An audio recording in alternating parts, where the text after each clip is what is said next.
Hey everybody, it's Sino. A few quick notes before the video. If you enjoyed the video, remember to leave a like, and consider subscribing for daily uploads of scary stories from Reddit. I'm including a link to my playlist featuring videos sorted by popularity in the video description below. And finally, this Sunday, June 4th, I'll be hosting a live stream on my wrestling channel for WWE Extreme Rules, where I'll be doing live commentary and coverage. If you're interested in joining me and checking out the channel, I'll include a link in the video description below. Again, thank you for all the support, and may your wildest nightmares come true.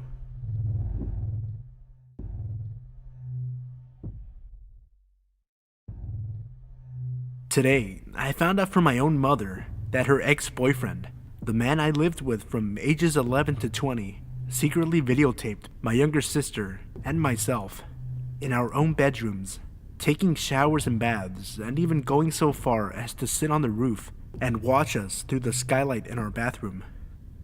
I am a 22-year-old female, and my sister is 3 years younger. My mom left him when I was 20, around the same time I moved in with my boyfriend. The reason I moved in with my boyfriend was because my mom's boyfriend, Greg, had started to make me more and more uncomfortable. Now, since I was 11 and met him, Greg and I had always gotten along fairly well. My mom went through a slew of boyfriends after divorcing my father when I was 4. By 11, I had already been to 3 different elementary schools and lived in 4 different houses, from living with my mom's boyfriends and it not working out. I was used to it. I was a quiet girl who liked to read and kept to herself, so I was always polite enough. Knowing at some point or another, either him or my mom would go off the deep end and I'd never see him again. My little sister hated Greg from the first day, absolutely would not tolerate him. For the 9 years he was in our lives, they'd have screaming matches almost every day. We should have listened to her innocent 8-year-old instincts, I suppose, but as I said, Greg and I got on fairly well, although he always did make me a little uncomfortable, just from certain instances here and there happening.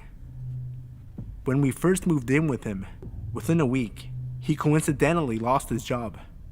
It took over a year before he got another one.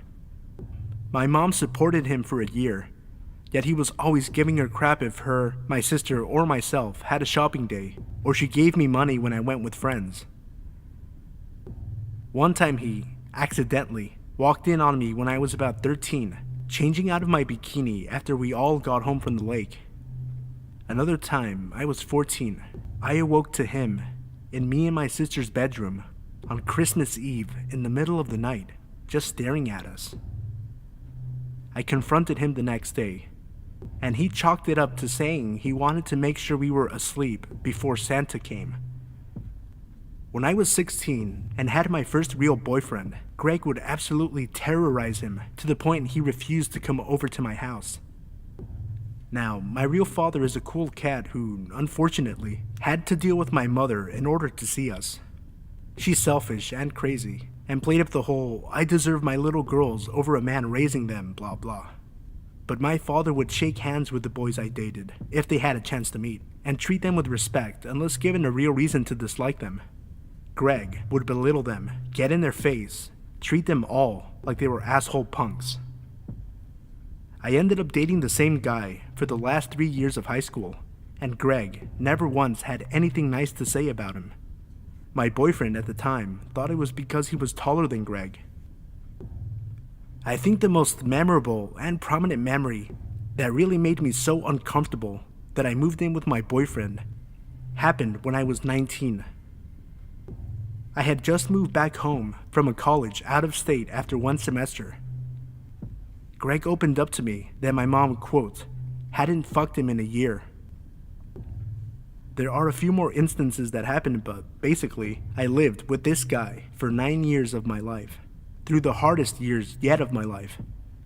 Puberty, discovering my own body, dealing with the fact that at 12, I was already a C-cup with a size 0 waist, learning to love my body and be comfortable with dealing with the horny boys my age, always trying to mess with my head and heart, just to be able to have a story in the locker room.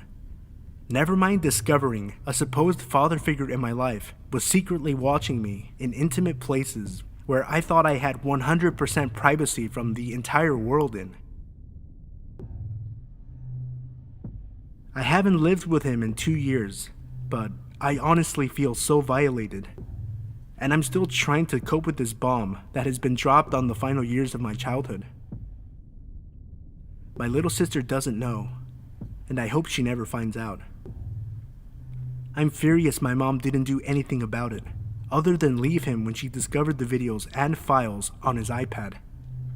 She initially told us she left because she kept catching him on teen pornography websites. That makes me wonder if he sold any of his videos of us to other pedophiles or uploaded them anywhere. I shudder at the thought. I guess he's involved in a pretty serious sexual harassment case at his work currently. He has a grown daughter of his own that seems to worship him. My friends have seen him out downtown at the bars with girls who are clearly old enough to drink but resemble 16-year-olds. I'm honestly just so confused and hurt and feel so violated. I'm fortunate enough to have been protected from the truth until I was 22 and in a stable place in my life that it most likely won't traumatize me for the rest of my life, or so I hope. I honestly am just so shocked. I feel like I'm just rambling now, because I legit just do not know how to feel about this. So many mixed emotions. Greg, let's never meet again, you pedo.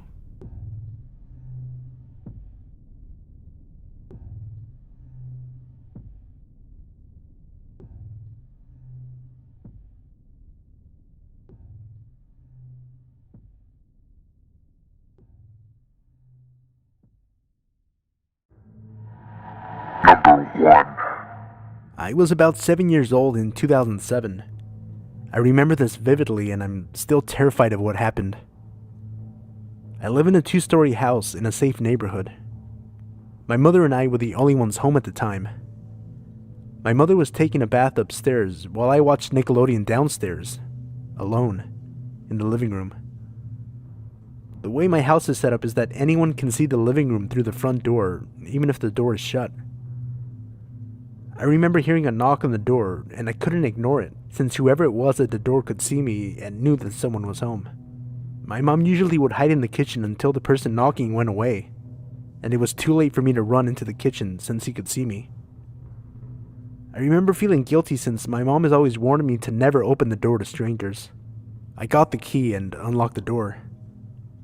A man in his early 30s or late 20s, wearing work clothes with a green tie, was at the door. He asked if I knew where my neighbor was and that he needed to see him. I also noticed that the guy was looking around the inside of my house while he waited for me to answer. I asked him which neighbor he was talking about, and then he said he was older and lived somewhere near here. He didn't give me a name and was as vague as possible. I felt bad because I didn't know who he was talking about since I live in a neighborhood with primarily older couples. I told him that I couldn't help him, but then he insisted that I help him search the neighborhood for my neighbor. I declined, but the guy kept asking me. I told him no once more, and the guy then grabbed my arm and started to pull me out of my house. I grabbed the door frame and called for my mom. The man let go of my arm and started to casually walk back to his car. I'm pretty sure that it was a beige Civic, but I'm not too sure. What honestly scares me the most is that he didn't bolt and speed off. He was too calm. I just stood there and watched him drive away, as if nothing bad had happened.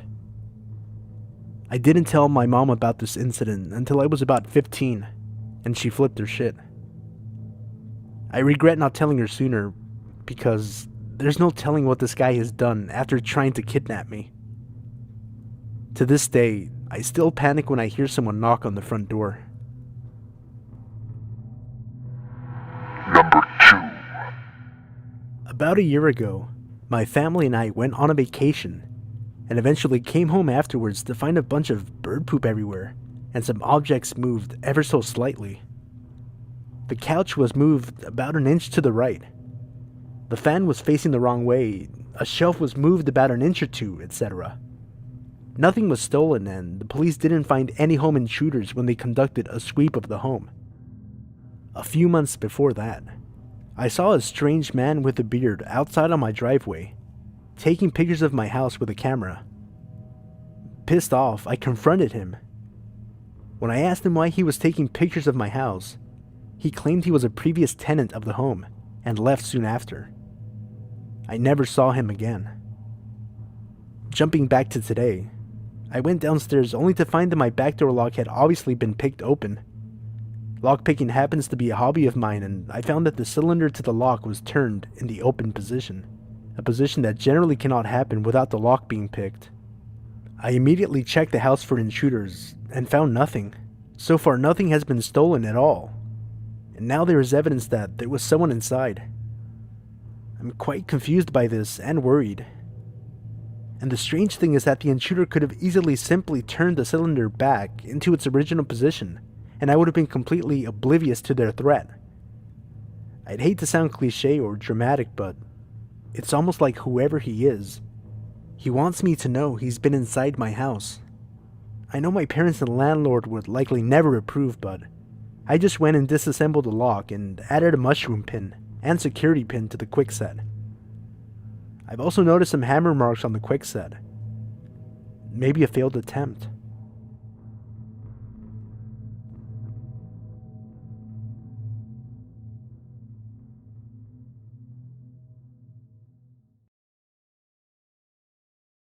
Hey everyone, it's Sino. I wanted to take a quick second and thank everybody for all the support you guys have shown me since I started uploading daily last week. We've gotten 220 new subscribers in a week, after going through a bit of a rough patch the last couple of months on YouTube because of all the changes. It's been an experience recording and editing a video every day and putting it out, and then I'm losing my voice a little bit. I still wanted to get the video out today, so here it is. I want to pick a day to upload one longer video per week, 45 minutes or more. So if there's a certain day of the week that you think would work best, maybe like on the weekend or something, let me know in the comment section down below. Also, I want to do some kind of giveaway, so if you have any ideas of a contest that I could do and what I could give away as a prize, let me know in the comment section down below. I recorded this Friday night and I finally had a little bit of time to catch the first episode of Season 5 of House of Cards. And finally, I'm going to be doing a live stream on my wrestling channel on Sunday. I'll put the link in the video description down below, and that is going to be Sunday, June 4th, 4 p.m. Pacific, 7 Eastern. I'll be doing live commentary for WWE Extreme Rules. So remember, as always, if you enjoyed the video, leave a like, subscribe if you're new for daily uploads, and I hope you enjoyed the video. May your wildest nightmares come true.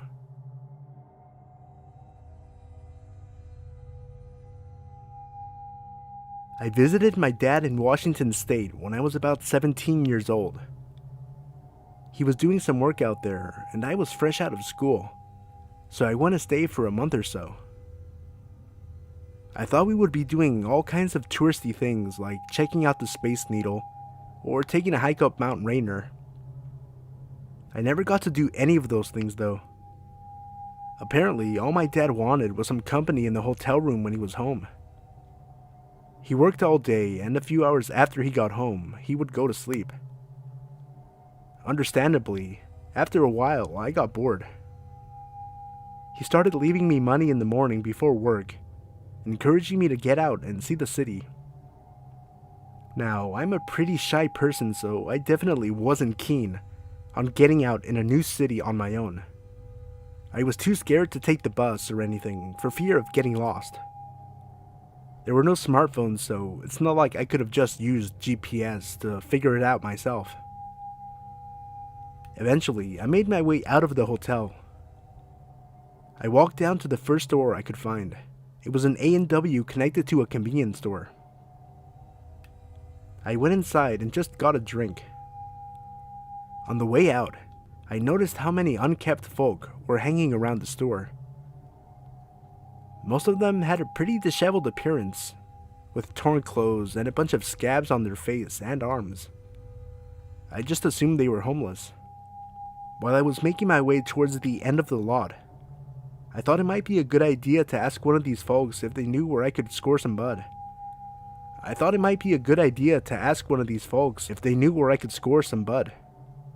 It probably wasn't my best moment, but I was pretty desperate, in a new place with no smoke. The guy I talked to had a crooked grin, with a mouthful of cracked and missing teeth. He looked much cleaner than the rest, and seemed to be eager to help me. We talked for a bit, and his eagerness started to make me nervous. Initially, I had just wanted something small, but asking for anything made him think I had money. This got him excited. It didn't take me long to figure out he wanted a win-win situation, where he would score me some weed, and I would buy him some crack. No thanks. Even though I refused with a little tact, these people can be pretty unpredictable. His demeanor did a complete U-turn. The eagerness and excitement were gone, replaced with nothing but anger and probably hate. The way he looked at me was like he wanted me dead right there. I guess I led him on a bit about the drugs. Unintentionally, of course, but still. I just kind of backed away from him until I was far enough to turn around and walked a bit faster back than I did on the way there. It was a complete waste of time. I wasn't able to score and sort of got harassed by a local bum. I didn't want to give up though, and decided after my dad got home and went to bed, I would go out and see if I could get some beer. My dad is never one to stay up late. He works really early in the morning, and most of the time he's in bed before 8 p.m. This night wasn't any different. By 8:30, he was completely out. I grabbed his laptop and looked for the closest grocery store. I really didn't want to go back to that A&W. I saw that there was a Safeway maybe 6 blocks away from the hotel. Great. I grabbed my phone and a $20 bill so I had some cash for beer. I was planning to play Hey Mister in front of the store until someone took the bait and bought the beer for me. It wasn't really a long walk, but it was dark. Washington was a lot more, hilly than I'm used to coming from the beach. You couldn't really see too far ahead unless you were walking downhill. While I walked, I thought it was strange that not too many other people were out. I'm not sure what day of the week it was since I was more or less bumming it. Still, it was almost like a ghost town. I got to the Safeway and walked up into the lot. It was situated right next to a pretty big hill with a steep incline. On the side of the building was a flight of concrete steps leading up into the second floor. Directly across from the stairs and up the hill were some sparse woods that had a path straight through. You could tell people used it often as a shortcut to the store. The parking lot was dimly lit. It had plenty of lights, but the bulbs were more or less yellow, so it cast an eerie glow on the asphalt. Since it wasn't too late, I really thought nothing of it and began to look for someone close by about to go inside. It didn't take long before I spotted a guy outside, hanging over near the stairs on the side of the building. Before I could even decide whether or not I wanted to ask him, he waved me over. I thought I might as well. I haven't really seen too many people out, and I really don't want to go home empty-handed again. So, I walk over to this guy and see that he's the same type of character I had met earlier. My dad did warn me that certain parts of Washington are prone to tons of hardcore drug users like crack and heroin, but I didn't think he knew what he was talking about. This guy smelled pretty bad. He had about 6 square yellow teeth that I could see, and was wearing clothes 3 sizes too big. His eyes were strange. One was bigger than the other, like he was popping out of his skull a bit. It creeped me out, but I tried not to let him see he made me nervous. His hair was really long, unkept, and stringy. It just fell limp across his face and down to his chin, all soggy and matted. He asked me for a cigarette, which I didn't have on me. His voice sounded like it was a struggle to talk. It was raspy and had a sort of inflected wheeze to it. The voice shook me more than his eye. I told him that we might be able to help each other if he would do me a favor and get me a six-pack.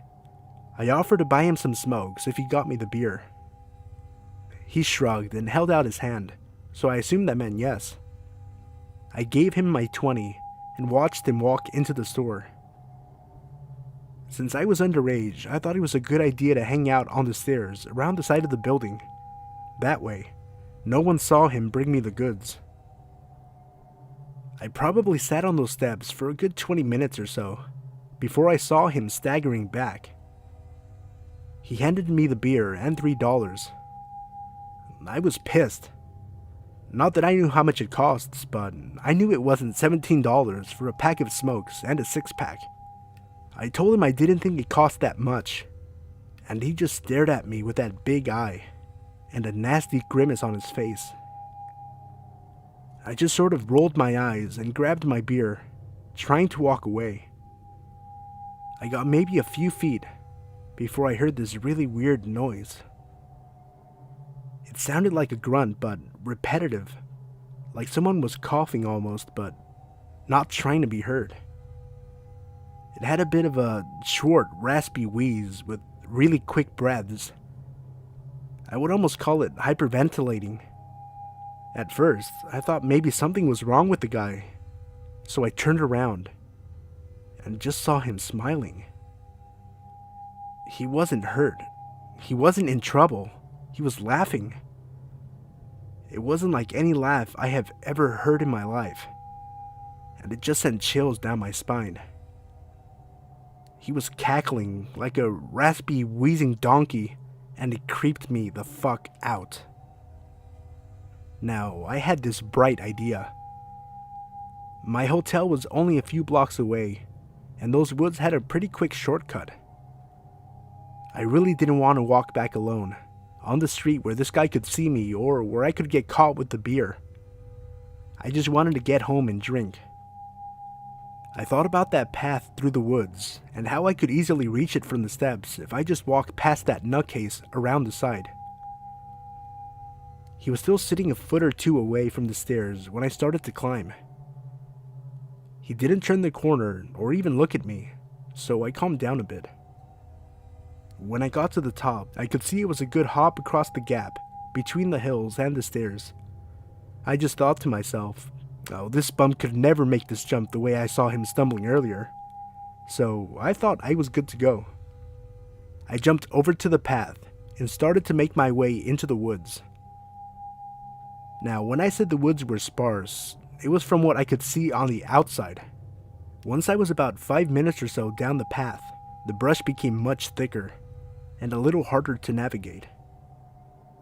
The foliage had grown over the path in certain places, so you couldn't see it unless you knew it was there. I was trying my hardest to follow the dirt spots that shone through the leaves with the light on my phone. After walking a little more, I couldn't shake the feeling that I was being watched. It's normal when you're paranoid like me, walking alone at night in the woods or not. It's just one of those things that makes you nervous. This was different though. My entire body went rigid. I started getting waves of goosebumps. Kind of like hot flashes, I guess, but it's like an immediate rush of goosebumps over your entire body. It goes as quick as it comes, but it keeps happening. Then I heard it. Swish, swish, swish. I couldn't see anything more than a few feet in front of me, even with a crappy light on my phone. It sounded like something was shifting through the dirt somewhere behind me. It didn't sound like footsteps or anything. It sounded like something was being dragged across the dirt really slow. I stopped right there and just listened for who knows how long. My entire body was frozen, trying to listen through the sound of the night for something unnatural. It stopped, and I eventually shrugged it off as just wood noises and kept walking. Then, about 3 or 4 minutes later, I heard it again. Swish, swish, swish. This time it was definitely closer. It was behind me and to my right side a bit, Like I could look over my right shoulder and be staring in the assumed direction of the noise. Now, this time, I was sure there was someone or something there. Even if it was a loose branch or something dragging in the ground, I wanted some peace. I turned around and called out, just the typical, "Hello?" I only did it to try to ease my mind a bit. You know, you call out, the noises stop, and no one answers, so you can write it off. But this time, something did answer, and it still gives me nightmares when I think about it. Even when writing this, I'm trying not to shake. My hair is already standing up just thinking about what I heard. At first, I couldn't be sure of what I was hearing. It started as a light whisper, just barely audible.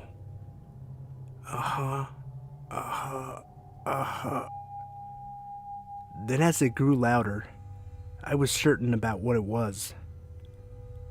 I recognized it immediately. I will always recognize it. That laugh. That fucking laugh. That grunting, rasping, wheezing cackle. Even though I couldn't see him, I knew who he was, and I didn't want to find out why he was there. That was enough to send me into full panic mode. In a tenth of a second, my flight or fight response kicked in. I dropped my beer right there and booked it. I must have been closer to the other side of the path than I thought, because in a few minutes or so, I tore through the opening and down a second flight of stairs toward the street.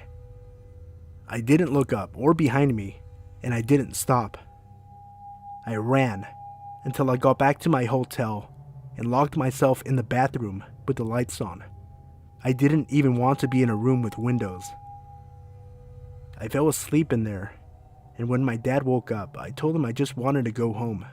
He put me on a plane a few days later, and I couldn't have been happier to be going home. I don't know if both of those men knew one another and they planned that, or if it was just another bad place, bad time scenario. Either way, creepy bum in the woods. I don't know what more you wanted, and I'm glad I never found out.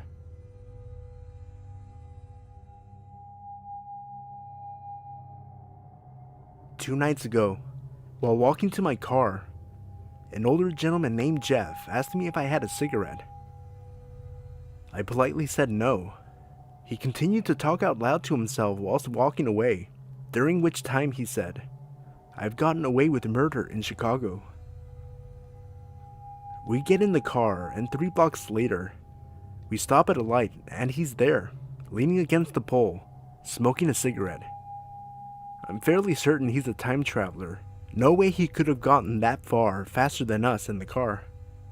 We stop at the light, and he points directly at me, and then does the slicing your throat movement with his thumb. He had a straight, angry face, and we drove away thinking, did that guy just threaten my life because I didn't have a cigarette?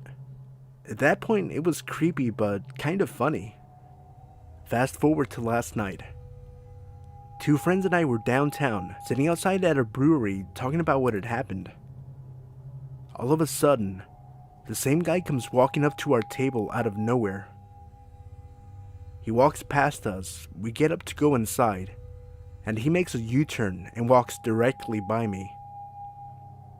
We think, okay, that's weird, but there's no way he remembers me or that he threatened me last night, right? We go to the back and play some foosball. A little over an hour later, we go to leave and he's still right outside the door, waiting for us to leave. Looking at himself in the window, pumping himself up like Rocky before a fight. At that point, it wasn't really funny anymore. For the next 30 minutes, we sat there, seeing what he would do, and he just stayed there, waiting for us, or rather me, to walk out. A few times we thought he had left, but he had actually just walked down the street to the entrance of the building my office is at, where he originally saw us. At 11:55 p.m., he finally walked away and we walked to my car. My friend said he was down the street, so we were fine, only to find that when we got to my car, He was standing right by it. Again, time traveler. We got in the car and almost immediately a cop car pulled him over. We couldn't make out what they were saying, but it's fairly obvious something is wrong with this man. Either drugs or an extreme mental disability. Regardless, the cops let him go and he walked away. What started out as a joke / kind of funny scenario ended up being kind of creepy and weird. Medium build, mid-40s, baseball cap on, and walks really fast while talking to himself. Has anyone seen this guy or encountered him before? I hope he gets help. I'd love to not have to worry about getting killed every time I go downtown.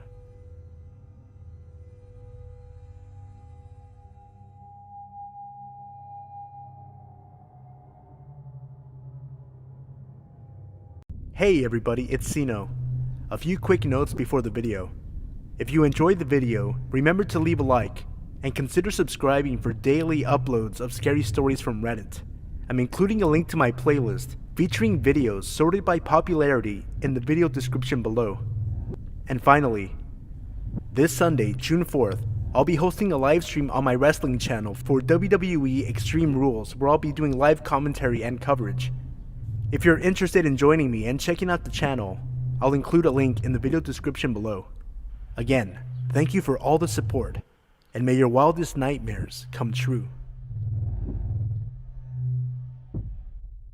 When I was 22 years old, I was a stay-at-home mom trapped in a failing marriage. My husband worked as a deckhand on a crew boat in the Gulf of Mexico. The schedule he worked kept him offshore for 3 weeks at a time, and then he would come home for a week. This meant my 1-year-old daughter and I were on our own most of the time, and I was going crazy. I had to get out. Out of the house, out of the marriage, just out. So, despite heavy protest from my husband, I decided to rejoin the workforce. Having no useful skills aside from diaper changing, I started applying for every horrible retail job I could find. A few weeks passed with no success, and I began to get discouraged. My husband was home from work and raising hell at the idea of me working, so I decided to throw in the towel. Then he called me, Mike, the Radio Shack manager. Mike asked me to come in for an interview later that afternoon. I put on my most professional outfit, argued with my husband for a while, and left for the local Radio Shack. I was so nervous. This was my first step towards freedom, away from that house and away from my husband. I had to ace this interview. I walked through the glass door in the tiny strip mall and was greeted by Mike. He was a short, stocky man in his 30s. I followed him to the back room where he asked me the usual questions. Then the questions became a little more personal, about my husband, my child, myself in general. I assumed he was just getting to know me and blew it off. He finished the interview by saying, "I've interviewed a lot of people, some of them have more experience, but you're definitely the best looking. The job is yours, if you want it." I didn't want it anymore, but I needed it, so I accepted. I went home feeling relieved, and before he left for work the next day, I told my husband I wanted to separate. I started my new job the following week. My first couple of days working there went well. I spent most of my time in the back room doing training on the computer. Mike hadn't said anything else inappropriate, so I thought maybe that comment at the interview was a failed attempt at humor. Then I began working on the floor. Every shift I worked the next week was with Mike, and Mike alone. He was the manager and I was new, so that seemed perfectly reasonable. However, Mike got progressively creepier as the week went by. He said he could tell how unhappy I was and that I should leave my husband. I didn't dare tell him I already had. He made endless remarks about how much money I was going to make the store because I could, quote, sell anything to a man. He told me how fat his wife was and how miserable he was with her. Definitely inappropriate, but nothing I couldn't handle. I'm not terribly unattractive, so I've dealt with many a creep in my day, so I dealt. My second week there, things got worse. I was still only scheduled to work with Mike and only closing hours. His comments got more aggressive and he began texting me non-stop when I wasn't there. I was getting annoyed, but I really needed this job. I would always sidestep his advances and he began to get angrier each time I did. One slow night, around closing time, we were sitting around killing time until we could lock the doors and begin cleaning. The registers were on this little semicircle island in the middle of the store. I was sitting on the counter and he leaned against the counter opposite of me. He started walking towards me as he was talking. Eventually he got uncomfortably close, so I stuck my leg straight out in front of me, trying to play it off as me stretching, which put my feet within 2 inches of his belly. He laughed, grabbed my ankle, and slung my leg down. That won't stop me. I turned and noped right off the other side of the counter, locked the door, and began cleaning. He sat on the counter watching me without saying a word the rest of the night. The next night, I closed with Mike again. I dreaded it, but I had no choice. I needed this job. To my surprise, the shift went by without incident. When closing time finally came, I locked the door and began cleaning. Mike sat quietly, perched on the counter, and stared at me again. I cleaned as quickly as I could. He eventually spoke up. "Come here. I need to show you something." He walked through the door and into the hallway that led to the bathrooms and office, and I followed. As soon as the door swung shut behind me, he turned. I pressed myself back against the door as he put his hand against it and leaned down. "You know, this is the only spot in the store with no cameras. I can do whatever I want right here and no one would know. I wish I could tell you I punched him in his ugly, smug face, or that I came back with some equally terrifying threat, but I didn't. I just stood there, pressed against the door." He removed his hand from the door, stood up, and took a step back. I ran. I ran through the store, out of the door, and to my car. I quit. I didn't need the job that badly. I would figure something else out, but at least this nightmare was over. I never had to deal with that man again. Wrong. As I was driving home, trying to process what just happened, my phone buzzed. A text message. From fucking Mike. I threw my phone back in my purse without reading it and went home. In the 5-minute drive from Radio Shack to my house, I got 11 texts from him, and they kept coming. "I'm sorry. Didn't mean to scare you. It was a joke. Please come back. Where the fuck did you go? I have your address on file, you know, and GPS. Your husband is at work, right? You're in the blue house, right?" I was scared and home alone. What do I do? He's obviously outside of my house. Call the police? No, that would have made sense, so I didn't do that. I just kept the gun that my dad gave me within reach and ignored him. The text kept coming over the next week, until my husband finally came home. I didn't tell him at first because we weren't together, and we fought a lot about that fact. But he could tell something was bothering me. I finally told him. Everything. He didn't say anything for a few minutes. After a while, he said he was going to the store for cigarettes. He was gone for about 45 minutes. A trip to the gas station shouldn't have taken more than 10. I never heard from Mike again.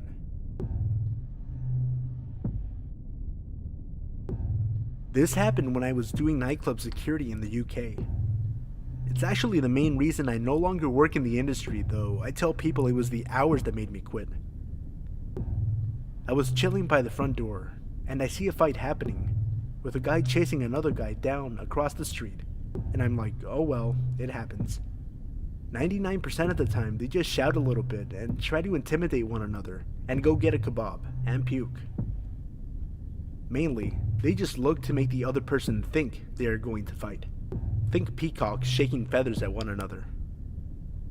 This time, however, the guys got into a tussle against the parked car, and pretty quickly, the chased guy was down for the count and passed out after some hefty blows. At this point, I need to intervene. It has literally been seconds since the start of the fight. They are across a very busy one-way street, so I try to stop the cars so I can get there in time. It feels like hours, but I get in between them.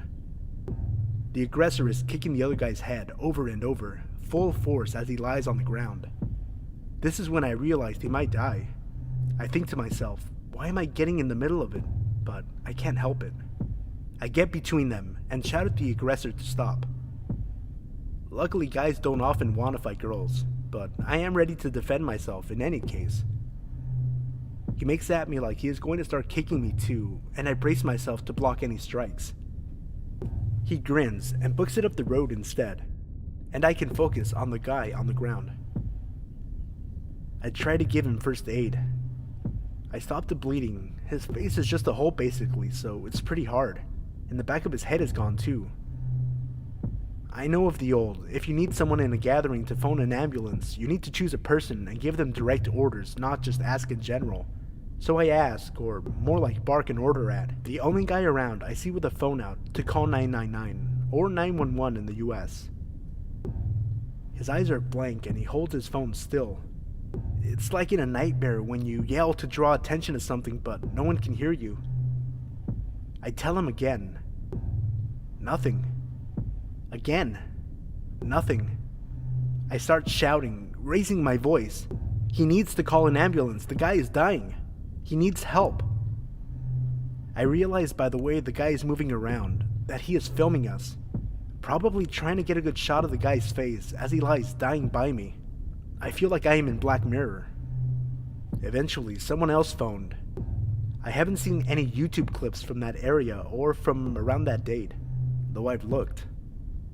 He might have taken it down. My incessant shouting at him and asking what is wrong with him might have deprived him of some likes or something. I don't know what happened to any party. I am going to court soon for the assault/attempted murder, but I am not sure what the charge is. I am pretty sure the injured guy made it out. I never saw anything about it in the news, which is a good indicator. He might not have been so lucky though. I am sure he stopped breathing just before help arrived. I just pray that if something happens to me or someone I care about, bystanders will call for help, instead of trying to capture something on film.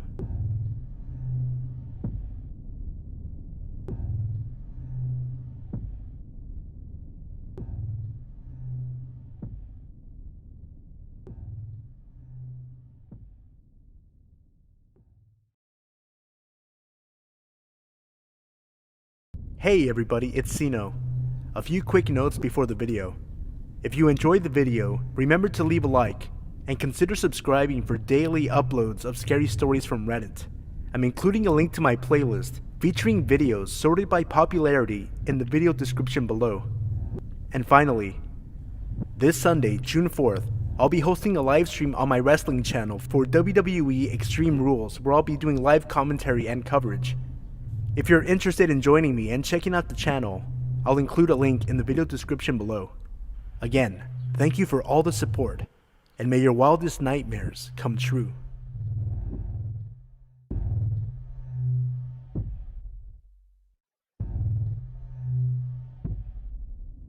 I grew up in a very safe, very affluent neighborhood. It was unheard of for anyone to lock their cars or houses, and when someone new moved to the neighborhood, it was mere moments before they were welcomed with open arms and open doors. Despite being surrounded by what could be described as one large neighborhood family, my mom was very particular about house rules being followed, one of which was never going out alone. Walking to a friend's house, 3 of us have to go, so 2 could walk home together after dropping you off. It was rare, but occasionally, just 2 of us would be able to sneak out from under her watchful eye and run to the corner store a few blocks down for some candy or soda. One sweltering day during the summer I turned 9. I found myself home alone and restless. I decided to take my sister's cool new 10-speed for a spin around the block a few times, Now, even though I was tall for my age, the bike was still a few inches too big for me. I decided that didn't matter, jumped on, and started pedaling. My first lap around the neighborhood went off without a hitch. Birds were chirping, the sun was shining, and the wind blowing through my curled hair felt wonderful. Second lap around the block, I passed an older, unfamiliar car parked on the side of the road, and the sun reflecting off the huge scrape down the side temporarily shocked my vision into bright blue stripes, which I furiously tried to blink away. The third lap, I saw the car pull off the side of the road heading towards me, and a tiny pit of unease began to grow in my stomach as the driver slowed when he passed me. I chalked it up to being scared of getting caught out alone and continued on my way.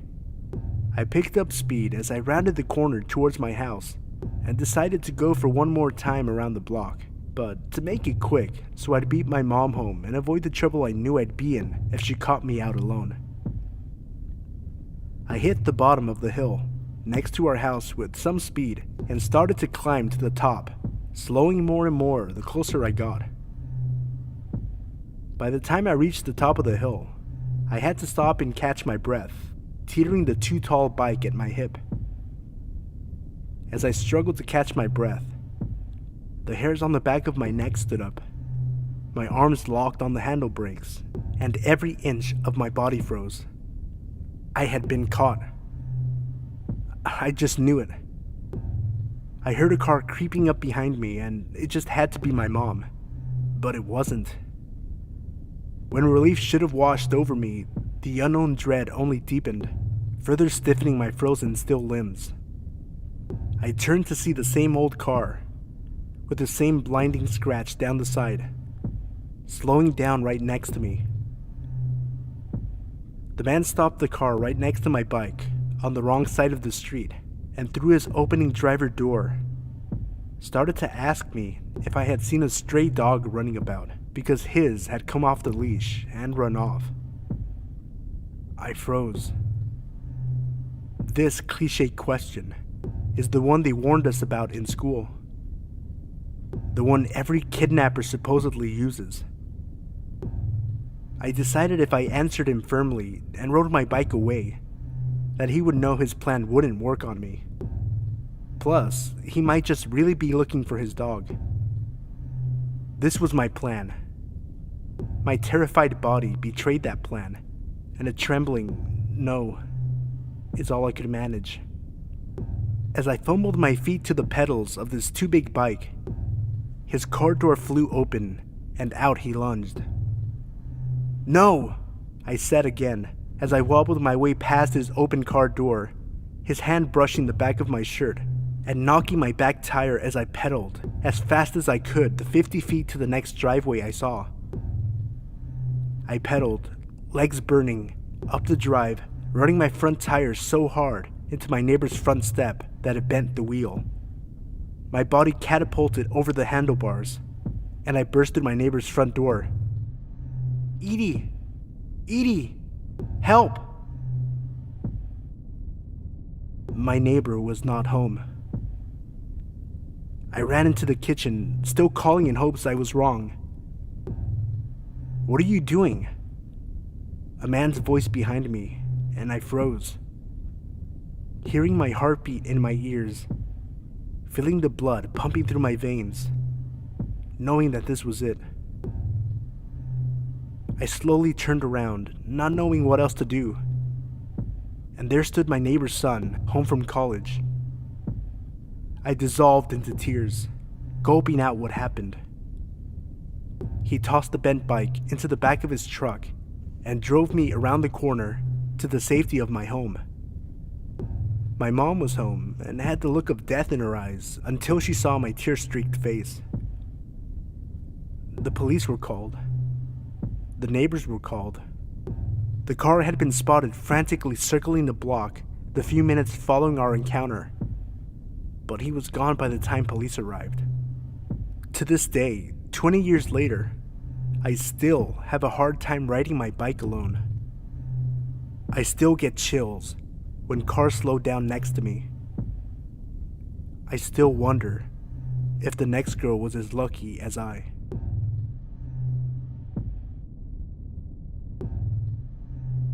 When I was a teen, there was a break-in incident in my dad's neighborhood that triggered my dad telling us about a time when I was a toddler, around 2, talking to the man in the window. A little scene setting. My room had 2 windows. One window, you could see our backyard and back porch.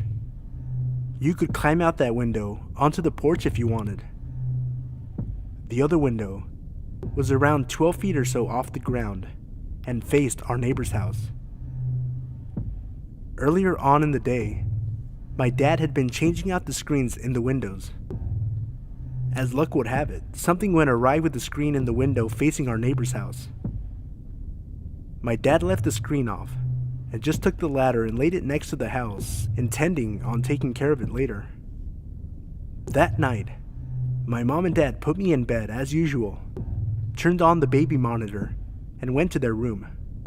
A few hours later, they wake up to me talking in my crib. They hear me from the baby monitor. It's not unusual. From the moment I could speak, I have never stopped talking. My mom always said my vernacular and mannerisms were older than my age. My dad called out to settle down, and I replied, "I'm talking to the man in the window." They laughed it off, assuming it was nothing. Some time goes by, and they settle back in, when I suddenly start talking again, going on and on. So my dad says again, from across the hall, to quiet down. I was adamant there was a nice man and lady at my window. I said, "The nice man and lady want to take me away with them." My dad went immediately into high alert and came barreling into my room. Our rooms were separated by 12 feet max. He flips on the light, and as the light comes on, he sees the window facing our neighbors is open. I'm standing in my crib, all smiles, and then he hears the chain link fence. He bolts to the window and sees the ladder set up against the window, and a figure bolting into our neighbor's yard and around the corner. My dad, in his underwear and bare feet, bolted out the door and gave chase. Unfortunately, he never caught them, nor did the police. They were gone by the time my dad reached the point he last saw them. My dad said he didn't sleep for months. After hearing the story that very same night, as a 15-year-old teen, I made my dad help me rearrange my room so I wouldn't have to sleep near that window. Never slept by it again, and technically speaking, it was the safer of the windows to sleep by. It turns out, my being overly talkative likely saved me from being kidnapped out of my room. I told my mom I shared the story. She reminded me that I forgot a pretty vital piece of information. This was around Halloween, and there was a young girl who had been kidnapped, tied up, and murdered just 10 minutes down the road, so tensions were already high. Once my dad realized I was serious about talking to people at the window, all hell broke loose.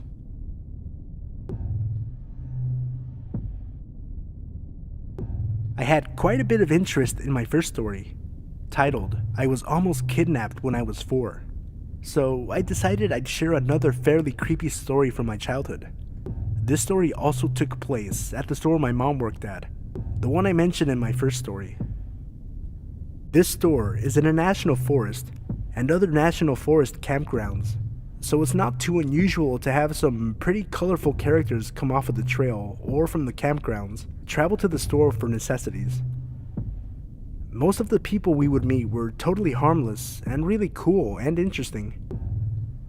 Some gave off weird vibes but otherwise didn't bother you, but every once in a while you'd get a real loony, either a hiker or someone staying in the remote campgrounds. This happened when I was probably 8 or 9. It was fall, and there was still a lot of people camping in the area to enjoy the foliage. My mom was working one night when this man walked in. Extremely tall and wearing a really nice brown suit. He had glasses and sandy blonde hair.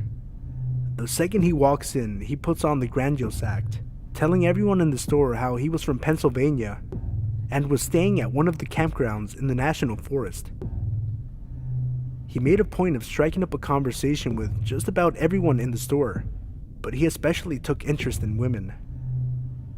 My mom thought he was pretty weird, him wearing a suit and all while supposedly camping, but she brushed him off as some eccentric out-of-stater. He also kind of gave off a missionary vibe, and in that case, it wouldn't have been too weird for him to wear a suit while camping. That night, he stayed at the store for a good hour and a half. Always on the verge of loitering, but every once in a while, he'd slap a cowtail on the corner and buy that.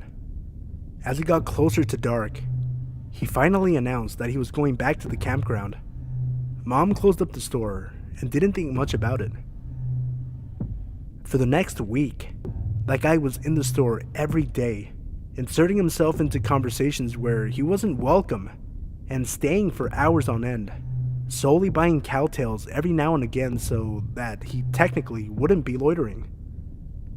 He especially bothered the ladies, asking personal questions and asking for dates, even when he got shot down multiple times. He told my mom he was, quote, just looking for the perfect wife, and hopefully I'll find the one up here. I'm just trying to find the one. I met him once or twice while hanging out with my mom at the store, and to this day, I don't remember his name, and neither does she, so we just dubbed him Pennsylvania Guy. After that week, everyone had finally had enough, and he was really starting to creep people out. So much so that women who were usually regulars would avoid the store if they saw his car there. One night, he was in there doing his usual act when 3 of our area's burliest, most intimidating guys walked in, one after the other. My mom knew this was her chance. While Pennsylvania Guy was distracted, she went to each of the guys and asked them if they'd watch her back while she kicked him out. They readily agreed, so my mom approached the Pennsylvania Guy. You need to leave. You've been loitering in the store for a week now, and you're scaring away my customers, so I need you to leave. Now. Pennsylvania Guy looked shocked. He pointed to a half-eaten cowtail. What do you mean? I haven't been loitering, I'm buying cowtails. My mom shook her head. That's not enough. Leave. The 3 guys she asked for help were now standing right behind her, giving Pennsylvania Guy a mean look. He got out of there fast after that. My mom had the day off the next day, so she didn't get to experience Pennsylvania Guy's last visit to the store. He came in very agitated and upset, yelling about how he had every right to spend as much time as he wanted there, and he could talk to whoever he pleased. He was so animated that the cashier that day had to call the cops while he was in there. He fled after realizing the cops were called, and we never saw him again.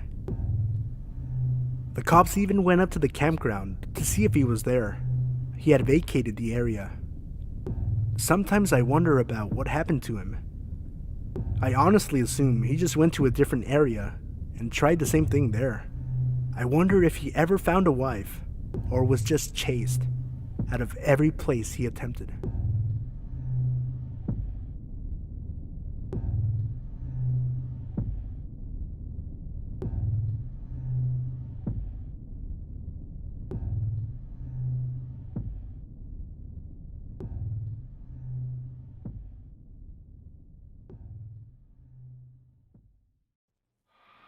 Number 1. When I was 17, I was always in Yahoo chat rooms. I was always chatting with people in the local Seattle rooms. This one guy and I chatted a lot and decided to meet. We met at Herfy's for lunch. When he showed up, it was very obvious the guy lied about everything. His age, what he looked like. The guy even admitted he lied about having a job. And he showed up to Herfy's on the bus. After we eat, I say it was nice and I have to go. And as I walk away, this guy starts following me. I walked to the burger joint because I didn't live very far. I didn't want this guy to follow me home. My mom was a flight attendant and was out of town and had about a week left until her days off from flying, so I really did not want this weirdo knowing where I live. I started telling this guy I had some appointments to take care of, trying to shake him from following me. He insisted it was okay, he would just go with me to be company. Not knowing what else to do, I stopped at a bus stop and waited for the bus to downtown Seattle. He stopped too, and got on the freaking bus with me. The whole ride, he kept trying to talk to me, asking me all sorts of questions. I would answer with the bare minimum, and fill the rest in with lies. At one point, he tried to put his arm around me, and I just leaned away. He tried putting his hand on my thigh, and I told him I don't know him well enough for him to touch me.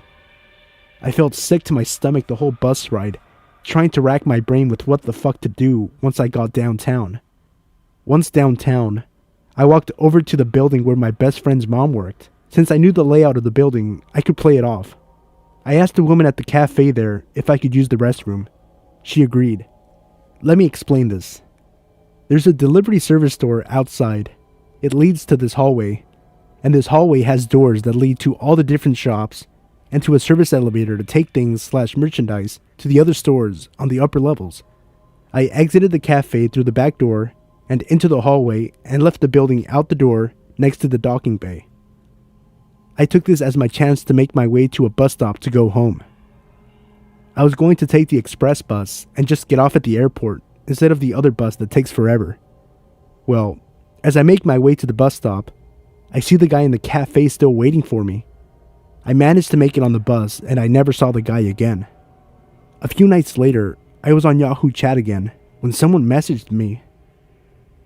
I told him I wanted to see a picture to know who I was talking to. He sent one. I see the picture and instantly pick up the phone and call one of my friends. He answers and I start talking to him. Hey, are you on Yahoo Chat right now? No, why? Someone is trying to talk to me and they gave me a picture of you, claiming it was them. I go back to talking to the guy online and he admits it's not a picture of him. He admits who he is and said he felt we had a great connection but lost me when we went downtown. He started to profess his love to me and everything. I cussed the guy out and told him I lost him on purpose. I changed my Yahoo name and never met anyone from Yahoo Chat Room in person ever again. Number 2. I was 11 and on a school trip to Paris. We got to go to the Eiffel Tower and the teachers pretty much let us roam around by ourselves. I had the impression that the Eiffel Tower was full of stores and restaurants and lights and was gorgeous. That wasn't really the case. My friends and I went to the first floor and there was nothing but a closed butcher shop and some museum. I also remember the stairs to the second floor with no handrails. It looked dead and creepy. It was also getting dark. After trailing around the museum part, which wasn't too bad, my friend and I were just walking along. We seemed to be the only ones around. As we were walking, I heard a meow, and I wondered what on earth a cat was doing up here. When I heard the meow again, I looked behind me, and I saw a man whose features were distorted. It was like his eyes and mouth were folded in, making lines on his face. He was dressed like a butcher. As I was looking at him, he smiled and then he meowed again. My friends also saw this and, realizing it was him doing the meowing, we sped up our walking speed a bit. As we looked back, the guy was now holding a butcher's knife and meowed again, then started walking towards us. We started jogging, and every time he meowed, we just ran faster. We ran around a corner, and my friend who was afraid of heights accidentally looked down and freaked out. A tall guy who claimed he was the manager asked if we were okay and if my friend wanted to have a seat. He gestured to a chair inside a tall glass box with a padlock on the outside of the door. His grin was so creepy. He was just standing there, still gesturing, waiting for my friend to take a seat. She declined, and we hurried off to the elevator to find our teacher. As we were heading back, we saw the meowing guy coming from the side of the closed butcher shop, dragging a giant trash bag. He stopped when he heard us, looked at us, and meowed. Almost peeing ourselves, we ran straight to that elevator. To be honest, I'm still not sure exactly what happened that day. Though speaking with my friends, we all remember the day very clearly. 10 years later, my friend who was afraid of heights went back there with another friend. She told me we weren't making it up. The glass box with the chair inside and the padlock on the outside really was there. She didn't see the meowing man or the manager again because they hurried to the 3rd floor and didn't stick around. Number 3. This took place about 3, maybe 4 years ago. It was a very calm winter evening. My parents were gone for a couple of days on Christmas Eve to relax after a very tiring last day at work. It was just me, my video games, and my dog, Chase. Now, I'm a 14-year-old male, 6'1" at the time, so I was a pretty big dude for my age. I'd taken up MMA, and I started going to the gym for a couple of years by that time, so I could take care of myself if needed to. I was home alone, playing Battlefield on my PS3, all chores taken care of. My dog was fed and lying next to me. I did my usual routine as every other night. Play some PS3 until about 12:30 a.m., brush my teeth, mess around on my phone for a bit, and then go to sleep. It was about 1:20 a.m., and I was on my phone when I heard something like faint footsteps going around my backyard onto the left side of the house where the bathroom window is. To give an insight of how my house is from the inside, it is basically like this. There are 2 floors. The first is where the kitchen, living room, and bathroom are. There is a staircase to the left of the bathroom door, which goes upstairs to the bedrooms. My room is the first door to the right, as soon as you walk up the stairs, and then my parents' room is a few steps to the left. Chase is a very protective dog, so when he hears anything, he stands up and bolts it downstairs to the front door. Only now, he just stood up and went to the start of the staircase, just staring down onto the bathroom door. As soon as I exited my bedroom to check out what was going on, I heard what sounded like the bathroom window shuffling. I froze. Slowly, I made my way onto the bedroom, calling Chase behind me with a hand gesture. I turned off the lights in my room, as they were the only ones on in the house, and I made my way to the staircase again. I don't know why I did that. Dumb move, I know, but I did. I crouch walked down the stairs, and on the second to last step, the bathroom window opened, with a slight thump as it hit the top of its frame. Right then and there, fight or flight kicked in. If I made a run for it, there was a very high chance he would see me, and I didn't know if he had a gun on him, so I stood there, unarmed, with my only options being whatever I had learned over the course of 5 years of MMA and my dog. I waited for what seemed like a minute, which in real life couldn't have been more than 10 seconds. And then I saw him, black hood on, black skinny jeans, black all-stars, and long, greasy blonde hair. He hadn't seen me yet, but if he turned around, me and Chase were ready for a fight. He turned around, and as soon as his eyes met mine, my fist had already connected with his bottom jaw. I hit him hard enough to hit his head against the wall, and then he proceeded to lose consciousness, with Chase growling on top of him. After that, I called my mom, then the cops. The police showed up in 10, maybe 15 minutes, and they arrested the dude. My parents arrived the next day, never to leave me home alone again. Number 4. This happened to me when I was around 20 or 21. I lived 3 houses away from the corner on my street, and then there's a side street that leads to a corner store, which is on a busy street. On this particular day, in broad daylight, I was heading to the corner store, which is literally a 1-minute walk. I bought whatever it was I went there for, and I proceeded to walk back down the side street. As I was walking, I could hear a man calling to me. He had just stopped in the middle of the street, and he was waving me over to his car. He kept calling me over, saying, "Come here," and "Get in, I just want to talk to you." Obviously, I completely ignored him and walked faster. I lived on this block my whole life, and I would have recognized this man if he was from around here, but I didn't. He was yelling at me now, and still stopped in the middle of the street. So I looked back, and I saw a line of cars behind him. They were honking at him and he wasn't moving. As soon as I turned onto my street, I walked even faster. I was practically jogging. I walked up the stairs to my door and opened it and put half my body in when I just had this feeling to look around. When I did, I saw the guy driving down the side street from the direction I came. He was driving so slow that it was like he wasn't even pressing the gas pedal, just letting his car creep along. He couldn't see me. My deck was blocking most of me, but I could see him looking left and right, and I realized he was looking for me. I don't even know how he managed to turn around with all of those cars behind him. As soon as he left, I went inside looking for my dad so I could describe the man to my dad. I figured maybe he knew him and could give him a talking to.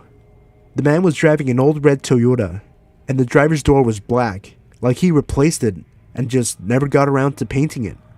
My dad wasn't home. He was at the ice cream shop at the other end of my block. I decided to go talk to him right then because I was so upset. I walked out and stood on my porch, glancing around to see if this guy had come back around. I didn't see him, so I walked as fast as I could to the ice cream shop. When I got there, they were pretty crowded and my dad was waiting in line outside of the open doors. I told him everything that happened, and he didn't believe me. I started arguing with him, telling him it's true, when the guy pulled up across the busy street and parked. He was just sitting there staring at me. He had still been driving around, trying to find me.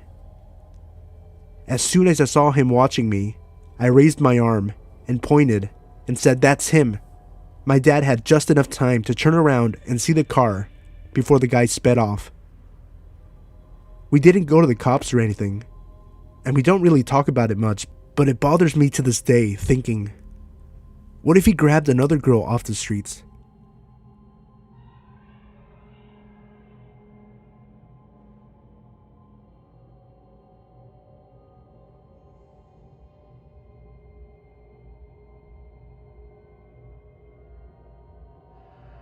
Hey everyone, it's Sino. I wanted to take a second and thank everyone for their support. We recently hit 3,000 subscribers, and I'm currently working on a special video in honor of this milestone. I live in Southern California, and we had strong winds last weekend that made it impossible to record. I also started school again this week, so I've fallen a few days behind, but I'm working hard to get the video out tomorrow or Monday at the latest. Fingers crossed. That being said, I hope you guys enjoyed the video, and thank you once again.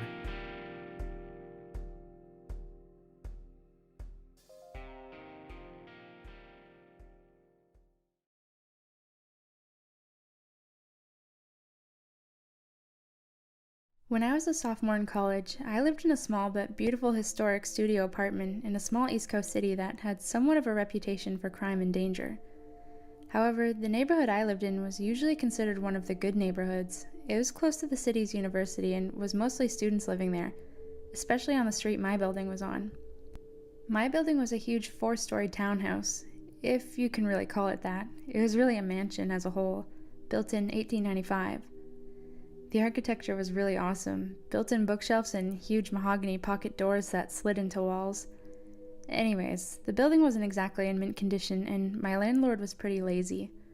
He would always come by and check up on things and make promises to get stuff fixed, but never really got around to doing much of anything. The apartment I was renting was on the first floor, and my front door immediately on the left as you walked in the building's door to the street. This door, the building's front door, which from the street opened to a small lobby area with only one door in it, mine, and a staircase to the other apartments upstairs, was huge and heavy and never really locked. In fact, you couldn't lock it, and in fact, it didn't even close all the way. So basically the door to my apartment was open to the street. I asked my landlord countless times to please do something about the front door, but he never did anything. Well, one night I was getting home from work and it was really late, about 3:45 a.m. I worked as a pizza delivery driver at a place that was open really late every night, and I was just sitting on my couch watching a little TV before I went to bed. I'd also gotten totally naked, something I truly loved being able to do considering I lived alone. Anyways, not 10 minutes since I'd gotten home and sat down, I hear 3 slow knocks on my door. I'm thinking, who the fuck would be at my door at this hour? What could they possibly want? And why didn't I hear the building's front door open like I normally do? Young and naive, I was half scared and half intrigued. I put a robe on and slowly crept towards the door, which, by the way, was literally right next to the couch where I was sitting. At this point in time, my door didn't have a peephole, so I just had to kind of take a leap of faith and open the door. When I did, a tall, emaciated, middle-aged man stood staring down at me with low eyes and a grin. He was wearing all black in many layers, and a big black trench coat. The first thing he said was, "Can I come in?" With the door barely open, I got a deep pit in my stomach and just went, no man, what's up? He just stared into my eyes for a second, clearly disappointed, and then said, "I've seen you around," and then started to grin again. The pit in my stomach had evolved into a churning sensation, and I was starting to get nauseous. "Yeah, I've been watching you, and I like the way you look," he said. "So, you gay? Bisexual?" I was just like, "I don't know, but it's getting late. I'm going to bed. Bye." He kind of nodded and lingered for a second, as did I, watching to make sure I saw him leave the building. Once he did, I closed the door, locked it, and stood with my hand still on the knob for a good minute at least. After I snapped out of my shock, I ran over to my couch and pushed it up against the door.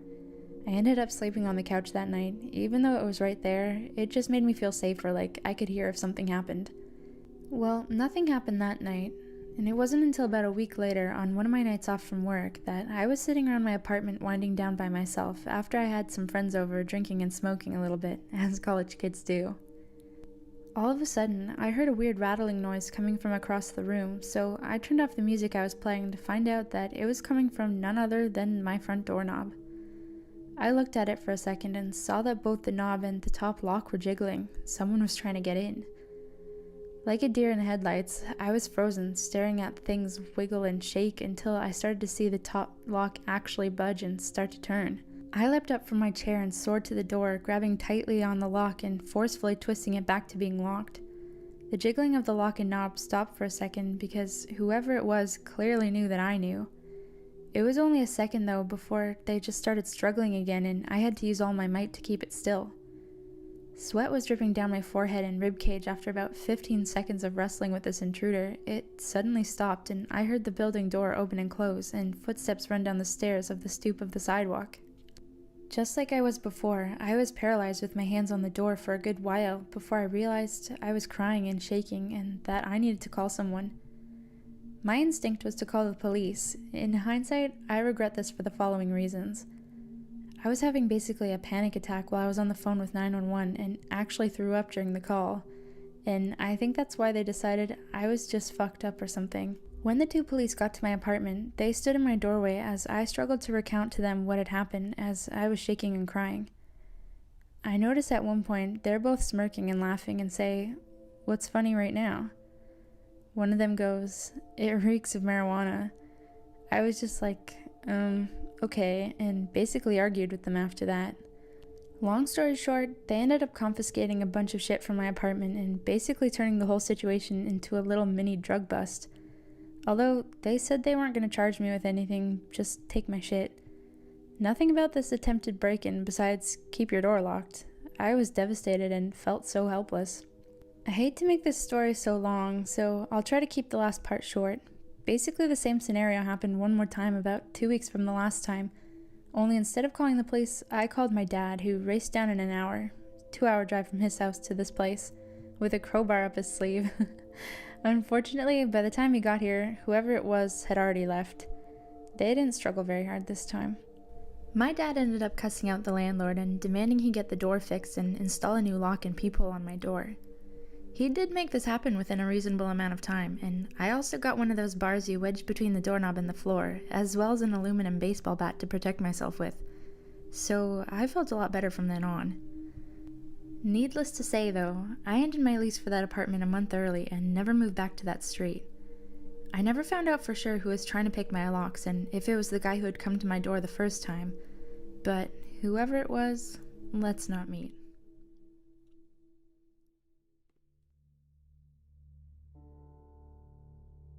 So here's a little backstory. I'm a 19-year-old female living in the UK.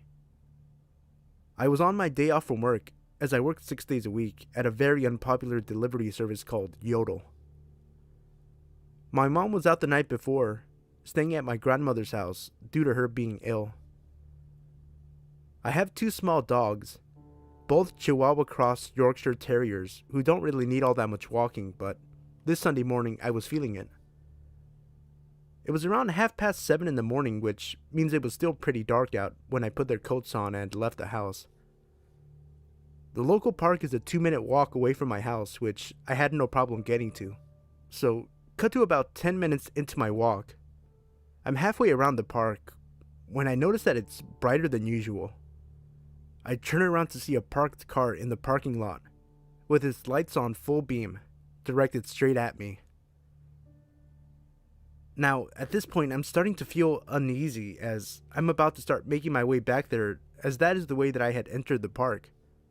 Something in my gut told me that it was an incredibly bad idea, so instead, I decided to cut across to the adjoining field and make my way across from there, as there was a public pathway running parallel to both fields. So again, cut to about 15 minutes later, and I'm starting to calm down, feeling like I had overreacted to the whole situation. I get to the end of the public pathway. I've passed a few harmless people and I'm feeling pretty stupid at that point. What I had forgotten was that the parking lot previously mentioned was just up the road, and the road I had come out at connected to it.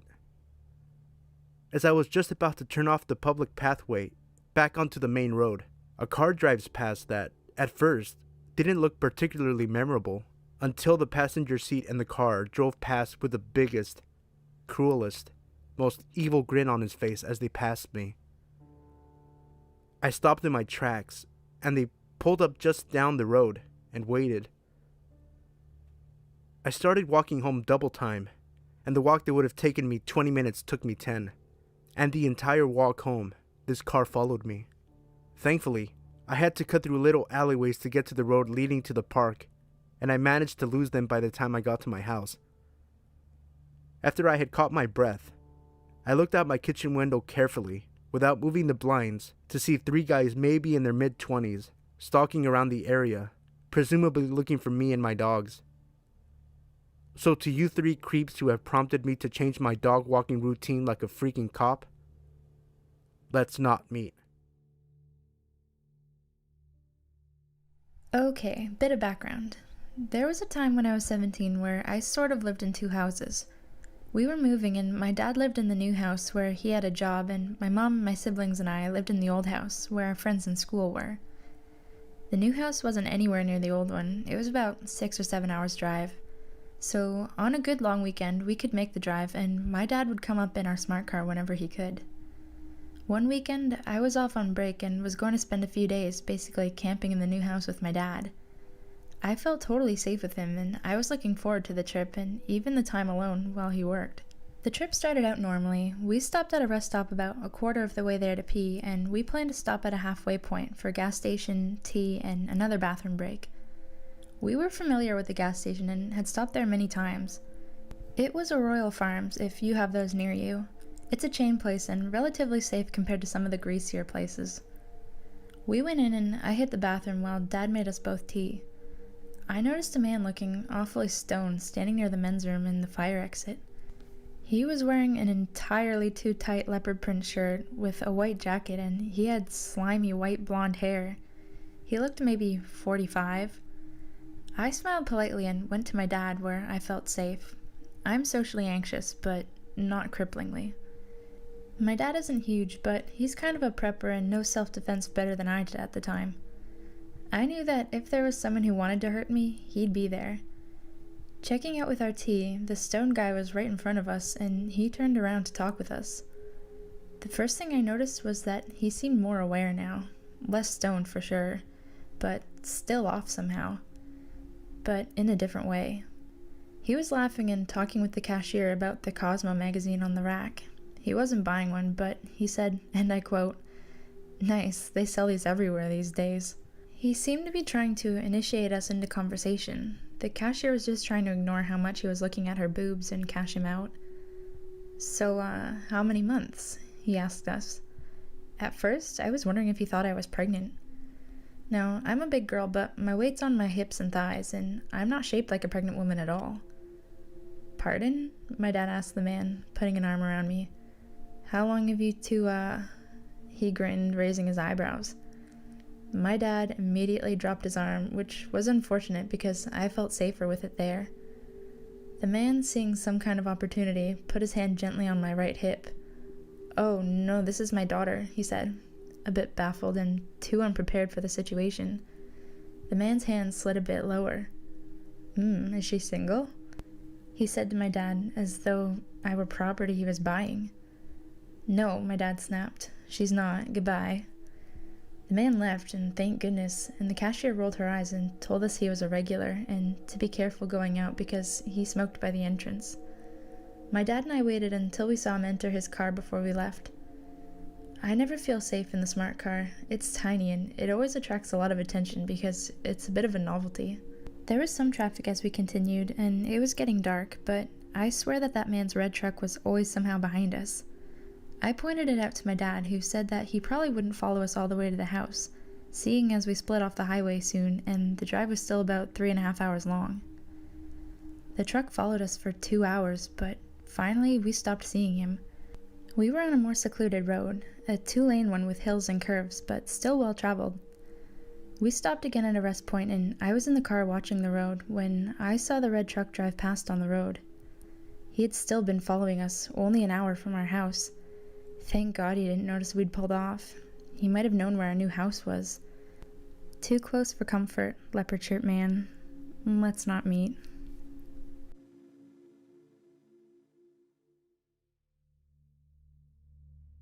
I live in a small town in Canada. I'm a 16-year-old half Asian and half Native American girl, but I pass as full Asian. It's relevant to the story. A lot of people here hate Asians and or have yellow fever. I'm about 5'4" and about 90 or 100 pounds, and I know well I'm weak and not threatening. A few months ago, I was downtown for about an hour after school, and I was heading home. The street I was on was busy. Lots of cars driving or parked on the sides of the street, and a lot of people on the sidewalks. One of the cars slowed down a little, and a woman yelled, "Hey," or something. And I looked over, but I couldn't really see them, so I ignored it and kept walking, thinking they were talking to someone else. Not long after I passed the driveway, I heard a sort of yell that sounded the same. I kept walking, but they pulled out of the driveway and followed me slowly. I tried to ignore it, but I came to an intersection where I had to wait, and they pulled up next to me. In the passenger seat was a woman who I think was in maybe her mid-30s. To be honest, she kind of looked like stereotypical white trash, but that may be too harsh. I could see a man maybe mid or late 40s in the driver's side. Again, the woman said, "Hey." I said hi because I didn't want to be rude, and she asked my name. I almost told her before realizing I probably shouldn't, so I said why, and she responded, "Because you're cute." I awkwardly thanked her, and I think she said you're welcome, but I was starting to cross the street already. I was a little freaked out because in the interaction she seemed kind of laughing like she was making fun of me or knew something I didn't. I saw the car again a couple of times, and they seemed to be circling blocks trying to keep up with me or know where I was. I was scared because soon I would reach my house and they would see me going in and know where I live. I heard them come up behind me and the woman said something again. I tried to ignore her, but she kept going and said things like, "Turn around. Why won't you talk to me? I didn't want to be rude, but I was very uncomfortable. When I wouldn't talk to her and started walking faster, she started yelling things more violent and saying they wanted to take me somewhere or tell me or show me something. She called me a squinty-eyed chink, said I should go back to my own country if I don't even speak English. I was starting to tear up because I was confused and I was alone, and they were both much bigger than me. I walked straight past my house and went on for 6 or 7 blocks to my stepmom's friend's house. They seemed to follow me until 2 streets before the house, sometimes still saying things, but I couldn't hear or I don't remember. I don't know why they gave up there. My stepmom's friend luckily was home and let me in and called the police, but they never found the people, probably because I never saw the license plates. I've been followed before, but nothing like this happens to me often, so to the laughing woman, I really hope we don't meet again.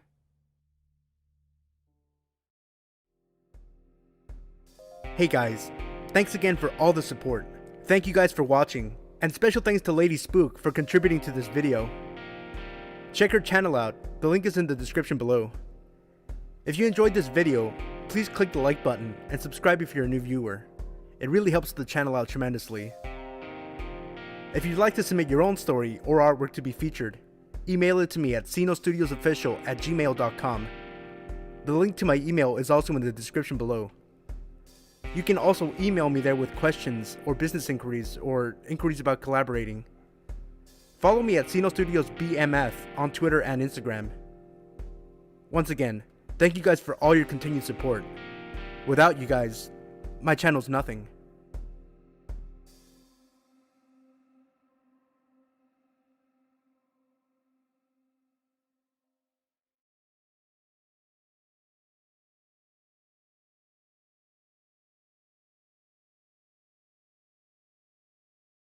Hey everybody, it's Sino.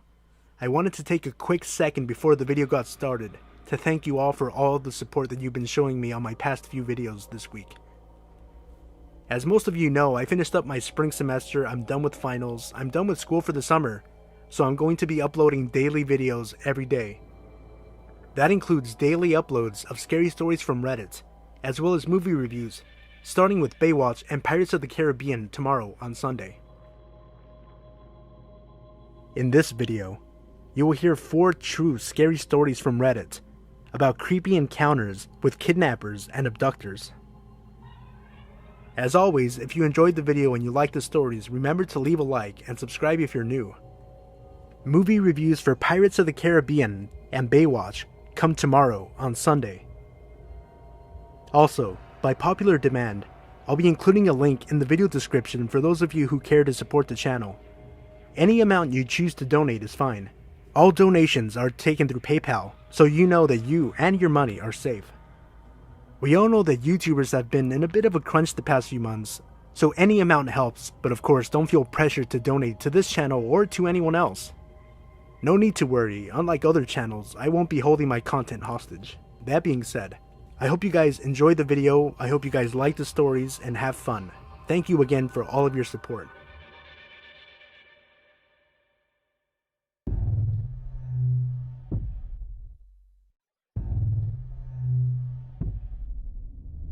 My mom worked at a small store, and since we were young, we hung out there a lot with her. One night, there was an accident about a quarter of a mile down the road from the store. Me and my sister were outside watching all the lights from the cops and ambulances. We lived in a small town, so we really didn't see cops or anything often. A guy from out of state pulls in and notices how interested we are in the accident. Smiling, he approaches and says, "Hey, how are you two? You like those lights over there?" Me and my sister nodded eagerly. "Well, I've got to run into the store real quick, but when I come out, I can drive you over to it so you can get a closer look." Me being 4 at the time, thought this was a great idea, but my sister was a little older, and a red flag popped up in her head. He enters the store, and we follow. My mom is the cashier and sees that he is walking around the store, looking around as much as he can. Not at items, but at other people. He was looking for our mom and didn't assume she was the cashier. He buys like 1 or 2 items, and as he is about to leave, me and my sister are running around to another part of the store, totally forgetting the accident and moving on to something else to keep our attention. He goes, Hey, where are you going? I thought we were gonna go out together." My mom instantly freaks, calls the police, and he flees. The whole time it was happening, I was totally oblivious, but after my mom freaked, I was really upset. All I really knew was that someone tried to take me from my mom, and I didn't really understand it, but it was pretty terrifying. For a while, I didn't talk to anyone I didn't already know.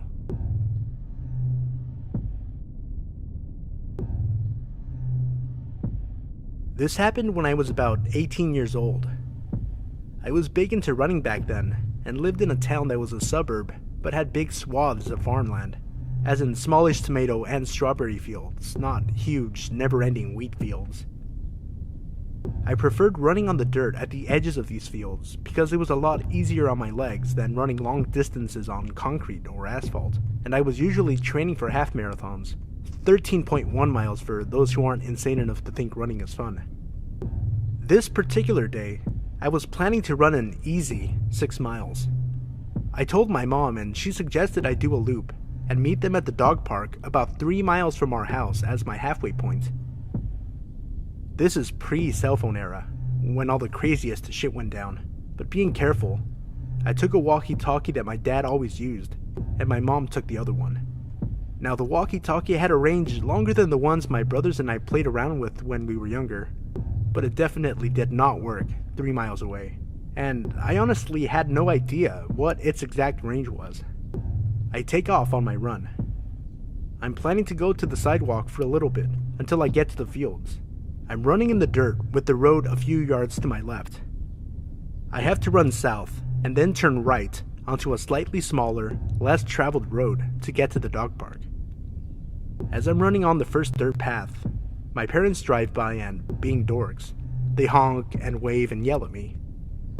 I wave, and then soon after, I make my turn onto the smaller road. This one is road, me on flat dirt, small drainage ditch, forever of lettuce field. Then a wall that is the backyard of some houses. I start noticing how quiet the street is, and how few cars are passing me. Then I randomly start thinking to myself, if someone tried to do something, I could run to those houses. No, they're so far away, I'd never make it. Then, I hear a car, but this one doesn't pass me like all the others. I hear it slow down so that it's behind me, just out of my peripheral vision. My senses go super alert, and I immediately realize what a dumbass I was to pick this route because I'm stuck out here with no one to help me and nowhere to hide. The car starts speeding up enough so that it's next to me. I glance over and I see a man. Middle-aged, white, dark hair. Totally normal looking, but I get a chill down my spine immediately. He sort of leans over into the passenger seat and says in a super sweet voice, "Hi, where are you going? Do you need a ride?" I am scared and I realize this is not good. Admittedly, nothing has happened yet, and he could be totally innocent, just wanting to chat, but my intuition is in overdrive, telling me I'm not safe. I hop over the ditch, thinking at least that will make it harder for his car to follow me if I need to take off across the field to try and make it to those houses in the distance. This pisses him off. He guns it and gets closer to the ditch and in front of where I am, and then he says in a voice I can only describe as bone-chillingly evil, "You know, you shouldn't be out here all alone. Something horrible could happen to you out here and no one would ever know where to find you." He has put his car in park and is taking off his seatbelt when I remember the walkie-talkie. The piece of crap is all static, but I'm too far away, so I immediately turn down the volume and say loudly, "Hey Dad! Yeah, I see your car. I'm over here by this red Buick, do you see me?" And I fake wave to no one. There was no car coming from the direction my parents were, and when I had started talking, there was no one behind us either. But by the grace of the universe, at that exact moment, a car turned onto the road. The guy saw it, looked at me, and sped off so fast he left skid marks. I have never run faster in my life, and I was looking behind me every few seconds and thought he'd be waiting for me at every intersection I had to cross. I was shaking. I was so scared and relieved when I got to that goddamn dog park. I told my parents everything, and my mom called the cops. They took a statement but said it would just help if something actually happened to someone else. The weird part was, I was having trouble getting my story out. I was so upset, and before I gave a description of the car, the cop asked, "Was it a red Buick?" He wouldn't tell us why, but that just added to my feeling that I had narrowly escaped something awful.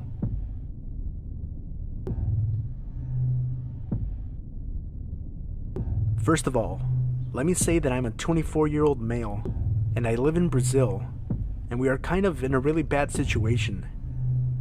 Basically, our healthcare, education, and security are garbage at the moment, because of corruption and corporate greed.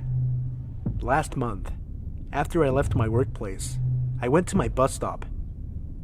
Everything was normal except that my bus was really late, but that's very common.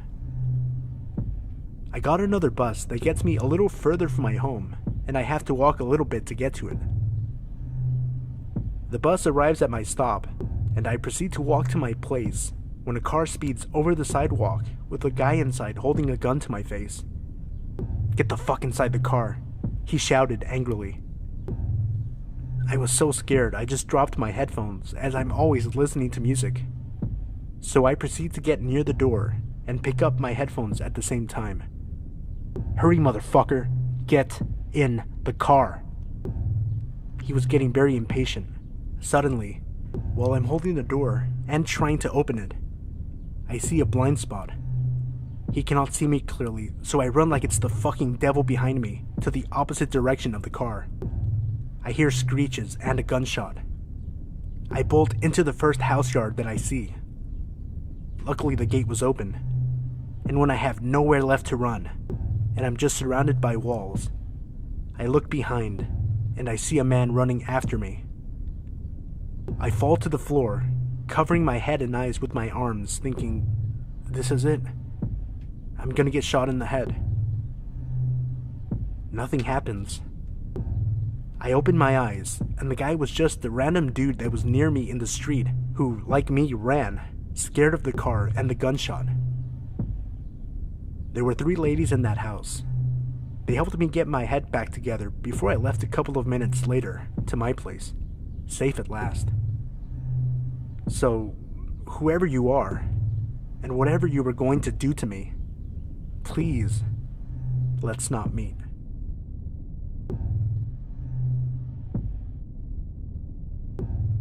I am a female, currently 22, and this happened back in 2008 when I was 14. Just some backstory. I was living in a small town out in the middle of nowhere in Australia. It was sometime in December when this happened because I remember it being hot. The main street was about a 2-minute walk across an empty lot and about another 3 minutes to the small market, which was where I was going on this day. I left my house and walked across the lot, no problem. When I got out onto the main street, a white ute turned the corner and slowed down next to me. The guy driving just kept staring. At the time, I was not the kind to confront people, so I just kept my head down and kept walking until I reached the market. I went into the market and got what I needed to get. When I left, the ute was parked across the market, near the bank, and the person was sitting in the car, and it was idling. It was about 7:30 in the morning. The bank didn't open until 10. At the time, there was no ATM at the bank. You had to actually go in and get money out, so it is not like he was getting money out. As I started to walk back, the guy spoke to me through his window. He asked several times if I wanted a lift home. I told him no several times. I started to panic since I hadn't yet crossed the road, which means I had to cross in front of his car in order to get home. There was no other way home. I tried to keep my cool and I started walking across the road when he finally said, "Get in." This felt like a command, not a question, so I started to run, as fast as I could, across the rest of the road and through the parking lot. I got home and inside before the white ute came speeding around the corner past my house. He didn't see where I went. I couldn't stop crying and I told my parents. They called the police and an officer came, but since he didn't threaten or physically try to abduct me, there was nothing that could be done. I know this isn't the scariest story, but it was scary to me. I honestly believe if I was dumb enough to get in the car, I wouldn't have been going home.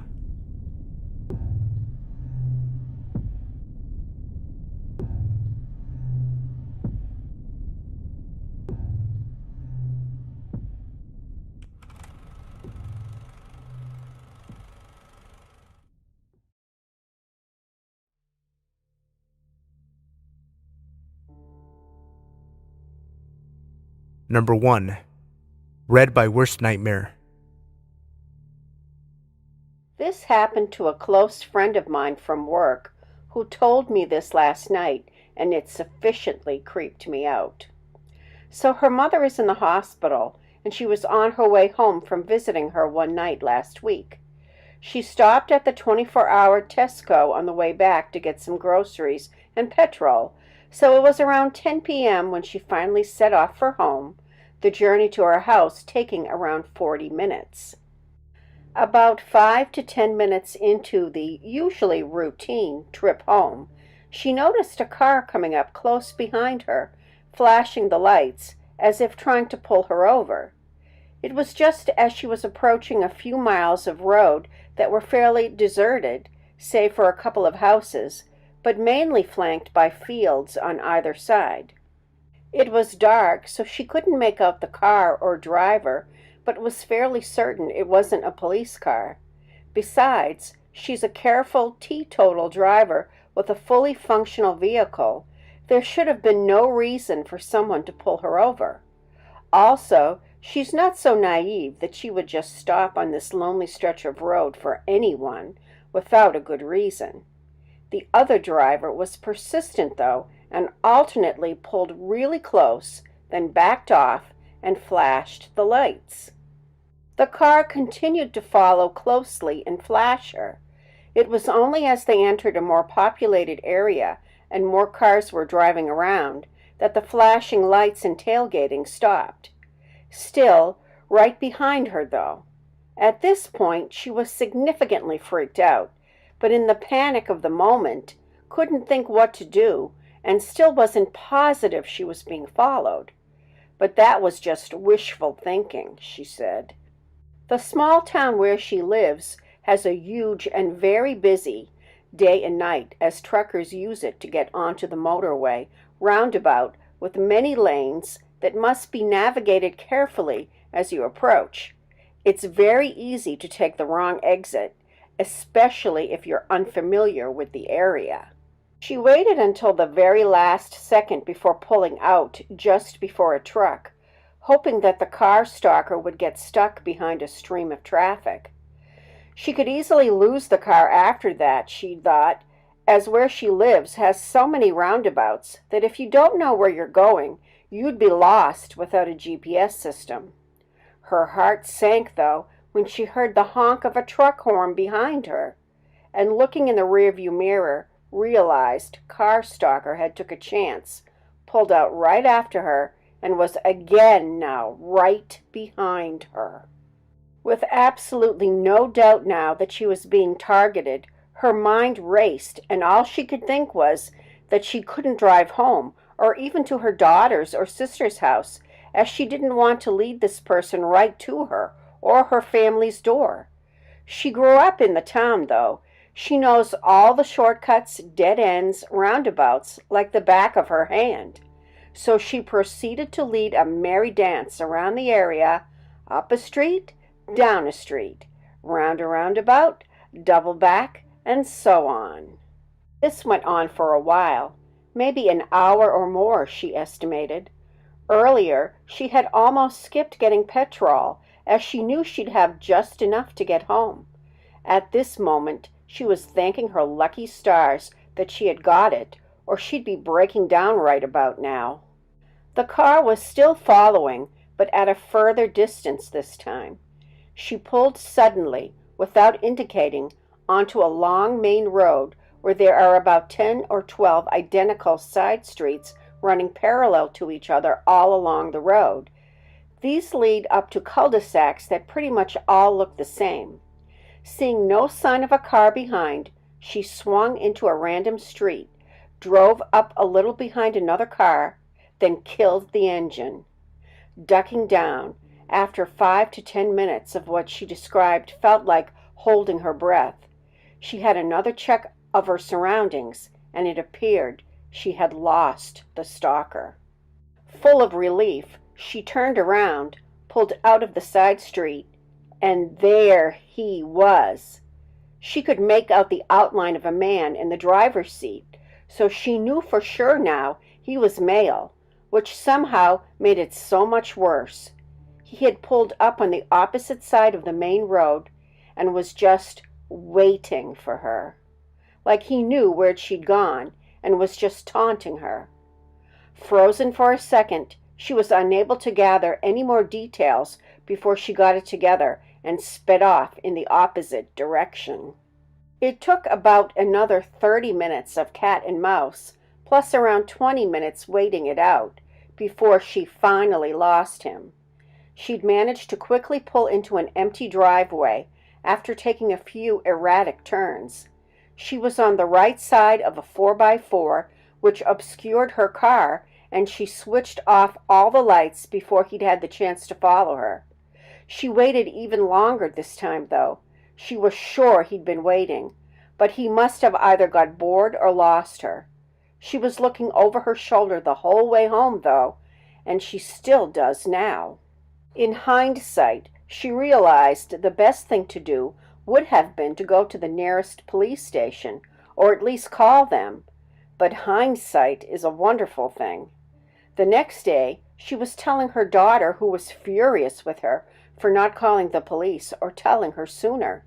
She did then make a report at the local police station and was disturbed at what she discovered. First of all, her report was not the only one. 2 other women had reported almost identical experiences. One of them had called the police while being followed and asked if there were any unmarked police vehicles in the area that may be signaling for her to pull over. They indicated that there were not any such vehicles and advised the woman to pull into a nearby well-lit and staffed service station where they met her to take her report. He soon took off when he saw where she was headed.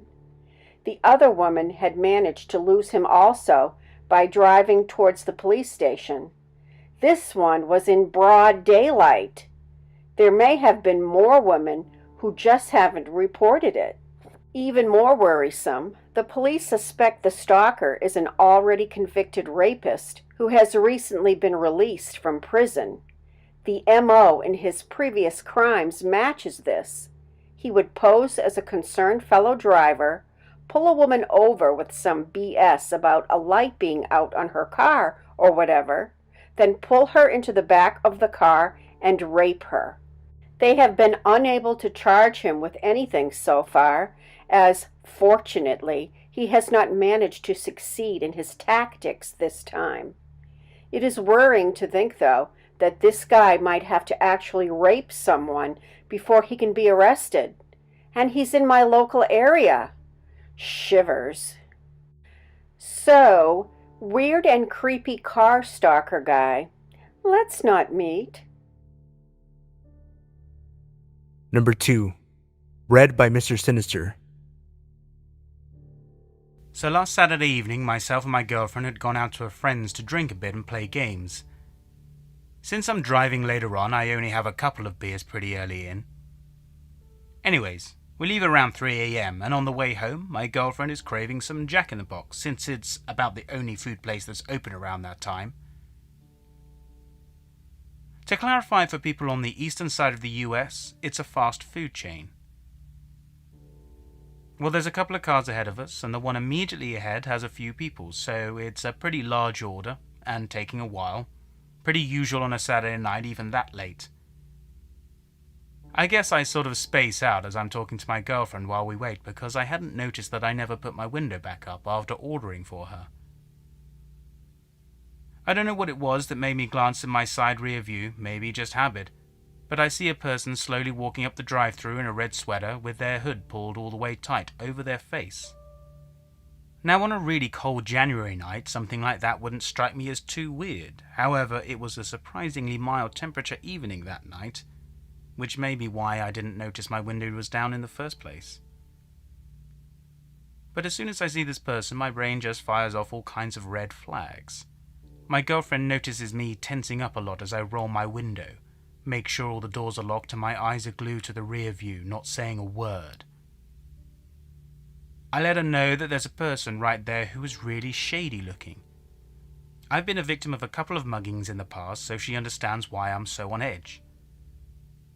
This person, though, just keeps very slowly moving closer to the car, even after he must know I can see him. I start tripping out because the car up ahead still hasn't received their order, and this person is still moving up toward my car. And this is one of those narrow drive-thrus, so my only other escape route would be just towards him if he approached the car. So I quickly shift my car from neutral to reverse, and the guy stops as soon as those reverse lights come on, and then moves forward, still the same pace. This time I start revving with my e-brake engaged. He moves forward again. I rev up again, and I had a second to see him quicken his pace forward a little drastically before I reacted by disengaging the brake and reversing and pulling a really quick stopping short, so I only moved like 6 inches back. He stops again. By this time the car in front is leaving, and I move up, pay, get my food, and inform the employee he's there. He's standing in the middle a few large paces back from my car, and I leave. I'm glad that whatever he was planning, he was hesitant about, as it's likely in the area I live in that he at least had a knife. I didn't hear any robbery reports either, so I don't think he bothered the employees, or they didn't go near the window while he was there. To the man in the drive-thru, let's not meet. Number 3. Read by Worst Nightmare. I literally just made this account to post here because I love the stories in this sub, and it made me remember one I experienced myself. Flashback to me when I was 17, just got back from work. I made it to the station near work on a hot summer day at the end of my shift. It was as usual as any. I took the train to the bus to another one. When I got to the station to take my final bus towards home, smoke began to submerge from the engine. Typical. My guardian couldn't pick me up at the station, so I had to walk the 7-mile route to home myself. As I crossed the street walking away from a near gas station, oh God, I should have just stayed there. Oh well. I noticed an elderly man walking behind me at a distance of around 50 meters. Now note that I usually overreact and panic a lot, but I had a tough day and I didn't think much of it. After 2 miles or so, the man was still walking behind me at the same distance and space, and now tiny alarm bells started softly ringing. So I used my main method to debunk my fears. Act like I'm in a phone call with someone and sit near a tree or wherever I can sit. Unfortunately, the man just slowed down until I started walking again. Now, I started to get more worried. I decided to quicken my pace and take a different route through a near town. Once again, the man was behind me. I figured that if I take a small alleyway, it would escape this pursuit. I was wrong. I took the alleyway and came down to a near small soccer field where some kids were playing soccer. I acted like I was very interested and sat down to watch their game. Finally, the man walked past me and slithered off into an unknown alleyway. Safe to say, I was relieved, but it doesn't end there. I waited 2 minutes before moving on and walked to a different alley, and guess who just came walking down another side road back to me? Yeah, damn right. Now I started to worry a lot. As a kid who is a bit overweight and has almost zero stamina, I knew I couldn't run.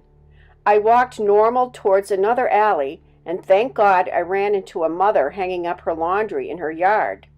I sat down near a trunk and tried to act like I was busy on my phone. Of course, at any given moment, right now was the best time for my phone to be completely drained of battery. I tried to leave when I just saw him walking behind me at a small pace, making eye contact.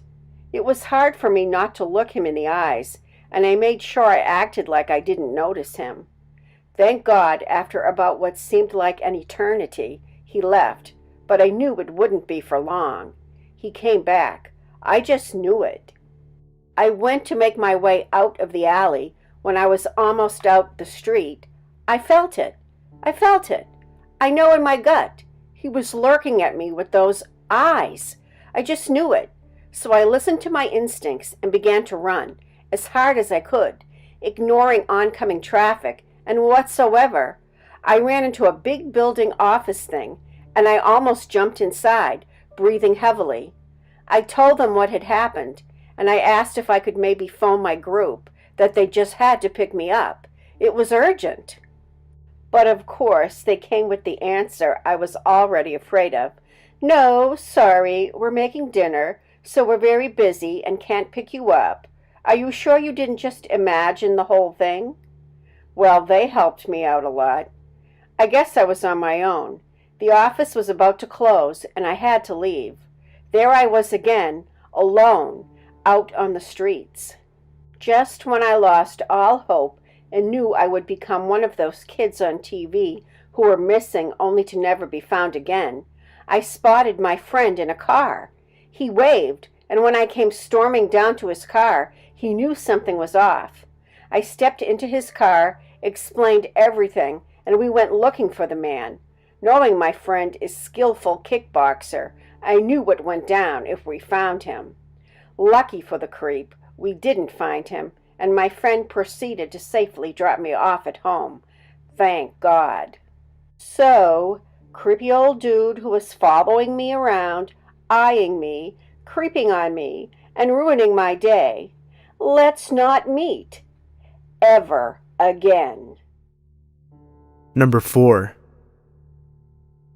Last month, I got a job in a mini-mart to pay for college since my savings weren't quite enough. I was only able to take night shifts since I spend most of the day at school and at home studying. When you're on the night shift, you're all alone, but it's not too hard, since barely anyone comes in during the evenings. There's an office where employees can hang out when there's nothing to do. There, you can monitor the security cameras and go over what needs to be done. The security cameras even have built-in motion detectors that will alert you if a movement is detected. I spend most of my time there with snacks, playing on my phone, while I wait for customers to come in. The other employees describe it as getting paid for being alone in a store, with the occasional break to help the handful of customers that come in during the night. On my first shift, I immediately noticed something out of the ordinary was going on. The motion detectors would go off when the store was empty and the cameras didn't show anything. Then I began hearing faint voices and footsteps from within the store. The voices would be indistinct but spoken in the same tone of voice that people usually speak in when they're chatting with someone they haven't met in a long time. Even customers would sometimes hear this and think it was me saying something when I really hadn't. I usually go to check but find nothing. The store is empty. Later, when I was refilling the soda cooler, I started seeing people walk past me in the reflection of the glass door, but no one was there. This happened several times, and I never saw anyone near me. The coolers would also sometimes open and slam quietly shut at random times. Do you know that feeling you get when you're in a crowded room? That minor claustrophobic sense, and that feeling like people are looking at you. That's how I always feel when I'm closing up the store and cleaning up. It could be paranoia, and I'm just imagining it, but my past experiences lead me to believe it is not. I've never had the nerve to mention this to my boss, out of fear of getting labeled crazy and possibly getting fired for being unfit. But I'm dead certain there is something going on there. I don't intend to quit anytime soon, since I don't feel like I'm in any danger, and I need the money, but this scares me a lot.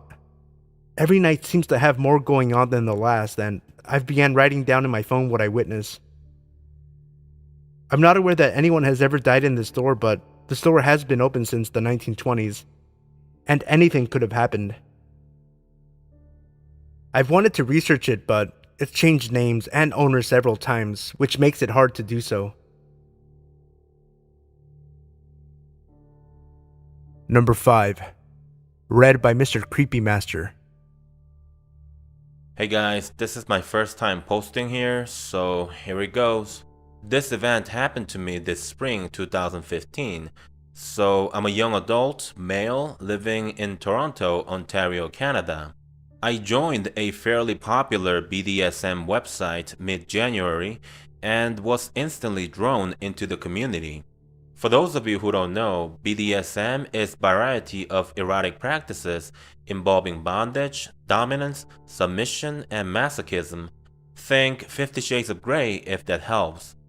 The community welcomes all kinks and fetishes alike, and everyone I've ever met from that site have been very welcoming and friendly, except for one.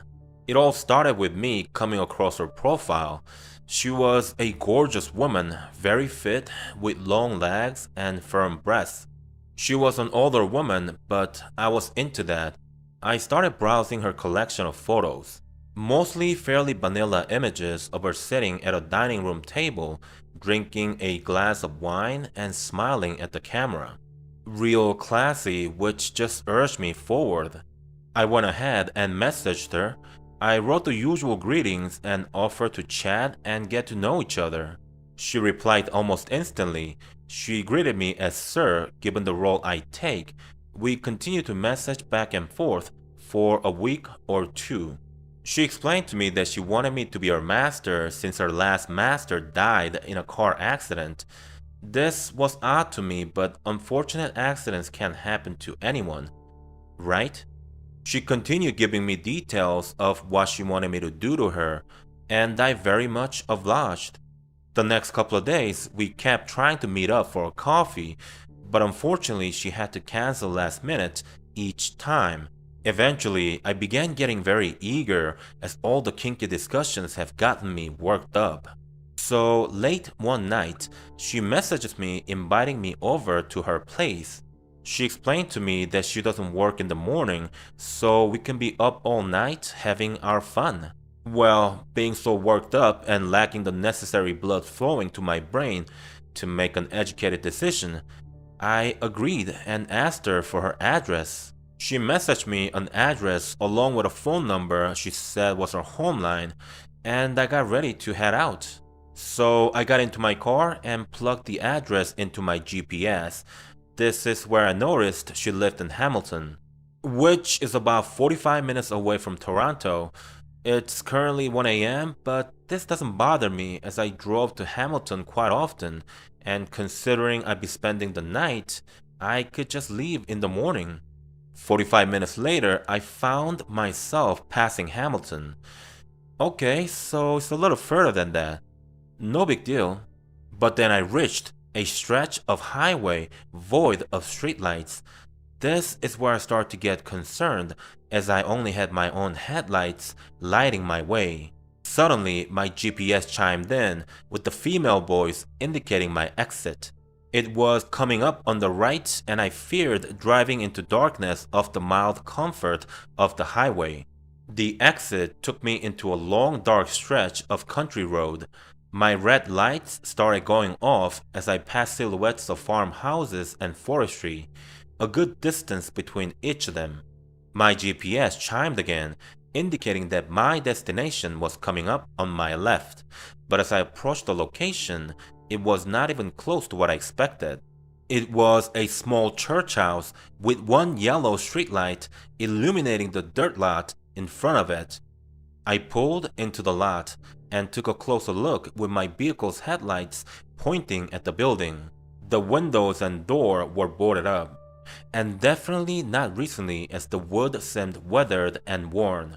My blood began to run cold as I made sure my doors were locked and my windows rolled up. The full tank of gas gave me some kind of comfort in the situation. I figured she possibly made an error in typing out her address and called the number she gave me. All I got was, "The number you're trying to reach is no longer in service." Okay, at this point I'm ready to turn and leave until I notice my phone alerting me that I have an email. It was a message from her. "Hey, I see you there. It's not the church. My place is the small house behind the church." All I could do is replay all the horror movies I've seen throughout my life, and I just couldn't believe I could possibly be living one out in real life. However, a small jolt of curiosity persuaded me forward, even if just to look at this house. There was a small path beside the church and I slowly pulled up into it.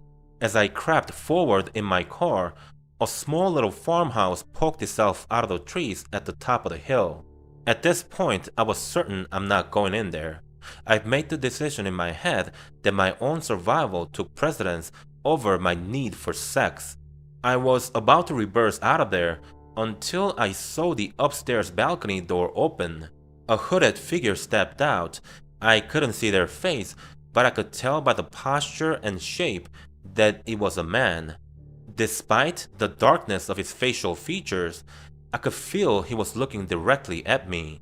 He stood there for about 30 seconds before he motioned his head in a way I recognized as the universal signal for "look behind you."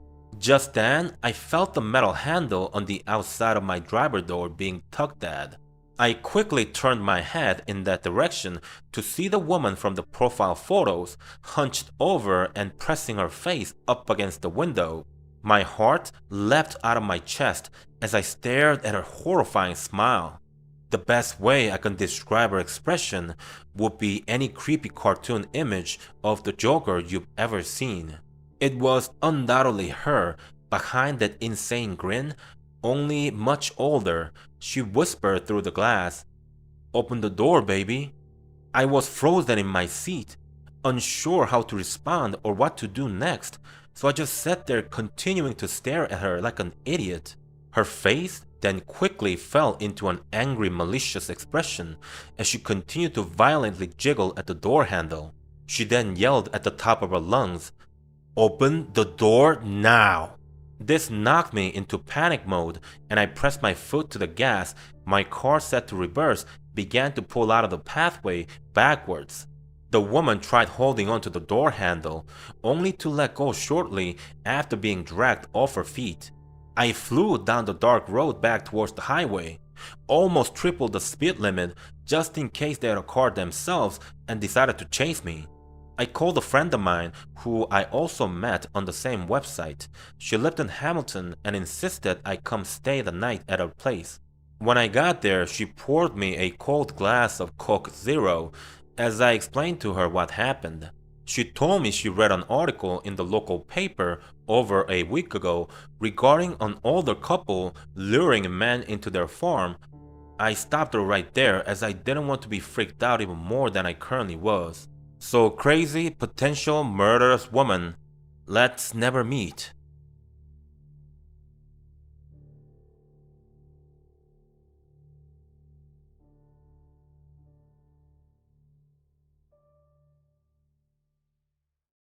Hey guys, real quick. The timestamps for each story can be found in the comment section below, as well as in the video description. If you enjoyed the video, remember to leave a like and subscribe if you're new. Let me know in the comment section below which story was your favorite. The first 75 people to comment will receive a redemption code, good towards 2 free Doctor Strange digital comic books. It seems that the codes are only valid in the United States, so sorry to my international viewers. Also, I'm going to start doing movie reviews on my channel, So be sure to let me know in the comment section below which movie you want to see me review first for a chance to win a $25 gift card for your choice of either Regal or AMC theaters in the United States. The choices are Moana, Allied, Doctor Strange, and Fantastic Beasts and Where to Find Them. Good luck, and thank you for tuning in.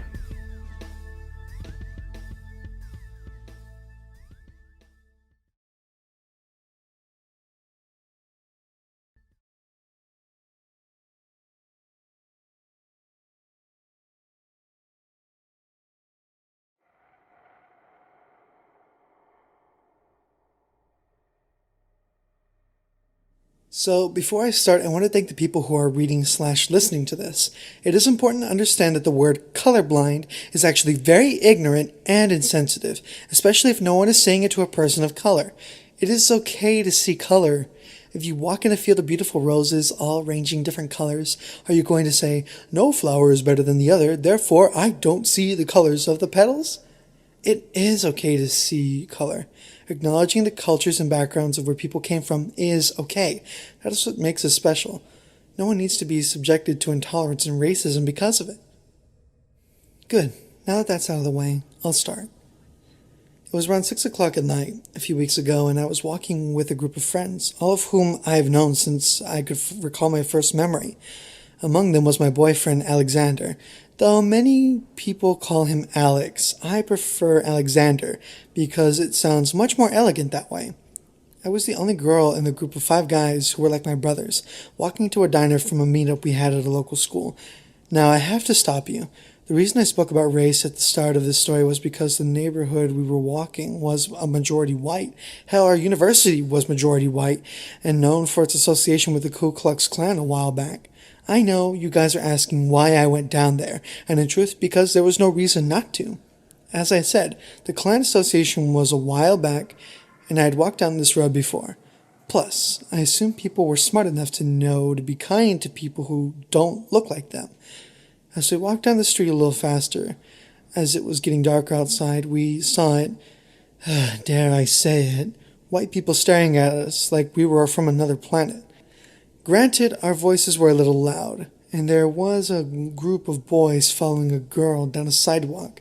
Sounds like the perfect setting for a rape, but I was fine. In fact, I made it a point, as more and more people were staring at us, to laugh and smile more than needed to express my enjoyment. As we neared the corner, we saw a car drive past us at top speed. The blur of a woman maybe in the driver's seat. I remember looking at Alexander in dismay before he grabbed my arm in such a rough fashion and yanked me back so hard. I thought he was going to rip my arm off. He gave me a look that said, yeah, I just saved my girlfriend's life. What now? I punched him in the arm and laughed. We waited as more cars drove past before we could walk. All of the car drivers looking at my friends as if we robbed a bank. Accusing eyes burrowed into our souls. It was odd, I have to admit. I don't want people to think that a group of young people walking down the street at dusk was an omen of bad times ahead. No, we were just a group of young people walking down the street, laughing and joking. No big deal. We crossed the street and continued on our hike, the breeze picking up now. I remember looking at my friend Adam's profile and saying to him, you have such a strong jawline. He laughed and blushed, hard, and a charmer I was. Then we passed a large, well, not that large, rather than a normal size house that looked large because the darkness emphasized the shape. House that stood idly by the corner where the diner was located. And no, for those who have been asking, this diner was not Denny's. I don't fuck with Denny's, mostly because of the food not being good. The house gave me the chills. Every time I passed it, I would feel the need to cross the street, but this time, even though I still had the feeling, I knew I was safe because I had my boys with me. We walked past the house. This time there was a woman in the yard, doing something with her rose bush at night. Okay. I was cautious to tell the truth. She was turned away from us and in her garden. At night! Like, what the fuck? Who does that? However, no matter how weird the situation was, I was raised by 2 polite people. I came to a halt, my friend Jacob running into me. Again, Alexander caught me before I could fall forward. I called out to the woman, "Hello there!" She turned around and, unlike many of the stories on Reddit or whatever other storytime funtime sites there are on the web, this lady looked relatively normal. Aside from the PJs she was wearing, I'd say this bitch was normal. She looked at us and said nothing. Her arms were just crossed and her face had a stone-cold look on it. I took a step back, bumping into Jacob again. I couldn't just leave now. The lady saw us and therefore coming back would be more awkward than uncomfortable. So I repeated myself. I'm such an idiot. "Hi, ma'am." Again, she made no move to respond, so I looked at Alexander, who was looking at her with his heart, took my hand. As we started walking again, something the lady said made us all turn around. "You heathen niggers." Or something along those lines. Jacob heard clearly, though. Jacob, who was a pretty big guy, not only in height but in weight, he weighed about 250 pounds and was a football player as well as a discus thrower like me. Jacob swung around and he looked at the woman. "Excuse me?" "Jake, don't!" I remember Alexander pulling at Jacob's sleeve. "You niggers need to get off my lawn," the woman yelled. We were so confused. I gave Jacob a look that said, "Did she just call us niggers?" Jacob nodded and looked back at the woman. She couldn't be much older than us, around 25 years old. The woman noticed that we weren't moving. I guess this bitch confused confusion with defiance. Hell, I bet the bitch confused 2016 for 1816. So, out of pure anger, I'm sure the woman said it again. Now I'm pissed. The only black person in the group was Jacob. I know, you guys are asking about my race by now. I'm a chocolate-covered, multiracial, 18-year-old girl. My mom is black and Arab, Israeli, Iranian, and Pakistani, and my father is Italian and black. Yes, I do consider myself black, but I was not expecting her to say nigger, and directed towards me and Jacob, who are hanging with a group of people who aren't even black. I know, you guys are asking me about the races, ethnicities, about my comrades who were with me. Well, Alexander is Indian, Adam is Pakistani and white, Quentin is Israeli and white, and Michael is Latino and Pakistani. In other words, we are all Arab or Arab mixes except for Jacob. I tell her this in less words, and the woman comes running at us with a gun she seemingly pulled out of nowhere. Alexander told me the reason he was staring at her so hard was because he saw the gun on her hip. We started to freak out. Well, I did, even though I came from a military family. My father and grandfather and uncle all served our country, and I knew what a gun looked like. I just have never been this close to one, and damn sure never had anyone charge at me with one. As we scattered, I heard a pop, pop, pop sound come from behind us. I let go of Alexander's hands and took cover behind some cars. Panting, I looked around for my friends and Alexander. I saw Jacob in the shadows looking directly at me. I put my finger on my lips in a motion that told him to shut the hell up, or we'd all get killed. I looked for Alexander and couldn't find him. I shouldn't have let go of his hand. I heard the woman approaching something a few meters away from the car I was behind. I came to a crouch and I peered over the car to see a body on the ground. No blood that I could see, just a body. I noted my eyes to see what the person was wearing and if they were breathing. They were. Just little shallow breaths, but they were breathing. Suddenly my brain registered that it was dark because I couldn't tell what the person was wearing. My heart thumped as I prayed to God that it was Alexander. And if it was him, then I prayed that he was going to live and someone from this neighborhood would come and save us. I turned back to Jacob, and I knew he could since that I was going to do something crazy. I'm not a violent person. In fact, fighting makes me cringe. I hate it that much. However, even if the body wasn't Alexander, it was someone from my crew, and they were friends and a part of my family, and I had to help them. I crept around the car, careful not to slip on the rubble that surrounded the car. As I got on the curb and looked at the person who was on the ground, I had a complete meltdown. I broke down crying and saw the body of my boyfriend on the ground. Yes, blood was present and all over his sweater vest. I noticed Jacob get up and hear his feet beating against the gravel as he ran up to the woman who was still looking at me and tackled her. I don't know how he did it, but he got her to the ground without firing the gun. I saw Michael and Quentin run up to Alexander and roll him on his back. I wanted to yell, "Don't touch him!" afraid that he would die while they were trying to save him. I'm a biology major and I knew some stuff about the human body and some stuff from TV. All that shit flew out of my mind when I saw Alexander on the ground. I ran over to him and held his hand. I remember repeatedly telling him that he was going to be fine, and next year he was going to carry our school to nationals in distance. I remember hearing him look at me, his dark glasses somewhere on the other side of the world. He had the most beautiful eyes and without glasses on. I told him, "Alexander Gideon, if you die on me," I could have sworn he wanted to laugh, but probably not. There was an ambulance and police car that rounded the corner. I don't know who called or when they called, but I'm glad they did. The EMTs worked hard to keep him. I have to praise them for that. I give them props for not killing my boyfriend. Once I saw they got him stabbed, I noticed that the police car that had the crazy woman in it was driving away. It drove away, then the ambulance drove away, and just like that, the event was over. I couldn't eat after this, so I called my mother and father to come pick me up. When they arrived, I proceeded to tell them what happened between me, my friend's boyfriend, and that crazy-ass lady in the yard. And I said just that, crazy-ass lady with a gun.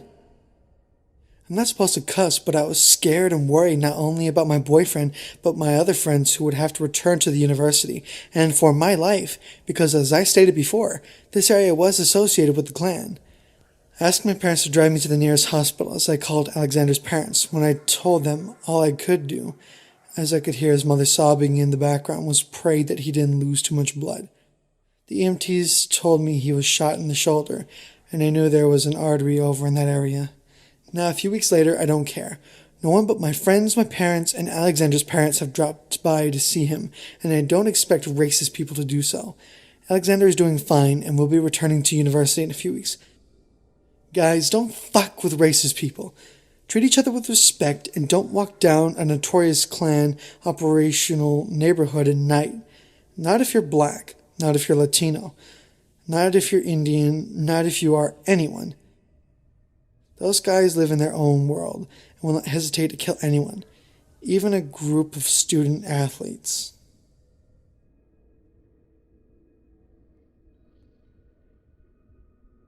It happened to me when I was 15.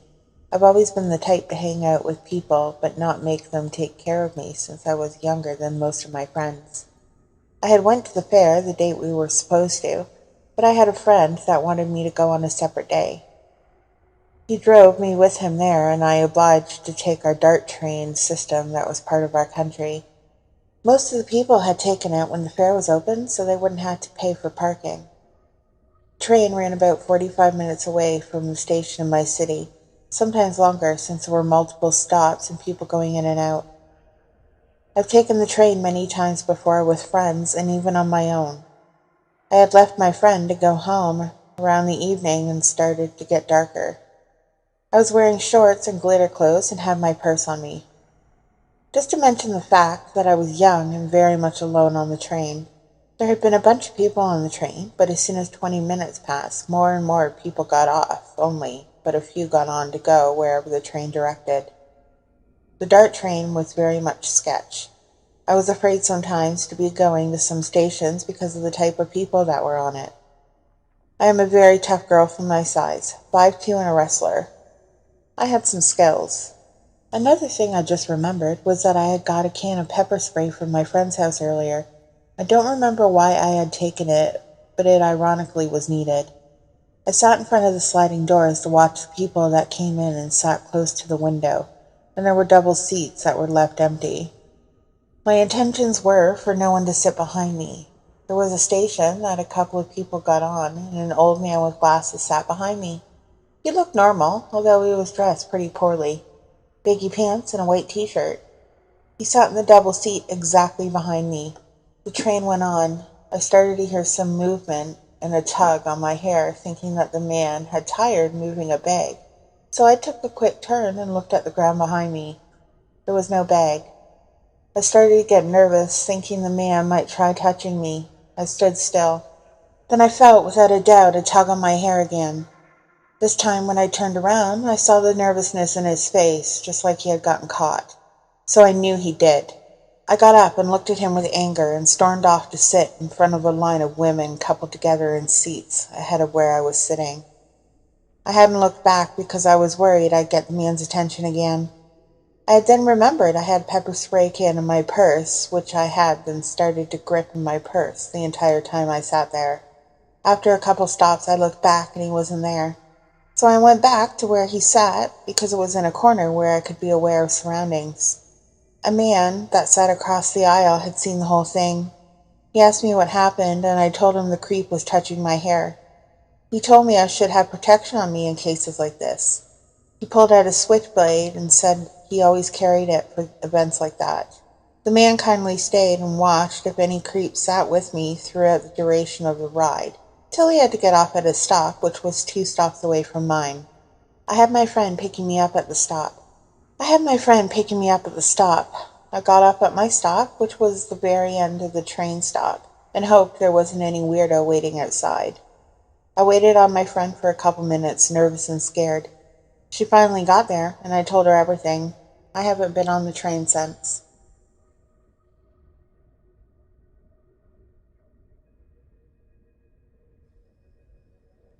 My name is Corey. When I was young, around 9 or 10, my friends and I would go to the park by ourselves. It was only a few blocks away, so our parents would let us. One day, we went behind the park and saw a very big sewer pipe. My friends and I went exploring in there all the time, each day deeper and deeper.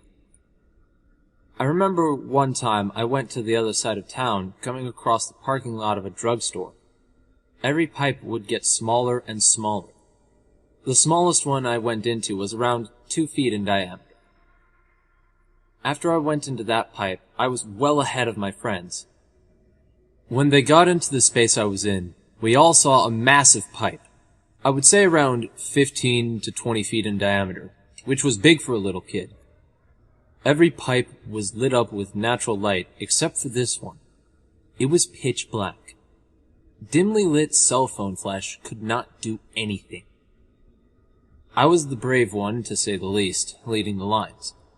No one else wanted to go in there with me, so I went myself. I couldn't see anything. The pipe reeked a horrendous odor I had never smelled, most likely death. I felt a warm, almost breath. I could feel something touch me. I asked my friends, which was silly to do because they were so far behind. When I walked deeper and deeper into the pipe, it smelled worse and worse and got much larger. I could hear a very loud splash of water, sounding like someone had been sprinting toward me. I ran out of the labyrinth that was the sewers as fast as I could. I told this to my parents, and they never let me go to that park alone ever again. I was terrified. Let's just say I never went in the sewers again.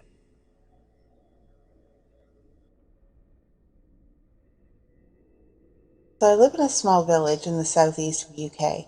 I am a 16-year-old female and quite tall for my age, so I tend to attract unwanted attention wherever I go. And in this case, it's more sinister.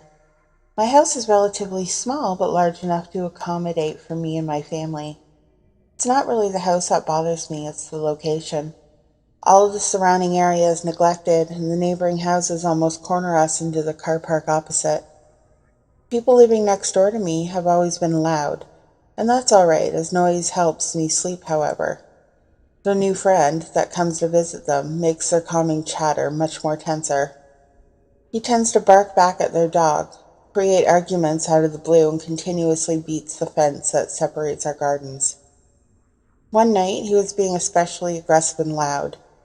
I, being the nosy type, decide to look out of my bedroom window, which looks out on their garden along with mine. I watched them for a while, fascinated by how they all seemed to ignore his violent outbursts and still manage to have a nice time. Tommy, which I later found out is his name, notices me and looks up. Tommy is short, bald, quite chubby, and has a lazy eye that drifts to one side when he talks. When he notices me, he smirks to himself and winks. I immediately realize how rude I am being, giving him an apologetic smile, close my curtains, and go back to bed. The next day is Monday, and I have to leave the house by 7:30 in order to catch the bus to school on time.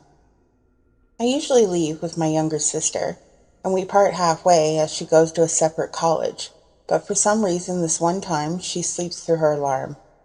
I leave the house alone, and as in the middle of winter it's still quite dark out, which makes my solo trip quite unsettling. As I get up to the point in which my sister and I part, I look back and see Tommy's distinctive white van speeding up the road. As he approaches me, he slows down, and so I take out my earphones and turn to face him. Thinking he wanted to tell me off about spying on his evening with his friends last night, I begin to get a little nervous. He gives me the same smirk he did the night before and says, "Hey, Jenny, right?" I then respond with a casual, "Yeah." He smirks again and says, "You want a ride? I'm on my way to the pub. You can come if you want. I won't tell." I give him a nervous smile and decline, starting to walk away, hoping he would get the message. He then drives slowly next to me and says, "I like your hair, red. Red-haired girls are always the sweetest." I thank him and speed up my walk and cut over the green to my bus stop. He then speeds off with a disappointed frown. Okay, well, nothing really happened after that until I went for a long weekend holiday with my grandparents and cousins to a farm. There I would stay in a very small caravan with them, just like what I had done when I was small. These happy memories of my past were crushed when I see an old familiar van parked a few spaces to the left of us. I feel my stomach churn and I tell my grandmother. She tells me to stop being so paranoid and takes me by the hand to go and say hello. Tommy comes out with his girlfriend, with overjoyed expression on his face, which made me believe then that this could have actually been a coincidence. After my grandmother had finished chatting with them about past holidays and future plans, we head back to our caravan. The next day, Tommy is constantly looking out at our caravan and taking walks in front of us, then back again, for a few minutes every 2 hours or so. What really creeped me out was when we all went to see the animals at the farm. There were pens of animals all around this large room, with the odd hay bale nearby for us to sit with the animals and pet them. Me, being an animal lover, I sit down with a small lamb, and this helped me forget about the whole Tommy issue, until I feel the hay sink a little. I turned my head to see Tommy sitting next to me with a wide grin on his face. He started to stroke the lamb and purposely touching my hand as he does. Thankfully, my grandfather is really overprotective and saw this middle-aged man next to me. So, instinctively, he came over and sat very close to me and wrapped an arm around my back. This eased my nervousness for a while, until my little sister fell and started to cry, which left my grandfather to help her as he got up to help. I did so too, as I couldn't stand being alone with Tommy any longer. As I stood up, though, Tommy grabbed my arm and asked in a threatening tone, "Where are you going? You going to ignore me again?" I said I need to be with my grandfather, in which he replied, "Such a pretty thing like you needs to be kept clean." He then wiped the hay off my butt, whilst biting his lips slightly. I broke away from him and spent the rest of my holiday in our caravan. He hasn't really bothered me after that, except the occasional wink and his decision to help my dad with his car when he realized I was helping also.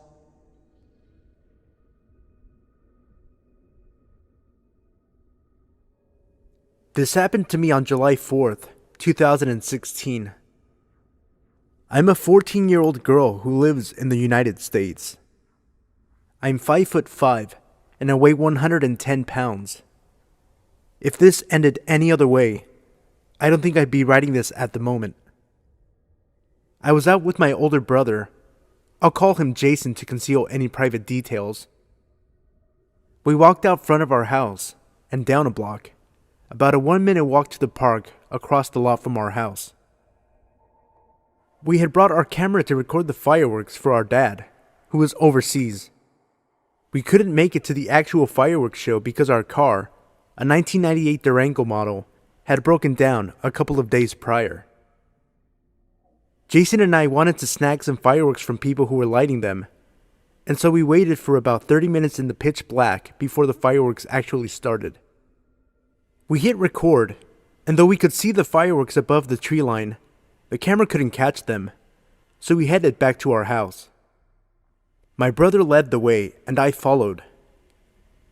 We were about 100 feet from our house when we heard more fireworks. Jason hit record and started filming. We were now in front of our neighbor's house, recording the fireworks we could see from behind their roof. All of a sudden, we see flashing lights coming from the neighbor's bedroom window. I thought this was strange, but it was none of my business to begin with. About 30 seconds passed, and a silhouette of a person appeared in front of the window. My brother and I kept recording even though we thought it was stupid. About 4 minutes passed, and we decided to head the rest of the way home. Then, all of a sudden, a light is lit at us. I turn around to see who the person is, but because of the light in my eyes, I couldn't see the person. We started walking faster, and so did the person.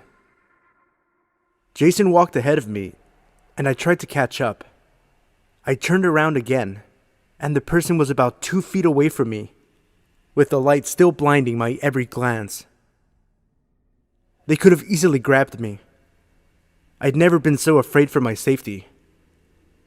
All of a sudden, I hear my mom yell from the house. She yells at us to come back because we were gone for so long. About 45 minutes, I'd say. We yell back that we are coming up the driveway. I turn around again, and there is no person, no flashlight, no sign of life on the street anywhere. The figure had vanished like they were never there. I told my mom, but she just brushed it off. I never found out who was chasing after us, and I hope I never do.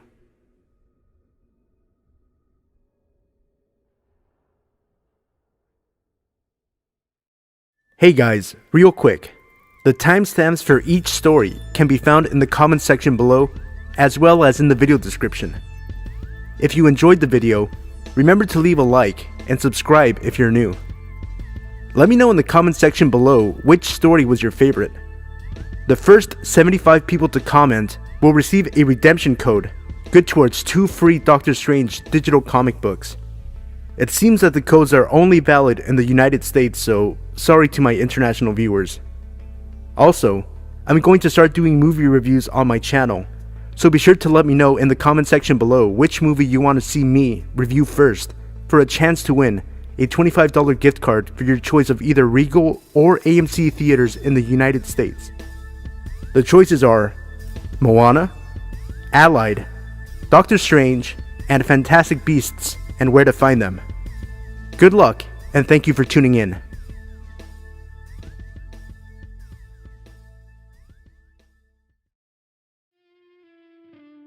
Hey everybody, it's Sino. Before the video gets started, I just wanted to thank you all for all of your support. We hit 9,500 subscribers a few days ago, and we have 10,000 right around the corner. So remember that when we do hit 10,000, I'm going to be doing my face reveal on this channel. Let me know what you guys think of the story in the comment section down below, and if you enjoyed the story, remember to leave a like, and if you're new, consider subscribing. Starting this Friday, May 26th, I'm going to start uploading daily videos to this channel featuring scary stories from Reddit. I'll be finishing up finals this Thursday, May 25th, so after Thursday, I'll be free to start uploading daily videos featuring scary stories from Reddit. I hope you guys enjoyed the video, and if you do, remember to leave a like and subscribe for daily videos starting Friday, May 26th. Thank you for all the support, and I hope you enjoyed the video.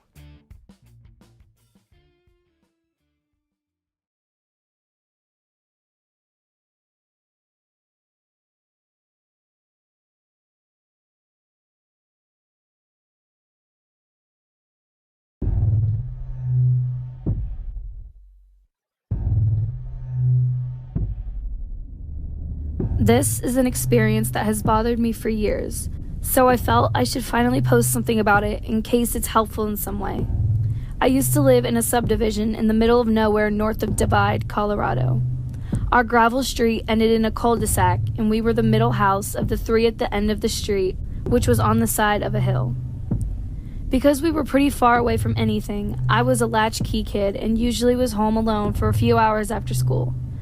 This took place in the early 80s when I was about 8 to 9 years old. One day, shortly after the bus dropped me off and I got home, I saw someone pull into the driveway. I didn't recognize him, so I hid behind our wood-burning stove in the corner. He came up and started insistently knocking on the door and looking in the window. He then strangely tried the doorknob. He just wouldn't stop knocking, so I came out thinking if this guy was a burglar and saw me, he would go away. When he saw me, he asked me, through the door which had a window pane, if I could open up the door, and I replied my dad was in the shower. He didn't react and said he was there to see my neighbors, mentioned them by name. I told him they lived next door in the house on the left. He said okay, seemed a bit frustrated, but started walking away to his car. But instead of getting in his car, he started walking around my house. The house was built on the side of a hill, so it had a walkout basement. I started freaking out because at this point this wasn't normal, and I thought he was going to try and get in through the sliding glass door in the basement, which was locked. I got ready to jet out the door and into the woods, but then I saw him come up the other side of the house, get into his car, and tear out of my driveway, up the gravel road. He never did go to my neighbors, who he said he was looking for. Sobbing, I picked up the phone and called my neighbor halfway up the street, who had a son my age and used to watch me sometimes. She had seen the car speed up the gravel road and told me to come over, so I took off running through the woods to my neighbor's house, avoiding the road in case he turned around and came back. Of course I told my parents, but I don't really think they let it sink in, and since my neighbors weren't home, they said he probably mistook the house. From my standpoint, I'm pretty sure if I opened that door, I would not be here today. No one randomly drives down my street, much less into the subdivision in the middle of the mountains where I lived, and I never saw the guy at my neighbor's house. I vaguely remember one of my parents asking my neighbors if they knew the guy based on the description. Shorter white guy, round glasses, long brown hair slightly balding, and a longish beard. But they didn't know who that might be. I've always felt he knew I was there alone, based on his non-reaction to me saying my dad was in the shower. He knew the layout of the house, which is why he walked down the side of the house to the walkout basement. He preferred not to leave any physical evidence, which is why he didn't break in. Not sure if my parents knew him or not, but because of the remoteness of the location and the fact we often played in the woods, I'm pretty sure if I did get snatched, they would have chalked it up to me getting lost/hurt wandering around. We moved out of state a year or so later. Never heard of any other local kids go missing, but I can't believe that this guy didn't try to make someone else disappear.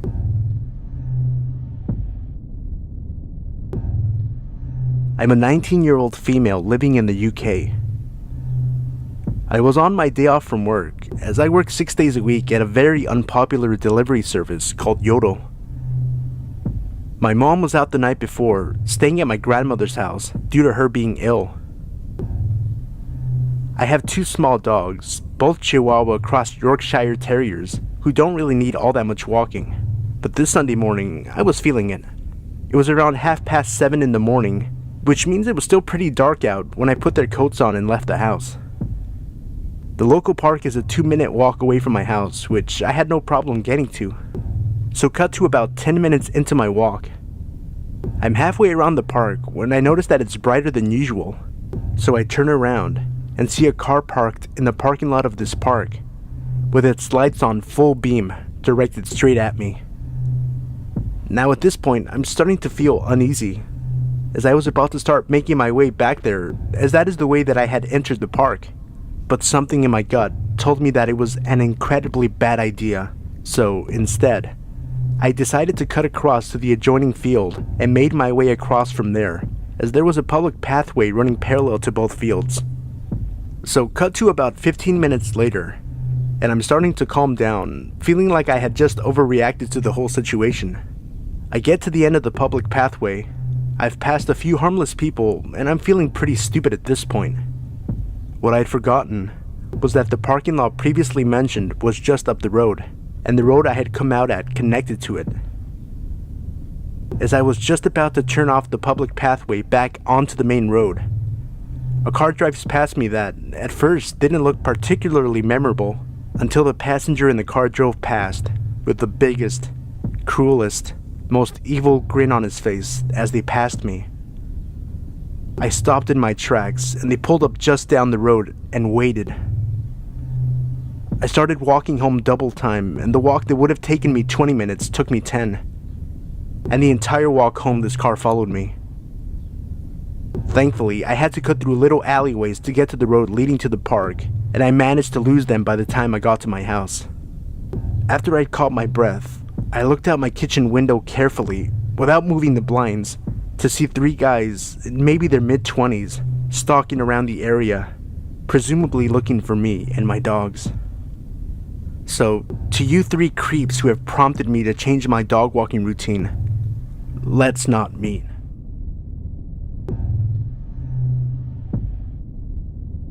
In my lifetime, a lot of weird shit has happened to me. Because of my parents' job, I've practically grown up in a courtroom, and I can say that I've seen some messed up stuff. I can also say that I've almost become desensitized to some of these things. That's some background on this situation. Now to get to the story. I used to go onto Omegle and get the IP addresses of some old creeps that were under the filter children or kids.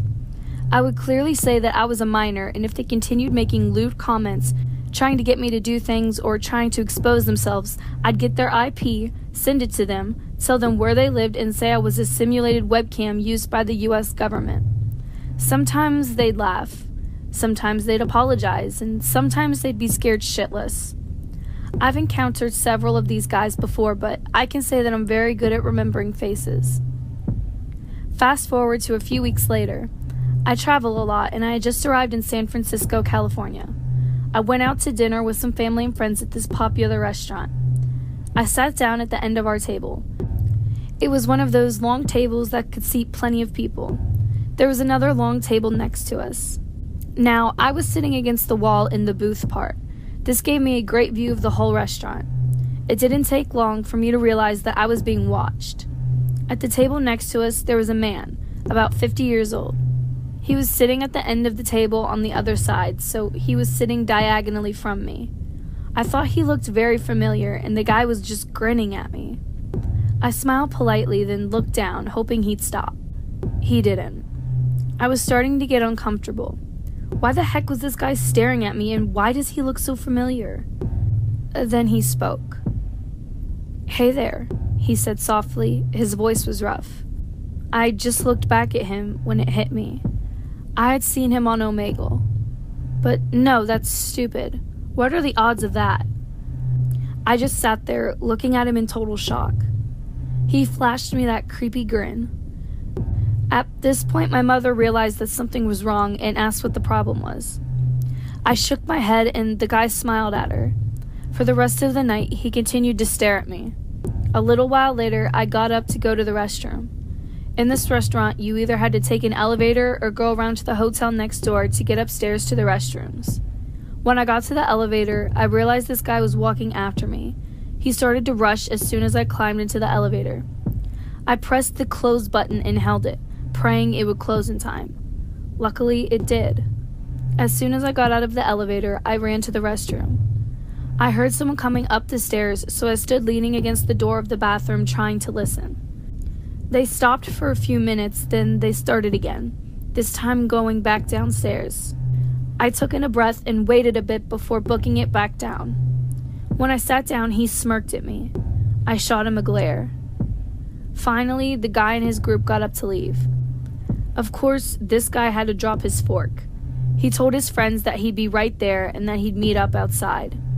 He picked it up, looked me in the eyes, grinned, and said, "It was nice seeing you," then stood up and walked out. At the time, I just thought he was a major creep and that it was really weird that I had seen him on Omegle.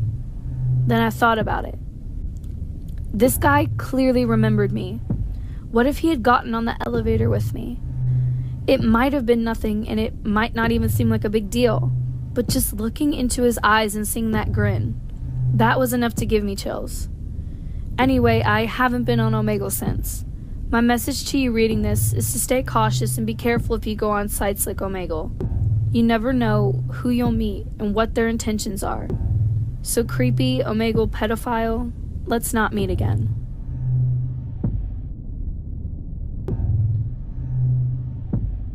I'm a 16-year-old girl, and as many teenagers, music is basically my life. I recently got new headphones which work very well, but I'm very clumsy and I broke a part of them. They still work, but I have to put my hands around my head to keep them in place. It takes me about 45 minutes to an hour to go home after school, which includes a tramway, a bus, and a bit of walking. I was really pissed about my headphones, so I thought that after taking the bus, I would play my music out loud on the street that leads to my house, knowing that there is usually no one taking the same way home as I do, aside from a girl who I don't know, but goes to the same high school as me. I really hoped that she wasn't taking the bus, so I could play music once I got off, but there she was. I have recently moved into a little village. I didn't know many places or streets to take instead of this one, which my father used to take by car. I thought it would be a bit longer, but I really didn't mind, so I just played my music. I quickly got bored because the sound coming out of my phone wasn't really loud. I put my headphones back on, even though I looked like a huge idiot holding them with my hands. As I got closer and closer to my house, I take a turn, and I see a man on the side of the road. He looked at me, threw something on the floor, and then walked to the middle of the road and stood there. I turned my music off and listened as he was saying things, though I couldn't understand much. He was staring and talking in my direction as I passed him. Being kind of creeped out by him, I looked behind me through my phone's reflection. He was following me, still talking. I walked a bit quicker. Then, I took the final turn and rushed into my house. I ran as fast as I could and locked myself in my house. I was home alone, so I quickly dialed the police number on my phone and had it ready, just in case. In the end, I didn't end up using it. Today, I saw some police cars going in that direction and learned that a little boy was reported missing. That's when it hits me. This wasn't the first time I saw that guy. One night after school, I was almost in front of my house when a hooded man ran away from the other side of the street. I clearly saw that he was staring at my house, which creeped me out. He had the same hood as the guy that followed me. Since then, I never go out without a small weapon. Please, be careful, even when you're close to home.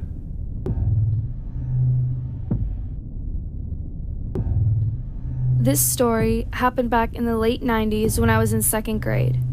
At the time, my uncle, my mom's younger brother, was enlisted in the US Navy. Due to the nature of his job, he constantly traveled to other parts of the world. He was frequently stationed in different countries, sometimes for years at a time. Since he was usually so far away, my family did not get to see him very often. My mother and him were very close, and I had a special relationship with him as well. Every time he visited to a new place, he would send me a gift, a magic lamp from Saudi Arabia, castanets from Spain, rosary beads from Notre Dame, and so on. He was also a lot of fun, and I treasured the time that we spent together. This particular year, he received some time off and informed us he would come stay with us for the holidays. I was beyond thrilled to be seeing one of my favorite relatives. One day, while both my parents were at work, he decided to take my brother and I to a nearby mall. At the time, my brother was 12 and I was 7. We had a good time going to the various stores, getting lunch, and watching skateboarders at an indoor park. Although my uncle loved us dearly, I wouldn't exactly call him the most attentive babysitter. While the three of us were heading out, my brother and my uncle were much farther ahead of me. Both of them walked extremely fast and seemed to be engaged in their conversation. Being a very small girl for my age, combined with having Lyme disease, made it difficult for me to walk at their pace. As hard as I tried to catch up with them, I only seemed to be falling further behind. Suddenly, from the left side, I felt someone grab me. It happened in an instant, and my mind raced while trying to process what was happening. Looking up, I saw him. A face that I recall clear as day 20 years later. He was an old man, perhaps late 70s, but his face was horribly disfigured. All of his skin hung low and poured over his other features. What I remember most was his nose, which was more of a giant tumor so large that it covered his entire mouth. Looking back, it is now clear to me that he had elephant man disease. The man did not say anything to me, Instead, he crouched down to my level and put his face just inches in front of mine. Then he made the most intense eye contact I have ever experienced. Both of his hands were wrapped around my arms so tightly that I winced in pain. Abruptly, he began shaking me, as if forcing me to look at him. I was so paralyzed in fear that I could not make a sound. For some reason, I simply stood there, frozen, staring directly at him. While this was happening, the mall was by no means empty. People passed by, but they either didn't notice or didn't care. After about a minute, which seemed far longer, adrenaline got the better of me, and I violently wriggled from his grip. In tears, I moved as briskly as I could towards my uncle and brother. Luckily, the man did not follow me. By this time, my family members had finally realized that I was gone, and both turned around while I approached them. Their backs were to me during the entire encounter, so they had no idea what just occurred. I didn't say anything to either of them because I was afraid somehow I had done something wrong. When I got home, I had bruises from where the man had grabbed me. I hid them from my mom so I didn't have to explain what had happened. That incident left me so traumatized that the very same night I went vegetarian. In my 7-year-old mind, every time I looked at meat, I would think of that man's face and the way he had stared so intently at me. I would have nightmares that he was coming back for me and was petrified to go back to that mall for many years. Now that I am an adult, I look back and wonder what exactly transpired. Did he want to kidnap me? Was he tired of being ignored by society? Perhaps he had dementia? I will never know. Even though I have empathy and wish him well, I also take solace in the fact that we will probably never meet again. Disclaimer. In no way, shape, or form is my intention to speak ill of individuals who have any type of deformity or condition. This story is simply my recollection of an event that occurred when I was a child. Please keep this in mind in your comments, as I would never judge someone based on physical characteristics that they cannot control.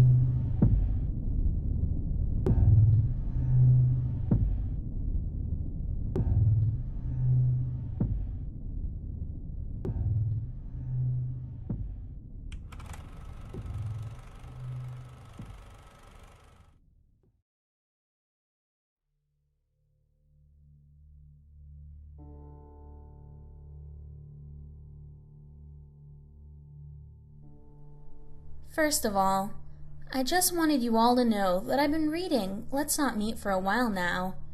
I never posted anything myself, but I do have something that I'd like to share that still creeps me out just thinking about it.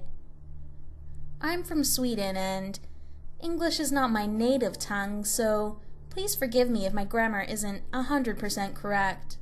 This happened a few years ago when I had just finished high school. I had just moved to a new town where I started working at a video game store in a mall a bit outside of town. It was really fun at first. I loved talking about games and met a lot of customers who I had a lot of really nice conversations with about games all day long. It really seemed like a dream job for a game nerd like me. Since I'm a female, I often had to deal with people being really questioning about my actual interest in video games. Sigh. But most of our customers were really friendly and non-prejudiced, which made working even more fun. Until one day. Our store had a lot of regulars, and I soon started to recognize almost every one of them. Most of them were just regular people coming in to pre-book some games or have a nice chat for a bit while looking through our new releases, while some of them were a bit more odd. I didn't really pay much attention to the odd ones. They didn't really do anything besides acting a bit weird, asking weird questions and stuff. One of the odd ones usually came in every day to help me sort all games in alphabetical order, which made me glad. I often had to run the store all by myself and had little time to do that kind of work between customers, unpacking boxes, and all the store marketing. He didn't really speak much, but I'm a very social person, and naturally I talked a lot to him and made a lot of jokes, which he seemed to appreciate in his own quiet way. like it was uncommon for him to have someone to talk to him at all. I thought he seemed nice, and assumed that he just had a hard time socializing with people, so I tried my best to win his trust, and to not say anything that would make him uncomfortable. But one day, he started to act a bit more weird than usual. It was a regular day at work, and the guy came in as usual, asking if I needed help with anything. I appreciated his offer, but gladly declined and said that I had everything under control. As I started my daily routine in the store, marketing new releases, cleaning the floors, etc., I started to notice that the guy was following me around. He was really quiet, and every time I turned around, or noticed that he was staring at me, he looked away instantly. I didn't really think much about it at that point. I had too much work to do, and kept on doing my routines and dealing with other customers. But he kept following me around, always staring right at me. After a couple of hours, I noticed he was still around. I guess I'd been too busy to notice him, but he was still in the store and still staring at me. I was about to close up when he started asking some really weird questions, like where I lived, if I had a boyfriend, what my full name was, and if he could add me as a friend on Facebook. I declined, telling him we had a strict policy at work not to add customers as friends on Facebook. Which I faked, there really isn't any policy. I just didn't know what to say, and his questions started to make me feel really uncomfortable. I told him politely that I had to close up the store. He nodded and started to walk away, slowly, turning around every now and then to see if I was still watching him. I closed up, went home, and didn't really think much about it. I told my current boyfriend at that time about the guy and his strange behavior.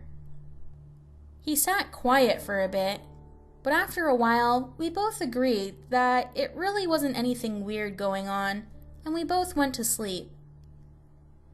The next day seemed like any other day at work. I had just started doing my daily routines when the guy showed up again. I said hi, trying to sound as positive as possible, but he didn't answer me. He just quietly started to sort our games in alphabetical order, like he usually does. But I noticed that he was always keeping an eye on me. At this point, I actually started to freak out a bit, but luckily, it was a Saturday and I had a lot of customers, so I was never alone in the store. The day went on really quick, and when it was time to close up, there he was again, right in front of me. This time, he wasn't really as quiet as usual, though. He started to ask for my full name again and demanded that I would add him as a Facebook friend.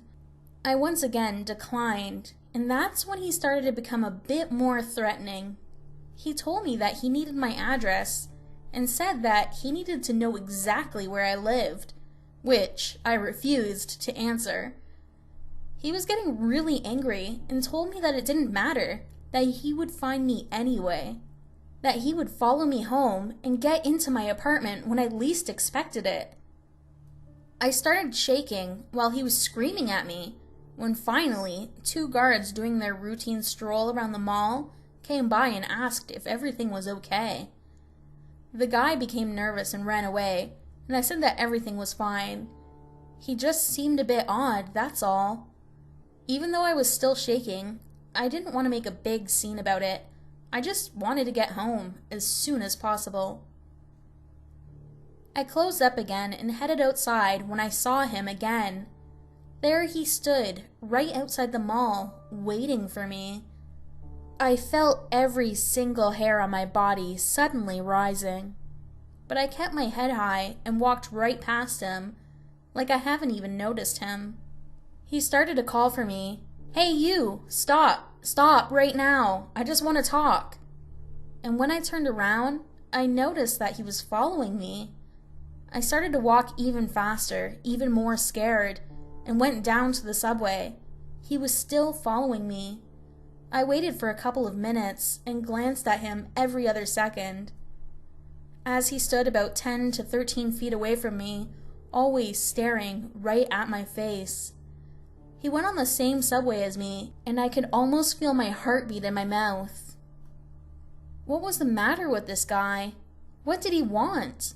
I really didn't even want to know. I just wanted to get home without him following me. I texted my boyfriend that I was followed, and he told me to get off at the station before mine, and that he'd meet me there. I did as he said, still watching every move that guy made. The subway stopped and I went off, as did the guy. I went up the escalators and noticed that he was running towards me. I started to run as well, as fast as I could, up the escalators, where I finally saw my boyfriend waiting for me. As soon as we met up, the guy froze still, turned around, and started to run away. Just like when the guards at the mall approached us. My boyfriend tried to calm me down as we walked home, but I just couldn't get the guy's creepy stare out of my mind. Let's just say I didn't sleep well that night. The next day, I called my boss and explained what happened, and he told me to stay home for a couple of days, which I gladly did. My boyfriend was furious with hatred against this guy. Who knows what could have happened if I had walked home alone that night? It gave me shivers just thinking about it, and thinking about getting back to work and seeing him and his eyes staring at me again. I almost couldn't handle it. A couple of days later, my boyfriend sat me down by the kitchen table. His facial expression was totally serious. He held my hand, looked deep into my eyes, and told me that I never, ever had to be afraid to go to work again. I asked him what he meant, but he just shook his head and said that it all was taken care of, and that I didn't have to worry about it. I couldn't get anything out of him, but just as he had said, when I got back to work, the guy wasn't there. Not that day, or the next day, or the day after that. It was almost like he had disappeared. I didn't ask my boyfriend until years later about that guy again, and what he had actually meant when he said that it was all taken care of. He didn't want to tell me at first, but after I'd begged him for a while, he finally cracked. I think it's accurate to mention that my boyfriend had been involved with some kind of gang before meeting me. I don't know much about it. He told me that after I first told him about the first incident at work, he had contacted some of his former friends and asked them to track down this guy, and they had found out that this particular guy had been following and raping women around town for a long time before I even got to know him. The reason he had kept this from me was because he didn't want me to be more scared than I already was. But he assured me that he had been taken care of, and that I never had to be afraid again. I never asked him about what happened again after that, but just thinking about it still gives me shivers. I wonder how many girls before me were a victim to this guy.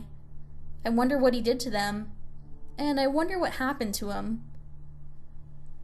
The only thing I know is that I never saw his face again, and you know what?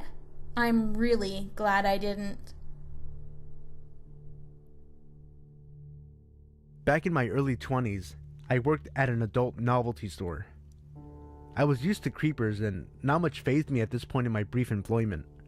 A typical day consisted of an array of colorful people, all of which I'm sure would make great entries, especially the geriatric men that would come in and act like they had bad eyesight and have me read the directions on the back of the penis enhancement creams to get cheap thrills. Gross, I know. After a while, you just learn how to deal with these people and make them move on. Applying for this job, I was naive to the extent of the nut jobs I would have before me. This job was actually very character building in many ways. Enough about that. This particular day, I was working an all-day Sunday shift. Normal to have but a handful of customers. I was camped out in my desk chair inside the circle counter in the middle of the store watching my Golden Girls box set on the television that hung above me. Typical Sunday. I'm assuming it was nearly 1 p.m. at the time. I happened to look out the glass door window to see a red pickup pull into a parking space way far back in the lot. Strange. There were no cars but mine parked out front. The store was completely isolated except for a 7-Eleven caddy corner separated by an alleyway. I was all alone. I see a skinny guy get out and starts to slowly make his way to the storefront. He comes in, I greet him, and he just stands there. I turn away from him, enough to keep him in my peripheral, then he slowly proceeds towards me. He makes his way up to the counter and I'm now facing him. He had bloodshot, watery eyes, dressed in baggy clothes and a cap. He hands me a wad of dirty crumpled money and says in a monotone voice, "I found this in the parking lot.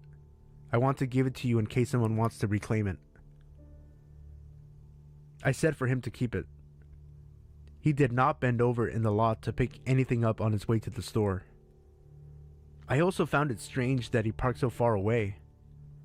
I was onto him but already getting creeped. I just wanted him to go away. He gave me a sick feeling. Considering the clientele, this was a big deal. He told me to take the money several times and he was so persistent.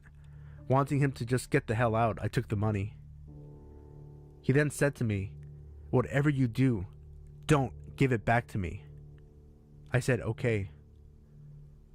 He starts to slowly walk out, and just as he reaches the door and I'm about to sigh my breath of relief, he turns and inches his way back towards me. "Can I have that money back?" he asks. "I thought you said you didn't want it," I replied. "I don't," he said. "Okay, I'll keep it here for safekeeping." This went on for a few solid minutes. I knew I was dealing with a real piece of work and he kept trying to get behind me, and I was wheeling around in a circle so I could face him at all times. His eyes were so intense and fixated on me the entire time. When he finally left, I was shaken because he was so eerie. I looked down at the filthy, tattered, crumpled money and counted out 6 $1 bills. What the hell? I thought. But I shook it off as another day in the life at the sex shop. A couple of hours go by, and I had swept all the previous weirdness under the rug.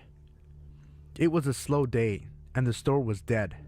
Then, lo and behold, in he slowly walked. Again. My heart sinks. I grab my phone. He walks up to me and asks if anyone had come in to claim the money. I say no, and point to the money on the counter. Believe me when I say I did not want this money for myself. He then asks for it back. I said that I thought he told me not to give it back. I felt like this was some weird, sick game I was involved in, and his character was so off-putting and unpredictable I felt like I really needed to play along. He then proceeds to beg me for the money, saying he needed it really bad. I broke. I hand it to him. His eyes burn into mine, his face expressionless and voice flat. "I told you not to give it back." I froze up. We just stared at each other, and I was picturing gravestones in my head. It felt like eternity. Then a couple walk in. That's when he grabs the $6 and leaves. I'm pretty sure something bad would have gone down if people hadn't come in. He never lunged at me, but there was something sinister about him. I told my coworker shortly after. She said it happened to another girl that worked there too, but he didn't stick around because there was 2 people working. A completely different type of freak than I was used to. I had another creepy incident, with a man pleasuring himself in front of the glass windows at night after I had locked the doors. That one I had no questions to involve the police, and I quit. That was a weird little moment of my life. I have several stories I'd like to put on here. This is a good tame one for me to break ice. Creepy menacing guy with $6. Let's not meet again. Never. I'm a 26-year-old female who's about 5 foot nothing and generally harmless looking. I have no idea what it is about being seemingly harmless, but it tends to attract a whole array of bad news. Don't believe me? Go ask a soft-spoken, tiny girl who gives you the first impression of, "Isn't she just adorable?" And more than likely, she'll have enough stories to make you worry about your sanity. This is compounded by my overall attitude of, "I'll be sugar, rainbow, and sunshine right up until you give me a reason not to." A job in retail makes the whole mess about as fun as bamboo splinters under your fingernails. Whoever came up with the idea the customer is always right needs to be shot, resurrected, and shot again. That said, I'll do anything within the limits of my job for a customer. I like helping customers out. Most retail workers do. A little lesson is to be had here for those who have never worked in a service-based company. Most employees want to help you. Let them, and you'll both walk away from the encounter in a much better frame of mind. If they don't, you should ask yourself if it's a situation beyond their control. If the answer is even anywhere close to it might be, let them off the hook. I've seen too many retail employees get a look of dread on their face when something goes wrong as I, myself, am out being a customer. It bothers me every single time because I know what it's like to think, great, now I'm going to get yelled at and called names for something that isn't my fault. Or if they're mad enough, they might even call in about me and then my boss will be wondering what in God's name I'm doing. You know what said employee can do about it? Sit there and take it, while apologizing for your inconvenience. But I digress. I work as an overnight supervisor to a 24-hour drugstore. We get plenty of creepy people in, being a fair-sized city with only 2 24-hour pharmacies in town. I have some really weird stories. Maybe I'll tell a few more at a later date. The evening of this particular incident had me working on a Saturday night with 2 other front-end employees. Saturday nights mean ad tags. We overnighters, the few, the lucky, are the ones stuck with this joyful job. It means 10 hours of monotony and a lot of back and forth around the store. Usually the nights pass with some regulars and some meth heads drunks, some regular meth heads drunks, and the occasional sick person or person with a sick loved one at home. Most intoxicated persons are in and out like a flash. But I've noticed, the more out of their wits they are, the higher the potential for creepy is. So you learn to watch the ones with nervous twitches. It was about 1:30 a.m. when this taller, wiry man walked into my store. His brown hair was cropped pretty short, and he was dressed fairly casually. I didn't even realize his presence in the store until the cashier for the night, Daniel, came up to me and muttered something about the weird guy wandering around the front of the store. Daniel is middle-aged, but mischievous and crotchety are 2 very apt descriptions of him. You never quite know when he's just stirring the pot, so I searched the guy down to see what was bothering Daniel. I'd been thinking it was more than likely he'd noticed something strange about the guy and was worried about shoplifting. This would not be the first or last time his so-called shoplifter turned out to be some poor, exhausted father or husband sent out to get cold medicine. I found him pacing along the front wall and asked if he needed any help in my cheeriest customer service voice. The moment he turned around, I froze. This man radiated subdued violence. It surrounded him like an aura of menace. I couldn't pinpoint what was bothering me. The weirdly still expression, maybe? Or the way he was standing. He was unnaturally tense during my whole experience with him, like he was ready to go off at the first provocation. Truthfully, I still haven't quite figured it out, but he was just off enough to send up red flags just looking at him. Immediately uncomfortable, I was all too happy when he muttered, "No, I'm, just looking." I never have figured out how to gracefully exit the situation when a customer has nothing left to say to you but still stands there, staring, which feels almost expectant, even if it's not. After a minute or so of avoiding meeting his eyes, I told him my usual line of, "All right, well, let us know if you need anything." I backed into the aisle I'd emerged from and hurried off to busy myself with more ad tags. Daniel could keep an eye on him if he felt like it. Dude was scary, and I was the only female on shift. No thank you, they don't pay me enough. It's not long before I start to feel like I'm being watched, and creepy suspect number 1 is lurking at the top of the aisle, staring. I finish all of the tags in line for that aisle, and I'm relieved when I have to move across the store for others in a different section. Again, a few moments passed, and that weird prickly feeling hits me, and he's at the end of the aisle, staring right at me. I ask for the second time if I can help him find anything, and he pretends to busy himself with some vitamins he picked up at random. He gave me a creepy grin and told me again that he was just looking. Yeah, sure, I just bet you were. This continues for another half hour or so, until I find myself heading up to the front to ring up a customer. I had no idea where Daniel was, but it didn't matter. I was grateful for the distraction.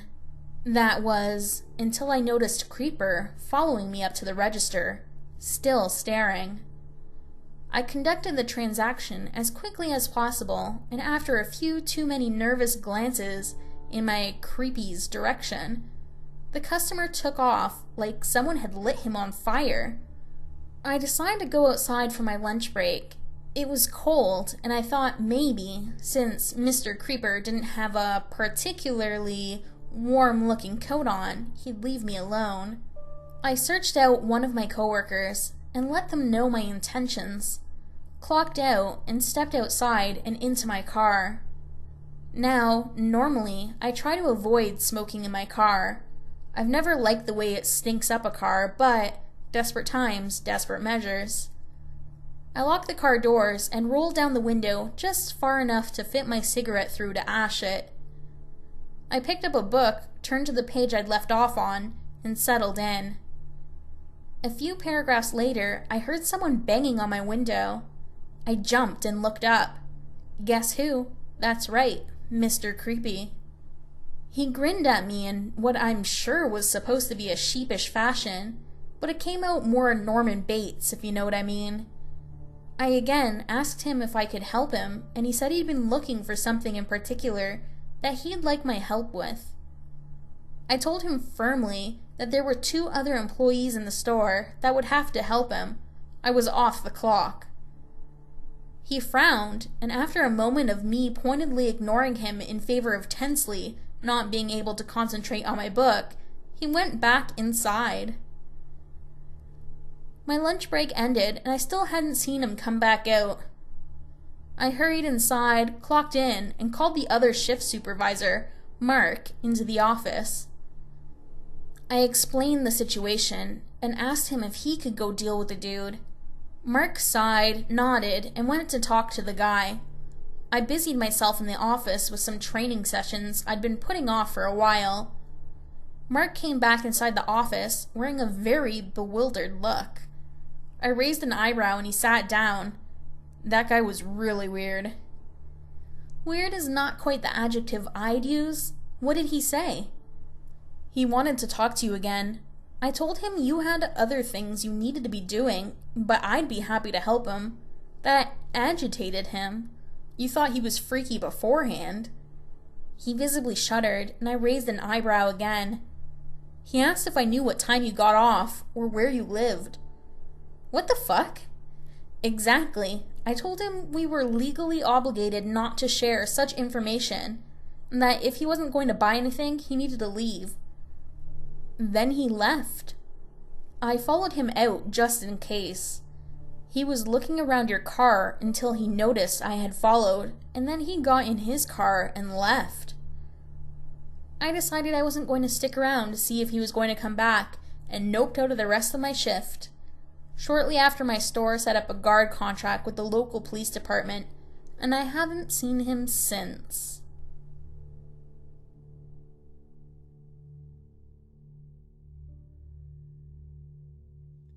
This happened when I was in high school, maybe between my freshman and sophomore years, so 2005-ish. I was on my way home from school.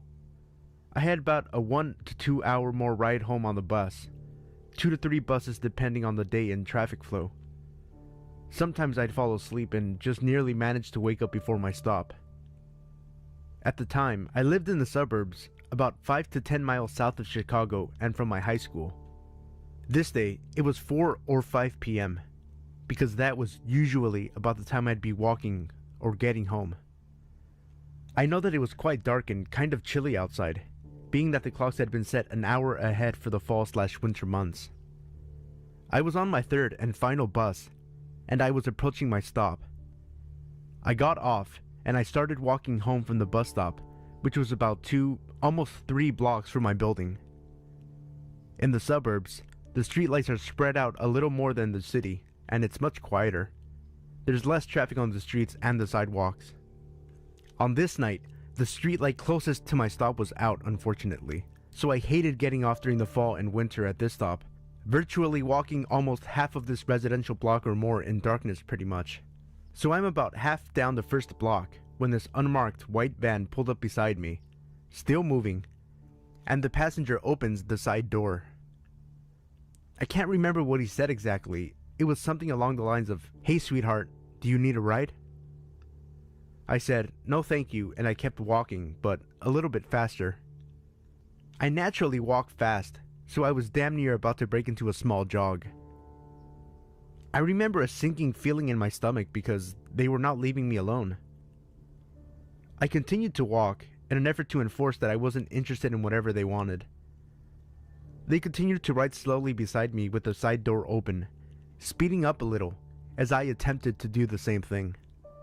I walked ahead a little faster, looking around my surroundings to see if there was someone I could signal to or alert with a scream or something, since this was just before I had a cell phone that was consistently on and available for use. Luckily, for me, I believe a car was turning onto the same block going in the opposite direction, and because this street is residential and two-way, it was fairly narrow, so they were forced to keep driving. I kept looking left to right and behind me to make sure they didn't follow me home, and I proceeded to open my apartment screen door in record timing. Creepy guys in the unmarked white van, let's not meet again. This happened 2 years ago, and I can't believe I still work there after this horrifying experience.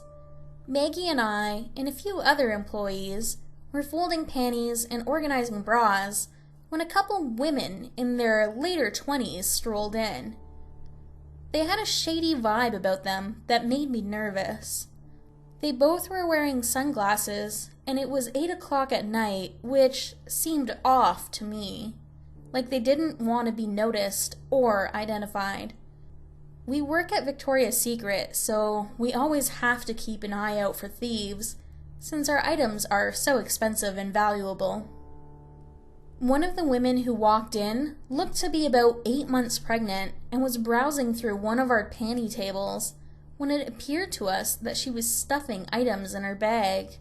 Maggie and I walked closer to her, without looking too obvious, and we watched as she seemed to be sneaking panties in her shirt. That's when I realized she was sticking them up in her belly. She was wearing a strap-on belly and lifting it just enough to stick them in it. It must have been hollowed out. As I went to find a manager, Maggie spoke in the headset that the girl was now going over to one of the bra sections and hiding behind a rack of clothes. That's when I hear it. "Hey bitch, are you talking about me? You think I'm stealing, don't you?" Maggie froze in fear and assured her she wasn't talking about her, The pregnant girl kept yelling about how we were racist against black people and how we always only think black people steal. My manager then walked over to calm the situation while calling security just in case it got violent. Unfortunately, we constantly deal with customers stealing, which is a real nuisance, but we aren't allowed to confront them for safety reasons. We have to call the mall cops, and then they have to call the real cops to come, which can take a while. And since the mall was closing soon, they just made them leave the mall. You might be wondering why they don't search the ladies. Mall cops are different than real officers and are prohibited from searching anyone unless they actually see someone stealing themselves. So, security came and escorted the pregnant lady and her friend to one of the exit doors, and then came back to make sure we were okay. We were fine and thought it was over, but come to find out we were wrong. Maggie and I were off at 9, so we clocked out and walked out of the store talking about how awkward that was and how clever but weird it was that she was wearing a fake belly. It's so scary and disturbing the lengths people will go to steal merchandise. That's when we hear, "That's them!" Maggie and I look behind us and see the pregnant girl and her friend with 3 big black guys. One of them is carrying a knife and they start sprinting at us. They yelled a bunch of profanity at us and threatening that we were going to be sorry for what we did. Maggie and I start booking it as fast as we can to our cars, which were parked close to each other, while screaming in fear. Thankfully, they were far enough away that we were able to get to our cars and drive off before they got us. They definitely had a grudge against us for the store incident and they wanted to hurt us. While driving fast, I made sure I was not being followed, since that group of people were extremely mad and crazy for wanting to potentially kill us over stolen underwear. We told security the next day, and our manager and security reviewed the cameras, but could not identify them unfortunately. Now, every time I leave work, I leave with multiple people and check the whole area before walking to my car. I also now own mace. Since this event, we have remodeled our store and installed cameras, so if we suspect them stealing, we can look on the cameras, and if the camera captures it, we can keep them in our store until the cops come to arrest them.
This happened a while back, when I was still a junior in college. After becoming an upperclassman, students on campus didn't have to live in a dorm room or in a sorority or fraternity house anymore if they didn't want to, because they were given the option to rent an actual apartment at the college. That's exactly what I did the first chance I got. The apartments were nice, swell appliances, my personal favorite being the handy dandy microwave oven. A lot more space in a dorm, and more privacy. The particular apartment assigned to me was 2 stories instead of 1, like some of the others. The ones with only 1 floor were pretty big in diameter, mine was more narrow. It was great, and I kind of felt like more of an adult because I had house keys. Anywho, I had quite a bit of classes, clubs, sports, and other miscellaneous activities during the day, so I wasn't home a lot during the week. But on weekends, I basically had the whole place to myself, unless I had a not very rare cross-country meet or art show 2 states away. My roommate, Sydney, was a total insomniac though, so she'd do her thing during the day, and usually went on walks or out with friends at night. She'd often come back late or early, depends on how you look at it, at like 4 in the morning. I honestly had no freaking clue when she ever slept. Our apartment was usually empty or occupying one sleepy person. We got robbed a lot. Like, a lot. Super often. Probably twice a month. I complained a bunch to the administrators, but they couldn't really do anything, and in the back of my mind, I kind of knew that. The front door's lock wasn't broken, the window had locks, the robberies just happened. They'd pick the lock, or find an open window on a hot day, even if it was on the second story, and steal our crappy 1990s television set, or even our microwave oven. Clearly, they were running out of things to take. We were college students. We didn't have too many valuables. I mainly complained because it wasn't really the ideal situation, but I'd never woken up to see anything stolen, and Sid never woke up because she was always awake, so the majority of the robberies were in broad daylight when I was at class, which was a little strange, or sometimes when I came back from 4-day road trips. It wasn't so unnerving because no one ever broke in when I was sleeping, but it was still annoying. Looking back on it now, it was weird how the robberies took place at really precise times, like when Sid went home for the weekend and I was in Missouri for a fundraiser, or while I was at a night class and my roommates were at a friend's. It was quite clear whoever was breaking in and stealing our shit knew our schedule to some extent because there was never an incident while either of us were there. But even so, I still should have gotten out of there. Sydney was at a concert, and I didn't expect her to be home until the horizon started to brighten. I was going to go to a haunted house with some buddies for Halloween, something the college was putting on to raise money for nicer books and maybe better locks on the doors. Hint, hint, nudge, nudge, wink, wink. But my friend Sarah bailed last minute, presumably to go fuck someone, and her cousin Matt had gotten himself sick, so we rescheduled pretty late into the night. I wasn't feeling so great either though, so I wasn't too bummed, and took to curling up on my sofa and watching Slumdog Millionaire. I ended up falling asleep there on the first floor, and awoke a few hours later when Satan was literally scraping out my uterus with a rusty knife. I retrieved some Tylenol from the bathroom and filled a glass in the kitchen. Downing the pills, I turned to go upstairs to my bedroom when I noticed my roommate standing by the fridge. I was half asleep and in pain, so I tried to say something like, "I thought you'd be home later." But it came out more like, "I thought what?" And I gave up. Sid didn't say anything though. She just stood there, barely moving or breathing. "You okay?" I asked, sounding almost like a regular human being again, but she didn't react in any way. I shrugged and pushed past her to get to the fridge, suddenly very hungry. I took out an apple and munched on it, still chatting with her, asking how the concert was. A few times I thought I saw her nod, but it was dark and I couldn't make out her face. "Okay, well, night I guess." She was still stiff as a board, unwavering as I headed up the stairs and into my room. The next morning, I woke up around noon because why not? I grabbed a bowl of cereal. Sitting down at the table, I noticed the kitchen looked different and, upon further inspection, realized our second microwave oven was missing. "What the fuck?" was my first response, and after briefly talking to myself, my phone rang, scaring the absolute living shit out of me. "Hey," came Sydney's voice through the line. "Sorry, I know I said I'd be home last night, but I got caught up and lost track of time. I have class in an hour. Can you come pick me up?" Guys, I talked to my microwave oven thief for like 30 minutes, thinking it was my roommate.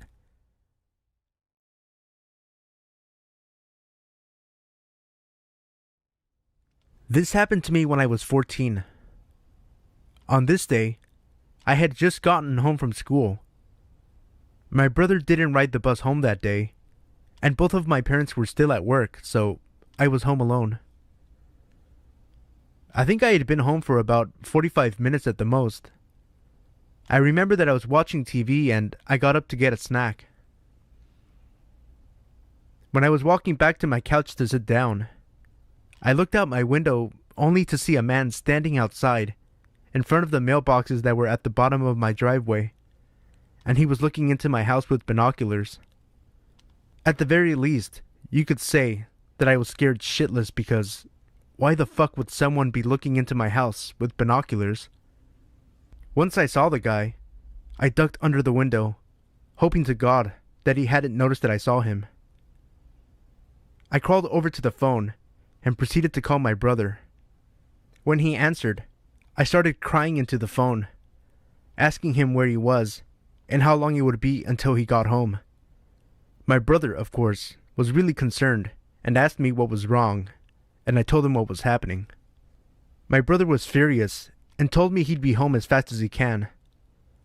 Unfortunately, my brother said he had just left the school, and the walk from my high school to my house is about half an hour to 45 minutes, depending on how fast you're walking. Of course, I was very thankful to have my 2 protective dogs with me. They're both pit bulls, so to all of those out there who own pit bulls, you know how protective they are. They'll take a life if they need to. After I hung up with my brother, I decided to watch the guy for a good 2 to 3 minutes. Now, you might think, why didn't you call the cops?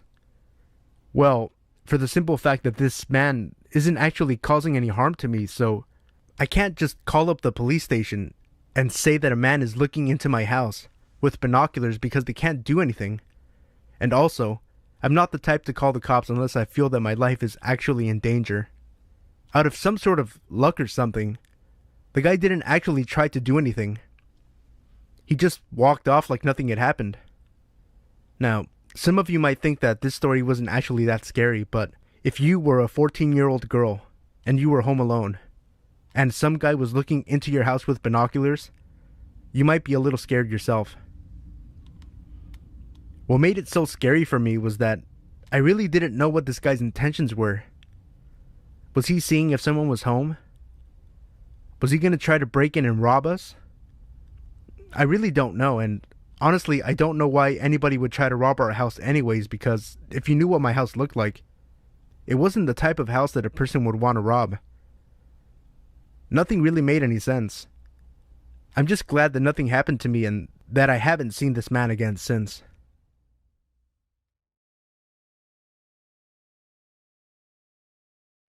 I'm a girl, and at the time of this story, I was around 6 or 7 in the early 2000s.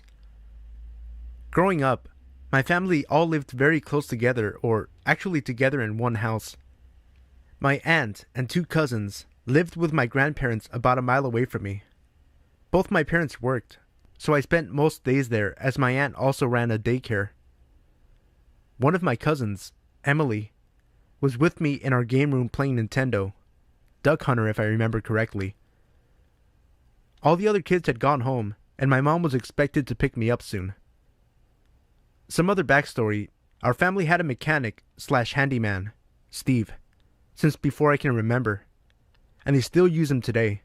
Even though he's a total crook and never completely fixes anything, he's more duct tape than anything. Anyway, while we were playing games, the landline rings, and Emily answers it, as she was the older kid, at 10. She asks who it was, but she didn't tell me what they said.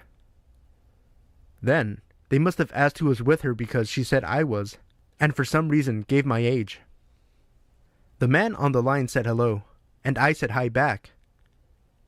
He asked if I knew who he was, and I replied, "You sound like Steve." Steve was always hanging around the house just waiting for things to break so he could get paid to fix them. Steve said I was right. He told me to go to the bathroom and lock myself inside. Being a stupid 6-year-old and believing I was talking to an adult I knew, I did it. What comes next is still a bit of a blur. My mom had arrived right when I went into the bathroom and found out what I was doing from Emily.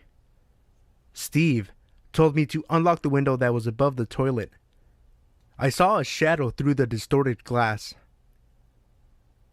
My mom pounds on the door, yelling, and the shadow disappears, and a trash can under the window outside falls over. I let my mom in and wonder what all the fuss was about. When I remembered this story years later and asked my mom about it, she told me that Steve never called and that there were several kidnappings of little girls in towns around the same time as this incident.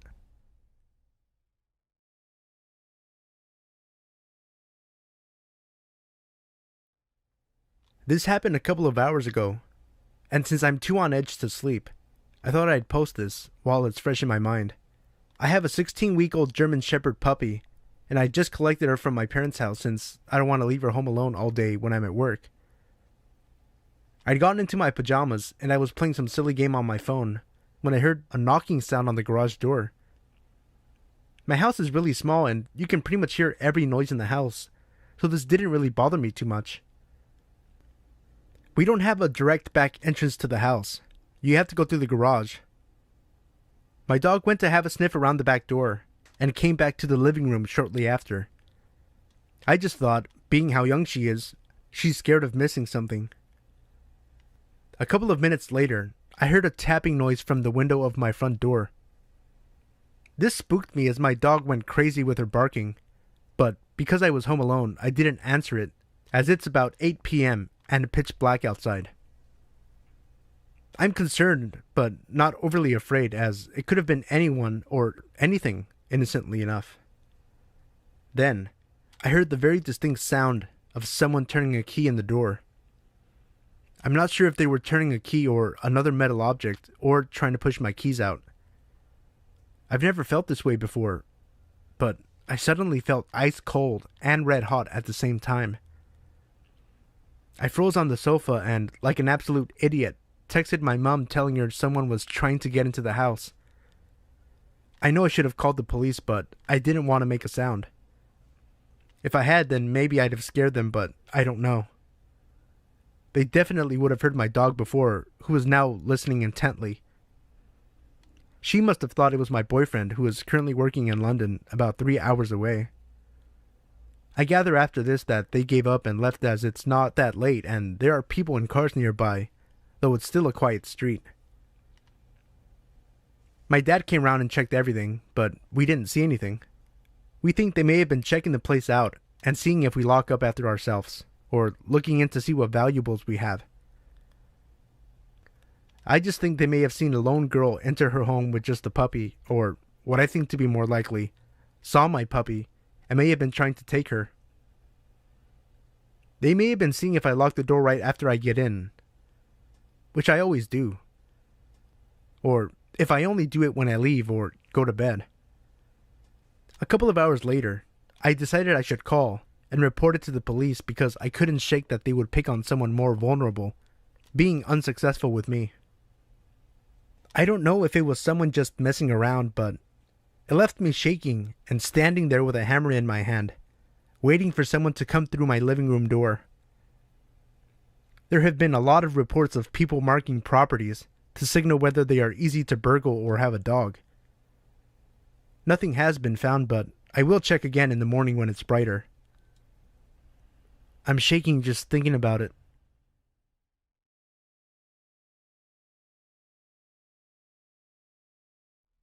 A little bit of background. I'm a 22-year-old female, and I just moved to a small town from a big city with my dad. We moved into our house in early October of 2015, and we were having problems with a leaky shower in the bathroom adjacent to mine, so my dad called the plumber to come take a look. The plumber arrived around 8 a.m. the following day, while I was getting ready for work in my bathroom. My dad let him in, so I hadn't gotten a good look at him. My dad then goes down the street to gas up his car, and then leaves for work, leaving the plumber to do his job in the bathroom. My bathroom is just a toilet and vanity, with a door leading into a shared shower room that has another door leading into my dad's bathroom. So, while I was getting ready, there was only one door between the plumber and I. I guess he figured out that there was a lady in the house due to my hair dryer. Next thing I know, My bedroom door is opening and closing, and there's a very tall, very wide, very terrifying man with more legs than teeth locking my door from the inside behind him. He then walks 5 feet towards me and stops in front of my bathroom door. I freeze. He stands there, staring at me for the longest 30 seconds of my life. He hits me with the widest, untoothiest grin and literally looks me up and down multiple times. I hear the front door open and close, not knowing then that my dad had forgotten his wallet, and the plumber pivots on one foot in a twirly motion and unlocks my door and walks out. My dad runs in my room, asking if that guy had really just been in there, and goes to run after him, but the guy walked right to his truck and left without fixing our shower. My dad immediately calls the company we hired the plumber from and asks them to send someone else, not that guy. He tries to explain what happened to the manager. The manager proceeds to tell my dad it was our fault the man locked himself in the room with me because I didn't lock him out of my room in the first place. Sorry, I didn't know I needed to lock myself away in order to not be creeped on by a supposed professional. Just terrifying to think of what would have happened if my dad didn't forget his wallet.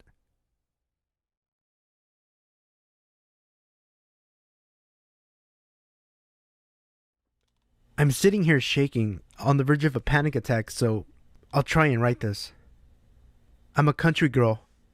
I come from a small town and moved up to the large capital city in Australia to attend university at the start of the year.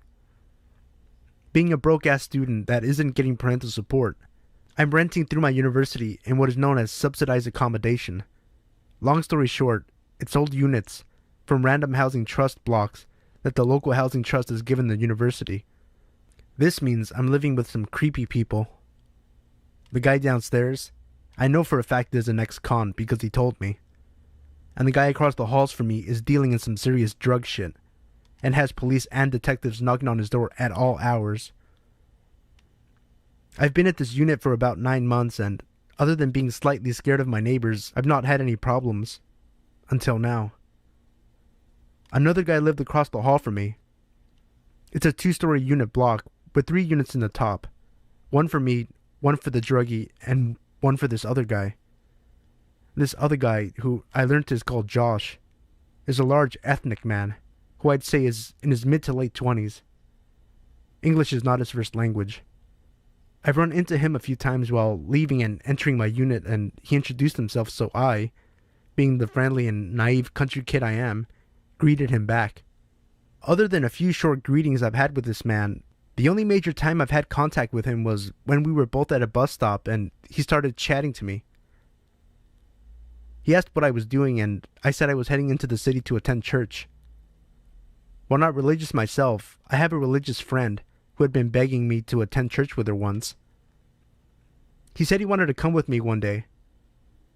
I thought he was joking, so I laughed and said maybe one day. This was about 2 months ago now. I saw him a couple of days ago, and he asked me when I was going to take him to church. Feeling awkward, I said, I don't know, maybe one day, and bolted into my unit. I have been out all weekend, dog sitting for a university friend, and came home to find 2 notes pushed under my door. I've attached them. Good luck reading half of it because I had trouble as well. I don't know what to do. I'm fucking terrified right now.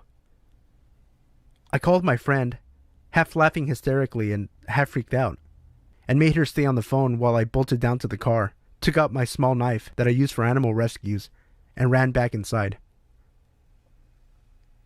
I can't ring my mother because she would freak out and drop everything to make the 5-hour drive up to where I live, and she can't do that right now. She's working 5 days a week and looking after my terminally ill grandfather, and any other adults who I ring will straight away contact my mother.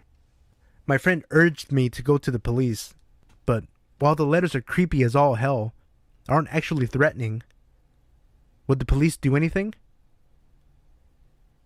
How about it? Why don't you join me on this terrifying adventure on how to deal with a creeper?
This happened to me not even 2 hours ago, and I'm still jumpy from it.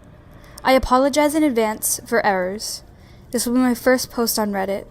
I've been a long-time reader, and I listened to a shit ton of creepy Let's Not Meet on YouTube before, and I never really thought it would ever happen to me. I was wrong. I'm a 19-year-old female, about 165 pounds, and I'm also 5'9". I live with my grandmother, and we really don't get along, but I don't have any other options for the moment, so I manage. I usually have to take out the garbage when she tells me to, and I really hate doing it. This week, we had a lot to take out, because my grandmother was getting a new bed, and her room had a lot of shit in it that needed to be cleaned out to make room. I was getting her old computer stand that she calls the monstrosity, and I had to clean the shit out of my room as well to make it fit. This is why we had a lot of shit to get rid of this week, and I was the one to have to make it all fit in one small ass bin. It was about 10 p.m., and this wasn't even the latest I've taken out the trash. I had taken out at 3 a.m. before, just because my grandmother was on the phone with another one of her stupid daughters that was getting the bed. I had already taken the trash out, and I had to fix that damn recycling bin. I was just way too small, so I had to flatten the boxes to make everything fit without falling out. I was in the garage, and the garage doors were open. I live in a quiet little nest of townhomes, and we don't own a car, so the garage is the storage for everything that isn't being used.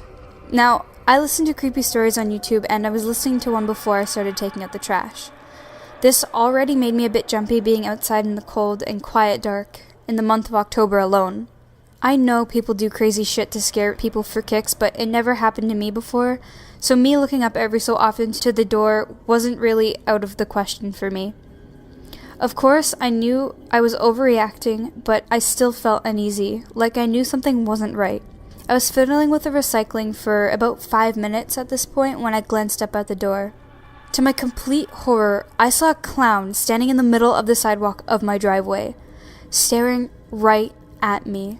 All the blood from my face drained. I couldn't help but feel it. You always hear about these things, but never think it'll be you.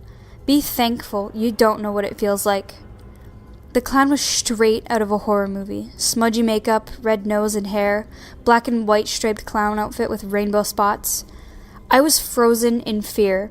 I never felt fear before in my life, and this isn't something I ever want to feel again. I shot up when it took a step forward.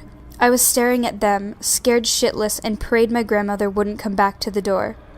I don't care for my grandmother, but I don't want her hurt. We don't get along, but I still care for her, if you know what I mean. It may sound cold, but whatever.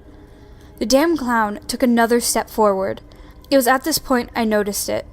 How had I missed something so important? The clown had a butcher knife. At this point, the clown is about 5 footsteps from the garage door. I knew if I stayed put any longer, I was probably going to die. I really don't know how I did this, and it's really a blur because of the adrenaline that was running through me. All I remember was that fucker grinning and showing his piss yellow teeth running towards me. Somehow I managed to jump backwards inside the thankfully open door and close it using all of my weight to force it shut. Thank God I always make sure the door leading to the garage is locked 24/7 because I'm always afraid of someone breaking in. The clown was banging on the metal door and trying to break it down. At this point, my grandmother came to see what the hell was going on, and I told her to call the cops. She went to grab the phone, as I was still holding myself against the door. I had my shoes on, and I had a strong grip on the floor. This fucker wasn't getting in. The banging got more frantic as the guy was backing up, then banging into the door with his whole body. I placed both my feet on the other door leading to the kitchen. My house has the kitchen and laundry room together, and the laundry room leads to the garage.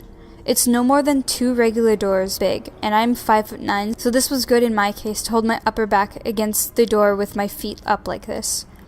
The banging went on forever, or so it felt like. I heard the cop cars as they were probably coming down my street. One last bang that broke the lock on the door and made the door open an inch before I shoved it closed. Nothing else for about 30 seconds. I heard the cop cars and I knew they were right outside my house, and no more than seconds later, I heard cops saying, "Open up, this is the police's!" I put my feet down, still ready to slam the door closed in case that this was the damn clown.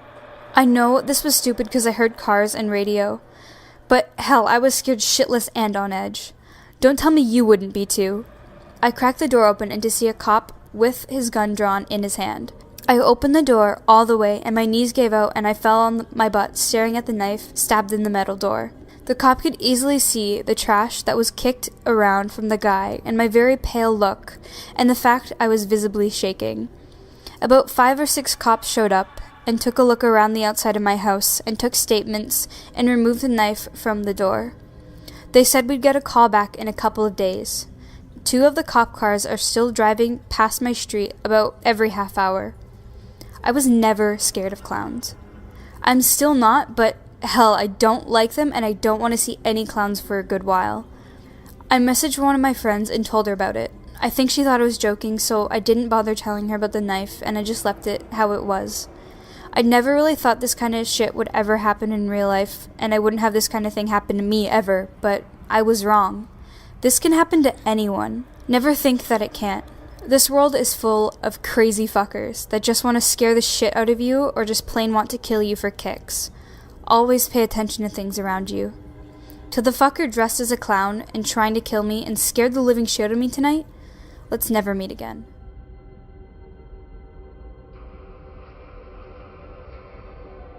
This took place after my parents had divorced, but they lived close to each other, so it wasn't all that bad. Anyway, I would frequently forget stuff at my mom's house because of the constant travel between houses, and this was almost a nightly thing. So one night, I was bringing my Xbox and some games to my dad's house, and one thing to note is that this was one of these townhouses, and my dad lived on one side and the neighbor lived on the other. As I get to my dad's house, I had to pass their side first. While I was passing their house, the wife stopped me and asked me to come closer. I thought that since my dad shared houses with her and her husband, that he knew and trusted her, so I went closer. She noticed the Xbox and games in my hands, and straight up said, "Hey, we have a bunch of fun games and little boys your age that will play with you in here. Do you want to come in?" I slowly backed away, not turning my head to her. As I was doing so, I felt a cold, large hand on my right shoulder. My blood ran cold. I didn't dare turn around. I heard from behind me, "She isn't this nice all the time. I suggest you take up her offer." My fight or flight kicked in and I chose flight. His grip wasn't all that good, so I escaped easily and ran inside. I didn't tell my dad, but I did call the police. I couldn't live knowing that there could have been multiple kids in there. A few minutes passed and a police car showed up. 5 minutes later, the 2 officers walked out of the house with 2 people. Apparently they had been luring kids into their house with the promise of games and toys. I still imagine what would have happened if the man's grip was stronger. And thank God I chose to call the police. They had already lured 2 kids in the house, both boys. So, creepy couple who lured kids into their house? Let's never meet again.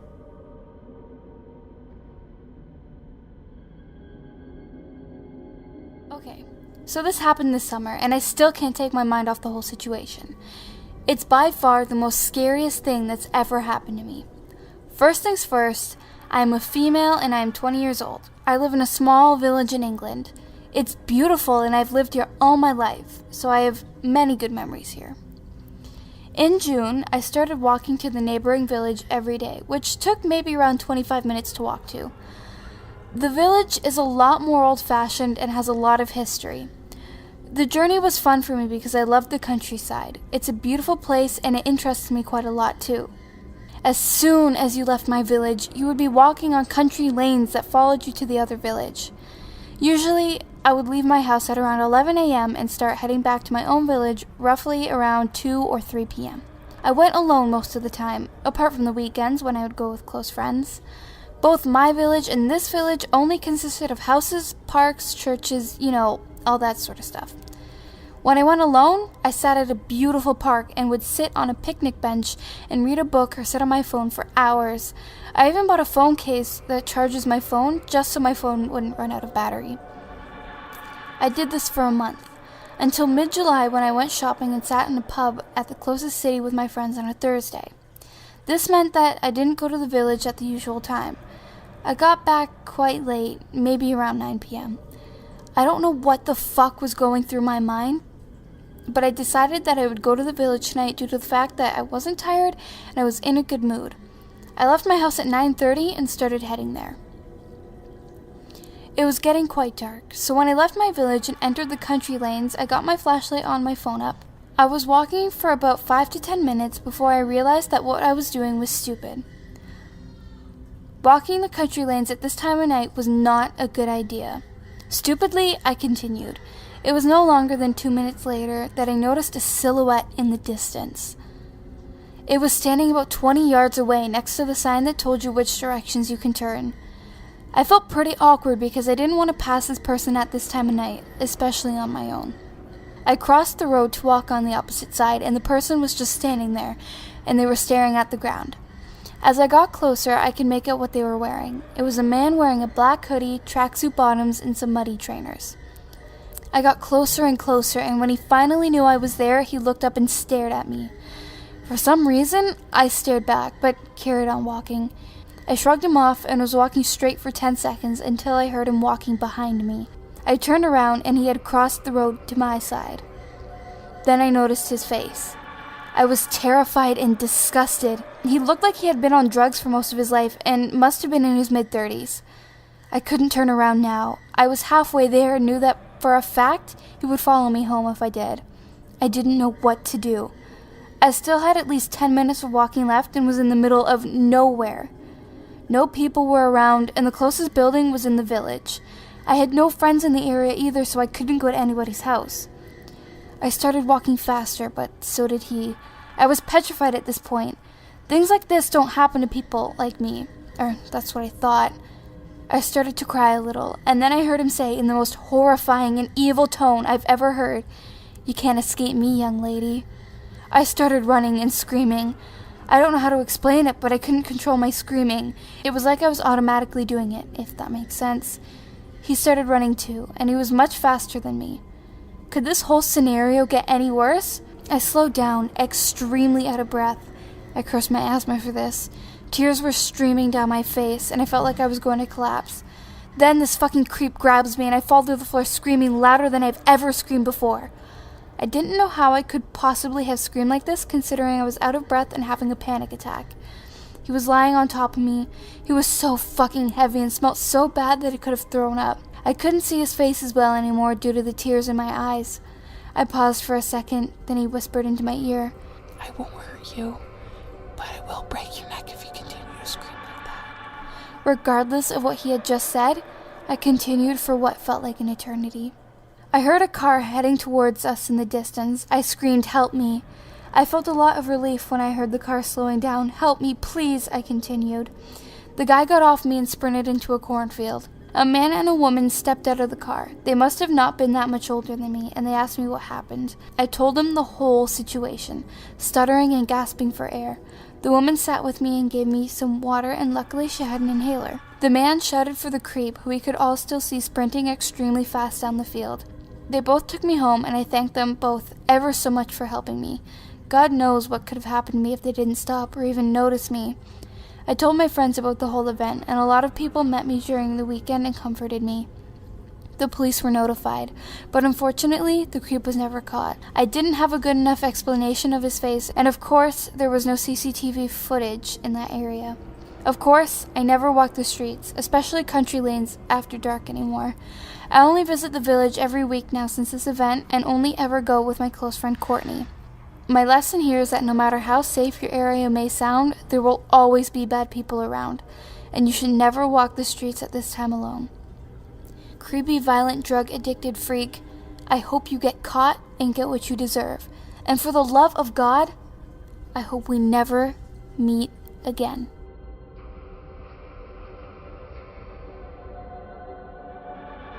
So, this story begins in my school cafeteria. My friends and I were joking about a sign out front that read, "No ball playing," and a bunch of other rules. So being the immature 8th graders that we were, we decided to steal it. Since I lived like a half a mile from the school, I was voted to do so. To seem less suspicious, I took a backpack so I wouldn't just be carrying a sign home, and my dog, so I looked like I was just taking him for a walk. It was a nice night, but I had this weird feeling in my chest that you can't describe or recreate. I, at first, assumed it to be anxiety, as I was about to commit theft. But I was a minor, and this would be the best time to do it than any other. When I got to the school, I used my foot to hold my dog's leash. One thing I should mention about my dog, he's a yellow lab and extremely protective over me. Anyways, I had to bend the sign to get it into my backpack. When I did, I booked it off the school property and texted my friends that I did it.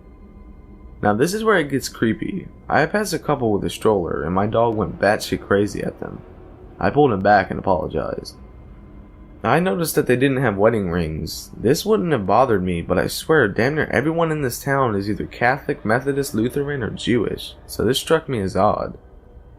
They asked me if I wanted to look at their baby, and I did, but this kinda creeped me out. I didn't grow up in the South, and neither did my family, but I'm still fairly nice and give people a chance. But in my head I was telling myself to book it, but my dog would instinctively stay and fight. I had a knife in my shoe, Sheffield I think. I don't look at it too much because despite how I act socially, I'm kind of a pacifist. The man approaches me and my dog bites his ankle. I still don't have a clue of their intention, so I apologized again and walked off. Now, I don't have very good hearing as my father frequently took me to gun ranges with rifles, so I guess that's why I didn't notice the couple tailing me, but I did notice that my dog was acting off. It was walking weird and looked back a lot. Whenever I took him for walks, he never turned around or really acted this off.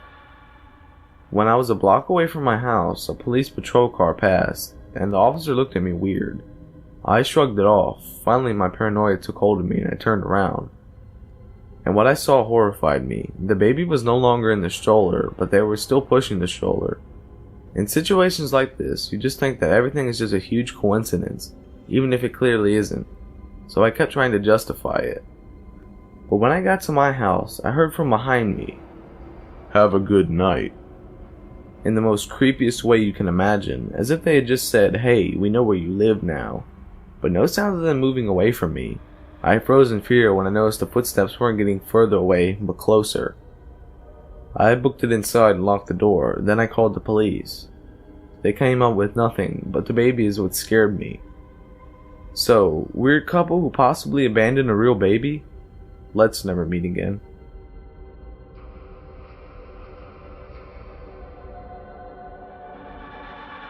Hey y'all, long-time lurker, first-time poster. You know how it is. I'd actually kind of forgotten about this incident until recently when my memory was jogged by seeing a few other stalker-type stories on here. I downplayed it at the time, which seems disturbingly common, and it's only now in hindsight that I realize how skeevy this whole situation actually was. This gets pretty wordy, but bear with me. So this was some years back when I was only 16. For reference, I'm a girl. My family had recently moved cities, so it was a whole new neighborhood, new school, new friends, all that good stuff that comes with a more major move. I had to get used to not being able to walk to school too. I had to take the bus downtown and then walk from there to get to where my school was, which was the first for me, since all my previous schools had been within walking distance.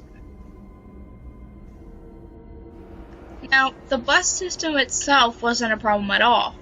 What became a problem was that apparently someone started watching me at the bus stop.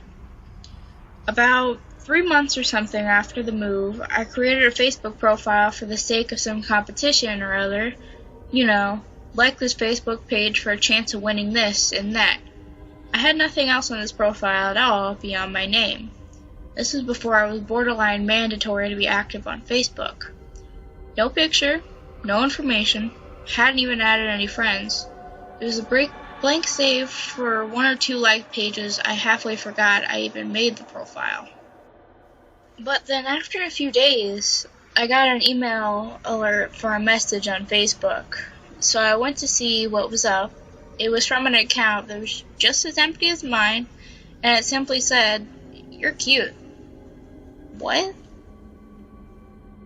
I was and still am pretty cute, but nothing out of the ordinary. What puzzled me the most was obviously how whoever this person was would know that, because no, I did not recognize the profile name at all, and of course my profile didn't even have a picture. I replied something like, "Haha, thanks, but how would you even know?" I wasn't really seeing a red flag yet. I was a little curious, a little flattered. I was still a bit naive, I suppose. So, I got back. "I've seen you at the bus stop. And that didn't sit quite right with me. Obviously, at the same time, though, I was still telling myself it wasn't really a big deal, and I didn't feel too worried or anything. This was a very nice neighborhood, and I'll mention that I'm from Sweden, which is generally safe. Still, that didn't explain how he'd know my name, which is what I asked him next, how he recognized me. He said he wouldn't tell me unless I added him on MSN, the chat client predominantly used at the time, and talked to him on there. So after a little back and forth, I gave him in and added him on there, primarily because I wanted to know how he had gotten my name at all. It's a common name, and I was feeling a little angsty about that. Part of the reason we moved was to get away from a few people. I felt I had to know how he found me, so in case any other people did. His text language is pretty flirty and all. He threw in lots of winky smileys, but from the way he typed, I got the impression that he was around my age. He had a year in his username that I assumed was his birth year, and if that was true, he'd actually be a year younger than me, so I still didn't feel too worried. But I got pretty uncomfortable when he told me how he'd worked out what my name was. It was from the school yearbook, which doesn't seem that much of a stretch at first. I know, but the thing that's in the city that I moved to, what they do is they compile all schools from the same education level in the city in the same book. So we're talking about 15 schools in that book and a few hundred pages of photographs.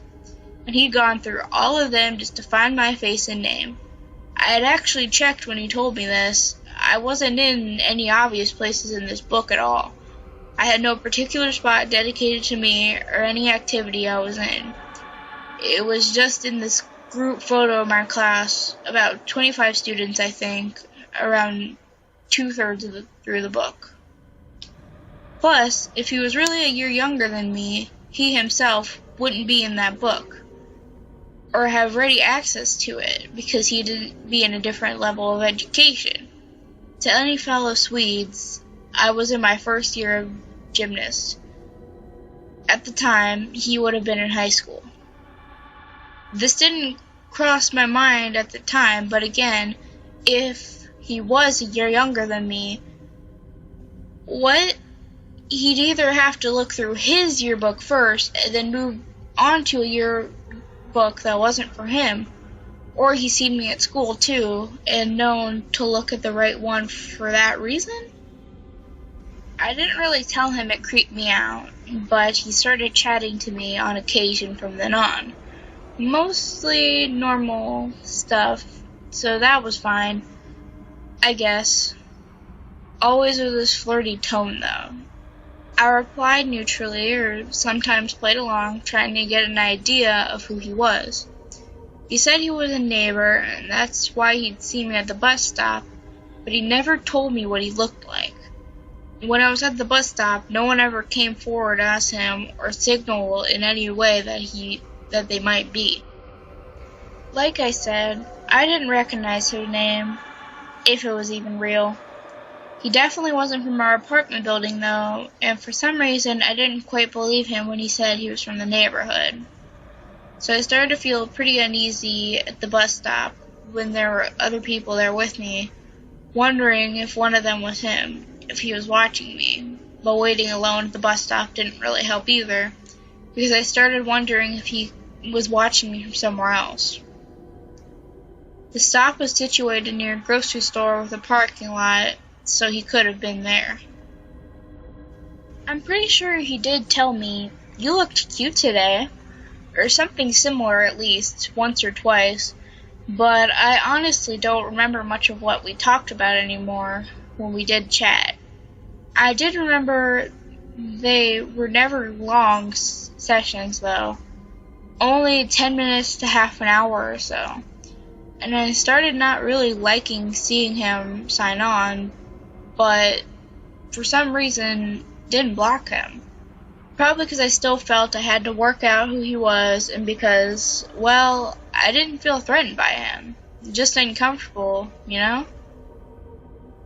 Until at some point when he told me, I figured out where you live. Acting if that wasn't creepy at all. That skeeved me out. I asked him where he thought I lived, which was maybe a stupid move, but yeah. He gave me the right number, and the right floor, and the right apartment. And at that point, I was definitely feeling less uncomfortable and more scared. He went on to say that he worked this out because a friend of his had lived in our apartment prior to us, and that the timeline for me appearing and his friend moving out made sense. I didn't believe this at all. In that case, he'd have worked out where I lived a lot sooner, and if he had, why was he telling me this now? To mess with me? But if he hadn't found out the way, then what? He'd have followed me or something from the bus stop? I don't remember what I told him, though that scared me big time. A day or so after that, he sent me a message that was something like, maybe I'll come over and say hi. And I don't remember the exact wording, but it was actually read very threatening to me. It read differently than the other fairly normal stuff we had talked about before. And if I had such a spike of fear when I got that message, it didn't matter finding out who he was like. I didn't want him to come over at all. I remember looking out my bedroom window and being relieved that there was nobody outside. And I sent him a message back that I don't want him to come over. Ever. He sort of threatened that he would, and then he signed off. I blocked his email in his empty Facebook profile. Then after I had done that, I was left feeling really anxious and frightened, thinking that maybe now he'd come over anyway once he'd realized I'd cut off all his other options, that maybe he was on his way right now. And then what would he do? I didn't really fear rape or murder. It was a little too abstract to me at the time, but I was really scared. For a little while after that, I was scared of the bus stop too. I was scared walking home from it, in particular after school.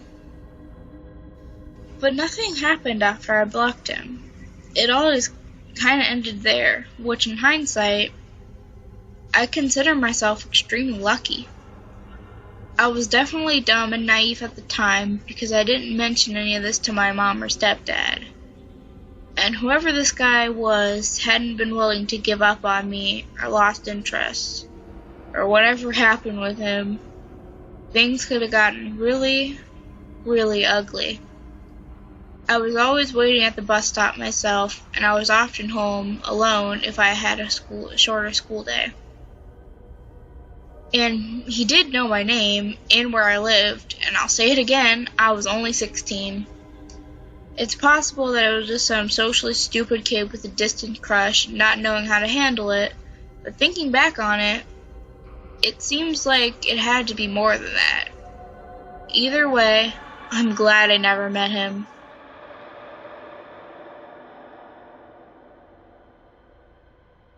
My friends and I back in college would not necessarily call ourselves ghost hunters, but we like to go out into the woods at night, find old abandoned houses, graveyards, and the like, which are plentiful when you live in the middle of nowhere. A common place for us to go was a park which is very far into the woods that had an old covered bridge that was supposedly haunted. As an explanation as to why this bridge seems so scary, there is a light at the beginning of the bridge, and the shadows of the trees form what looks like a figure. When you sit in the middle of the bridge, the wind makes the figure look like it is moving towards you. To the unsuspecting visitor, this can be a frightening experience, so we like taking our friends here to freak them out. To set the scene, it was late summer on a Wednesday night, probably around 2 a.m. We were all on summer break and had nothing going on, so we decided to take a couple of people down to the bridge to give them a good scare. This area is not easy to get to. There's lots of steep hills and rocky roads. It's very secluded, so as expected, there were no other cars on the road. We got down to the bridge, as we had so many other times before. It was tough to see the light at the end, but there were definitely plenty of shadows around, so the scare factor was still pretty high. so as you are supposed to, we parked our car in the middle of the covered bridge and turned our lights off, as well as our engine. Immediately, the people we brought with us saw the shadow figure approaching our car. We obviously tried to play it up and act like we saw it coming towards us as well, to continue to scare them, but something was all wrong this time. The figure seemed a lot more lifelike, not like a tree swaying in the wind. It didn't feel like an illusion at all. I looked over at my friends and could tell they noticed something was different this time too. It was at that point that I noticed that we were no longer looking at the same shadow figure at the end of the bridge. This one had actually moved directly in front of our car. In a panic, I turned on the headlights because it was becoming a bit too real. Once the lights came on, the figure did not disappear, and it did not stop inching toward our car.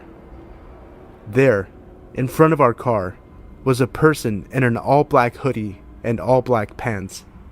Hoodie over his head, looking down at the ground. After the lights came on, he kept inching toward the car at a snail's pace. A prank, I thought. Someone saw us come down and was familiar with the story and wanted to mess with us. We opened our windows and yelled, "Hey, you got us, that was pretty good." He had no reaction. Thinking he was just trying to stay in character, we laughed it off and backed out of the bridge and started heading back up the hill. There was a parking lot up at the top of the hill, still pretty deep into the woods, maybe a minute or two drive from the bridge. We decided to head up that way to gather our thoughts and sort of process everything that had just happened, since adrenaline was still running pretty high. We got to the parking lot, which is normally about a quarter full on a busy weekend during midday with hikers, as it's a pretty popular hiking spot in the area, but 2 a.m. on a Wednesday should have this lot totally empty. Upon pulling in, every spot was full. Considering the park closed at dusk, this was a disturbing discovery. We parked in the middle of the lot, trying to figure out what was going on. I grew up just minutes from this area, and the amount of cars in this lot was probably the equivalent of the nearest town's entire population. We sat in the lot for about 5 to 10 minutes, just talking to each other, trying to figure out what was going on, when 2 German shepherds came running down the hill.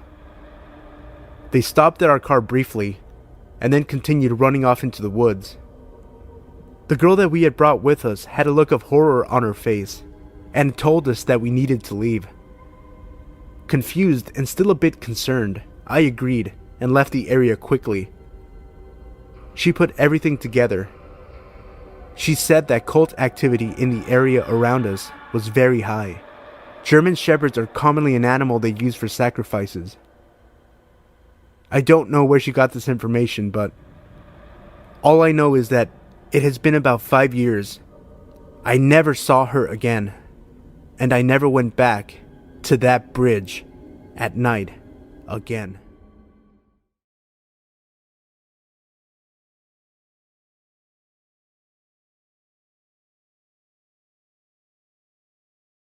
Hey everybody, I just wanted to take a quick second and thank everyone for all the support. As I record this, we are at 3,982 subscribers, which means we're about to hit 4,000 subscribers. I decided to upload another special episode in honor of this milestone, since you guys enjoyed my hour-long 3,000 subscriber special. Also, stay tuned at the end of the video for a special preview of my new Q&A podcast, where I answer your questions and discuss music, movies, and more. Tonight's topic will be guilty pleasure movies. If you have a question you'd like to send in, you can leave that in the comment section below. Thanks again for the support, and I hope you enjoy the video. Number 1. When I was in high school, I lived in a pretty bad neighborhood for a while. There were a few crappy houses, and the area was known for drug use. People lived there because the rent was cheap. We were renting a vacant lot between 2 sad, dumpy houses, and my sister and I lived in an RV, mostly by ourselves. My mom was in a relationship with an abusive guy who kept her at his house all the time, so we were left by ourselves for days. It wasn't much of an issue since we were old enough to take care of ourselves, being high school age and all. Anyways, our lot had a road running in front and back of it, but the entrance was blocked from one road with a log. That was the road I would go jogging on. I would jog from that blocked driveway to the stop sign at the very end. If I made this round trip 10 times, it equaled to about 3 miles, so I would be out there every day after school just burning off energy. I started to notice a middle-aged man that would come out to the road sometimes and try to stop me to talk. I always thought that was weird, being that I was obviously busy and had my headphones in. Sometimes, he would just sit on his back porch and smoke and watch me run. Sometimes he would go out to the road and try to stop me. Knowing the probability that he was probably just an old, methed out crook, I did what I could to avoid him. This continued a few days a week for about 2 weeks, and usually, after I had passed him 2 or 3 times, he would give up trying to get my attention and go back inside his house. But one day, he must have caught me at the end of my run, and so had the opportunity to see where I crossed the log and ran into the lot. That's the only explanation I could have had for what happened. It was about 12:30 or 1 in the morning, and I was still up watching anime on Netflix when I heard a knock on the RV door. Thinking it was my mom, who had potentially come home from her boyfriend's house for the night, I went to open the door, but something stopped me. I have no clue what made me stop, but I decided it would be better to call her instead, to see if it was her at the door. As I was calling her, there was the knocking again, but not on the door, but on the windows, the walls, everywhere. It was finally loud enough to wake my sister up, who was asleep in the back where the bed was, and I quickly told her to be quiet. My mom answered, and all I whispered into the phone was, "Get over here. Someone's knocking all over the RV." And she hung up the phone and drove over with her boyfriend. I was completely terrified because RVs aren't exactly known for their security, and the lock could have easily been broken. But we just acted like we weren't home for the entire time this person was banging on our RV. When she got there, no one was on the lot, although she was only a few minutes away. There was no knocking after that, and no man. All I can guess was that this guy got spooked enough to not watch me anymore. And that is 100% okay with me. Number 2. It's amazing how things can haunt us and past experiences make us distrust other people. I've been carrying this around, but I've never told anyone the whole story. This all started back in 2004. I can't believe it's been 11 years now. I was 14 back then. I was a pretty good kid. I was very polite, I did very well in school, and I was always home by 6 to eat dinner. I never stayed out late or did anything wrong, such as drugs or alcohol or anything of the sort. I used to be fairly thin but strong. People had always compared me to other girls, and I was never quite as feminine as them. I didn't mind much.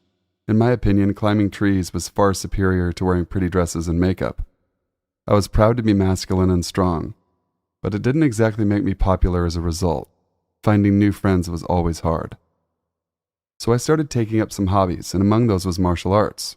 It fit well with me, and we were a small team of 7 to 8 people who got along pretty well. One of these guys, Matt, was a pretty shy and quiet boy. We were all around the age of 14, and I was pretty direct, and I thought that it simply intimidated him a bit. So I tried to make him feel more included with the others. And I spoke, since I had previously known what it felt like to be an outsider in social groups, and we were all a really friendly bunch. We rode our bikes to and from practice, and I noticed we always went quite a bit of the same way down the road. So we naturally started to talk while riding our bikes home. It was fine. He seemed friendly, albeit a little weird. but I was weird too, so who was I to judge? Everything went just like business as usual for the whole first year. We all became friends and I cherished it, as I didn't really have many others. But the year after was my last year at our regular schools, and wanted to do well, and frankly, I had too much on my plate. So I started to skip practice from time to time to do homework. This didn't go over well with Matt, and he started texting me asking me where I was. Weird thing was that I hadn't given him my number, but I didn't know anyone else with that name. I didn't respond a lot since my dad paid for my phone, and he would get angry if I spent too much on anything. So one day I stopped responding at all. This must have prompted him to begin calling me. I didn't like that and didn't pick up at all for a while. I still sometimes came to practice, but this was kind of freaky and I didn't really like where it was going. Whenever he saw me there, he just kind of stood and stared at me, and had reverted back to always being the quiet kid in the background. I stopped trying to get him fitted into our conversations at this point. Since he started scaring me, I began going home an alternate route, since I couldn't deal with being stuck by his side for 10 minutes on my bike. While this went on, he kept calling me, and I never picked up. One day I had it with the constant calls and I picked up. "Hello?" I asked pretty harshly. He probably hadn't expected me to pick up at all. His breathing was somewhat heavy and it gave me chills. "Hey," he said, Are you coming to practice on Wednesday?" He sounded weirder than normal, and I regretted my decision to pick up the phone. "Yeah, of course." And I was met with complete silence for a while. "Good, I'll see you there." I could hear the smile in his voice, and it sent a shiver down my spine. Wednesday came, and I was in my way over my head and decided against going to practice. I hoped he wouldn't call again, and he didn't. My phone was silent for several weeks. When I felt comfortable, I went back to practice, but he wasn't there. I thought that maybe he had finally gotten the hint and decided to leave me alone. But my curiosity got the best of me, and I asked the only other girl about it. What she told me next was so surreal and chilling. "Oh, Matt? Yeah, it happened a few weeks ago, I think. You weren't here and he barged in the middle of practice and yelled out your name. 'Look at what you've done to me,' he yelled and showed off his arms. They were cut and torn and blood was dripping everywhere. I was shocked, but also very glad I had decided against going on that day. She then told me how our teacher had called for an ambulance and tried to calm Matt down. He had apparently gone ballistic when he realized I wasn't even there. He had then been committed to the psych ward, and as far as I gathered, his phone and other belongings were not available to him until he had undergone complete psychiatric evaluation. I felt so relieved. Now, surely I would be safe. Only I wasn't. The psych ward was in my city, and at one point they must have let him have his phone back, because he began calling me, and this time he left voice messages. He said things like, "You're a horrible person. You ruined me, and no one will ever love you like I could have." I was mostly confused. We had never been romantic in any way whatsoever, and I had never expressed interest in him. I begged my father to change my number so I could be free of the harassment, but my father didn't budge. He was angry that people were calling me, but he couldn't be bothered to remember a new number if I got one, so I was stuck with what I had. After a while, the voicemail stopped. But this was at the time when my rebellious phase began, and I attended protests to keep some historical counterculture buildings in Copenhagen. Somehow he found me there. Every Thursday at the peaceful protest, he was there, staring at me. I was with friends, but I still felt threatened. His scarred arms, sometimes with new cuts, were horrifying. I didn't know what to do, so I always stayed close to my friends. I had hoped my punk phase would deter him, since I dyed my hair green, red, black, whatever, and I wore different clothes. But it seemed that it only made matters worse. He texted me sometimes during the protests, saying how I looked hot, or how he liked me in legs and that skirt. Weird shit like that. I tried to glare at him, but I couldn't look at him for long. He scared me. This went on for several weeks. Then one day, he began sending me mails. I have no idea how he got hold of my email address, since I usually didn't share it with anyone. In the mails, he described how he was feeling, that he was willing to forgive me for what I've done to him, that he had watched me from afar for a while now, and he wanted to be in my life again. He described what I had been wearing that day, and even on days I hadn't been at a protest. One day he messaged me, "You look so peaceful when you sleep." I noped the fuck out at that point, told my dad everything. He was kind of upset, but he didn't yell at me too much. The following month we moved to another town a few hours away. The messages stopped for a while until one day he wrote a chilling text saying, "Why haven't I seen you in your apartment for a while? Did you move? Where are you?" I froze. He had known where I lived? I lived on the ground floor in an apartment, and my room had just been by our small garden. I was chilled to the bone thinking that maybe he actually had stood outside my window and watched me sleep. After this, I heard nothing from him. I got a boyfriend and we moved into an apartment together in a different town when we were 18. I forgot about Matt and didn't think about him anymore. One day while we were out shopping for groceries, I saw him again. He hadn't seen me, it would seem, and I ducked behind my boyfriend and told him, "Please, let's just hide. I don't want him to see me." We stayed behind him for a while, but I was extremely nervous that he would notice me. He didn't. He just bought some stuff and went out. I hoped he was just visiting someone in the area and that I wouldn't see him again. A few weeks later, I went to the town square to draw in the sun. I sat down, music in my ears, and started drawing. A few hours went by and suddenly someone sat down beside me. It was Matt, of course. I took off my headphones a little terrified, but we were in a fairly busy public place, so I didn't feel that threatened. He began talking to me as if we were old friends, telling me how he looked up to Kurt Cobain, how he had learned to play the guitar, how many girls he had fucked, shit like that. I listened and politely replied with, "Oh, uh-huh, and really?" He started complimenting me and I felt increasingly awkward. He then mentioned that I was welcome to visit him whenever I wanted. I've always been a bit curious, so I asked where he lived and he pointed at an apartment. It turned out he lived right across the fucking street from me. I made up an excuse and said I had to go. He seemed annoyed but accepted it. I went to the library and made sure to watch out for him, in case he was following me. But after a few minutes, I decided he had lost interest. I haven't heard from him since, but the fact that he suddenly lived across from me freaked me out for quite a while.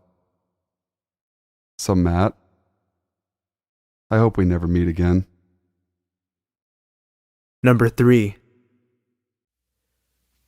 So this happened to me earlier today, and although nothing really bad became of it, I still feel the need to share this here. As a bit of a background and to set the scene, I am a 20-year-old female living in a small town in the state of Kansas. I am 5'6" and weigh in at around 170 pounds, obviously making me overweight. The area in which this took place is what the townsfolk would call the Bottoms. It's basically a long stretch of gravel road starting at one end of town, leading out and around until you reach a highway where you can choose to get on it or continue following the dirt road to who knows where. And it's called such because the area is noticeably lower and more roughened terrain than the area surrounding it. The only thing lower than it is the river that runs near our town, which residents dubbed the Core. There isn't much out there except for a few scarce houses and places for crops.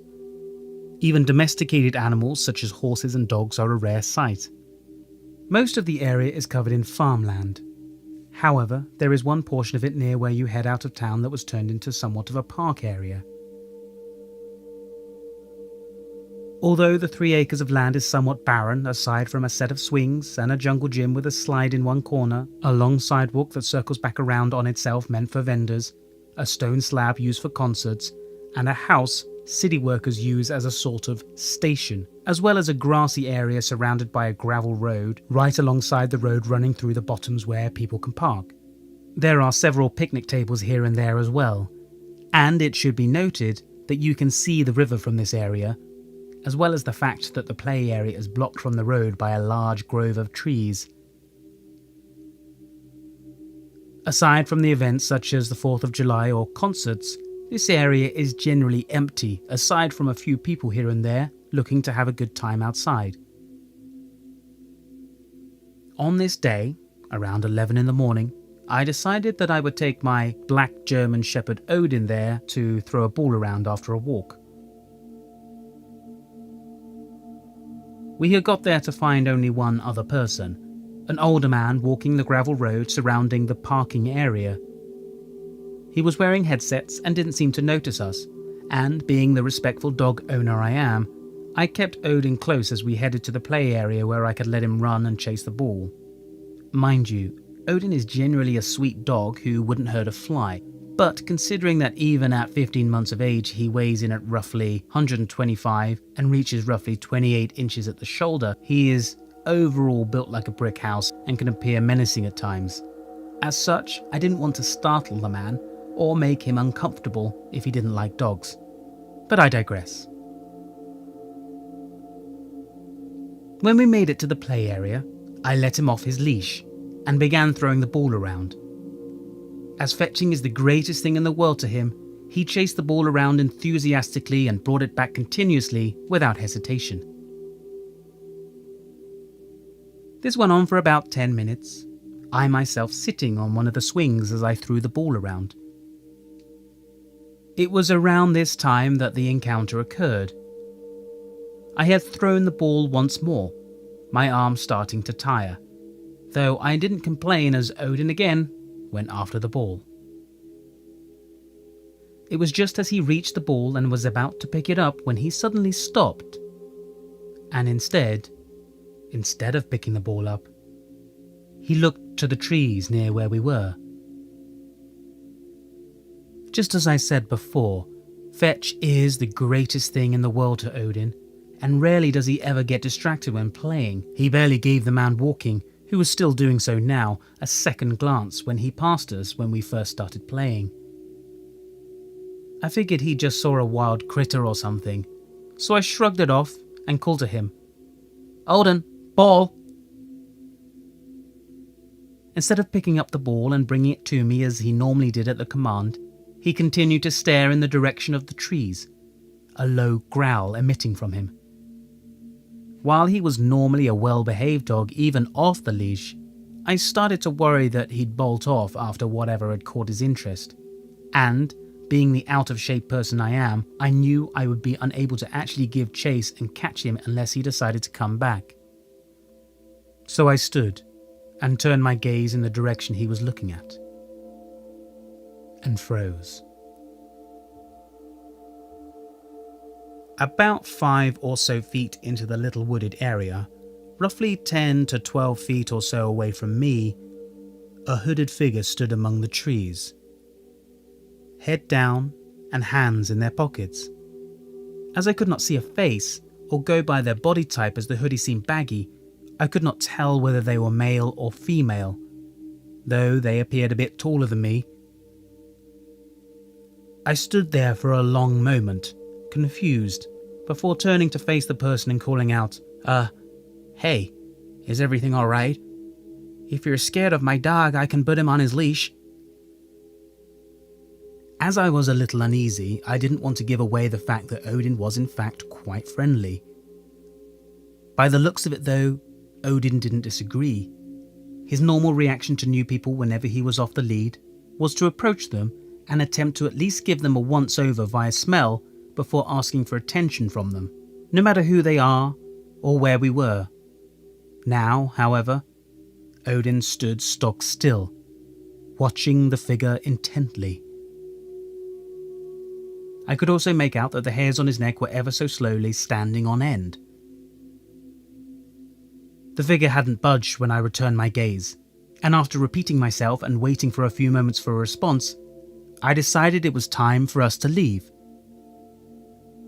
I hastily grabbed the leash and proceeded to walk over and hook Odin up and grab the toy, only allowing myself to focus on these tasks instead of the figure as Odin refused to take his gaze off the figure. I practically had to drag Odin away, as he still seemed to refuse to take his eyes off the figure, only doing so when we had reached the gravel road encircling the parking lot, which was a good distance away. by now the man who had been walking was coming towards us again on another lap, giving me enough courage to stop and turn to see if the figure was following us. While he was not following us like a true creep, he had moved closer to the parking area. However, still deep in the trees and still had his head down. I must have been standing there for a tad too long, or at least appeared creeped out or unnerved, as the man stopped just after passing Odin and I. There was a pause before the man asked in a slightly loud voice, assumingly so the figure at the tree line could hear, "Hey, you alright, miss?" He was obviously a bit concerned, if his expression and tone of voice was anything to go by. I replied that Odin and I had been playing the ball when we spotted the person just standing there in the trees, not responding to anything I was saying, and had moved when I walked to the gravel road. The man glanced at the figure before assuring me that he would be walking for a bit longer, and would say something to the person if they appeared to be following me. While I was not wholly scared at the thought of the person following me, as I figured, or at least hoped, Odin would protect me if the person did anything, and both Odin and I would have backup in the form of his 95-pound brother, littermate, if the person followed us on a short walk to home. I thanked him and quickly made my way back home. We got home with no further incidences, and I made sure to take a few detours on the way. But, as I said before, I live in a small town. As in, I could literally give anyone in the town either my parents' name, and most would automatically know who they are, and by default, many people knew me as well. And so I worry about this person possibly finding out where I live, and doing way worse than what they had. I might just be paranoid, and the event might seem harmless, but I'm still scared shitless by it. Number 4. I'm a male, and when I was 19, I used to work for a company doing deliveries back in 2008. I stopped at a rest area to drop some twins off at the pool. As I'm in the stall doing my business, I noticed someone looking intently into the stall I was in, through the crack on the door, their eye pressed against the door. I make eye contact with the guy, and he slowly moves straight backwards from the stall door, revealing more of his face. I notice he has a shit-eating grin, possible pun intended, on his face. A few seconds later, someone enters the bathroom, and he washes his hands to pretend like he is finished, and exits. I'm beyond creeped out at this point. I honestly didn't even wipe. I just pulled my pants up and exited the bathroom. Once I exited the bathroom and walked a little ways, I noticed the same guy standing beside an 18-wheeler with a sleeper. I looked at him and gave him the most evil glare that I could. As I'm doing that, he motions with his hand for me to go into his truck. He does this a few times, so I proceed to tell him he's number 1 with a thoughtful finger gesture. I make it to my truck, start it up, and drive away, thinking it's all over. I had about 30 or 40 miles left to reach my place of occupation, and it's basically a straight shot from where I was to my destination, only requiring me to take an exit leading to and being on the road my work is. About 10 miles into my travel back to my place of occupation, I noticed a similar truck behind me. I kind of just shrugged it off, because of how common that type of 18-wheeler is. It was a plain white Volvo with no identifying marks, such as owner name on the truck or company name on truck or trailer. The truck stayed directly behind me no matter what lane I was in, right on my bumper. I took it as he was trying to use less gas, even though I was in just a straight stub-nosed truck. Then we hit traffic, and I was able to see inside the cabin. It was the same motherfucker from the rest stop. All I could think was, what the fuck? I think I made it clear I wanted nothing to do with him. So I take down his license plate while stopped in traffic, and I do the smartest thing I can think of. I go to the nearest police station and report it. It turned out the plates were reported stolen about a day before from a personal rig of the same make. I never heard anything more though. Number 5. So I live on a not-so-quiet neighborhood, which is filled with derelicts such as methamphetamine users and undomesticated alcohol tasters. And this is an issue, but I have lived here most of my life, so I'm not fazed as to walk late at night, which I'm required to do because of my working conditions, cleaner at a local mall without a car. I'm walking back from the mall after finishing up work, and everything has been fine for the most part today. I got to even take some nearing expiration date food back with me, and nobody has been hassling me today. As I get to the corner of my street and pass by a house, which seemed abandoned for the longest time, I notice a lot of lights inside and out, and they're lit up, and that queerly moving shadows are flicking back and forth behind the curtains of the house front. I say queerly because the movement seems so determined and mechanical that it could only belong to some sort of automated machine. But I watched it for so long that I got the impression that it seemed more like a larger set person pacing back and forth. So as stupid as I am, I decided to go and check out whatever the fuck was going on inside. I remember getting to the window and feeling so sure that I was spotted out as the pacing shadow had suddenly stopped. I could make out quite visibly that a face was peeking out of the curtains, but it turned out to be quite coincidental, as a truck had just drove up to the roadside of the house. Just my luck. A beefy set man sauntered out of the truck and into the house, mumbling something like, "He's double grounded. He is definitely double grounded." I didn't think much of it at the time as I was so panicked that I could have been caught, but it does make sense later. I decided that I had enough excitement for one day and I headed back home. The next day I believe I was in my usual routine of waking up, watching, reading my usual book, show, in bed, and I had noticed some weird almost white noise of crunching and creaking outside. I remember that I brushed it off as wind affected my house with creaks, and a lot of crunching could have been because of the rotting wooden balcony outside. Out of nowhere I suddenly hear a bellowing voice shouting, "Nicholas, get home, or you're going to be double, triple grounded." And after this I remember feeling a good sense of dread and fight or flight because the peculiar white noise had suddenly stopped, and I heard a lumbering, shuffling mix with anguishing exhalations from directly on the other side of the wall, which my bed is pushed next to. I slowly crept into my own kitchen, making sure not to be visible through the windows of my house, and then I grabbed my bulky security torch to use as a blunt force weapon if need be, and a kitchen knife. I sneaked towards my back door, which leads directly to the wall on the other side of my bedroom, psyched myself up with anger. After a long time of psyching myself up, I bust through the back door and ran to the outside wall of my bedroom. I didn't find anybody, but what I did find was perhaps even more disturbing. A dozen so emptied potato chip bags, and a KFC meal variety bucket, almost devoid of content aside from what looked to be chicken wing bones. I don't know what to make of this besides somebody was watching me through my window all night, whilst enjoying a meal.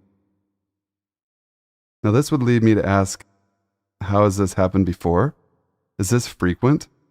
If whoever left this was keen enough to bring a full meal, does this mean that it is indeed a frequent?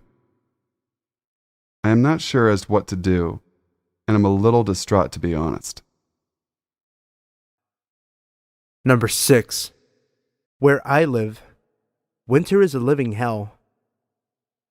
I have to shovel every other week, and what's worse, I live on a corner.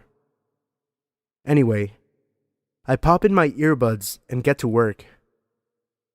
I'm about halfway done when I see this guy walking in the middle of the street. I'm kind of creeped out, but I brush it off. I decide to make a mental note to keep an eye on him because I was getting some bad vibes. I keep shoveling, but as he's walking past me, I hear him yell something to me. I take an earbud out and ask him if he was talking to me. "Yeah. Do you, have a phone on you? I need to make a call," he replies. I was already sketched out. We don't live in the best neighborhood, and this was a common tactic thieves used to get phones. "Yeah, one sec." I say, as I pretend to look for my phone. Sorry, man, I must have left my cell at home, I say, trying to act as if I would have given it to him in the first place. Say, you don't live in that house, do you? He says as he points behind me. This caught me off guard, but I was able to make up some bullshit about how I was getting paid to shovel their sidewalk. You know what though? I think the bar down the street has a phone you could use, I offer, hoping that he would go away. Oh, thanks, he says as he starts walking down the street. Relieved that he's finally gone, I get back to shoveling, but when I stop to catch my breath, I see a person duck their head back into an alleyway, but I get back to the task at hand. When I look up again, the same guy is standing a bit farther down the street by the bar. As I finish shoveling, every once in a while, I look up to see if he's there, and every time, he's a little bit closer. Once I'm done, I loop around the block and go in the back door. I looked out the window to see if he was still there, but thankfully, he wasn't. Number 7. Something you should know about me is that I'm a butcher, and have been for just over 3 years now. Each person in the meat room has their own set of knives that they maintain. This includes cleaning, sharpening, and other general maintenance. I keep mine in particular good order. Not sure if it's OCD or something, but I enjoy my knives extremely sharp and spotless. I like to take my knives home every night so that other people don't use them or mix them up.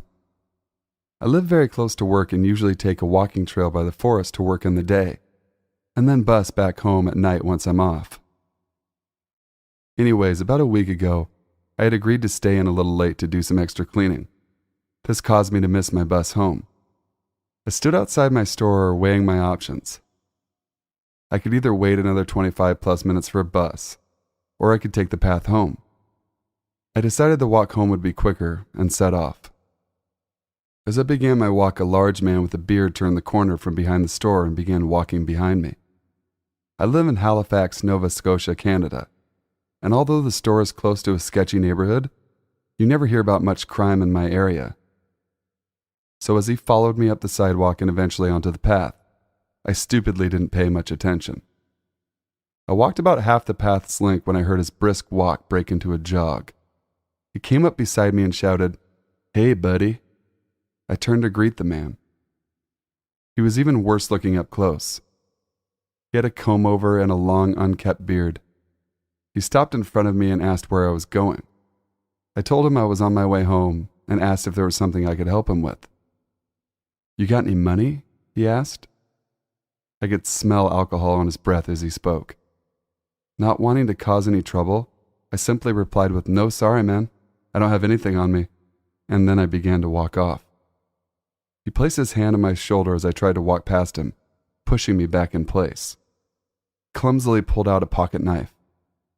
"I know you got a phone or something," he said, threatening me. I nearly shat myself. I wanted to run, but I was too scared of running past him, and the thought of running the other way and being farther away from home scared me even more. "Just a sec," I stammered, thinking on my feet. "I've got my wallet in my backpack." He muttered something like, "Give it here," as I frantically took off my backpack and unzipped it, pretending not to hear him. He stepped forward angrily and snatched it out of my hands, but not before I got my hands on my work knives. He must not have noticed me pulling them out, because he immediately started rifling through my backpack. I took my knives out of their holder and tried to think of something badass and threatening to say. All that came out as I poised myself menacingly was, "Hey, asshole!" He looked up and I saw his face drop as he stared at my perfectly sharpened 14-inch butcher knives. He stared at me for what felt like hours, sizing me up. My adrenaline had pumped up. I eventually decided to make a move. I began to step forward, raising my arm, when the guy ran past me with my backpack in hand. Luckily, I never had my wallet in my backpack, and I was wearing my work uniform, so all he got from me was an old Batman backpack.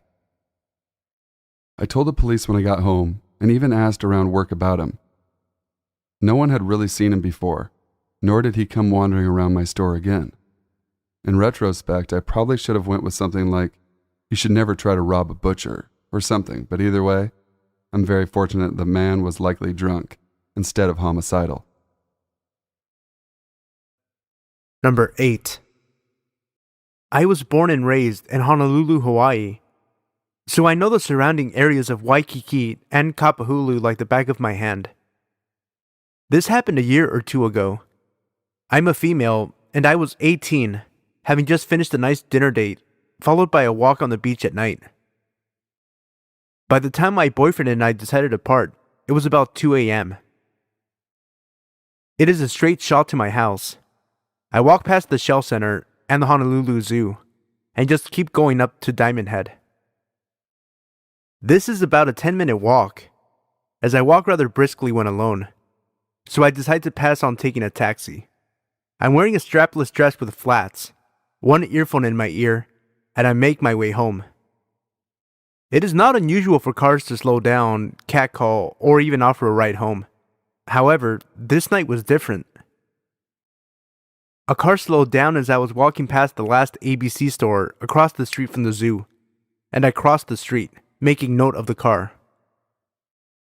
I only saw half his face, but I could tell he was watching me. He then sped off. This is where it gets a little creepy. The road slightly turns, and you have to walk past the zoo length without any lights, and I decided to walk on the side of the street with trees, since there's a lot of homeless people on the other side, where the parking lot is. I begin to worry, for the first time ever, wondering if I should have walked the long way home or not, when I saw the car parked on my side of the street just a little further ahead. I did not have my knife or taser with me at the time, and although I was roughly 5'1", I knew how to handle myself. I take out both of my earphones, readying myself to seem confident. The guy who had slowed down in the car earlier steps out from behind one of the trees, only a few paces ahead of me, and holds his hands up as if to say, "Don't worry." Hell no. I couldn't help but scream, because what I hadn't seen before was now obvious. He had an eye patch on, with a long scar on the right side of his face. Big, fat, fucking nope.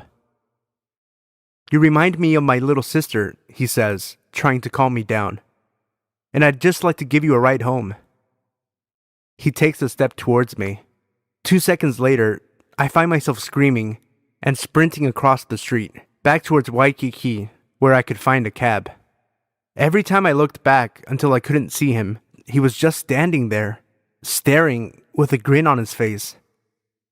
Let's not meet again, pirate butt fuck.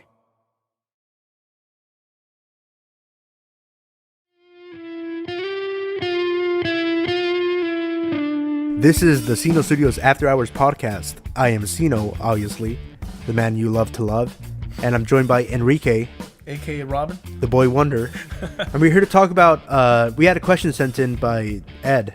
I wanted to ask you and your podcast co-host Enrique, the boy wonder, what some of your guilty pleasure movies are, or movies that you enjoyed immensely that were completely torn apart.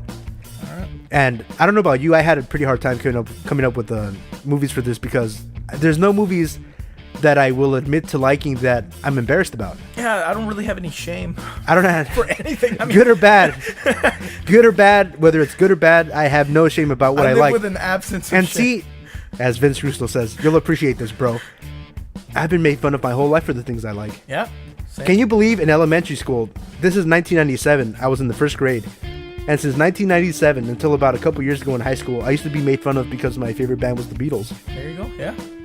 And it's like, it's crazy to imagine that in 1997 it would be weird to like the Beatles, or to be made fun of for it, and it's crazy. Yeah, I mean, I went through that in high school because, I mean, you remember me how I looked in high Absolutely. school. I had the hair down long to curly my hair, butt pretty much. I had the black shirts and everything. Yeah. And I mean, I would listen to all that heavy metal stuff, but on the other side, I mean, I love from Sam Cooke. I used to listen to Sam Cooke all the time, and then they asked me like, "What are you listening to?" "Oh, Sam Cooke," and then they would listen to like, "Dude, what the hell?"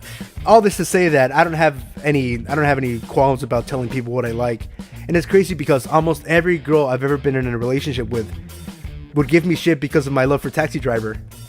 What? I don't know, dude. But see, it was cool because I was racking my brain about it, but then I went back to the question and he actually gave us a way out.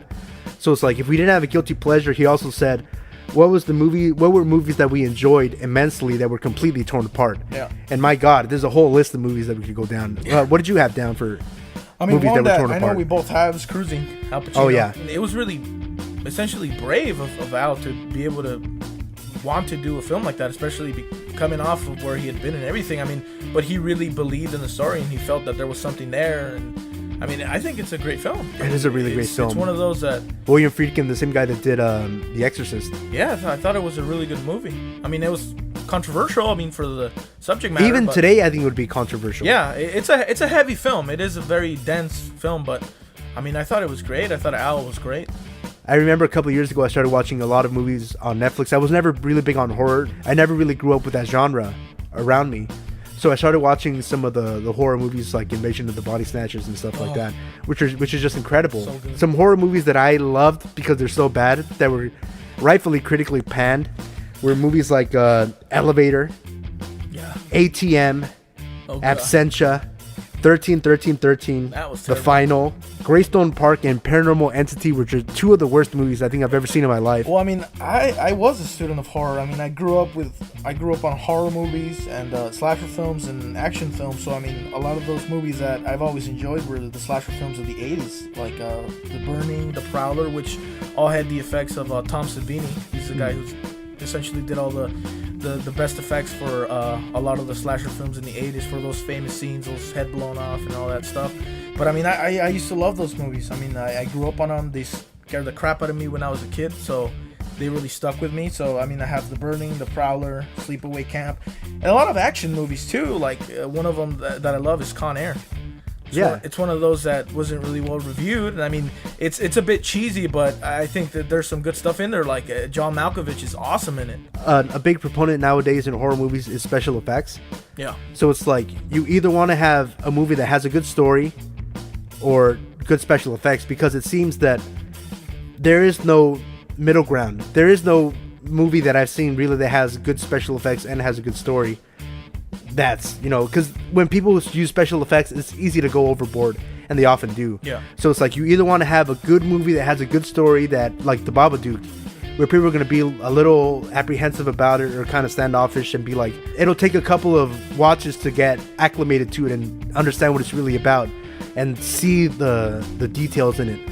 Or you're going to have something where it's just straight out, exactly what it is, and it's special effects and it's this, that, and the other, and explosions, and and it's going to be one of those kind of movies where you're not looking for a story, but it's just you're going there to be entertained by the sheer awesomeness of what's going on the screen, and not look for too much beyond that. But I really would love for more films like The Babadook to use those special effects and because like we always say, less is more. Yeah. And do more of the storytelling, because my final movie in this segment was Scarface. It was so controversial at the time, the chainsaw scene, and Brian De Palma specifically went to film it in a way that was different because Texas Chainsaw Massacre had come out a little bit before Scarface, and he didn't want to be compared to that movie. And the way he filmed it, you really don't see anything, but it's really Hitchcock in the way that it's just all in the cuts and the sound of it that paints the picture in your head. And a lot of people walked out after that scene in disgust, but you really didn't see anything. It's just a trick in your mind because of how the film was cut, but you really didn't see anything. And I think that's more effective than to show a chainsaw slicing a guy's face off. If we moved away a little bit from the goriness and showing everything with special effects and more about the performance of the reaction of the actors and the cuts, you can make it better by using less special effects. What your mind can make up can be worse than what's on the screen. Yeah, and I mean, I think a perfect example of that, and the reason why the movie Halloween is set apart from all those slasher films in the 80s and late 70s, is that you think about Halloween and it's a violent movie, but you rarely see any blood. There's no gore. And yet you think about it, you're like, man, that's a bloody movie because there's so many killings, but there's no gore. And it's one of those things where like less is more. You don't see it. It's more of what you don't see that scares you or works better. and it's more of a story. And the reason why Halloween was the better of that genre was because it had a better story, and it had Donald Pleasance, which he was great. He was a great performance there. But it's more of the story, and it works better. And like you're saying now, it's either you rely on the special effects or you go on the story, which is one thing I always think about is E.T. I mean, at the time, there were good special effects, but it was actually somebody in the suit. And you think about if they would have made E.T. today, if somebody else would have made E.T. today, like they probably would have made them all digital and everything, and it wouldn't have worked the same way. It just would have. Same thing with Star Wars. And unfortunately, that ends up being the trade-off. Like you said, it's either a story or you go for the effects. And a lot of those movies, that's why a lot of those movies still stand today, like Jaws. It was a mechanical shark. I mean, you could make it today. You could probably make a better shark using technology and have other scenes, but it wouldn't have worked the same. It's just because it was the story, it was everything. It was like E.T., Star Wars, the same thing. I mean, Star Wars today uses many more effects, and the effects are way better, but it doesn't stand alongside the other ones. It doesn't. And a lot of those movies that had Jurassic Park is another example. Absolutely. Jurassic Park still stands today. I mean, the effects were great and everything. And yeah, the newer ones have better effects and everything, but it's not the same. It's just not the same. And on that note, we're going to sign off. Let us know in the comments below what your favorite guilty pleasure movies are, or movies that you love that got critically destroyed in reviews. Send us your questions about what you want us to talk about in the comments below, or tweet me at SINOSTUDIOS BMF. Cheap plug, cheap pop. Until next time, I am Sino, and I'm here with Enrique the Boy Wonder, and we are signing off.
Some backstory. I'm a female in my early 20s, and I moved to Belfast from Sweden a few years ago. The taxi prices here are so much better than the ones where I'm from, and for a good year and a half I relied on taxis getting me pretty much everywhere, including to and from work. I usually tell this story to friends and family as a funny story, whenever I have a few drinks in me, or someone brings it up, but to be honest with you, I was completely horrified when it happened. So, about a year and a half ago, I was out for drinks with a friend of mine, and her friend that was visiting from abroad, and was staying at my house since I had a spare room. For some reason, they went home before me, and I was left by myself at the bar, which I know is a really dumb thing to do. After an hour or so, a few drinks, and a failed attempt at picking someone up, I decided it was time to call it a night. I usually book taxis as there are a few handy apps, but with it being a pay weekend, there was no way I'd be able to get a car, so I walk outside, hoping for the best. The moment I get outside, I'm approached by an older man, white hair and on the heavier side, asking if I need a taxi, so I cheerfully accept, thanking my lucky stars that I'll be home very soon. The taxi I was in didn't belong to a taxi company, which admittedly is a bit strange, but I've taken those before with friends without issue. Right off the bat, the driver starts asking the usual questions, like where I'm from and how long I've been in town, if I'm studying or if I'm working, what brings me here, and so on. Then he asks if I've ever been on a black taxi tour. These tours are quite famous here, and they're meant to be really good, showing off all the murals in the city and the Peace Wall and such. You also get stories from people that grew up here during the Troubles. I say that no, I haven't had the opportunity yet, but I'll definitely get to it as soon as I can. He then suggests when we get to my house that he'll give me a tour. As I mentioned before, I'm not in a black taxi.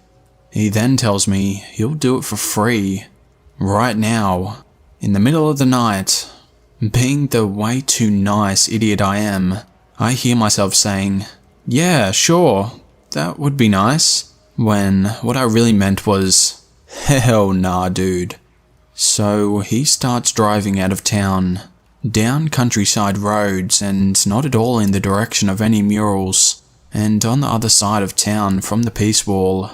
His questions get more personal, asking if I have a boyfriend and if I have family around, if I live by myself and if I have many friends. He then says, "We can be friends. You'd like that, wouldn't you?" He has this creepy laugh going, while repeating the phrase over and over and nudging my side with his arm. He keeps driving in the middle of nowhere, talking about how this footpath was this and that, connecting to another footpath and so on, while dropping the "we can be friends" thing in between. At this point, we're about 20 minutes outside of town, and the streetlights stop. It's pitch black. I'm clutching my phone, ready to call the police, and looking at the dashboard GPS to see nearby location names, and getting ready to tuck and roll out of the car, completely freaked out by him. I'm finally able to stutter out that I'm getting a bit tired, and it's time for bed. He agrees to take me home, and turns around. We pull up outside my house again, and I feel a wave of relief washing over me, like I can finally breathe again. I pay him for the taxi ride, and get ready to get out of the car. He then turns the car off, takes off his seatbelt, and keeps talking, turning slightly so he's kinda half facing me. After a few minutes of talking, him still talking about being friends, I say that I need to use the bathroom, and thank him for the tour. He tells me to hurry back outside so we can continue the conversation. I bolt inside, lock the door and keep the hall light turned off. I look out through the peephole, and I can see that he's still sitting there in his car. After about 15 minutes, he finally drives away, and I sort of just collapse on the floor, beating myself up for being so stupid. Needless to say, I've never taken a taxi. I haven't booked since. I just found this sub, and I wanted to share my own experience. It happened when I was 13, and it's something I've never forgotten. We had just moved into a brand new house in a brand new housing development. A lot of the houses around us were either unfinished or had families that had just moved in. And behind our house was a lot of field mostly for future homes. We lived in a fairly safe small city, and the housing development was very quiet so far. And at least for the first few years that we lived there, we never bothered to lock the doors. Even at night most of the time, it just wasn't something we thought about. My parents had just put in hardwood floor, so the house was a pretty echoey single story. One night I was laying in bed, trying to fall asleep. I thought I heard the back sliding glass door open. I was up late on the internet, but everyone else was asleep in the house, so it was pretty quiet. I had my door slightly open, so my cat could come and go, and so I knew that I was definitely hearing something. I froze, hoping it wasn't the door, but a moment later I heard it slide shut. Then I began to hear what sounded like heavy shoes walking across the hardwood floor. It was a very specific sound, and suddenly I couldn't breathe. The footsteps were slow and quiet, like they were trying to make as little noise as possible, but because the floor was wood and our house had high ceilings, the steps echoed down the hallway and into my room. Then I heard them stop, the sound of the hallway closet being opened, and then the door quietly clicking shut. They turned the knob and pulled the closet door, and then released the knob once it was in place. It was silent after that. My heart was beating so fast, I began to cry. The only way to my parents' room was up the hallway, and their door was about only 20 feet away from where that hallway closet was. I was frozen, and I honestly thought I'd pee my pants. I was so scared. However, it was silent for long enough that I knew I had to get my dad. So I stood up and walked sock-footed to my door. I stood there for a long time, just breathing. Then I ran. It's not a long hallway, but I went as fast as I could. I got inside the room and tried to wake up my dad. "Dad! Dad!" I was frantically whispering. "Huh?" He was half asleep. "Dad!" "Huh? What?" "Dad, I think there's someone inside the house." "What?" "Get up! I think there's someone inside the house." "There's no one in here. Go back to sleep." "Yes, there is." And I started crying. That gets him up. My mom also wakes up at this point as well, so they both got out of bed. My dad, sure that there's no one in the house, doesn't even grab something as a weapon. But I follow behind him as he leaves the room. He goes into the living room, passes the closet, and turns on all the lights in the house.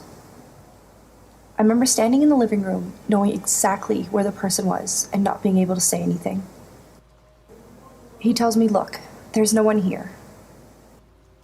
He doesn't even check the closet though, and I don't know what to tell him. I'm so afraid that whoever is in here will jump out with a knife and kill my dad in front of me. The 13-year-old me keeps thinking that I can't be the one possible for my dad's death. So I say nothing, and I don't tell him to check the closet. I don't know why he didn't, because if I were a dad, I would have. He locks the front door and tells me to go back to bed. They wait until I'm back in my room before they close their own bedroom door and go back to sleep. Again, the house is silent, and I'm laying there afraid because that person is still here in the one place that he didn't look. Suddenly I hear the closet door open, just as slowly and as quietly as before. Then the footsteps again. I could hear them so clearly, walking towards the kitchen where the back door was, and then they stop. It's followed by the sound of the back door being slid open again, and then quietly being pushed closed. I hear the back door click into place, and then the house is silent. I'm laying there crying and breathing, but hearing them leave the house, I felt instant relief, though I was still shaking with fear. I give it a few minutes, hoping they wouldn't come back, and they don't. So after a bit, I sneak out there. My one and only thought is to lock the back door, which I managed to do, but the scariest part was that when I looked in the hall closet, the door wasn't closed anymore. It was cracked because they hadn't bothered to close it, even after they left, though I know it was definitely closed when my dad was out there with me. I tried bringing it up to them years later, and they still didn't believe me. But that's not just something you hear. This story took place when I was 20 years old and living in New Hampshire at my parents' house. I had been back home for a little over a month now, after a defunct experience at a college in Boston that wasn't the right fit for me. In the meantime, I was taking classes at a local community college.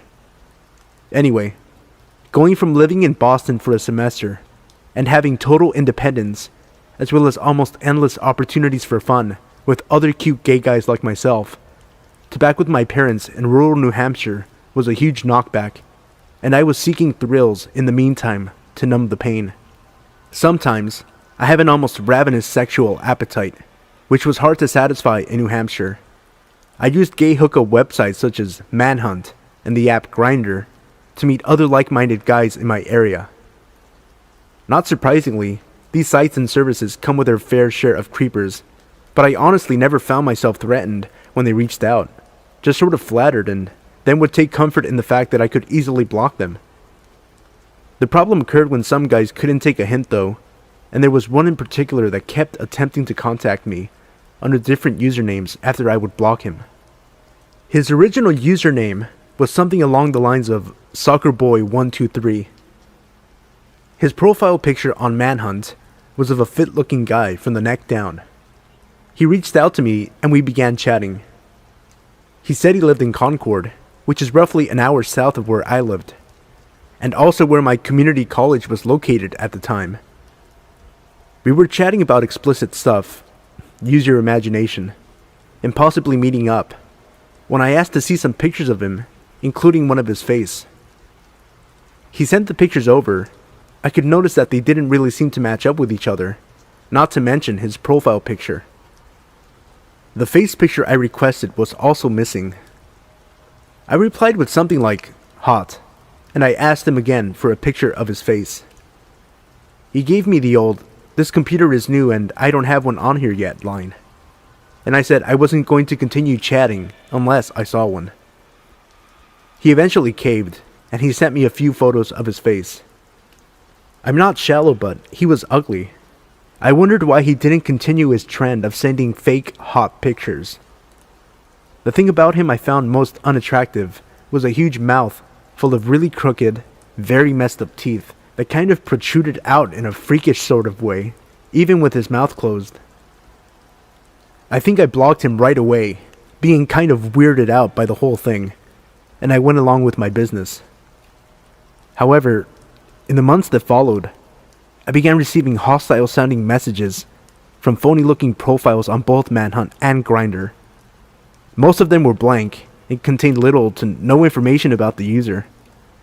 The messages were tinged with a strange, bitter tone, and the sender acted like he knew me. He'd say things like, "You're a shallow little prick," "You're fucking ugly inside," and "Someone's gonna teach you a lesson someday." They actually really started to creep me out after I repeatedly blocked the person, and they would come back with another blank profile and continued to message me. I had a feeling who it was. One night, sometime around early March I believe, it was getting late, and I was feeling kind of horny, so I turned on Grindr and I started browsing. I messaged this one guy without a picture, but some stats like a football player. My philosophy is that I can always ask for a face picture after I say hello, because some guys are very closeted. We began chatting. We exchanged pictures, and he seems not only legitimate, but hot. We discussed meeting up, and he says he lives in Concord. Well, it's getting really late. Concord is an hour away, and it's fucking freezing out. It's still very cold during March in New Hampshire. I was not thinking with the head on my shoulders though, so I got dressed, pulled on my parka, and hopped in my car to make the hour-long drive. We continued to chat using Grindr on my way down, but as I neared the city and began asking exactly where to go, the conversation took a weird turn. He gave me an address, but said that he wanted me to wait outside because his parents were asleep, and that he was going to sneak downstairs to unlock the door. Then, he would go back in his room and text me when it's unlocked, so that I could walk in and up to his room on the right. This was the strangest set of instructions I had ever received. But what was even more strange was that he didn't want me to turn on a single light as I walked into his house, up the stairs, and then into his room for fear of waking up his parents. At this point, I've already parked the car on the populated yet entirely dead street, and I began counting the ascending numbers to the house. I find myself in front of a large, blue Victorian house that needs a little taking care of, with no light coming from any of the windows. Now I am creeped out. I message him and let him know that I'm outside, and I wait for some sort of light to come on. He tells me to wait, because his dad just got up to get a drink or something, but no lights come on in the house. I am getting seriously creeped out and impatient while waiting, and decide to tell him I'm leaving. I start walking, and all of a sudden, he reveals to me that he gave me the wrong address, and that I should be at X number on X street instead. I'm feeling beyond weirded out, and actually kind of pissed off. I was just standing outside of this random house for 10 minutes in the cold and dark night, only to find out he deliberately gave me the wrong address. I honestly want to go home now, But my other head is really banking on the possibility of this being good. And I just drove a fucking hour, so I pull out my iPhone and mapped it out. It didn't take me long to realize the new address was in my line of vision and sat across the street at a small intersection that led to more houses. I moved towards the house. This one, a large white colonial house with green shutters and an orange street lamp that shined down upon it. I let him know that I'm outside, although no lights are showing through the windows. This time, he says the door is unlocked. He wants me to come upstairs in the dark and enter his room. Then, feel for a mattress and get down on it.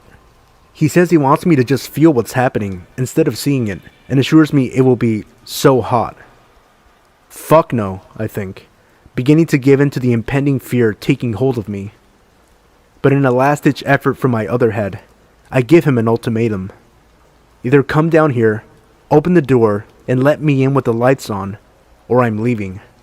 He says he'll comply, and I wait, now excited for this hot, straight football player to come and open the door. I stare with a shaky, adrenaline-fueled gaze at the door for what seems like forever when I sense movement. Yes, he's actually coming down. The door pushes slowly outward, and that's when I saw, emerging from the darkness, his face, his teeth, washed in the orange light from the street lamp. This was not who I thought I was meeting. An icy, stabbing chill washed over me as we made eye contact, and he gestured for me to come inside.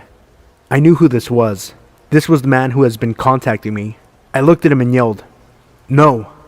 Fuck no!" And I started half running, half walking away from the house, and back to my car. I looked back after a few seconds, and he was watching me from the door.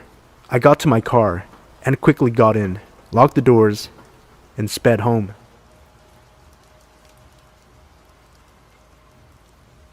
I've been a long-time lurker of Let's Not Meet, and I have a story of my own that still haunts me to this day. Let me set the scene for you. I was 7, currently 25, and my mother was dating a man with a daughter who was about 15. Her name was Christy. While she did not live with us, she did stay with us on some weekends. The reason this is important will come into play a little later. I grew up in a moderately isolated area in the south. My mother's house is on about 90 acres, most of it being heavily wooded. For the most part, it was quiet. The type of place where people didn't lock their doors and everyone knows each other. It was quiet until one sequence of events that shook my community to its core. There was a man just 2 streets over from mine who murdered his girlfriend's entire family, including her, in their home over a dinner about 2 weeks before this event took place. It was also learned later that he had also murdered his mother and father in their home, as they were found after his girlfriend's family was. He hadn't been caught, and the local police were working with the police in Tennessee, as there had been reportings of people sighting him there. My mother had gotten a security system installed, just to ensure that our home was properly secured. We had alarms on every window and door in our house. On this Saturday, my mother got called into work, as she was an apartment manager and there was an emergency that she needed to tend to. Her boyfriend had gone to work early that morning. My mother was very, very nervous about leaving, and due to the nature of the emergency, she thought it would be best for Christy and I to stay at home where we were safe. Safe. So she thought. She reluctantly left and let us know that her cell phone was always going to be on her if we needed her. Christy and I promptly set the alarm and made sure all the doors were locked. My mother had been gone for about an hour, and we were deep into a movie on Disney and pizza. Suddenly, the alarm started blaring. Christy and I jumped up to see what was going on. On our way to the alarm, you have to pass a very large sliding glass door. What we saw there left us frozen. There was a man prying our door open with a crowbar. He saw us, made eye contact, and quickly ran off into the woods behind my mother's house. I will never forget what he looked like, or the sinister look he had in his eyes. We called the police, and then we called my mother, who had already been alerted by the alarm company. My mother actually arrived before the police did, due to how isolated we really were. When we described the man to the police, they immediately knew it was the man they were looking for. Of course, there was a massive investigation that day of the property and the woods surrounding us. In the woods, they found cigarette butts, lots of canned foods, soda bottles, and a makeshift tent made out of a tarp. The man had been living behind us the entire time, and even stealing food out of our trash. When he was arrested, which was a few hours after the incident, he had admitted to watching our family and learning our habits, knowing that he could take advantage of the house when no one was there. Even now, as an adult, this event follows me. Just goes to show, you really never know who is watching you.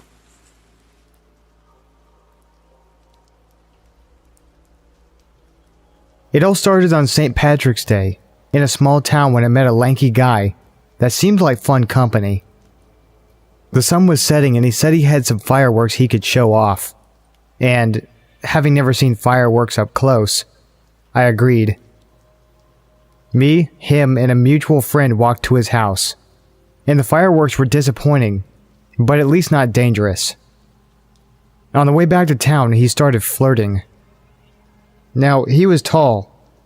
Very tall, compared to me. I'd say definitely over 6 foot, and I'm about 5'3". I thought he was kinda cute, so I flirted back.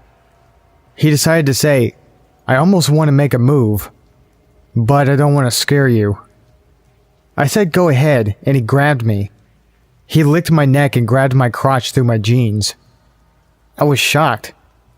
No one had seen this happen except for the 3 of us in a dark alley around 8 p.m. Somehow I forgave him.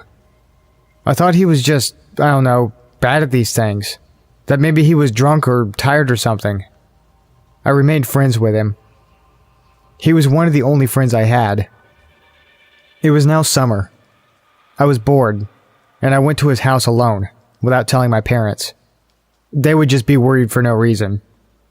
It looked dusty and old, like peeling paint, and a blanket of dust in some rooms. And something didn't feel right at all. I heard a dog, and it sounded big. It was in the yard.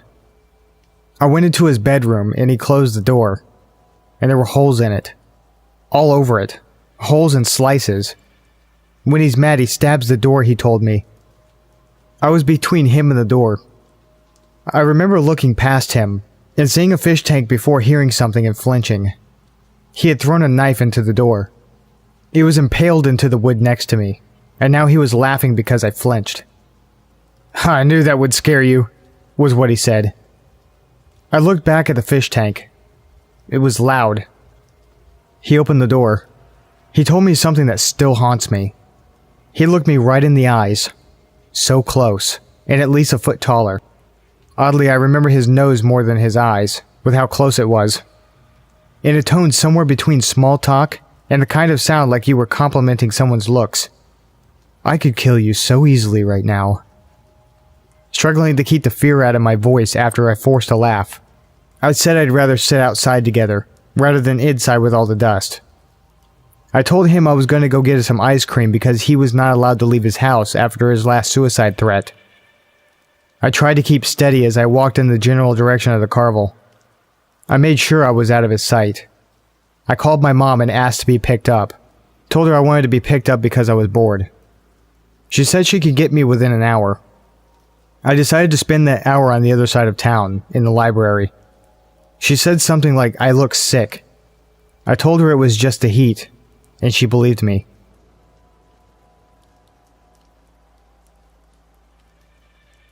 I started working at my current summer/part-time job last spring.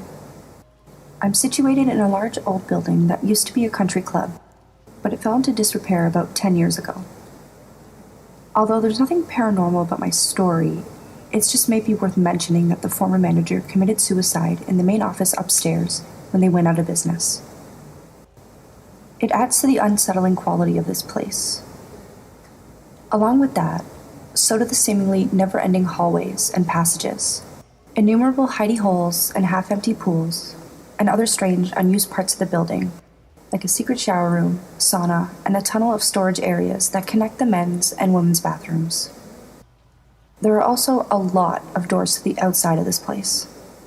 But currently, we only use one small room for the golf course check-in, the kitchen, and one dining room for the restaurant upstairs. And then one small cafe for early morning golfers to get their tea and beer. The cafe area is where I work. In the summer, we clock in to open the cafe before 6 a.m. This is often before the sun comes up. The golf course people come in pretty shortly after, but I would be the first person in the building every morning. I would unlock the front door, disarm the alarm, walk downstairs in the dark, unlock this cage that's there to keep the drunks from the bar upstairs from coming down and wandering. I'd then crawl along the long, dark hallway with no windows just to get to the light switch at the end of the hall.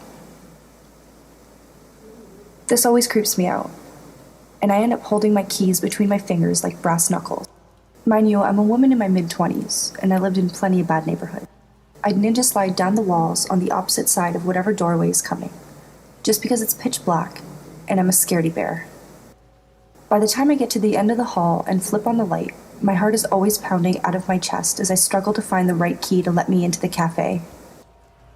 The whole situation started when Tim, a golf course employee, mentioned that he kept shutting the door between the men's locker room and the storage area that leads to the women's, and every time he would go back in there, it would be open again.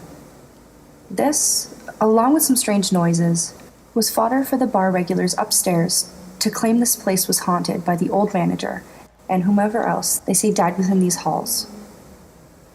Travis, a co-worker in the cafe, also mentioned that a few minutes after he opened, he went into the men's locker room and noticed that it was steamy and smelled like soap. So he went into the shower room to investigate, and everything was soaking wet and still hot. He was the only person who was supposed to be there at that time of day, but didn't see anyone, so he just let it go. A couple months later, Tim noticed this weird side door that you had to climb up a rickety old staircase on the side of the building. He saw that it wasn't shutting correctly, so he fixed it and locked it. He just didn't think anything more of it. Shortly after, someone from the golf course came over to tell me that they had found someone's entire life packed away into one of their hundreds of lockers that no one used. They thought that someone was living in the storage room between the men's and the women's bathrooms. He must have been coming in before the golf course people set the alarms when they left in the evenings, and leaving after the cafe person would come in and turn off the alarm in the morning. So that means every morning, as I was blindingly shuffled my way down that long, dark hallway alone, one of those pitch-black doorways actually did have someone hiding behind it. A few days later, a red-faced, angry, bald man in Vietnam-era Army-issued glasses came into the cafe and started screaming, puffing and flailing his arms around, yelling about his stuff getting thrown out. He went over to berate one of the golf course people, so they asked him about the contents of the locker. His answers about specific items led them to realize that this is the man who was secretly living in one of the buildings in the many dark hallways. I never found out much about him, but watching him scream about his stuff made it clear that he wasn't 100% rational. I still work there and do a darkness shuffle down the hall every morning when I work. And although they say everything is on the up and up with the alarms and the doors locking, it still creeps me the hell out. There have been some other creepy things that have happened in this place recently to make me think that this isn't all over with, which I'll post separately if anyone's interested. This happened about a year ago. I'm a 30-year-old white male, and this is in the Deep South. I had relocated to Georgia from Texas about 6 months prior to take a higher paying position within my company. I had managed to make a few good friends in the short time I'd lived there. It was the first Friday of the month in November, which was a pretty big deal in this city. All the bars downtown had drink specials, live music, and events scheduled for First Friday. Downtown was relatively crowded considering how cold it was out. I met a couple of friends at a local punk bar and we started drinking. One of my friends, Adam, was going through a separation and inevitable divorce and was pretty upset about it. After a few hours of heavy drinking, I decided to part ways with my friends and head a few blocks down the main street to a different bar. It was a little after midnight and there were still quite a few people roaming the streets. As I was entering the next bar, I ran into Adam's wife, Becca. She was out with a couple of girlfriends, and she told me she was heading to the bar I had just left. As soon as she left, I immediately called Adam to give him a heads up. I had a few more drinks and talked to some people I knew casually. Before long, the lights came on and I closed my tab and started preparing for the walk back. I decided to call my friends and try to get a ride, as I felt like I was just a little too drunk to drive home safely. They told me to meet them in front of the first bar and they would drive me home. On first Fridays in this city, you could take your drinks out of the bar and onto the street as long as you pour them into a solo cup. Most of the bars had a stack at the door before you exited. I poured the rest of my beer into a cup and headed out the door. I was about halfway back to the first bar when I ran into Becca again. She was very drunk and had obviously been crying. She started asking me questions about Adam. Did he say anything about me? Do you think he still loves me? Etc. I tried to calm her down without getting too involved when a man walked out of the shadows and stood about a foot from us like he was part of the conversation. This guy was obviously drunk. He was holding a blue solo cup, so I figured he must have just left the bar too.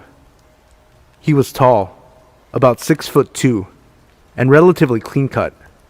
His eyes were a little crazy, to the point that I believed he may have been on some other drugs as well. We tried to ignore him, and for about a minute, he says nothing. Finally, he asked what I was drinking. I was still holding the solo cup I got when I left the bar. I told him I was drinking beer. He raised his cup, and we drank. I shrugged him off as just being an annoying drunk.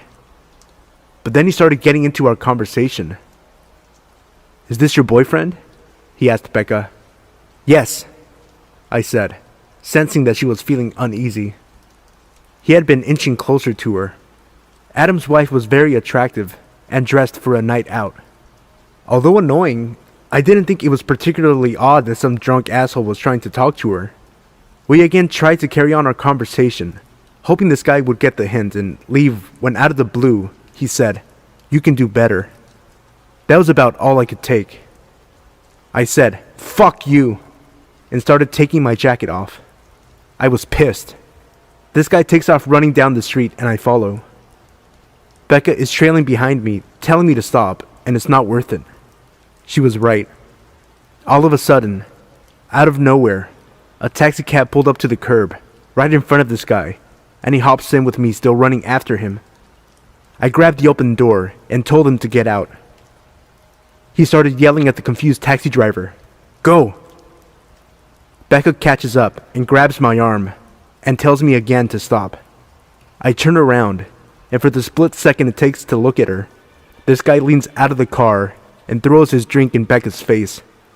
Now furious, she starts punching him wildly as I grab the door and jam and kick this guy in the face. The taxi driver peels out and leaves Adam's wife and I standing in the dust. She is soaking wet and very pissed. I gathered up my jacket and put it on when she screamed. I turned around and she said, "It's piss. It's fucking piss." The drink he had thrown in her face that was covering her clothes, face, and dripping from her hair was urine. This guy had given me cheers with that cup, and I watched him drink a mouthful of it. Crazy drunk, piss-drinking guy. Let's not meet.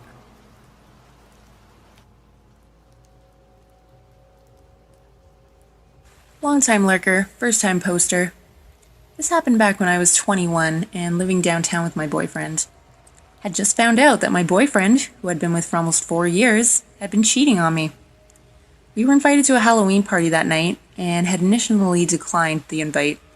But then I found out about the cheating and told him I was going. He could stay at home if he wanted.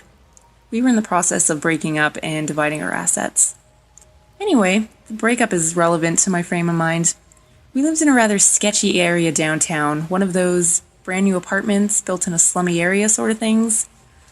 And any other night, I'm the type who keeps the windows up, all the doors locked, until out of the area immediately surrounding our apartment. However, my mind was understandably elsewhere, and I had both driver and passenger windows down so I could smoke a cigarette. The first red light I came to on the way to the party was still in the shady part of town. I'm the first car at the light, so I have a full view of the 20-something guy crossing the crosswalk left to right in front of my car. Suddenly, he looks over and makes eye contact with me. I'm flicking ash from my cigarette out the window at this point and may have done a polite head nod. Can't remember. Next thing I know, he picks up his pace, walks over to my passenger window, leans into my car, and asks if he can have a light. When flustered, I tend to be polite, so without really thinking, I hand him my lighter. I was totally prepared to just pull away when the light turned green and let him have it. That's when, instead of reaching for the lighter, he reaches into my car and lets himself in. Just sits down like we're old friends. At this point, the light turns green, and I grab my purse and wedge it in between my left leg and the driver's side door. Apparently, I was more concerned with being robbed than the darker alternative. He thanks me for giving him a ride, and I slowly pull away from the stoplight, cars are behind me, and ask him why he got into my car. He replies that he could tell I just wanted to give him a ride, and launches into an obviously fabricated story about needing a ride because his girlfriend had just broken up with him and left him stranded downtown. I tell him I'd take him to the nearest gas station as I needed to get gas. I didn't, but this is the closest place to our location, which was well lit and sure to have people. The gas station was only about 6 blocks away, but was the longest 6 blocks of my life. He tells me I'm pretty and asks me if I can have money so he can get a cab home. Like I'm an idiot. I offer him the $4 in quarters I keep in my car for putting in parking meters. At this point, I think I was just ready to make him stop talking and leave me alone. Instead, he starts throwing the quarters one by one down the cleavage of my shirt. What the fuck? I ask him to stop. He just laughs. Then I see it. The gas station. I pull in and tell him we need to both get out so I can pump. He hesitates, and then gets out. I have never locked my car doors so fast in my life. I walk inside, telling him I need to prepay. Instead, I find the first group of people I can. College town and Halloween weekend, so they're out in costumed droves. And explain the situation. At this time, a guy with the group I'm talking with comes to tell his buddies that a guy is out there telling him that I'm his girlfriend, and that I accidentally drove away with my purse on top of my car. No. The group of college kids ended up going outside, making him leave, and then sticking around until I was back in my car and on my way. I have no idea what your intentions were, unwanted hitchhiker downtown, but let's never meet again.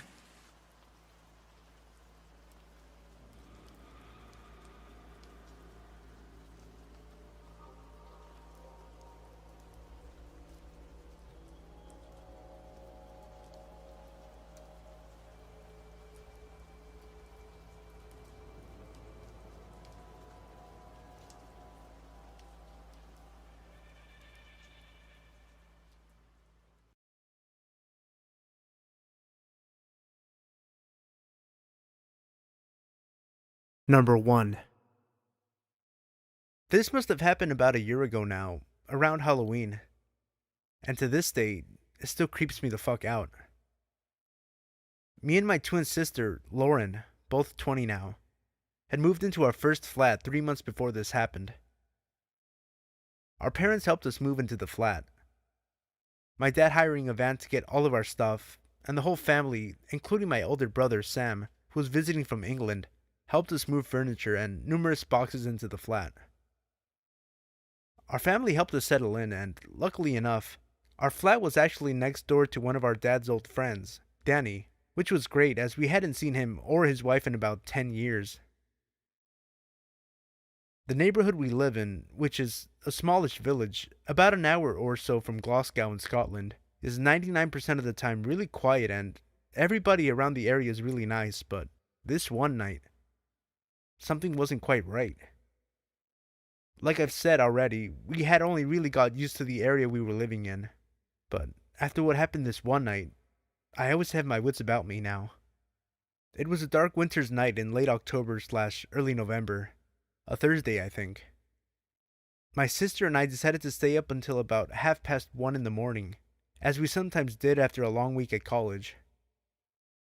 We'd stay up drinking, stuffing our faces, and talking about random stuff like acting, the subject we were both studying, motorbikes, guys, and some bitching too, just like any normal young women would do. We then decided to put the lights out and go to bed as we had grown tired.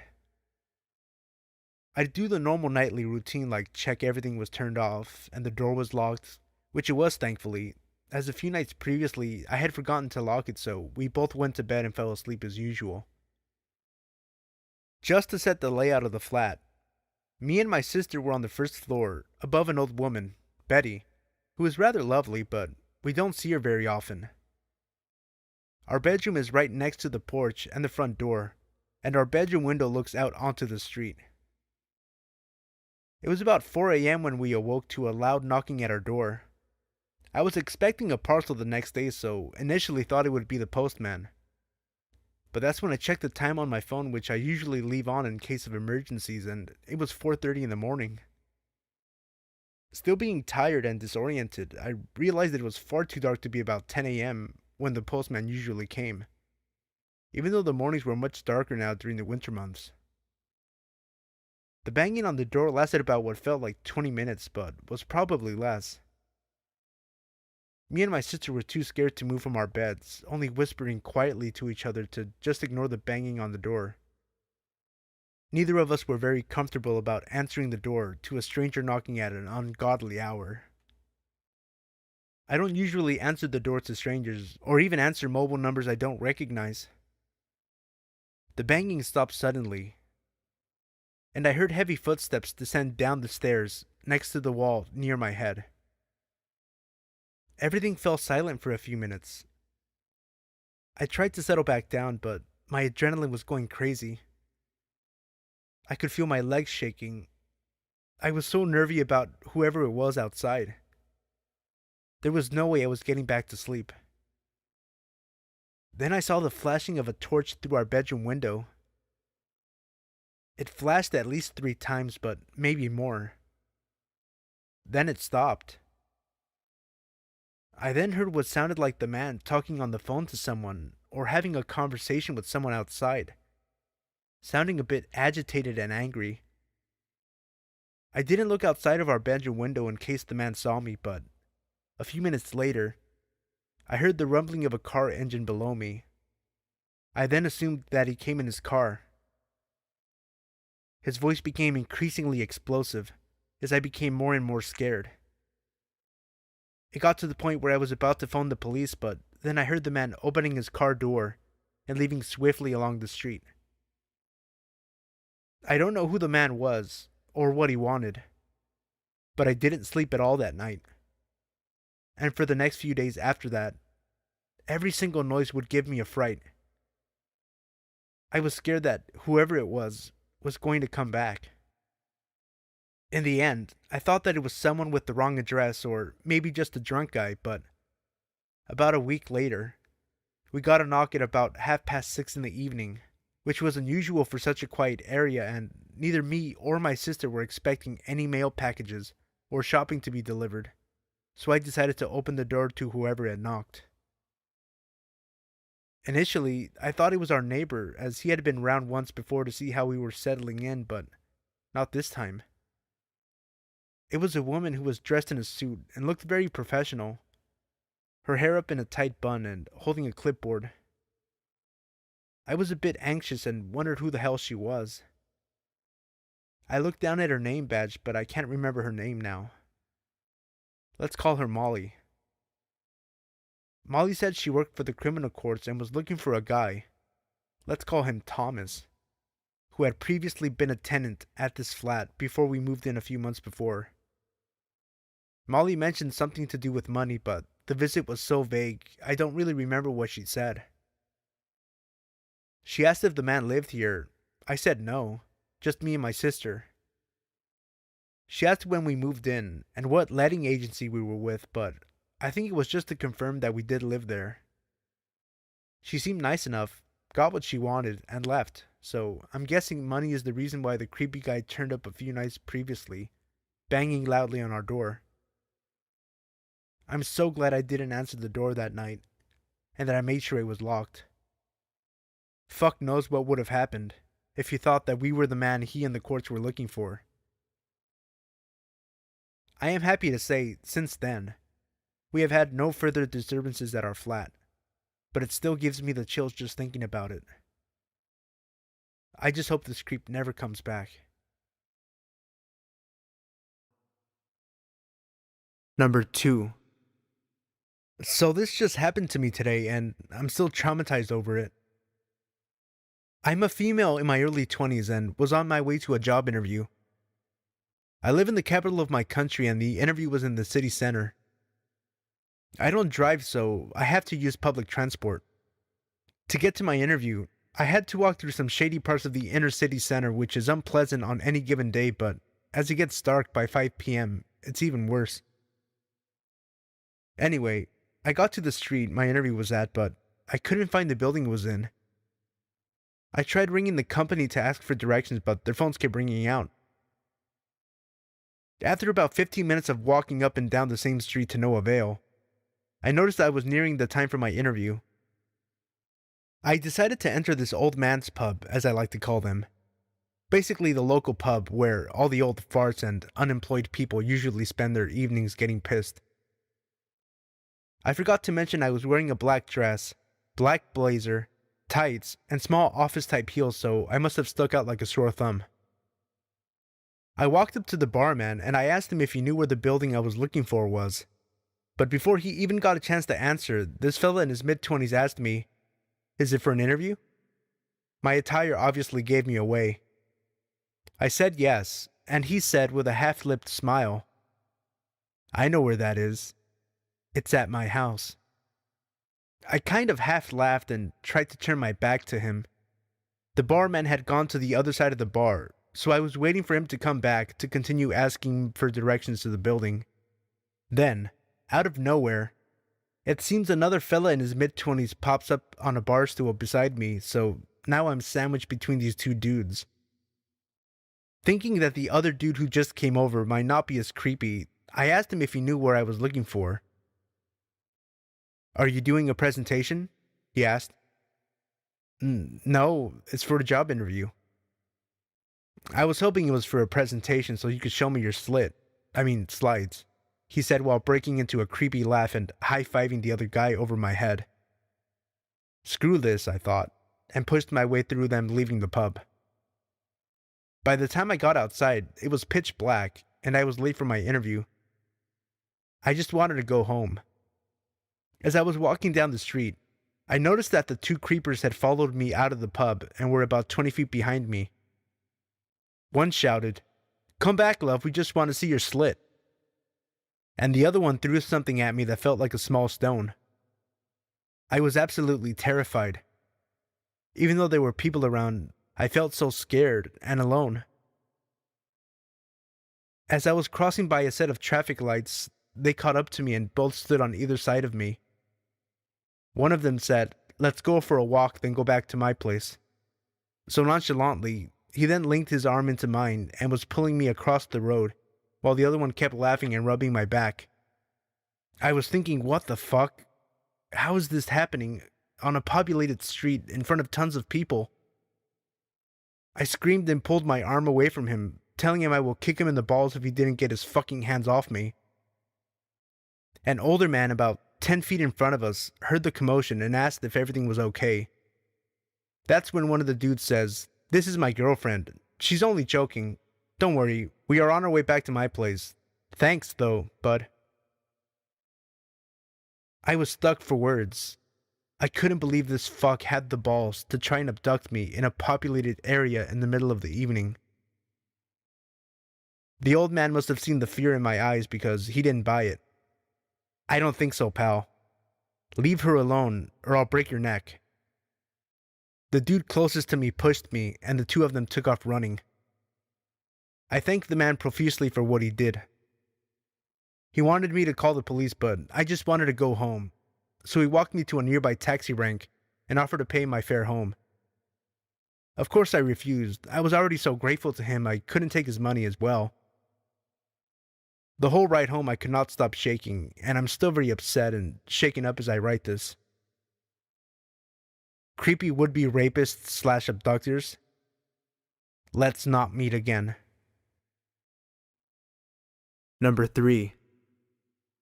Hello there. My name is Zach. This all started in the summer of 2015, back when I worked at the Walmart of my town, pushing carts. I'm not sure the exact date it all started, although I do recall it was around the 4th of July. It all started with a simple call over my radio with a request to help someone load their items into their car. Glad to get out of the hot summer heat, if only for a few moments, I responded quickly, saying I'd be right over it and hurried in. I walked over to the register where the customer had requested assistance. The customer was a heavy-set, middle-aged man who had purchased a 52-inch flat screen. I greeted the man with a warm hello and a smile, which he returned. The man stood at about 6'8" and spoke with a deep southern accent. He offered his hand for me to shake, which I did before he led me to his van. On the way, he made small talk with me, asking how my day was, how old I was, if I liked my job, etc. I answered all his questions honestly, saying that my day was going fine so far, that I was 19, and I could have a worse job than this. We got to his gray van and worked together to load his TV into the back. Before parting ways, he asked me where I lived and if I lived alone. Now this wasn't unusual, as a few other customers had asked me this before in the past. I simply said no. I stayed with my grandparents, having been too poor to afford to live by myself at the time, and I lived a mile or two out of town. I took the man's cart, wished him a good day, and walked off. It was a few days after that I realized, whenever I worked, that gray van would be in the parking lot. I didn't think too much of it, as it wasn't unusual for people to shop at Walmart every single day, so I would just go about my work. That was until a week afterwards when, after noticing the same gray van, I turned to a fellow cart pusher named Joe and said, "That gray van is always here." Joe nodded in agreement. "Yeah, I know, dude. Although it's strange, I've only ever seen that van here when you're working." Confused, I asked what he meant. He responded, "I've only ever seen that van here during your shift. It leaves shortly after you do when you clock out." I found that to be a little strange, but I blew it off as a coincidence. One day, I noticed that gray van would follow me everywhere I went. I don't own a car, so I walk everywhere I go. I don't really mind as I enjoy walking. Again, I would just chalk up the van always following me as a coincidence. Pretty sure the van was just heading in the same direction. Although I always found it odd that the van never drove past me as I walked, but always hung back, not caring if it was holding up traffic. Red flags didn't start going off until I spotted that gray van trailing me on a Wednesday night as I was walking back home from my youth group meeting at church. At first I just brushed it off as usual, until it followed me out of town. Normally it would turn away when I left city limits, but this time, it continued to follow me. I started to feel as though something wasn't right about this, and I began to wish I had my pocket knife on me, just in case. The van followed me until I walked into my driveway before turning off. I got the chills at this point, and I made sure to lock the doors when I entered my house. The next night, I was walking home in the dark again after a men's group Bible study. The memory of last night was burned in my mind, and I decided that if the van followed me to my house again, I would notify the police in the morning. Sure enough, it ended up trailing me. I gritted my teeth, sick of whoever this person was. However, the van pulled off a few feet ahead of me and stopped. The driver's side door opened and the customer who I had helped with the TV stepped out and approached me. He greeted me like everything was normal and asked me where I was headed. I told him I was headed home, making a mental note to tell the police about this guy first thing in the morning. The man continued to act friendly and offered me a ride home, stating it was too dark for me to walk home, and that weirdos might try something. I declined, saying I didn't live that far away, but he kept insisting it was too dangerous and that I should ride with him. The more I said no, the more he kept pushing for me to get in his van. It was at this point I decided I was done and started to walk past this guy when he put his hand on my arm and started pulling me to his van, stating that he was giving me a ride, whether I liked it or not. Being a 19-year-old young man, I had always thought I would be able to easily handle a situation like this should it happen. However, panic had taken over my body, and my mind raced for a way to get away from this guy. Pretty sure wherever this guy wanted to take me, it sure wasn't my house. Now, I don't know if it was a miracle or just plain luck, but at that moment a police car drove by and pulled into the nearby gas station to fill up. The man let go of my arm, wished me a good night, got into his van, and sped off. I decided to talk with the cop while he was getting gas, telling him about the past events. The cop ended up driving me home, telling me if I saw the guy again to immediately call the police. It's been months now and I haven't seen that guy again. I eventually quit my job and moved to another state starting college. Sometimes I wonder what would have happened to me if that cop hadn't drove by that night. Whoever you are, owner of that gray van, let's not meet again.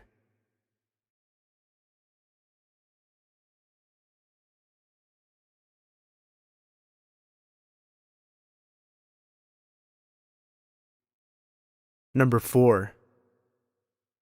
This story still creeps me out, but I'm happy to share it with you. I like to go for walks in the dark. I'm not sure if this is strange or if everyone does it, but it just makes everything really creepy.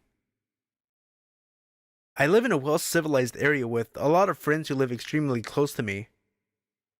Around 2 kilometers from my house is a heavily wooded area. I like to follow a 4-wheel drive track when I go for my walks. It was around 9:30 p.m. on a Friday night, and I was going for a walk down the 4-wheel drive track when I heard a very light scream in the distance. I assumed it was just some kids playing, so I kept walking, until I heard it again. At this point, I knew someone was in trouble. I ran for my life hoping that I could help this person. I ran for about 100 meters when I came to the end of the track and looked around. One of the first things I saw was a girl about 19 years old being held by a 40-year-old looking man. When the man saw me, he dropped the girl and legged it around the corner.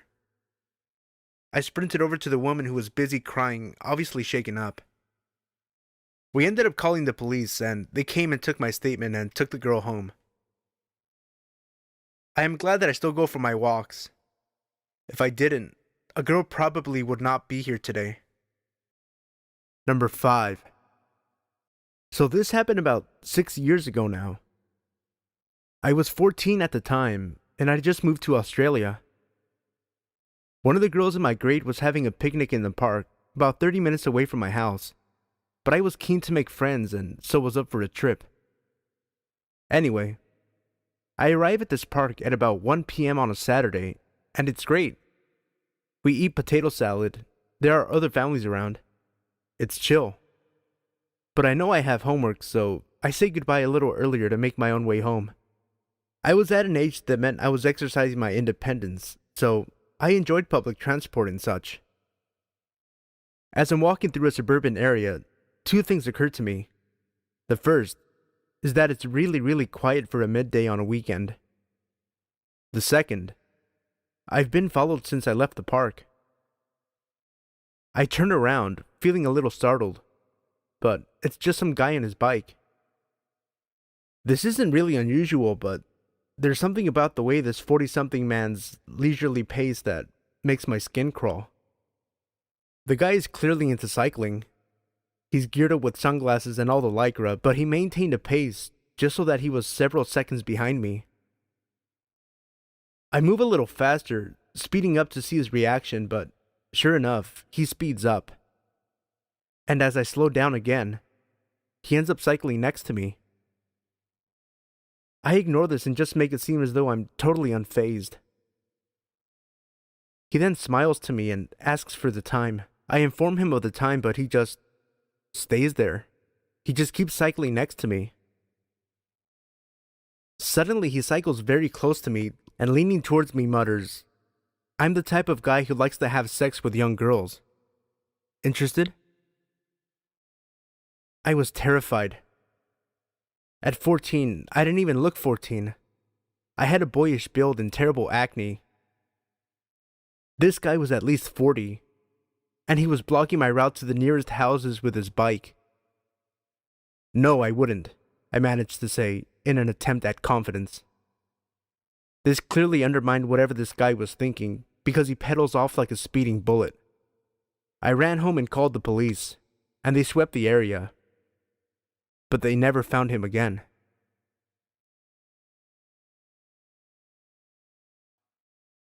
Number 6. I've been lurking on the sub for a while and wanted to share my story. It's Thanksgiving 2011, and I was celebrating at my grandparents' farm in the little town of Seville, Florida.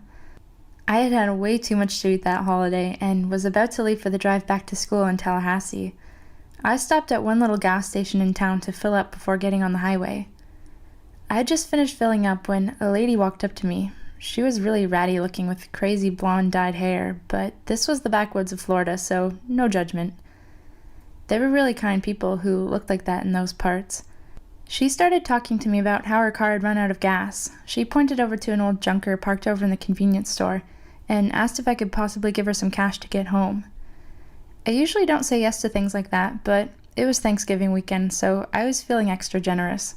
I told her that I'd be happy to fill up her car a little to get her home. That's when it started getting weird. She kept insisting I'd give her cash and that her car was so empty she couldn't drive to the pump. I don't know why I didn't leave right then and there, but again, I was in a really good mood. I told her if she had a gas can, I would put some in, but didn't feel comfortable giving her cash. She kept objecting, but eventually went over and pulled a gas can from her car. I started filling it up. She put her hand on me and said, "Do you have a girlfriend?" I told her no politely. She said she wanted to pay me back somehow for the gas and asked if I wanted to come to her place.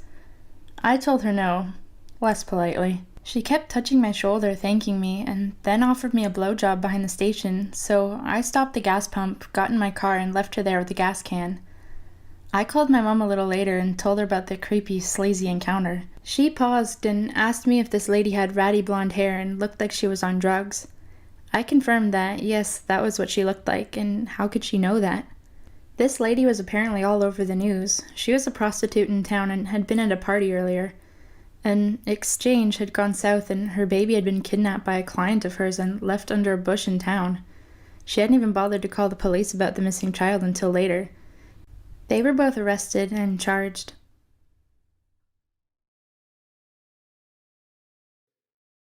Number 7. Okay, so I'm a long-time lurker and a first-time poster, but this is a story my mom told me that took place when I was about 2 or 3 years old.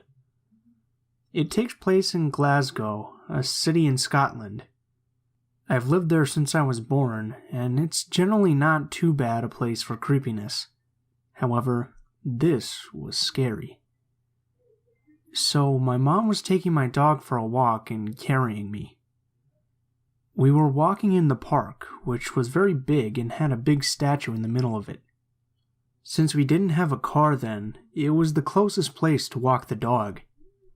Everything was pretty normal, until suddenly this big black car starts coming towards us. My mom says it looked very suspicious, windows tinted and stuff.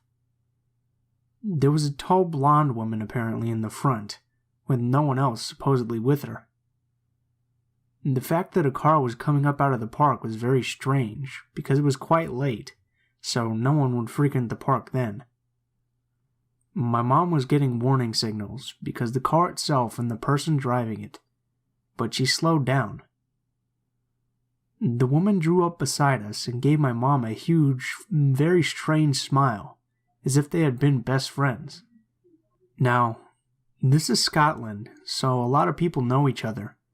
But my mom had no idea who this person was.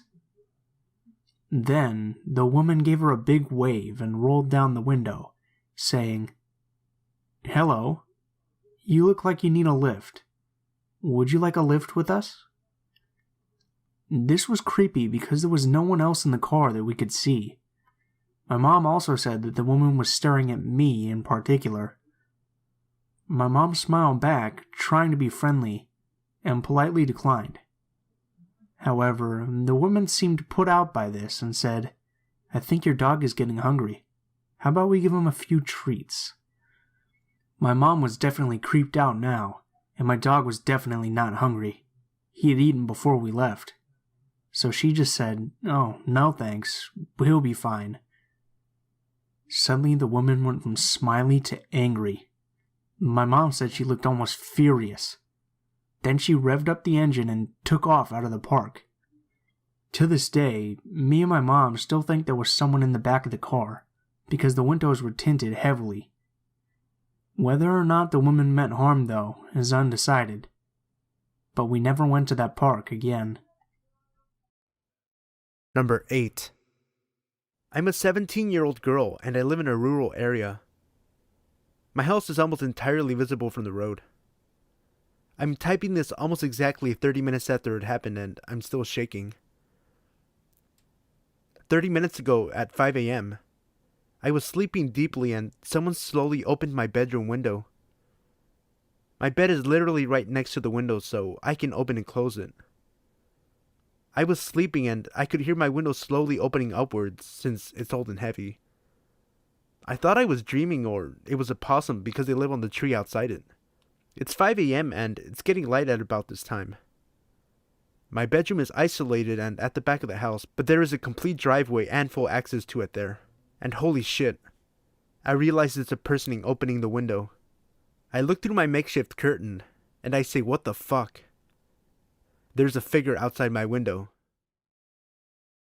They slam the window down quickly, right next to my face, when they realize there's a person less than a meter from them. I could see the figure because there is still some light, but nothing else. I start yelling, I go to my parents, etc. They check the area, but they can't see any cars or people as it's covered in trees. All in the meanwhile, I think I'm crazy. How could that have happened?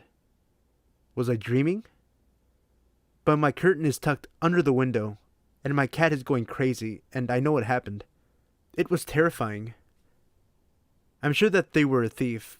We've had some dodgy people around my area before, but I swear, when it happened, I thought it was a ghost or something. I was terrified because I've been reading a lot of this subreddit, and the subreddit No Sleep. Now I have to get ready for school. My parents are going to put a lock on my window. Update. I don't understand why someone would try to rob a house at 5 a.m. My dad's awake every morning before 5 and there is light still in the sky. If it was earlier in the night, it probably would have been way scarier. A policewoman came. She explained about crimes in the area. She looked for footprints and fingerprints but couldn't really see any, as it was raining.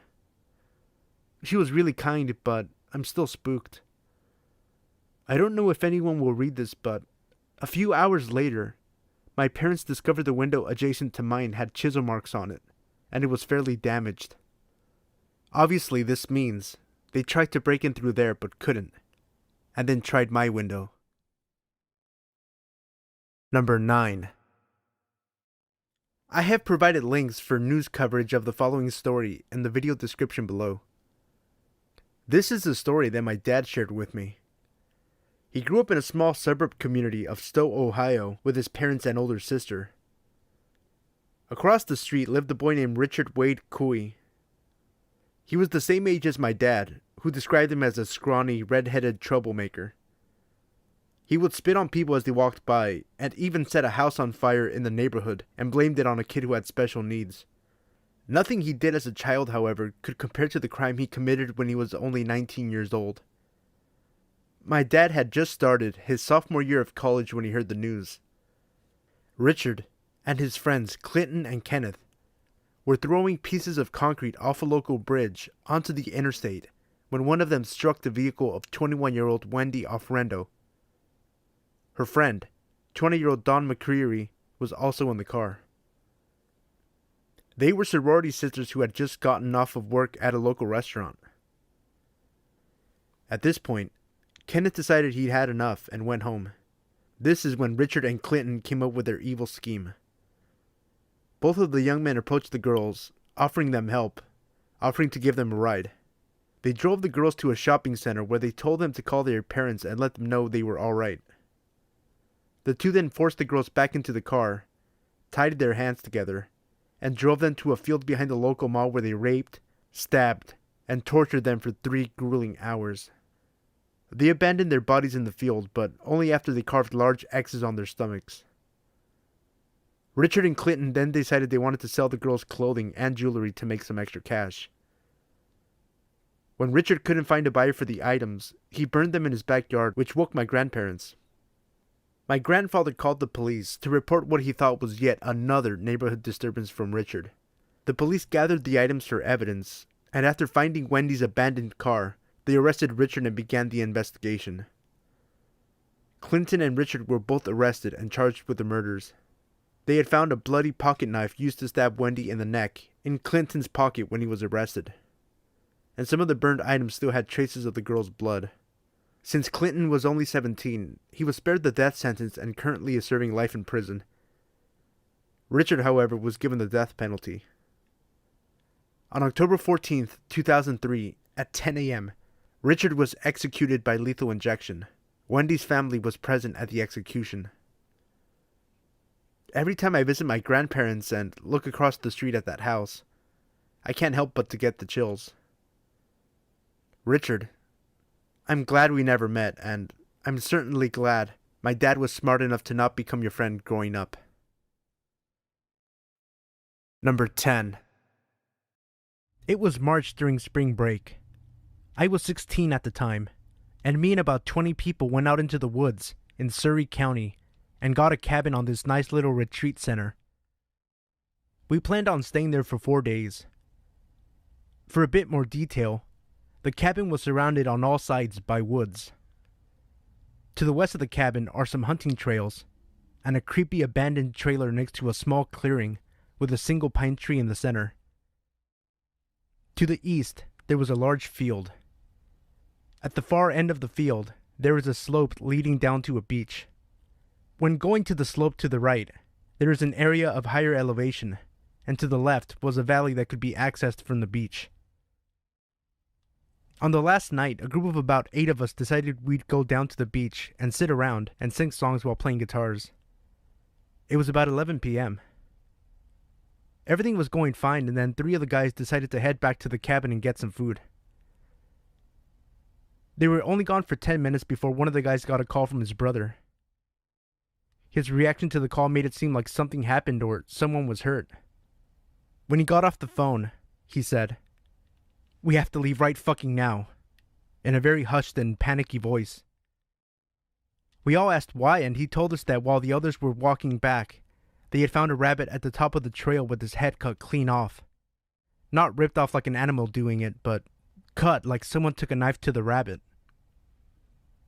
We automatically thought they had to be fucking with us. We began walking back, brandishing the guitar and a metal pipe as weapons, in case they really weren't fucking with us. About halfway up the hill, we hear rustling and twigs snapping to our right where the valley is. It sounded like someone was walking up the side of the steep slope, which would not be possible without climbing gear. We stopped moving, but the movement and noise continued. We told them to knock it the fuck off if it was a joke and it wasn't funny. The movement to the right stopped very suddenly. We kept going, and once we neared the top of the hill, I turned on my phone's flashlight, and right on the ground in front of me lay a rabbit with its head cut off. We took off running, and heard someone, or something, come out of the woods. We didn't stop running until we got back to the cabin. When we got to the cabin, we found all the guys sitting inside. We locked up every door and all of the windows. Me and 2 of the other guys stayed up all night to keep watch and make sure whatever it was didn't follow us to the cabin. We fell asleep around 6:30 a.m. We awoke around 8 a.m. to one of the girls screaming about a rabbit's head on the front porch. Number 11. I'm a 5'3" female, presently gender fluid 17-year-old. When I was 16, me and my girlfriend, who's about 5'7" and easily stronger than me, went to the mall because we both had the same stuff we needed to pick up. As a bit of backstory, my ex, who is still my friend to this day, is a total fucking badass, and not in the way where she looks cool. I mean, she does, but that's not the point. She's badass in the way where she knows how to throw knives, was a master archer at like age 10, and held her own in a fight because her parents ran a bounty hunting service at the time. Anyway, we were leaving a store, holding hands the whole time because we were fucking adorable, and she turned to kiss my cheek. And right before she turned to face ahead again, she whispered in my ear, "We're being followed." Giggle when I turn forward, and don't turn around. My blood ran cold, and I stared at her for a second before she smiled at me. I forced a laugh and squeezed her hand out of nervousness. We live in Texas, so radical homophobes aren't exactly uncommon. I personally know a few LGBT friends who've gotten jumped or almost raped by people like this, so I was very scared. I began to focus into what they're saying, and, as I thought, they were talking about the fucking dykes in front of them. Thanks. I lean over to tell her what I heard, and she squeezed my hand, silently telling me that she knows and she's listening. My hearing's never been the best, and the mall was fairly busy, so I couldn't easily decipher what they were saying after that. I guess she heard something though, because her grip tightened, and when I looked at her, she actually looked nervous, which obviously isn't a look I'd seen on her before. She always carries a pocket knife on her, and now was no exception. We headed to the bathroom at this time, a very desolate part of the mall, so as soon as we were clear of everyone's eyes, except who we were being followed by, she took it as an opportunity to show them who exactly they were dealing with. She pulled out her knife and put it in her back pocket to show them she had it. When they kept following us, she pulled it back out, stopped walking, and opened it. She cracked her neck, and I heard one of the guys mutter, "Shit." They walked past us, glancing back when they were about 10 feet ahead. I'm just lucky my ex-girlfriend was fucking awesome. And I'm just glad those homophobic dickheads fucked off. Number 12. I was 8 years old when this happened. It was a hot summer day, so my dad asked me if I wanted to go to the pool. I of course said yes, so we took a couple of towels and went to the pool. We left our stuff under a tree and went to the water. This is a really big pool. It's about 40 meters long. I'm not sure how to explain this, but on one side there is a pool, and on the other side is a river. My dad loves fishing, so we went to the other side to see if someone was fishing.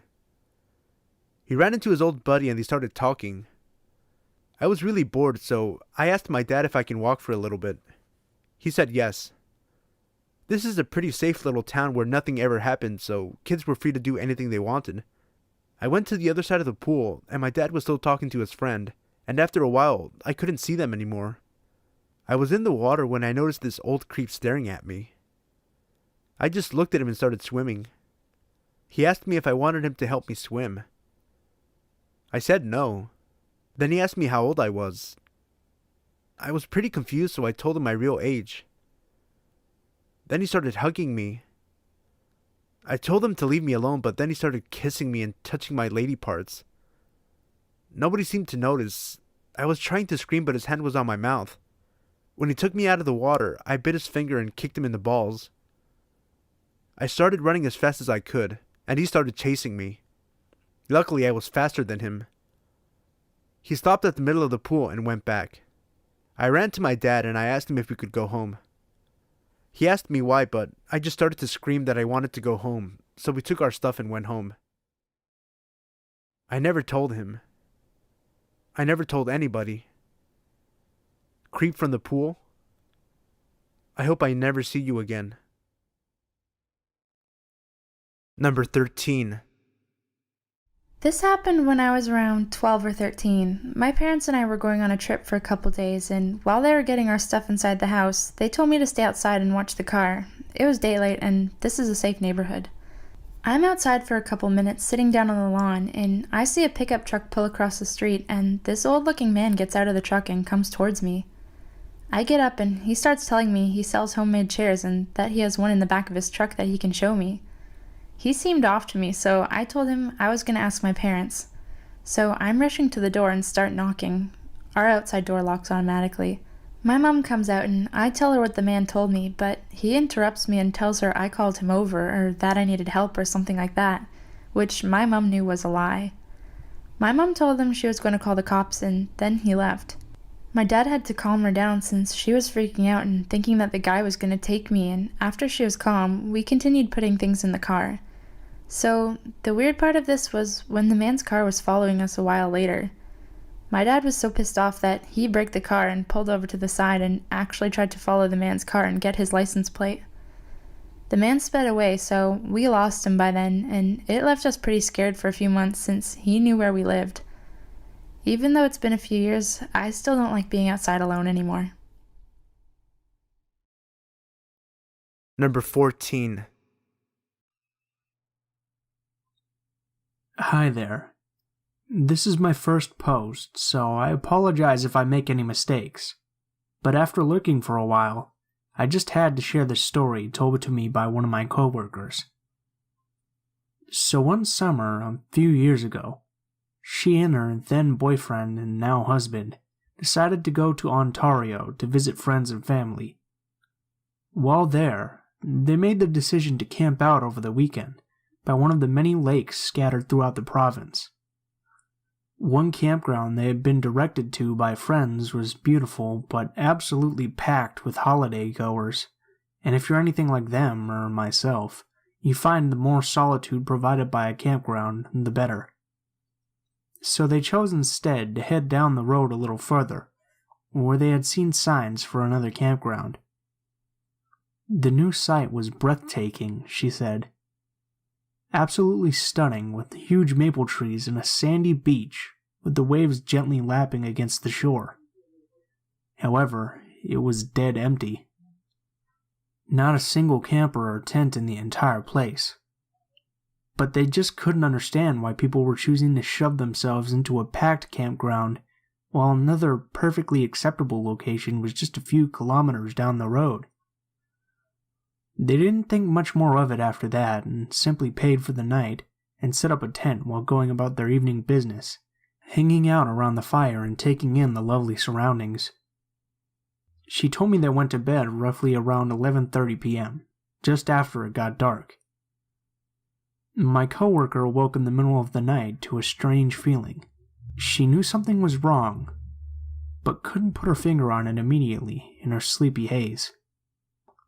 She lay there in the pitch black for a while, and rather than drifting back to sleep, her feeling of unease grew as she pulled further awake. Suddenly, she realized what was wrong. There was breathing.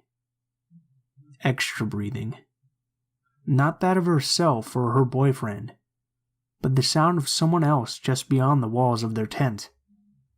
She lay quietly for a second, making sure what she heard wasn't only her imagination, fear gripping her heart and taking her breath from her lungs.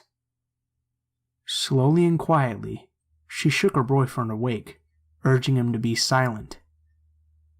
He gripped her hand as he too heard the sound of another person outside the tent. Neither of them had any idea what to do. Sure, they could emerge from the tent and confront the person, but what if there was more than one hiding in the dark? What if they had a weapon?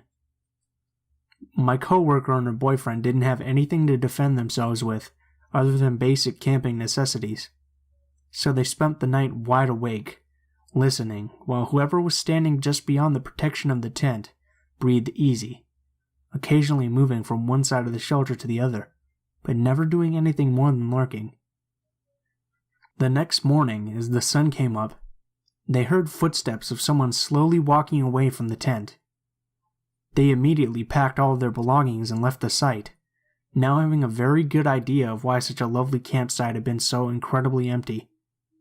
On their way out, they informed the owner of the campground of their nighttime visitor. It was an elderly couple who claimed to have no idea who it could have been, or why someone would spend the entire night watching their tent.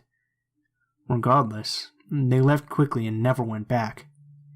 To this day, she still says it was one of the most unsettling and scary nights of her life. Number 15. My husband works nights sometimes. His shifts rotate, 7 a.m. to 9 p.m., 9 p.m. to 9 a.m., that sort of thing. I wasn't too bothered by it until the other night. We live in a fourplex, one beside and two behind, all on a single level. Since I'm not working yet, I'm pretty familiar with the comings and goings of my neighbors. Heck, I even know what everyone's cars sound like. It was probably just after midnight and I was talking to some friends over Skype when I heard the door handle jiggle. At first, I thought maybe my husband was home early and I got up to greet him. Then, quickly realized I hadn't heard his work boots on the gravel or his car. I went really still and I kept listening, just in case I was mistaken. Finally I yelled, "Hello?" Just silence. Then I heard something in the lock. My husband likes me to be protected, so he bought us a couple of guns. I grabbed the shotgun and pumped it once. It's loud enough without actually putting ammo in that you know what it is. Then I yelled, "I have a gun and I know how to use it. Get lost before I call the police." Big, heavy footsteps ran off across our graveled lot, and I stayed up the remainder of the night until the sun came up. Then I finally fell asleep. My husband came home later that morning and was worried when he found me in bed at 11 a.m., but let me sleep a little longer once I explained what happened. He had the next day off, so we went to visit some friends of his. When we got back, we discovered the pumpkins I had next to the stoop were all knocked over, like someone was looking for a key. My husband did a quick sweep of the house before we went in, but we're looking for a new place now. Person trying to break into our place, let's not meet. Number 16. A few years back, me and a few friends had walked across our town to go to the town center. We were around 13 at the time. Our town was not huge, but it was one of the bigger towns in the county. There was a lot of crime in the area, usually to do with drugs. We were walking along one of the main roads because it was the shortest way to get to the town center. We were all staying at our friend John's house later that night, and we wanted to get some snacks and maybe some new games if they were cheap. We made it to the town center, all was well and good. But on the way back is when it got a bit creepy. About halfway between John's house, which is on the really bad side of town, and the town center, while walking down the main road, we noticed a man in a dark jacket walking behind us. It was around 5 p.m. and it was February, so it was getting a bit darker. We thought nothing of it initially, but as we walked further and further, we noticed he was still following us. We decided to pick up our pace to try and get back as fast as we possibly could, while trying to remain calm. Despite taking a different route home to try and lose this man, he stuck with us, walking about 10 meters behind us. We were at the bottom of John Street when the man started to slow down. We got back, and while we were shaken up about the man following us, we didn't think it was a big deal, so we didn't bother telling John's mom or brother. Later on, around 9 p.m., John's mom went out to spend time with some of her friends, and his brother was at a neighbor's house. We were sitting in the living room. John's house was laid out in a way that the sofa in the living room was visible from the kitchen, and the kitchen had a window at the front side of the house. We were watching a film and I went to get a drink. I walked to the fridge next to the window and got some Coke. When I closed the door, I glanced at the window to look out. I thought I noticed someone there, but it was dark outside, and the light was on in the kitchen, so it was hard to see outside properly. I shrugged it off and walked back to the living room. About 20 minutes passed, and I glanced back over to the window. Now the kitchen light was off, as was the living room light, making it easier to see outside. I could quite clearly see a man there, and he looked exactly like the man who was following us on the way home, wearing the same dark jacket, staring at me and my friends intently. I looked back at the TV, not trying to give anything away. I told my friends that I thought there was someone at the window, but to not all look. John turned and looked.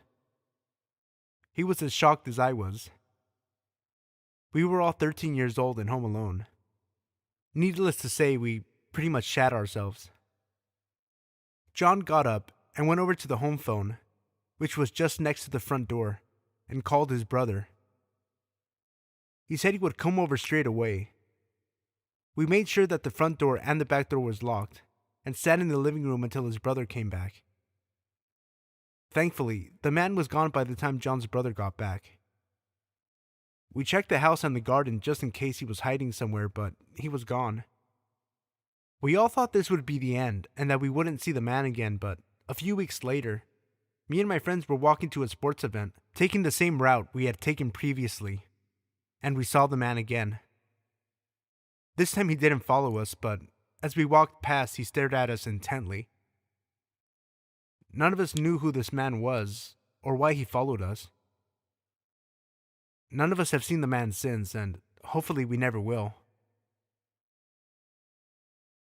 Number 17. This still haunts me to this day. I remember it pretty vividly, and I consider myself to have a bad memory. When I was 10, my mother needed to go to Walmart to grab some groceries. Being the hard-headed kid I was, I didn't want to go inside, so she let me stay in the car. I was reading a book and listening to music when all of a sudden, an old, beat-up tan car parks next to me. I look over and it's some guy in his 50s. The guy then opens his car door, and he's completely naked except for a trench coat. I freak out and lock the doors. He begins to masturbate profusely while staring at me, and I just avoid eye contact. This goes on for about 10 minutes until he finishes and leaves. My mom comes back about 20 minutes later, and I tell her what happened. She's pissed and flags the security officer, but she didn't know English, so I don't think it got through. My mom never left me alone in the car again until I was in my teens, when I would just stay home. I also never found out any more information about him. Guy that robbed me of my innocence. Let's never meet. Number 18. I lived on campus during my first year at my university, but it was a fun little college town. One night, my friends, Alexander, Anna, and I left our dorm to go to a sandwich place a little over a mile away.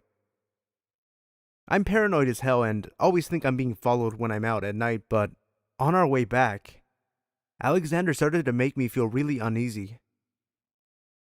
He kept glancing back over his shoulder, so I told him to stop because he was making me freak out a little bit. He told me he was sure someone was following us. Alexander is a pretty big dude, 6'4", so someone following us made me feel really weird, because it didn't exactly look like we were skinny little girls walking alone. He made us walk in front of him so that he would be between the guy and ourselves, but I was starting to panic. We got into our residence hall and made a beeline for the doors that led to the rooms. You need to have a resident keycard to get in. This is the first time I can get a look at the homeless dude who's been following us, since I can finally see him in the light of the lobby. He follows us all the way to the door with the lock, puts his face up to the window, and smiles as he watches us take off down the hall. On the stairs, we heard the door open, and Anna and I almost screamed and sprinted to her room. Alexander went back to either confront him or report him. We talked to the police about it, and the next day, they did a follow-up with us. Apparently, that night, the same guy had gone into another resident hall on campus and found a door that had been propped open. He raped a girl in the bathroom. Number 19. So, a little backstory to start. I live in a flat with only one neighbor above me. I have a son who is from a previous relationship that also lives along with me and my wife. So, this started a few years back in 2013 when we first moved into the flat. Everything went well and we were happy to have our own home. We were really friendly with the neighbors, especially the neighbor that lived above us. We were fine for the first year or so. She was an older lady in her late 50s. As a young couple, aged in our early 20s, it was nice to have someone who was so nice when we first moved in. We were approached within the first few weeks by our other neighbors, explaining how she was a little weird. Stories including vandalizing the previous tenant's car and throwing paint on the door. These even went as far as giving full bottles of vodka to an alcoholic that lived on our street because whenever he drank he got violent. This creeped us out a little, but she seemed so opposite of what we heard of her. We'd been alright with each other for months. That's when things took a turn. We got a knock on the door from the police stating that we had been abusing my son. I was shocked. He was around 2 at this age and was happy as can be. I remember letting the police officer in, and he came in, saw my son playing with his blocks in the living room. Then the police officer rolled his eyes, apologized to me, and left. We spoke to the neighbor upstairs about it, and she seemed to suggest it was another neighbor as she overheard them speaking about it. Thinking it was no good to dwell on it, we left it and nothing happened for a few weeks. A few weeks later, my son's mother came around and was rather distressed. She showed me some messages she got on Facebook from someone called John Smith. They explained that they worked at the nursery that my son attended and was concerned about my son, going into a lot of detail about how we would shout at him and abuse him. I flipped my shit and even gave her a copy of the recordings from my son's baby monitor. See, since the last time we were accused of anything, we installed a baby monitor that stored the last 7 days onto a server I have. This is linked to my mobile, perhaps due to paranoia after hearing of all the kidnappings that can happen. The funny thing that made no sense was that in the message, it had my full address. She and my wife's full names and details of our house, even about the background that I had on my computer, which was a payday background. It made no sense at all, and the only person in my house was the neighbor upstairs and my parents. I don't like people within my space, and she used to come around and use our bathroom and shower as her bathroom was being converted into a wet room. Later on, I got a phone call from the neighbor, and she said that some white nationalist was trying to find me. Now, I'm half caste Indian. Apparently I said something they didn't like and they came to batter me. She explained what they looked like and that they had leather gloves, but she lied and said I didn't live there. I phoned the police and we were on a watch list due to the threats that were said. All passed to me from her upstairs and no one else. She got an interview with the police and denied any of it happening, and she said that I was on drugs. Now, I have not touched drugs in years, and even then it was only a little bit of cannabis. Things got a bit weird and she had her son starting to live with her. One evening, we were playing D&D and around 9:30 p.m. we got a text from her explaining she wanted quiet or else. Things had been slowly escalating up until this point. I replied, "Fuck off, it's 9:30, we finish at 11. I wouldn't have minded, but this had been a regular occurrence for a few weeks. We play on Saturday nights and this had not been a problem for a year or so. Things escalated further. She started banging on the floor, put the vacuum on, and threatened to send her son down to come do me in. I confronted him the next day about this, and he denied everything and said that his mom was a bit sensitive. Turns out she has bipolar. This all makes sense now, from poisoning my plants and lawn to threatening me with her sons. She's now left and has a for sale sign on her flat, and that explains why the house was so cheap when we got it. So, sociopath neighbor, please don't move back in. I now know that some people just want to watch the world burn.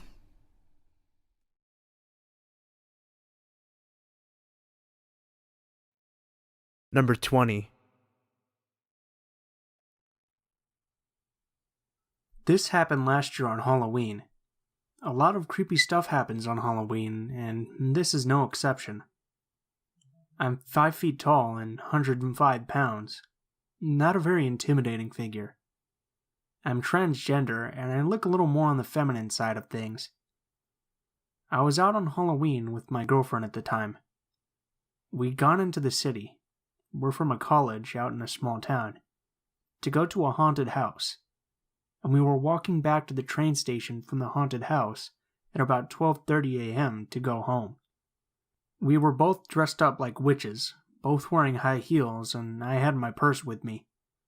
My girlfriend's hands were cold, so I was holding her hand and walking very close to her. Yes, these are all very important details.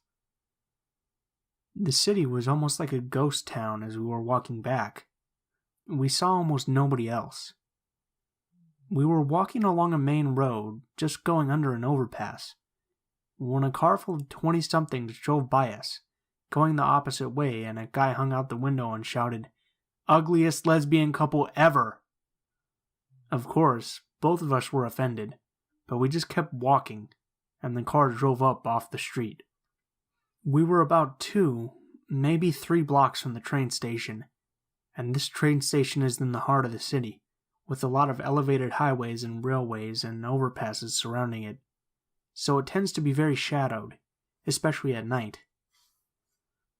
We heard the sound of a car engine off to our right, across the street, and at this point, my girlfriend whispered to me, "It's the same car."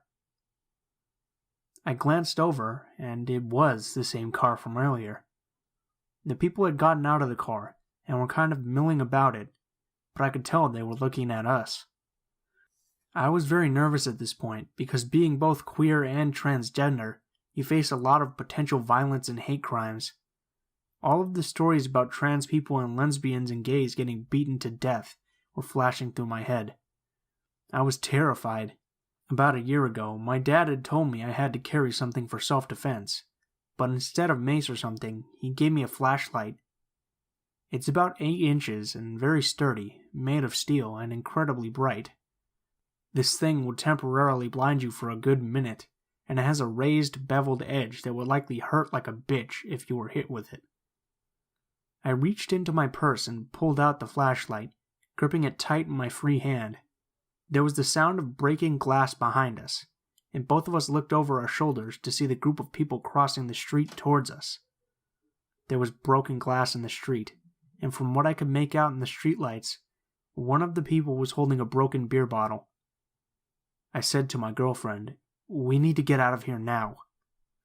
We ran the remaining 2 blocks to the train station, but not very quickly because we were in high heels. And the entire time, we could hear the group running after us. Heavy steps, shouting slurs, maybe 50 feet behind us the whole way. When we got to the train station, we immediately bolted for the brightest area with the most people around, and looked around for the group. But they didn't come to the station. It hit me really hard right then, how close we'd come to being statistics.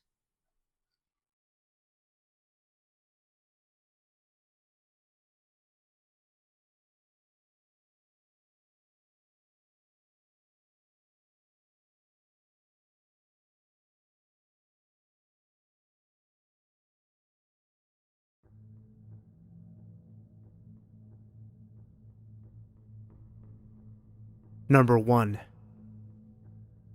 This must have happened about a year ago now, around Halloween.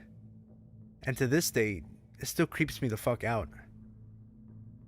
Me and my twin sister, Lauren, both 20 now, had moved into our first flat 3 months before this happened.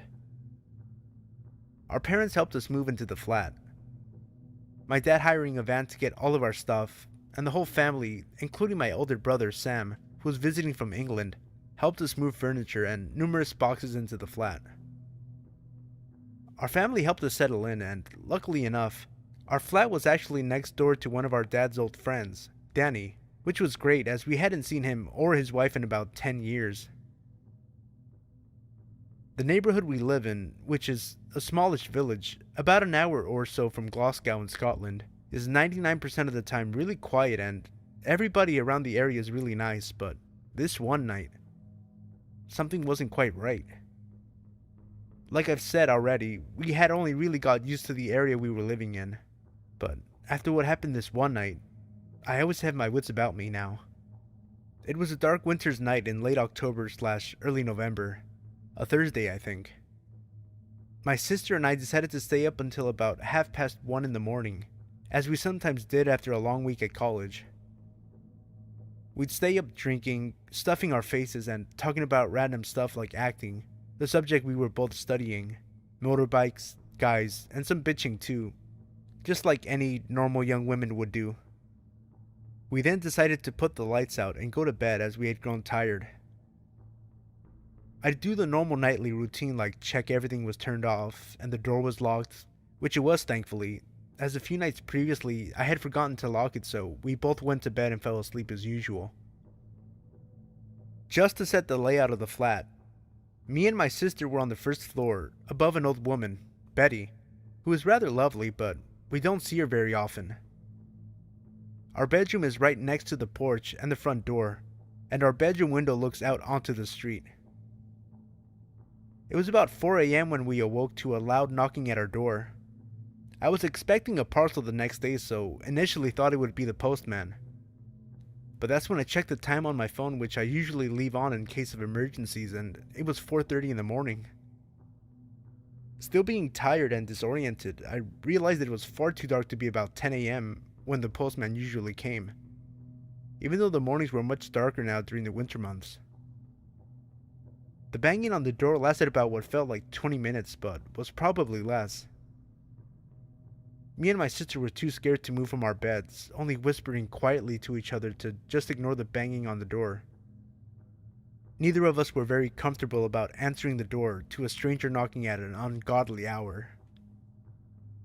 I don't usually answer the door to strangers, or even answer mobile numbers I don't recognize. The banging stopped suddenly, and I heard heavy footsteps descend down the stairs next to the wall near my head. Everything fell silent for a few minutes. I tried to settle back down, but my adrenaline was going crazy. I could feel my legs shaking. I was so nervy about whoever it was outside. There was no way I was getting back to sleep. Then I saw the flashing of a torch through our bedroom window. It flashed at least 3 times, but maybe more. Then it stopped. I then heard what sounded like the man talking on the phone to someone, or having a conversation with someone outside, sounding a bit agitated and angry. I didn't look outside of our bedroom window in case the man saw me, but a few minutes later, I heard the rumbling of a car engine below me. I then assumed that he came in his car. His voice became increasingly explosive as I became more and more scared. It got to the point where I was about to phone the police, but then I heard the man opening his car door and leaving swiftly along the street. I don't know who the man was or what he wanted, but I didn't sleep at all that night. And for the next few days after that, every single noise would give me a fright. I was scared that whoever it was going to come back. In the end, I thought that it was someone with the wrong address or maybe just a drunk guy, but about a week later, we got a knock at about 6:30 in the evening, which was unusual for such a quiet area, and neither me or my sister were expecting any mail packages or shopping to be delivered, so I decided to open the door to whoever had knocked. Initially, I thought it was our neighbor, as he had been round once before to see how we were settling in, but not this time. It was a woman who was dressed in a suit and looked very professional, her hair up in a tight bun and holding a clipboard. I was a bit anxious and wondered who the hell she was. I looked down at her name badge, but I can't remember her name now. Let's call her Molly. Molly said she worked for the criminal courts and was looking for a guy, let's call him Thomas, who had previously been a tenant at this flat before we moved in a few months before. Molly mentioned something to do with money, but the visit was so vague, I don't really remember what she said. She asked if the man lived here. I said no, just me and my sister. She asked when we moved in and what letting agency we were with, but I think it was just to confirm that we did live there. She seemed nice enough, got what she wanted, and left, so I'm guessing money is the reason why the creepy guy turned up a few nights previously, banging loudly on our door. I'm so glad I didn't answer the door that night, and that I made sure it was locked. Fuck knows what would have happened if he thought that we were the man he and the courts were looking for. I am happy to say, since then, we have had no further disturbances at our flat, but it still gives me the chills just thinking about it. I just hope this creep never comes back. Number 2. So this just happened to me today, and I'm still traumatized over it. I'm a female in my early 20s and was on my way to a job interview. I live in the capital of my country and the interview was in the city center. I don't drive, so I have to use public transport. To get to my interview, I had to walk through some shady parts of the inner city center, which is unpleasant on any given day, but as it gets dark by 5 p.m., it's even worse. Anyway, I got to the street my interview was at, but I couldn't find the building it was in. I tried ringing the company to ask for directions, but their phones kept ringing out. After about 15 minutes of walking up and down the same street to no avail, I noticed I was nearing the time for my interview. I decided to enter this old man's pub, as I like to call them. Basically the local pub where all the old farts and unemployed people usually spend their evenings getting pissed. I forgot to mention I was wearing a black dress, black blazer, tights, and small office-type heels, so I must have stuck out like a sore thumb. I walked up to the barman and I asked him if he knew where the building I was looking for was. But before he even got a chance to answer, this fella in his mid-20s asked me, "Is it for an interview?" My attire obviously gave me away. I said yes, and he said with a half-lipped smile, "I know where that is. It's at my house." I kind of half laughed and tried to turn my back to him. The barman had gone to the other side of the bar, so I was waiting for him to come back to continue asking for directions to the building. Then, out of nowhere, it seems another fella in his mid-20s pops up on a bar stool beside me, so now I'm sandwiched between these two dudes. Thinking that the other dude who just came over might not be as creepy, I asked him if he knew where I was looking for. "Are you doing a presentation?" he asked. "No, it's for a job interview." "I was hoping it was for a presentation so you could show me your slides," he said while breaking into a creepy laugh and high-fiving the other guy over my head. Screw this, I thought, and pushed my way through them leaving the pub. By the time I got outside, it was pitch black and I was late for my interview. I just wanted to go home. As I was walking down the street, I noticed that the two creepers had followed me out of the pub and were about 20 feet behind me. One shouted, "Come back, love, we just want to see your slit." And the other one threw something at me that felt like a small stone. I was absolutely terrified. Even though there were people around, I felt so scared and alone. As I was crossing by a set of traffic lights, they caught up to me and both stood on either side of me. One of them said, "Let's go for a walk, then go back to my place." So nonchalantly, he then linked his arm into mine and was pulling me across the road, while the other one kept laughing and rubbing my back. I was thinking, what the fuck? How is this happening on a populated street in front of tons of people? I screamed and pulled my arm away from him, telling him I will kick him in the balls if he didn't get his fucking hands off me. An older man about 10 feet in front of us heard the commotion and asked if everything was okay. That's when one of the dudes says, "This is my girlfriend. She's only joking. Don't worry, we are on our way back to my place. Thanks though, bud." I was stuck for words. I couldn't believe this fuck had the balls to try and abduct me in a populated area in the middle of the evening. The old man must have seen the fear in my eyes because he didn't buy it. "I don't think so, pal. Leave her alone or I'll break your neck." The dude closest to me pushed me and the two of them took off running. I thanked the man profusely for what he did. He wanted me to call the police, but I just wanted to go home, so he walked me to a nearby taxi rank and offered to pay my fare home. Of course I refused. I was already so grateful to him I couldn't take his money as well. The whole ride home I could not stop shaking, and I'm still very upset and shaken up as I write this.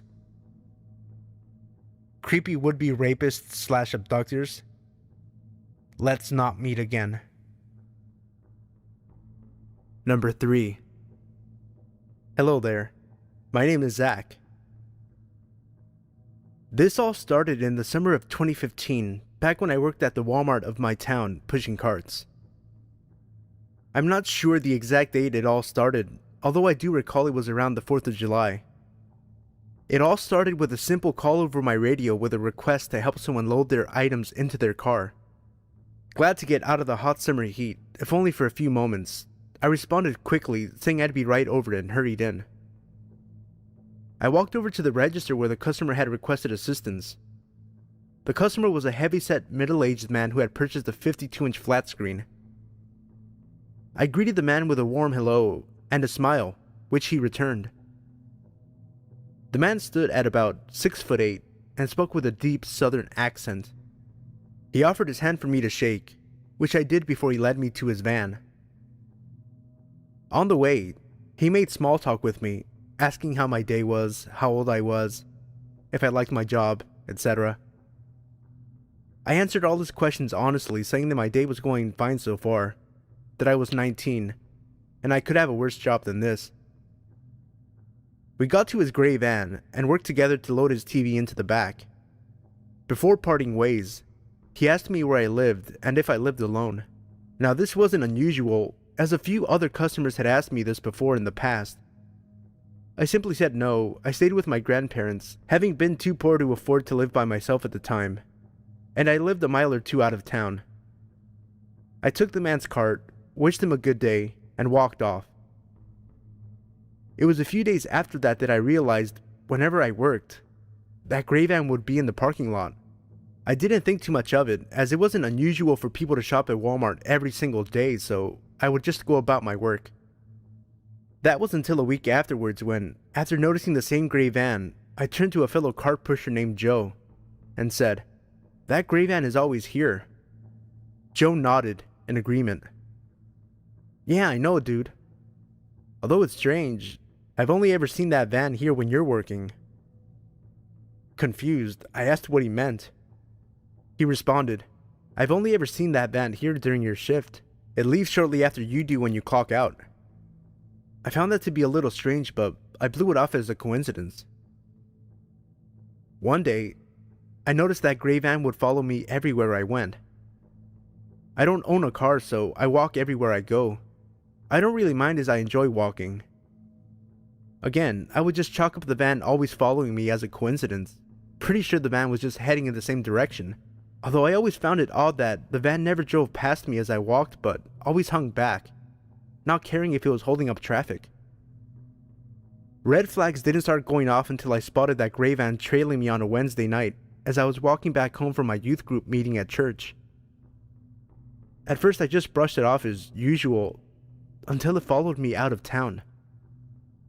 Normally it would turn away when I left city limits, but this time, it continued to follow me. I started to feel as though something wasn't right about this, and I began to wish I had my pocket knife on me, just in case. The van followed me until I walked into my driveway before turning off. I got the chills at this point, and I made sure to lock the doors when I entered my house. The next night, I was walking home in the dark again after a men's group Bible study. The memory of last night was burned in my mind, and I decided that if the van followed me to my house again, I would notify the police in the morning. Sure enough, it ended up trailing me. I gritted my teeth, sick of whoever this person was. However, the van pulled off a few feet ahead of me and stopped. The driver's side door opened and the customer who I had helped with the TV stepped out and approached me. He greeted me like everything was normal and asked me where I was headed. I told him I was headed home, making a mental note to tell the police about this guy first thing in the morning.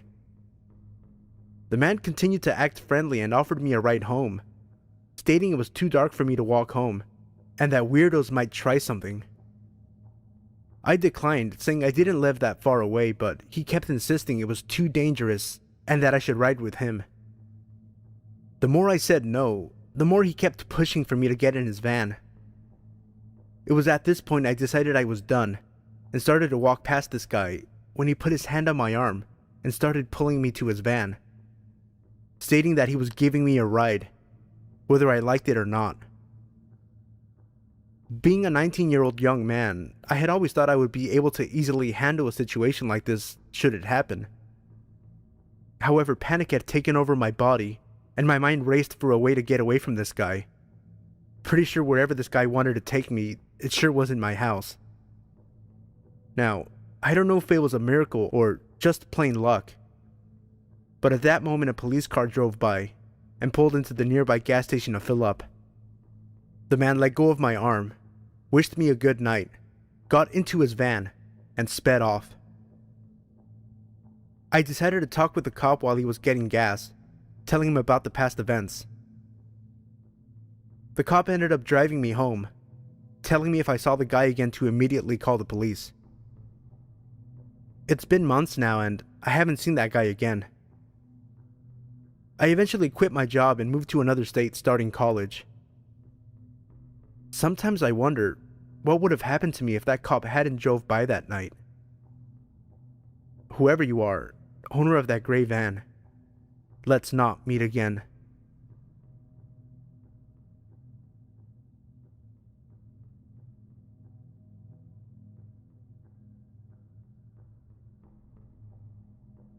Number 4. This story still creeps me out, but I'm happy to share it with you. I like to go for walks in the dark. I'm not sure if this is strange or if everyone does it, but it just makes everything really creepy. I live in a well-civilized area with a lot of friends who live extremely close to me. Around 2 kilometers from my house is a heavily wooded area. I like to follow a 4-wheel drive track when I go for my walks. It was around 9:30 p.m. on a Friday night, and I was going for a walk down the 4-wheel drive track when I heard a very light scream in the distance. I assumed it was just some kids playing, so I kept walking, until I heard it again.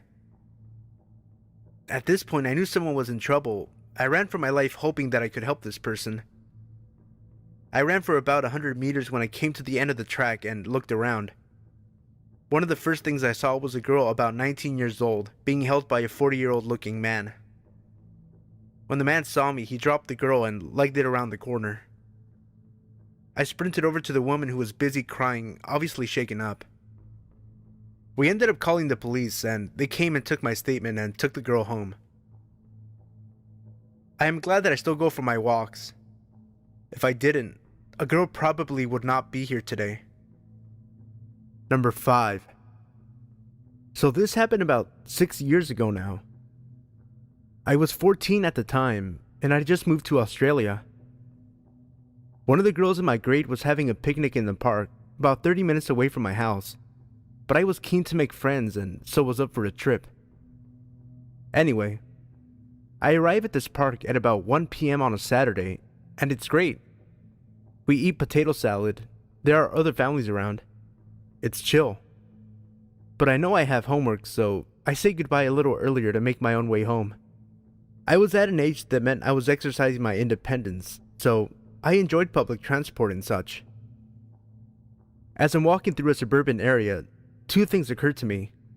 The first is that it's really quiet for a midday on a weekend. The second, I've been followed since I left the park. I turned around, feeling a little startled, but it's just some guy on his bike. This isn't really unusual, but there's something about the way this 40-something man's leisurely pace that makes my skin crawl. The guy is clearly into cycling. He's geared up with sunglasses and all the lycra, but he maintained a pace just so that he was several seconds behind me. I move a little faster, speeding up to see his reaction, but sure enough, he speeds up. And as I slow down again, he ends up cycling next to me. I ignore this and just make it seem as though I'm totally unfazed. He then smiles to me and asks for the time. I inform him of the time, but he just stays there. He just keeps cycling next to me. Suddenly he cycles very close to me and leaning towards me mutters, "I'm the type of guy who likes to have sex with young girls. Interested?" I was terrified. At 14, I didn't even look 14. I had a boyish build and terrible acne. This guy was at least 40, and he was blocking my route to the nearest houses with his bike. "No, I wouldn't," I managed to say in an attempt at confidence. This clearly undermined whatever this guy was thinking, because he pedals off like a speeding bullet. I ran home and called the police, and they swept the area. but they never found him again.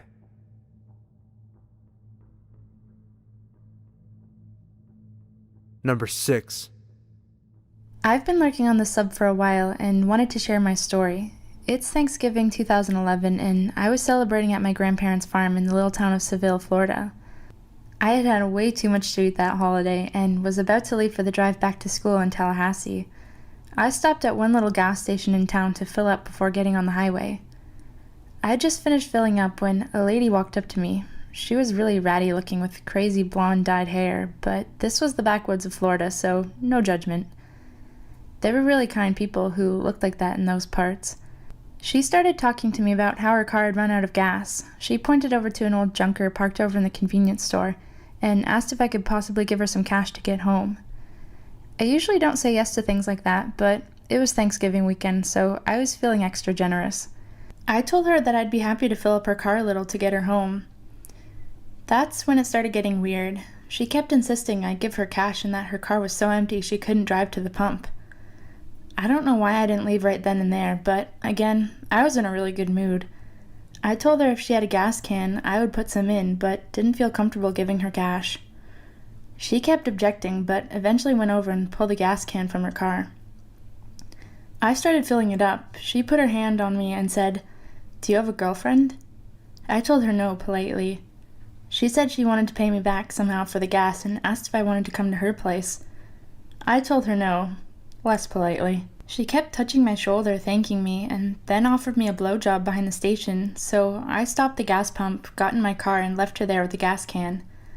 I called my mom a little later and told her about the creepy, sleazy encounter. She paused and asked me if this lady had ratty blonde hair and looked like she was on drugs.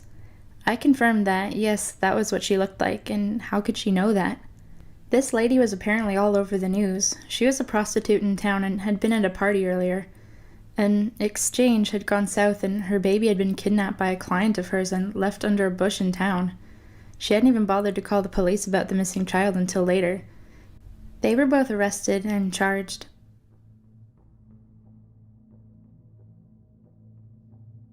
Number 7. Okay, so I'm a long-time lurker and a first-time poster, but this is a story my mom told me that took place when I was about 2 or 3 years old. It takes place in Glasgow, a city in Scotland. I've lived there since I was born, and it's generally not too bad a place for creepiness. However, this was scary.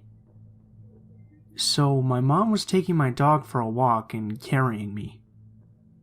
We were walking in the park, which was very big and had a big statue in the middle of it. Since we didn't have a car then, it was the closest place to walk the dog. Everything was pretty normal, until suddenly this big black car starts coming towards us. My mom says it looked very suspicious, windows tinted and stuff. There was a tall blonde woman apparently in the front, with no one else supposedly with her. The fact that a car was coming up out of the park was very strange, because it was quite late, so no one would frequent the park then. My mom was getting warning signals because the car itself and the person driving it, but she slowed down. The woman drew up beside us and gave my mom a huge, very strange smile, as if they had been best friends. Now, this is Scotland, so a lot of people know each other, but my mom had no idea who this person was. Then, the woman gave her a big wave and rolled down the window, saying, "Hello, you look like you need a lift. Would you like a lift with us?" This was creepy because there was no one else in the car that we could see.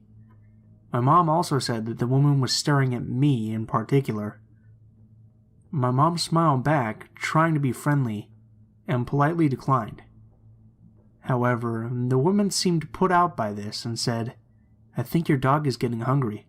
How about we give him a few treats?" My mom was definitely creeped out now, and my dog was definitely not hungry. He had eaten before we left. So she just said, "Oh, no thanks, he'll be fine." Suddenly the woman went from smiley to angry. My mom said she looked almost furious. Then she revved up the engine and took off out of the park.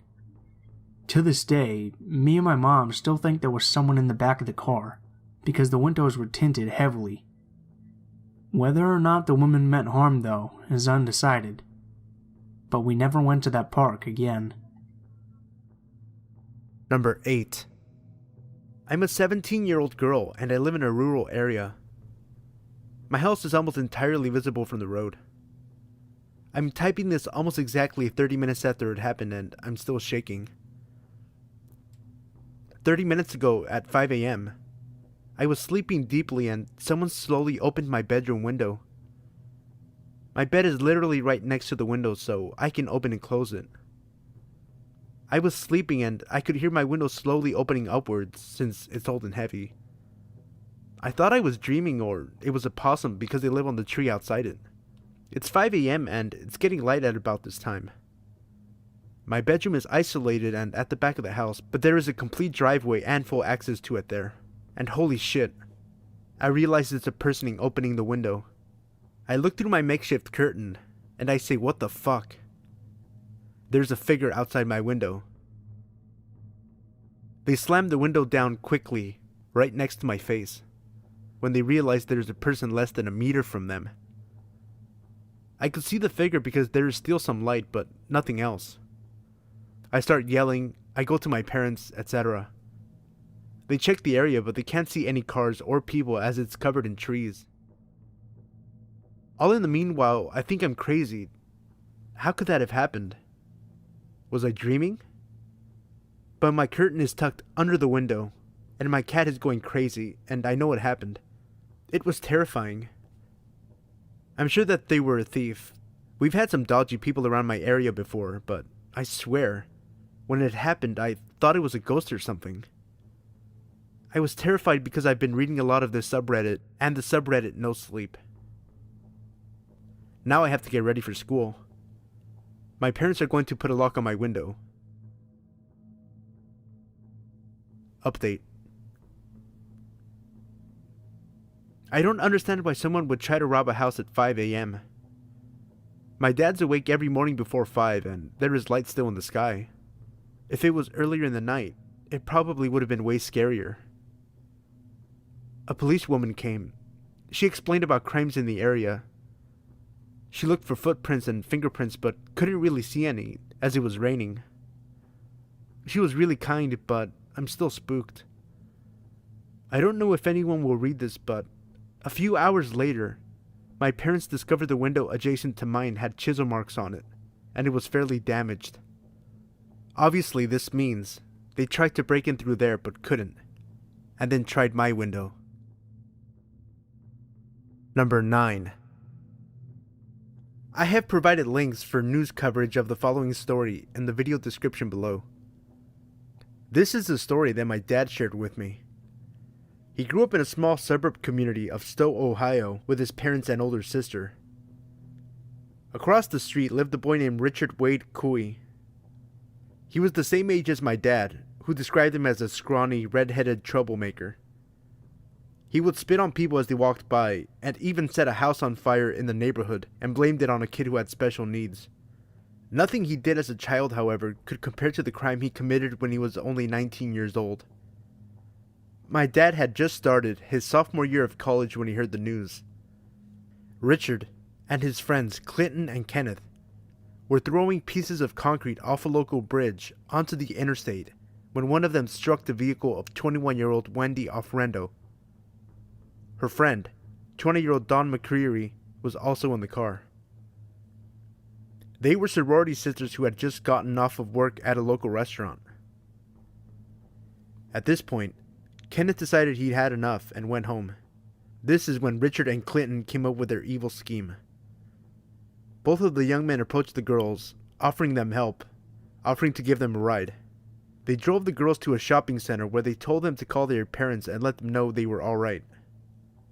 The two then forced the girls back into the car, tied their hands together, and drove them to a field behind the local mall where they raped, stabbed, and tortured them for 3 grueling hours.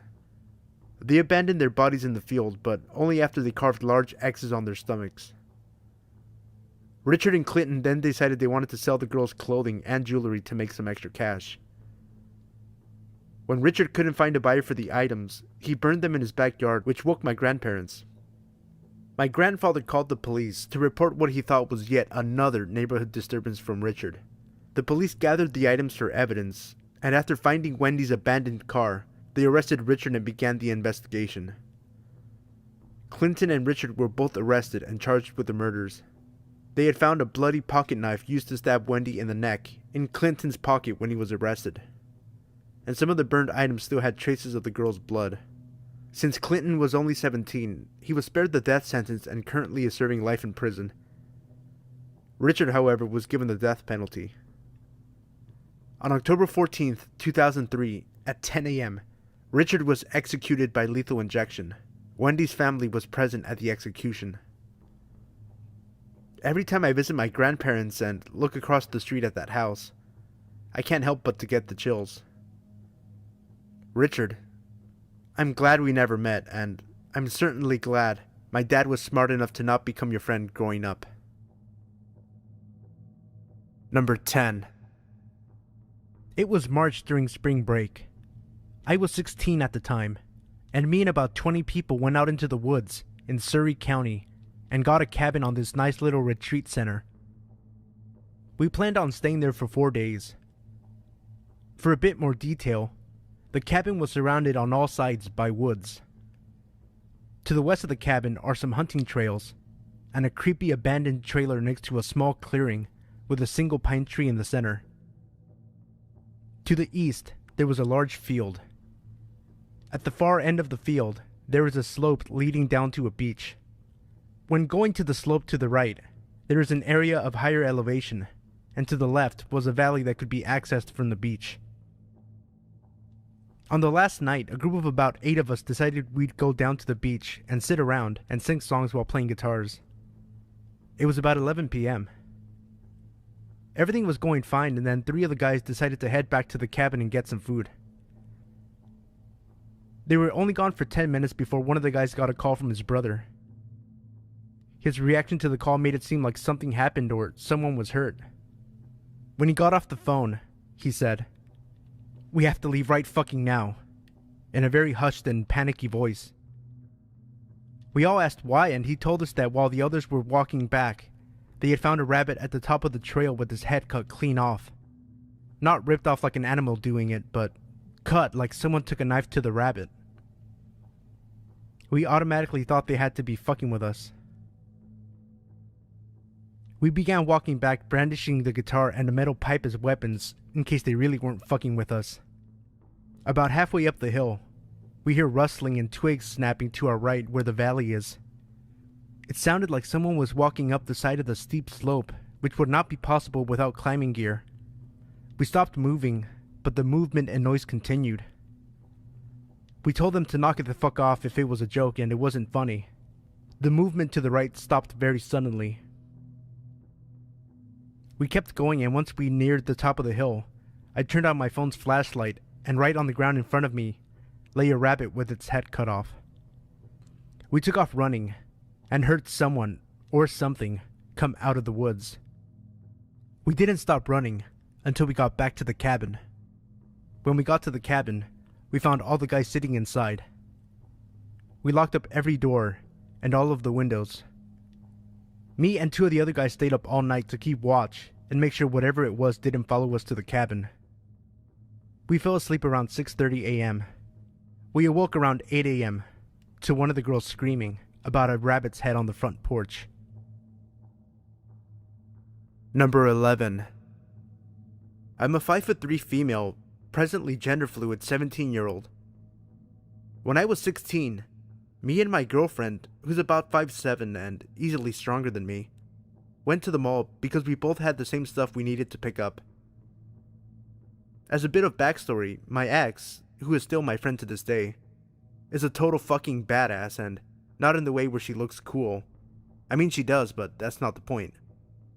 She's badass in the way where she knows how to throw knives, was a master archer at like age 10, and held her own in a fight because her parents ran a bounty hunting service at the time.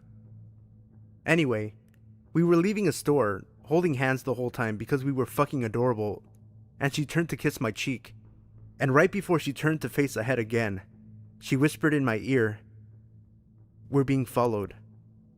Giggle when I turn forward, and don't turn around." My blood ran cold, and I stared at her for a second before she smiled at me. I forced a laugh and squeezed her hand out of nervousness. We live in Texas, so radical homophobes aren't exactly uncommon. I personally know a few LGBT friends who've gotten jumped or almost raped by people like this, so I was very scared. I began to focus into what they're saying, and as I thought, they were talking about the fucking dykes in front of them. Thanks. I leaned over to tell her what I heard, and she squeezed my hand, silently telling me that she knows and she's listening. My hearing's never been the best, and the mall was fairly busy, so I couldn't easily decipher what they were saying after that. I guess she heard something though, because her grip tightened, and when I looked at her, she actually looked nervous, which obviously isn't a look I'd seen on her before. She always carries a pocket knife on her, and now was no exception. We headed to the bathroom at this time, a very desolate part of the mall, so as soon as we were clear of everyone's eyes, except who we were being followed by, she took it as an opportunity to show them who exactly they were dealing with. She pulled out her knife and put it in her back pocket to show them she had it. When they kept following us, she pulled it back out, stopped walking, and opened it. She cracked her neck, and I heard one of the guys mutter, "Shit." They walked past us, glancing back when they were about 10 feet ahead. I'm just lucky my ex-girlfriend was fucking awesome. And I'm just glad those homophobic dickheads fucked off. Number 12. I was 8 years old when this happened. It was a hot summer day, so my dad asked me if I wanted to go to the pool. I of course said yes, so we took a couple of towels and went to the pool. We left our stuff under a tree and went to the water. This is a really big pool. It's about 40 meters long. I'm not sure how to explain this, but on one side there is a pool and on the other side is a river. My dad loves fishing, so we went to the other side to see if someone was fishing. He ran into his old buddy and they started talking. I was really bored, so I asked my dad if I can walk for a little bit. He said yes. This is a pretty safe little town where nothing ever happened, so kids were free to do anything they wanted. I went to the other side of the pool, and my dad was still talking to his friend, and after a while, I couldn't see them anymore. I was in the water when I noticed this old creep staring at me. I just looked at him and started swimming. He asked me if I wanted him to help me swim. I said no. Then he asked me how old I was. I was pretty confused, so I told him my real age. Then he started hugging me. I told him to leave me alone, but then he started kissing me and touching my lady parts. Nobody seemed to notice. I was trying to scream, but his hand was on my mouth. When he took me out of the water, I bit his finger and kicked him in the balls. I started running as fast as I could, and he started chasing me. Luckily, I was faster than him. He stopped at the middle of the pool and went back. I ran to my dad and I asked him if we could go home. He asked me why, but I just started to scream that I wanted to go home, so we took our stuff and went home. I never told him. I never told anybody. Creep from the pool? I hope I never see you again. Number 13. This happened when I was around 12 or 13. My parents and I were going on a trip for a couple days, and while they were getting our stuff inside the house, they told me to stay outside and watch the car. It was daylight, and this is a safe neighborhood. I'm outside for a couple minutes, sitting down on the lawn, and I see a pickup truck pull across the street, and this old-looking man gets out of the truck and comes towards me. I get up, and he starts telling me he sells homemade chairs and that he has one in the back of his truck that he can show me. He seemed off to me, so I told him I was going to ask my parents. So I'm rushing to the door and start knocking. Our outside door locks automatically. My mom comes out and I tell her what the man told me, but he interrupts me and tells her I called him over or that I needed help or something like that, which my mom knew was a lie. My mom told him she was going to call the cops and then he left. My dad had to calm her down since she was freaking out and thinking that the guy was going to take me, and after she was calm, we continued putting things in the car. So, the weird part of this was when the man's car was following us a while later. My dad was so pissed off that he braked the car and pulled over to the side and actually tried to follow the man's car and get his license plate. The man sped away, so we lost him by then, and it left us pretty scared for a few months since he knew where we lived. Even though it's been a few years, I still don't like being outside alone anymore. Number 14. Hi there. This is my first post, so I apologize if I make any mistakes. But after looking for a while, I just had to share this story told to me by one of my coworkers. So one summer, a few years ago, she and her then boyfriend and now husband decided to go to Ontario to visit friends and family. While there, they made the decision to camp out over the weekend by one of the many lakes scattered throughout the province. One campground they had been directed to by friends was beautiful but absolutely packed with holiday goers, and if you're anything like them or myself, you find the more solitude provided by a campground, the better. So they chose instead to head down the road a little further, where they had seen signs for another campground. The new site was breathtaking, she said. Absolutely stunning, with huge maple trees and a sandy beach with the waves gently lapping against the shore. However, it was dead empty. Not a single camper or tent in the entire place. But they just couldn't understand why people were choosing to shove themselves into a packed campground while another perfectly acceptable location was just a few kilometers down the road. They didn't think much more of it after that and simply paid for the night and set up a tent while going about their evening business, hanging out around the fire and taking in the lovely surroundings. She told me they went to bed roughly around 11:30 p.m., just after it got dark. My coworker awoke in the middle of the night to a strange feeling. She knew something was wrong, but couldn't put her finger on it immediately in her sleepy haze. She lay there in the pitch black for a while, and rather than drifting back to sleep, her feeling of unease grew as she pulled further awake. Suddenly, she realized what was wrong. There was breathing. Extra breathing. Not that of herself or her boyfriend, but the sound of someone else just beyond the walls of their tent. She lay quietly for a second, making sure what she heard wasn't only her imagination, fear gripping her heart and taking her breath from her lungs. Slowly and quietly, she shook her boyfriend awake, urging him to be silent. He gripped her hand as he too heard the sound of another person outside the tent. Neither of them had any idea what to do. Sure, they could emerge from the tent and confront the person, but what if there was more than one hiding in the dark? What if they had a weapon? My coworker and her boyfriend didn't have anything to defend themselves with other than basic camping necessities, so they spent the night wide awake, listening, while whoever was standing just beyond the protection of the tent breathed easy, occasionally moving from one side of the shelter to the other, but never doing anything more than lurking. The next morning, as the sun came up, they heard footsteps of someone slowly walking away from the tent. They immediately packed all of their belongings and left the site, now having a very good idea of why such a lovely campsite had been so incredibly empty. On their way out, they informed the owner of the campground of their nighttime visitor. It was an elderly couple who claimed to have no idea who it could have been, or why someone would spend the entire night watching their tent. Regardless, they left quickly and never went back. To this day, she still says it was one of the most unsettling and scary nights of her life. Number 15. My husband works nights sometimes.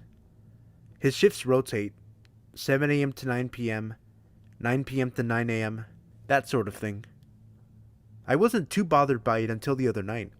We live in a fourplex, one beside and two behind, all on a single level. Since I'm not working yet, I'm pretty familiar with the comings and goings of my neighbors. Heck, I even know what everyone's cars sound like. It was probably just after midnight and I was talking to some friends over Skype when I heard the door handle jiggle. At first, I thought maybe my husband was home early and I got up to greet him. Then, quickly realized I hadn't heard his work boots on the gravel or his car. I went really still and I kept listening, just in case I was mistaken. Finally, I yelled, "Hello?"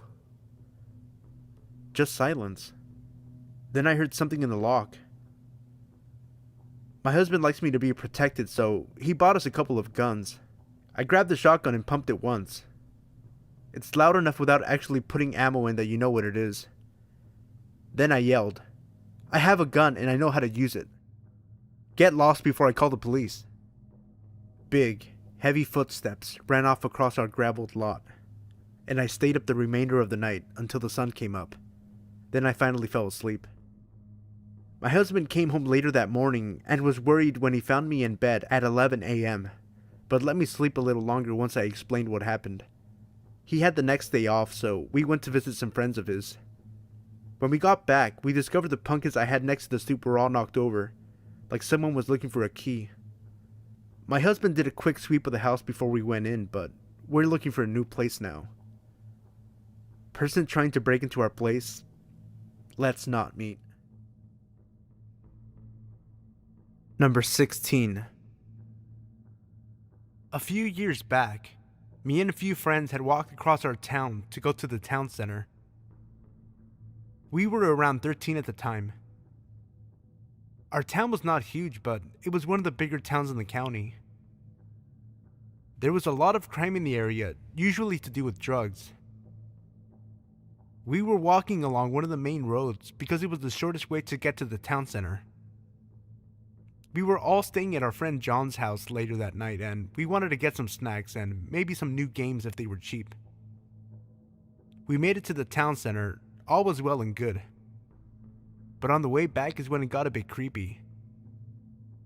About halfway between John's house, which is on the really bad side of town, and the town center, while walking down the main road, we noticed a man in a dark jacket walking behind us. It was around 5 p.m. and it was February, so it was getting a bit darker. We thought nothing of it initially, but as we walked further and further, we noticed he was still following us. We decided to pick up our pace to try and get back as fast as we possibly could, while trying to remain calm. Despite taking a different route home to try and lose this man, he stuck with us, walking about 10 meters behind us. We were at the bottom of John Street when the man started to slow down. We got back, and while we were shaken up about the man following us, we didn't think it was a big deal, so we didn't bother telling John's mom or brother. Later on, around 9 p.m., John's mom went out to spend time with some of her friends, and his brother was at a neighbor's house. We were sitting in the living room. John's house was laid out in a way that the sofa in the living room was visible from the kitchen, and the kitchen had a window at the front side of the house. We were watching a film and I went to get a drink. I walked to the fridge next to the window and got some Coke. When I closed the door, I glanced at the window to look out. I thought I noticed someone there, but it was dark outside, and the light was on in the kitchen, so it was hard to see outside properly. I shrugged it off and walked back to the living room. About 20 minutes passed, and I glanced back over to the window. Now the kitchen light was off, as was the living room light, making it easier to see outside. I could quite clearly see a man there, and he looked exactly like the man who was following us on the way home, wearing the same dark jacket, staring at me and my friends intently. I looked back at the TV, not trying to give anything away. I told my friends that I thought there was someone at the window, but to not all look. John turned and looked. He was as shocked as I was. We were all 13 years old and home alone. Needless to say, we pretty much shat ourselves. John got up and went over to the home phone, which was just next to the front door, and called his brother. He said he would come over straight away, We made sure that the front door and the back door was locked, and sat in the living room until his brother came back. Thankfully, the man was gone by the time John's brother got back. We checked the house and the garden just in case he was hiding somewhere, but he was gone. We all thought this would be the end and that we wouldn't see the man again, but a few weeks later, me and my friends were walking to a sports event, taking the same route we had taken previously, and we saw the man again. This time he didn't follow us, but as we walked past, he stared at us intently. None of us knew who this man was or why he followed us. None of us have seen the man since, and hopefully we never will. Number 17. This still haunts me to this day. I remember it pretty vividly, and I consider myself to have a bad memory. When I was 10, my mother needed to go to Walmart to grab some groceries. Being the hard-headed kid I was, I didn't want to go inside, so she let me stay in the car. I was reading a book and listening to music when all of a sudden, an old, beat-up tan car parks next to me. I look over and it's some guy in his 50s. The guy then opens his car door, and he's completely naked except for a trench coat. I freak out and lock the doors. He begins to masturbate profusely while staring at me, and I just avoid eye contact. This goes on for about 10 minutes until he finishes and leaves. My mom comes back about 20 minutes later, and I tell her what happened. She's pissed and flags the security officer, but she didn't know English, so I don't think it got through. My mom never left me alone in the car again until I was in my teens, when I would just stay home. I also never found out any more information about him. Guy that robbed me of my innocence. Let's never meet. Number 18. I lived on campus during my first year at my university, but it was a fun little college town. One night, my friends Alexander, Anna, and I left our dorm to go to a sandwich place a little over a mile away. I'm paranoid as hell and always think I'm being followed when I'm out at night, but on our way back, Alexander started to make me feel really uneasy. He kept glancing back over his shoulder, so I told him to stop because he was making me freak out a little bit. He told me he was sure someone was following us. Alexander is a pretty big dude, 6'4", so someone following us made me feel really weird, because it didn't exactly look like we were skinny little girls walking alone.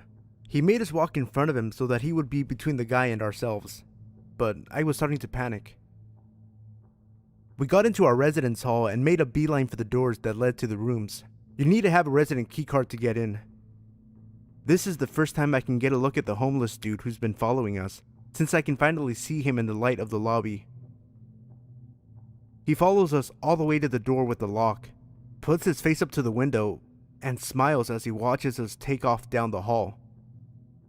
On the stairs, we heard the door open, and Anna and I almost screamed and sprinted to her room. Alexander went back to either confront him or report him. We talked to the police about it, and the next day, they did a follow-up with us. Apparently, that night, the same guy had gone into another resident hall on campus and found a door that had been propped open. He raped a girl in the bathroom. Number 19. So, a little backstory to start. I live in a flat with only one neighbor above me. I have a son who is from a previous relationship that also lives along with me and my wife. So, this started a few years back in 2013 when we first moved into the flat. Everything went well and we were happy to have our own home. We were really friendly with the neighbors, especially the neighbor that lived above us. We were fine for the first year or so. She was an older lady in her late 50s. As a young couple, aged in our early 20s, it was nice to have someone who was so nice when we first moved in. We were approached within the first few weeks by our other neighbors, explaining how she was a little weird. Stories including vandalizing the previous tenant's car and throwing paint on the door. These even went as far as giving full bottles of vodka to an alcoholic that lived on our street because whenever he drank he got violent. This creeped us out a little, but she seemed so opposite of what we heard of her. We had been alright with each other for months. That's when things took a turn. We got a knock on the door from the police stating that we had been abusing my son. I was shocked. He was around 2 at this age and was happy as can be. I remember letting the police officer in, and he came in, saw my son playing with his blocks in the living room. Then the police officer rolled his eyes, apologized to me, and left. We spoke to the neighbor upstairs about it, and she seemed to suggest it was another neighbor as she overheard them speaking about it.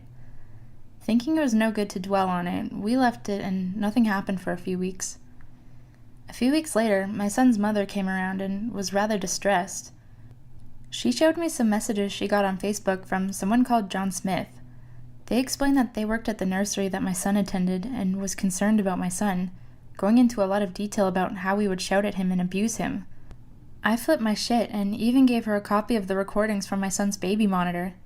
See, since the last time we were accused of anything, we installed a baby monitor that stored the last 7 days onto a server I have. This is linked to my mobile, perhaps due to paranoia after hearing of all the kidnappings that can happen. The funny thing that made no sense was that in the message, it had my full address. She and my wife's full names and details of our house, even about the background that I had on my computer, which was a payday background. It made no sense at all, and the only person in my house was the neighbor upstairs and my parents. I don't like people within my space, and she used to come around and use our bathroom and shower as her bathroom was being converted into a wet room. Later on, I got a phone call from the neighbor, and she said that some white nationalist was trying to find me. Now, I'm half caste Indian. Apparently I said something they didn't like and they came to batter me. She explained what they looked like and that they had leather gloves, but she lied and said I didn't live there. I phoned the police and we were on a watch list due to the threats that were said. All passed to me from her upstairs and no one else. She got an interview with the police and denied any of it happening, and she said that I was on drugs. Now, I have not touched drugs in years, and even then it was only a little bit of cannabis. Things got a bit weird and she had her son starting to live with her. One evening, we were playing D&D and around 9:30 p.m. we got a text from her explaining she wanted quiet or else. Things had been slowly escalating up until this point. I replied, "Fuck off, it's 9:30, we finish at 11. I wouldn't have minded, but this had been a regular occurrence for a few weeks. We play on Saturday nights and this had not been a problem for a year or so. Things escalated further. She started banging on the floor, put the vacuum on, and threatened to send her son down to come do me in. I confronted him the next day about this, and he denied everything and said that his mom was a bit sensitive. Turns out she has bipolar. This all makes sense now, from poisoning my plants and lawn to threatening me with her sons. She's now left and has a for sale sign on her flat, and that explains why the house was so cheap when we got it. So, sociopath neighbor, please don't move back in. I now know that some people just want to watch the world burn.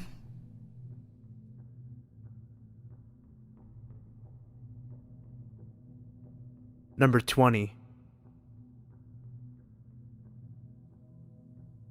This happened last year on Halloween. A lot of creepy stuff happens on Halloween, and this is no exception.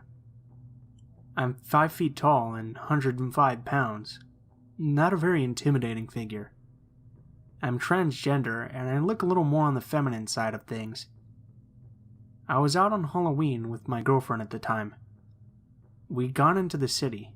We're from a college out in a small town, to go to a haunted house, and we were walking back to the train station from the haunted house at about 12:30 a.m. to go home. We were both dressed up like witches, both wearing high heels, and I had my purse with me. My girlfriend's hands were cold, so I was holding her hand and walking very close to her. Yes, these are all very important details. The city was almost like a ghost town as we were walking back. We saw almost nobody else. We were walking along a main road, just going under an overpass, when a car full of 20-somethings drove by us, going the opposite way, and a guy hung out the window and shouted, "Ugliest lesbian couple ever!" Of course, both of us were offended, but we just kept walking, and the car drove up off the street. We were about 2, maybe 3 blocks from the train station, and this train station is in the heart of the city, with a lot of elevated highways and railways and overpasses surrounding it, so it tends to be very shadowed, especially at night. We heard the sound of a car engine off to our right, across the street, and at this point, my girlfriend whispered to me, It's the same car. I glanced over, and it was the same car from earlier. The people had gotten out of the car and were kind of milling about it, but I could tell they were looking at us.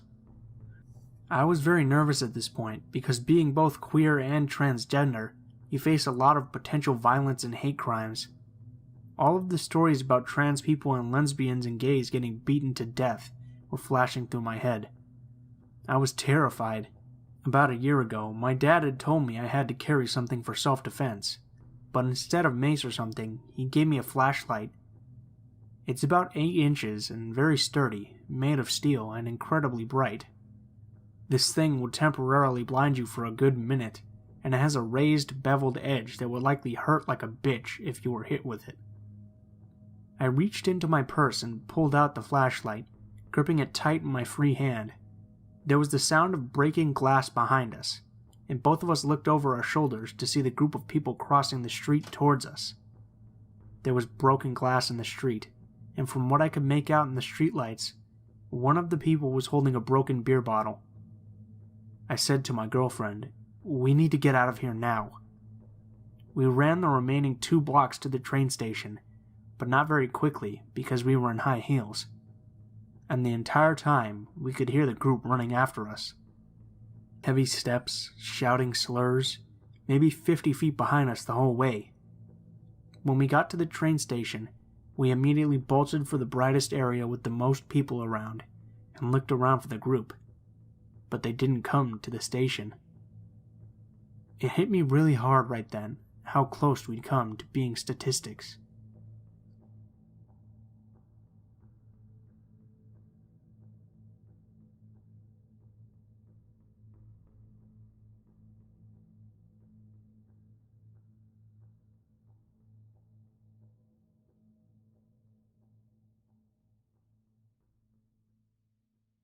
When I was 19, I was a venture scout. It's sort of like Boy Scouts, only for older kids, and it's gender mixed. I decided to go to this week-long mixed scouting crew camping trip with a friend of mine. But a few days before going, my friend from Venture Scouts bailed, so I'd be going up into the mountains alone with a bunch of strangers, which was no big deal for me. I can handle myself. When I got there, I was the only Venture Scout, and the only girl. It was a little awkward, but most of the Boy Scouts were pretty nice and easy to get along with. Although they weren't used to camping with a girl, they happily accepted me as just one of the guys. But there was this one guy, Danny. From the first day of camp, he wouldn't take his eyes off me. He'd just stare at me. It was a little uncomfortable, yeah, but I figured he was just socially inept with girls or something, and I tried to pay him no mind. The next day, while we were hiking, we all split off into pairs, and it turned out I was paired with Danny. He looked a little too excited about the idea of hiking with me alone. His eyes always seemed a little too wide, a bit crazy looking, but he was a small guy. Spindly, unkempt hair, a little shorter than I was at 5'7". I figured I'd be able to take him out in a fight if he tried anything, so I didn't raise a fuss about it. Before settling out to the hike, he kept asking me if I needed help putting on my sunscreen. Even though I kept declining, he kept pushing the question and tried to put sunscreen on me until one of the guys told him to cut it out. While we were hiking together, he kept probing me. "How old are you?" he'd ask. 19, almost 20, I'd reply. Don't lie. You must be 14 or something. You're so innocent. Young, innocent girls are always the cutest. He kept asking innocent enough questions, like where I lived, if I had siblings, what my favorite color was, but he then started asking me if I'd ever heard of BDSM. I was taken aback by this and was more than a little uncomfortable, so I'd pretend to not know what he was talking about, all the while trying to give as many cues as possible for him to drop the subject. But he then started going on about what BDSM was, about tying girls up, about hitting them and burning them. At this point, I was freaking out a little bit, but keeping my cool. I didn't want to show him my distress, any chinks in my armor, because I knew he'd probably get off on making me squirm. The only thought I had was, what the fuck? Seriously, what the fuck? Then, he started complimenting my skin. "You don't see a lot of girls with pale skin. Do you use moisturizer?" he'd ask, attempting to touch my hand. but I kept my arms close to me, held fast to my backpack. I was incredibly tense, and every muscle in my body was screaming. I sorely regretted wearing a tank top as I could feel his eyes on me. He started telling me how pale skin is beautiful since you can see the rope burns and the bruises better. The way he said it sent chills down my spine, and the anxious knots forming in my stomach grew tighter. He asked if I was a virgin. Then he asked me if I fantasized about rape and if I'd like to try out rape play. Wide-eyed in disbelief, I turned my gaze away from the dirt path and looked at him.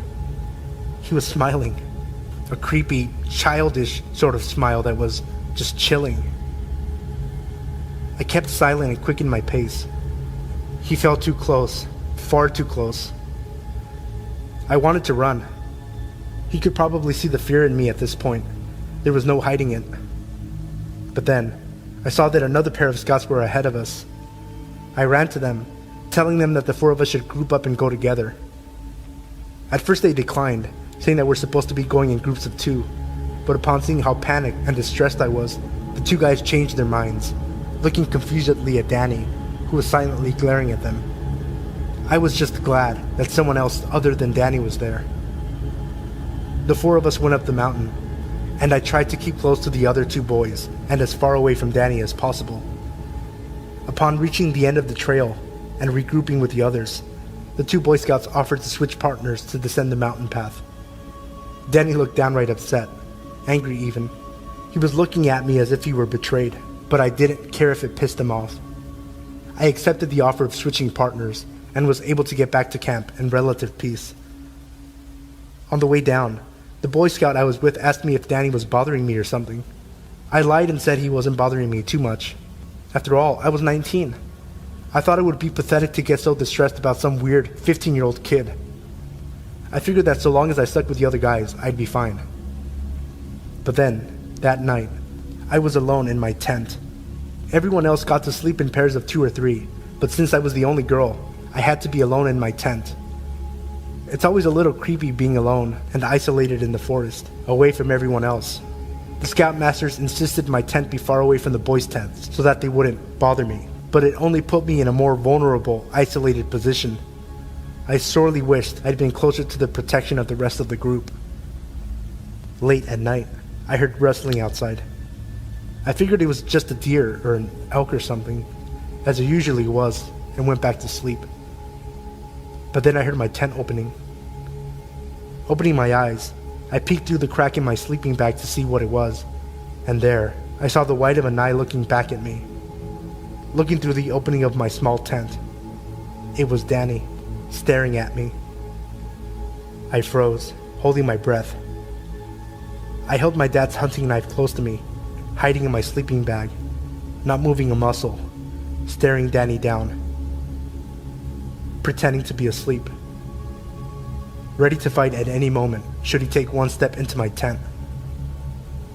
But he didn't do anything. He just stared, watching me, breathing heavily and muttering incoherently to himself. "Are you there?" I thought I could hear him say. Eventually, after what felt like an hour, he left. The next morning, exhausted, I caught naps when, and if I could, and kept close to the other scouts in my group. It was difficult to maintain my calm and cool composure. The scout leaders were a little frustrated with me, since it seemed like I wasn't paying much attention to their instructions. But at this point, I didn't care much for it. I was always on some level of alert, as Danny would sometimes creep up behind me and caress my neck, or play with and try to smell my hair. And every night, Danny was there, watching. One night, he went digging through my backpack, looking for something. Unfortunately for him, I kept all my clothes and personals tucked away with me in my sleeping bag. He left with nothing. I grew up in rough situations and circumstances, so I always felt I can only rely on myself. Asking for help was never an option as a kid. Asking for help meant you're weak, so it hardly even occurred to me. I was prepared to tough out the rest of the week, but a little over halfway through the week, Danny was called away by the scoutmasters and sent home. I got the feeling that the Boy Scout that helped me before saw what he was doing and sent in a complaint about him to the staff, while everyone else was confused and happily saying bye. He just crossed his arms firmly and stared as Danny left. Danny looked so bewildered and confused by it all, like he didn't understand what he did to deserve being kicked out of camp. It was so strange. I tried my best to forget about it, and the rest of the week went off without a hitch. But the more I think back on it, the more I realize how damn freaky and bizarre that kid really was. I fear he may end up being some kind of serial rapist or something when he grows up. All I know for certain is that he was very disturbed. I'm just glad my dad told me to take his hunting knife in with me, even though knives weren't allowed at this camp. My father insisted I keep it for protection, and I don't regret it.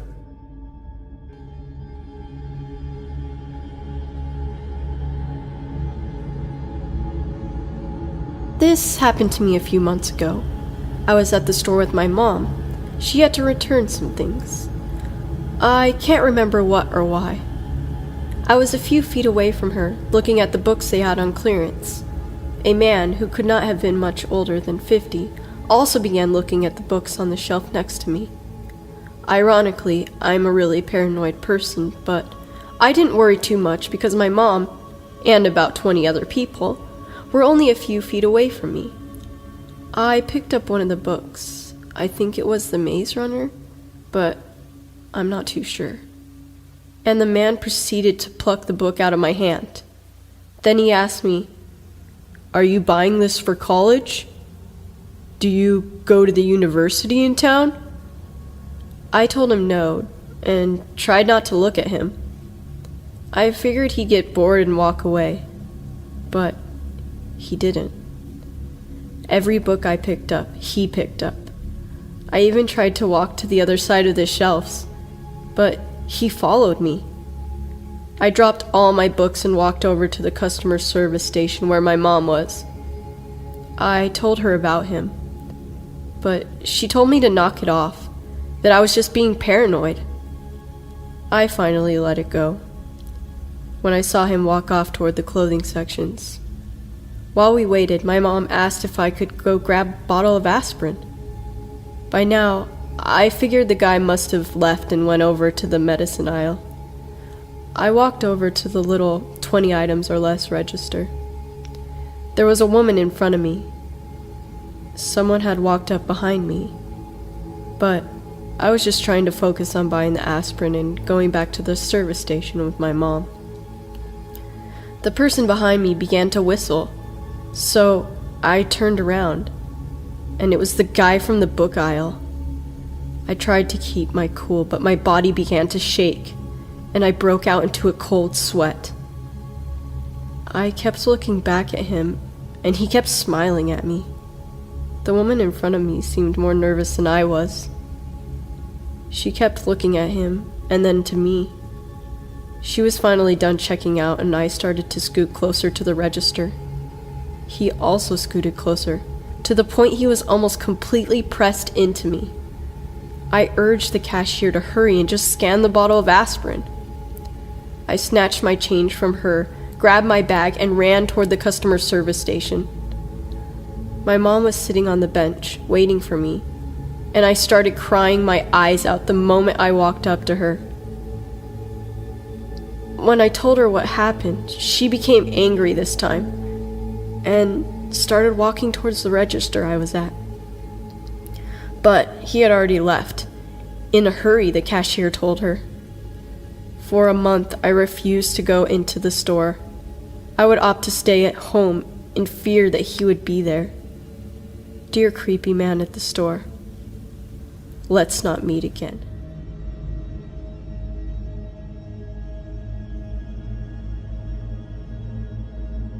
So I used to work in a public library. I absolutely loved my job and all the interesting people who came through. As with any job in public though, you do occasionally get some creeps. One night I was working a close with one other coworker, and this older gentleman comes in. He's probably pushing 60, skinny with stringy hair. He had come from one of our other locations, as we were open later than other branches, to use the computer. I set him up on one, and within minutes he was at the desk, asking to exchange the headphones he'd purchased earlier that day. I obliged without thinking anything of it. As I handed them to him, he grabbed my hand to introduce himself. He told me his name and told me how beautiful he thought I was and that he'd love to take me out and show me a good time. Mind you, I'm 25 at the time. I politely declined and he storms back to his computer till closing time, whereupon leaving, he mumbled some very choice words under his breath. The next day, I was working again, but setting up for a program in the conference room. One of my good friends who I work with came running in and told me some old dude came barreling through the library, mumbling about the girl with dark hair. She came to warn me, but luckily I was heading out for the night. She called me after I'd gotten home to inform me that some dude, turned out to be Creepface, called and asked if and when I was working again. At this point I was becoming legitimately concerned and contacted my supervisor about how to handle this. She told me to contact security and do what I felt best. The next day, I was at work and I was on edge constantly. I had my husband on standby and a good friend of mine who happened to be off that day to hang around the library for the last leg of my shift. And lo and behold, Creepface is making a beeline for me. I run to the back office, locked with a security code, to hide. He followed me the whole way, then waited outside the door, preventing me from coming back out front for almost an hour. The maintenance guy comes to the back to check on me, where I start hyperventilating when I heard someone touch the door. I told him the scenario and he told the dude off and never to come back. I had a friend and family follow me home for weeks to be safe, and I always took a different route home. One of the more terrifying experiences of my life. So creepy old dude, let's not meet again.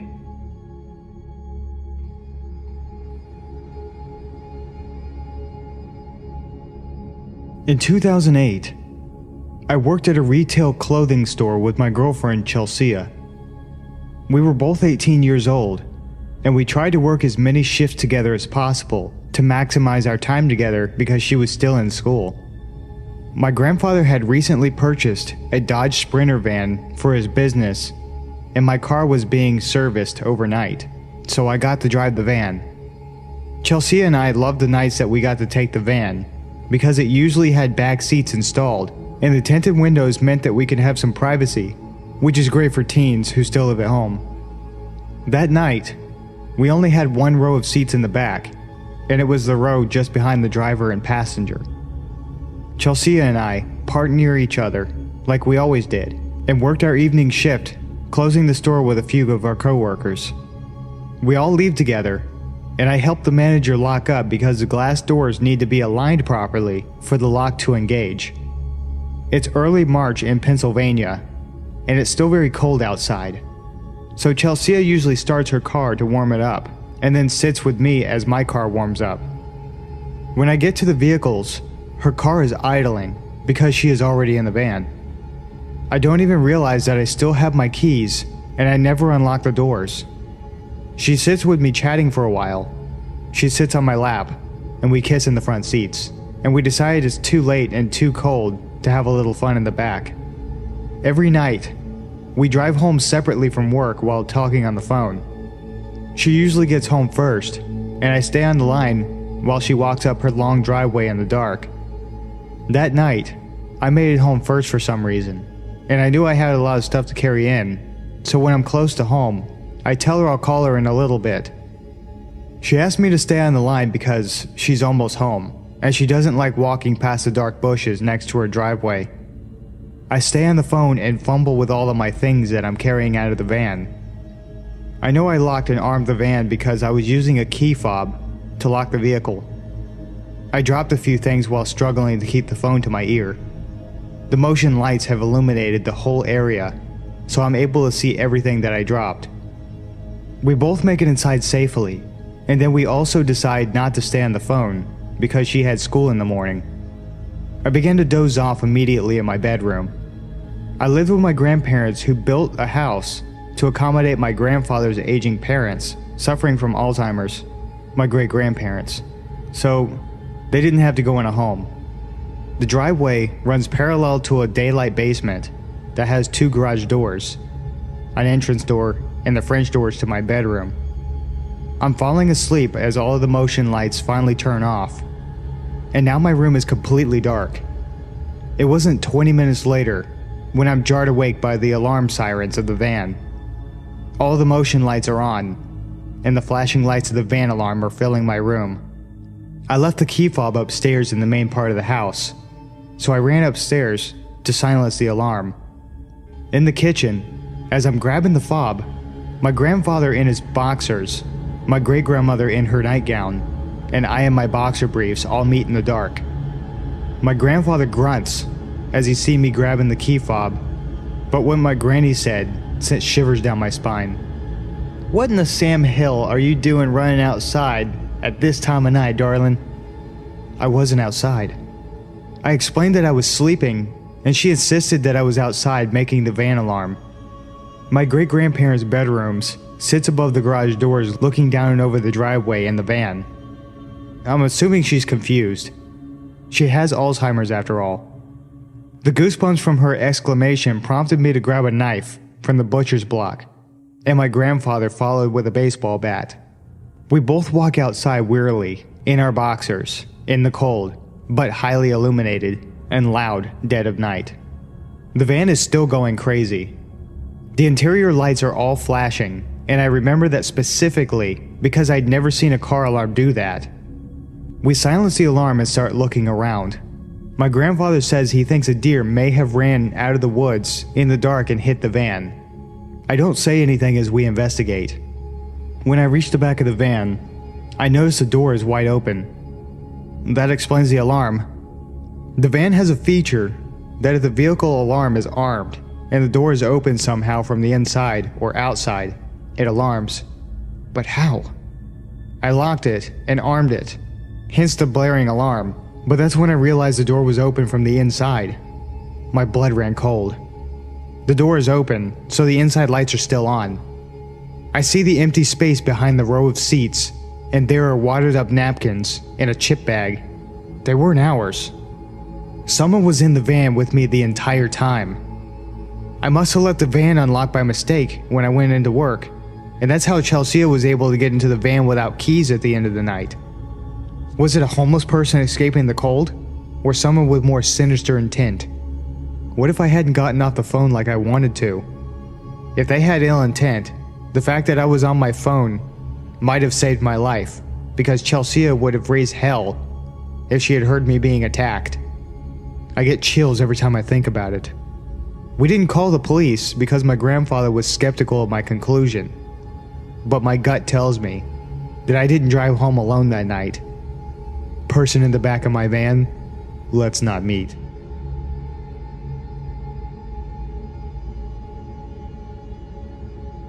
Just the other night, there was a windstorm that blew through my town. The wind was accompanied by a downpour of rain. Having grown up on the coast of Oregon, I'd fallen in love with the sound of rain, especially when it's hitting the cement patio outside my bedroom window. So I had my window open, so I could hear the rain better, and settled into bed, curling up in my blankets and trying to fall asleep. Not long after settling in, I heard what sounded like nails, or claws, scratching at the cement. This wasn't entirely out of place, seeing as I have two wolf hybrids who usually sleep out back at night, so I brushed it off and tried to drift off again. Not much later, I hear it again. I opened my eyes and focused on the sound. The more I listened, the more it became obvious that this wasn't Kova or Anya. If they were moving around, I would hear their tags jingling. I would hear the distinct pattern of them walking. But this was as if someone was taking their nails and scratching at the cement. Being too lazy to get up and put pants on to check if the dogs were inside, I texted my stepdad and asked if he'd let the girls out or not. He told me no, that since the wind was blowing so hard and there was so much rain, he brought them inside about an hour ago. I told him about the sound I was hearing, so he got up and grabbed a flashlight. I heard him walk by my bedroom door and open the back door directly outside my window. He came back in and told me he didn't see anything, but if I heard it again, to just look outside. So he went back to bed, and I stayed there, listening. It was quiet for a bit, so I figured maybe I was just hearing leaves sliding across the ground. I had finally begun to fall asleep when I heard a hard thud on the outside of my bedroom wall. It startled me and I got up, peeking out of the window to see what the hell it was. There was no way it could have been a raccoon, because since we got our dogs, they haven't bothered coming into our yard. I see something small and black bolt across the yard. That was honestly the last thing I expected to see. I decided to just sit and listen. I wrapped myself up in my blanket and got my phone, texting my friend Justin to tell him about the sound. There's something outside my window, and it just ran into the side of the house.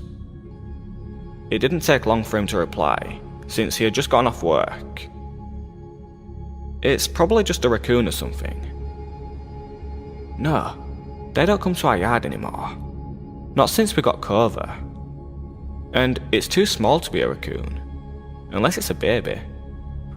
Well, if you're unsettled by it, I can stay up and talk with you if you want. Yeah, I'd like that. For the next half hour, I was hearing fast skittering, tapping, thumping, and hissing coming from outside my window, until it stopped suddenly. I thought that would be the end of it, until I heard what sounded like claws scraping the wall. Pressing my ear to the wall, it sounded as if something was slowly crawling up the side of the house. Justin! Shit, it sounds like it's climbing up the wall. Dude, it's under my window. What the fuck is this thing? Shit, that's creepy. Just try to relax. Thanks, man. Real helpful. Continuing to listen, the sound stopped and I was thinking I was just tripping myself out, until I heard a soft tap, tap, tap on the glass. By this point, I'm freaking the fuck out. Justin, it's tapping on my window. It's tapping my goddamn window. Of course. Now of all times, he doesn't answer, and I yell for my stepdad, who is snoring like a bear in the other room. But almost as soon as I yell for him, my two dogs come bolting into my room, barking and growling. As soon as the dogs came in barking, I heard whatever it is hiss and scrape down my wall, before I heard the grass in the yard being disturbed. I was sitting in my bed, freaking out as Clover and Anya lay beside my bed and stare at the window. After a few minutes, I get a text from Justin. Shit, my roommates needed help with something. Is everything okay? I told him yes, that the dogs had scared it off, and I was going to go on my laptop to distract myself. He ended up calling and talking to me until I fell asleep. There's no way it was just an animal. If it was, the dogs would not have reacted the way they did. I've encountered a lot of things, but never at my own home. I really hope that it never happens again.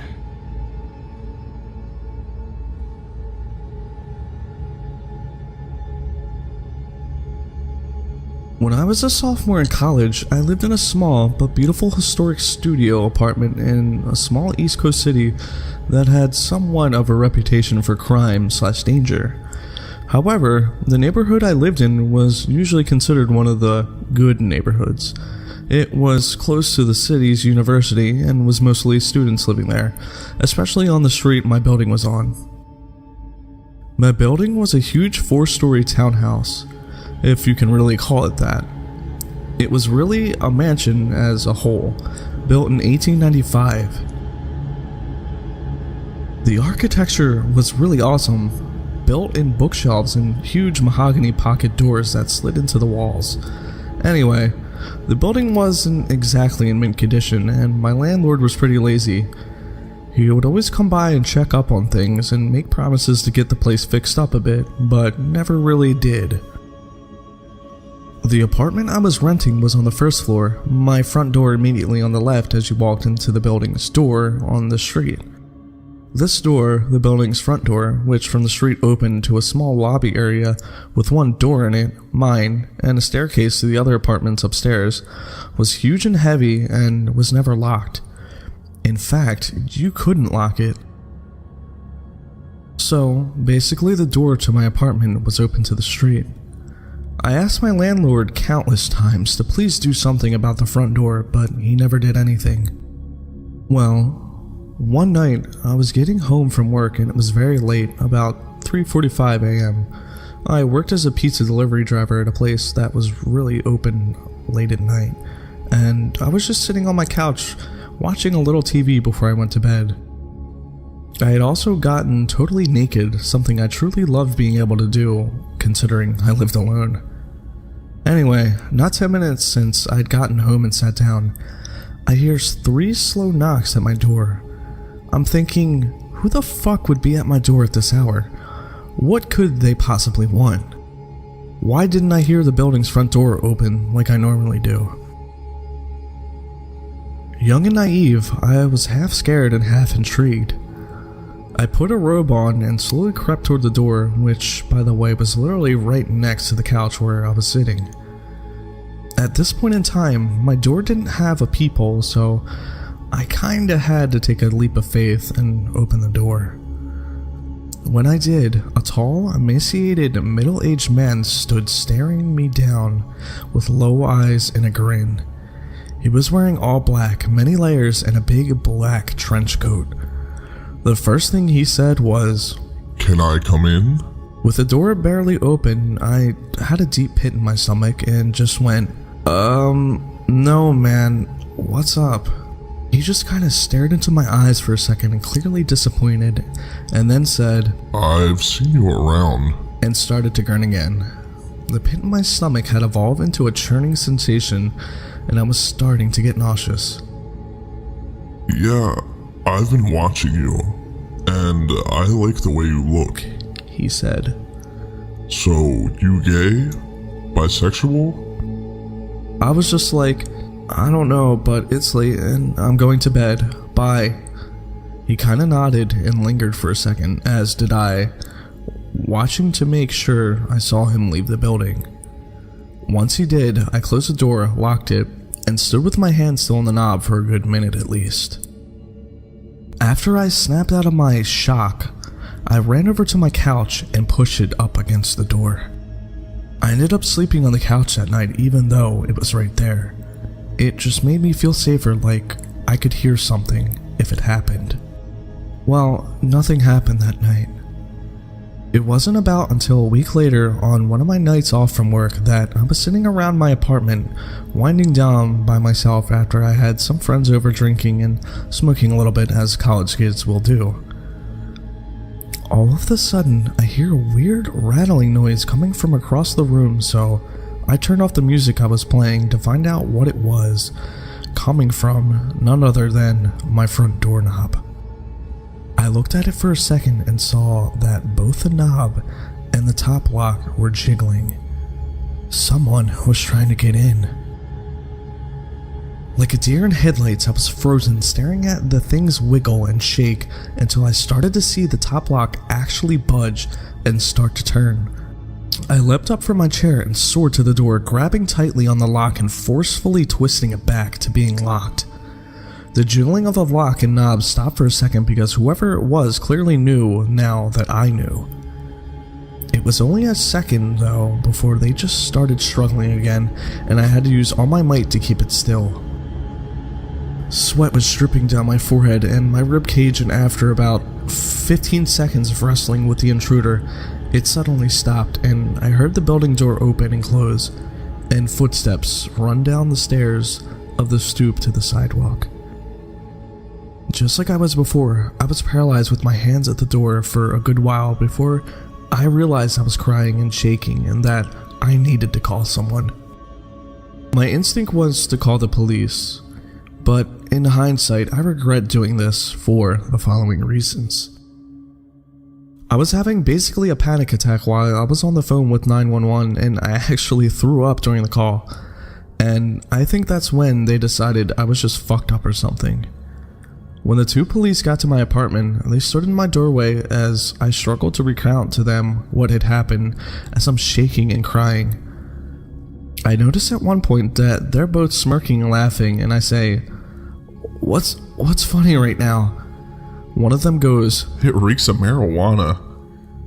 I was just like, okay, and basically argued with them after that. Long story short, they ended up confiscating a bunch of shit from my apartment and basically turning the whole situation into a little mini drug bust. Although they said they weren't going to charge me with anything, just take my shit. Nothing about this attempted break-in besides keep your door locked.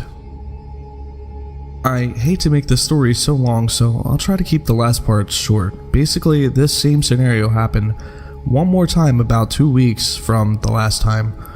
Only instead of calling the police, I called my dad, who raced down in an 2-hour drive from his house to this place, with a crowbar up his sleeve. Unfortunately, by the time he had gotten there, whoever it was had already left.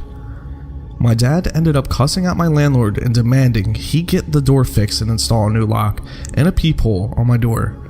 He did make this happen within a reasonable amount of time, and I also got one of those bars you wedge between the doorknob and the floor, as well as an aluminum baseball bat to protect myself, so I felt a lot better from then now on. Needless to say though, I ended my lease for that apartment a month early and never moved back to that street. I never found out for sure who was trying to pick my locks and if it was that guy who had come to my door the first time, but whoever it was, let's not meet.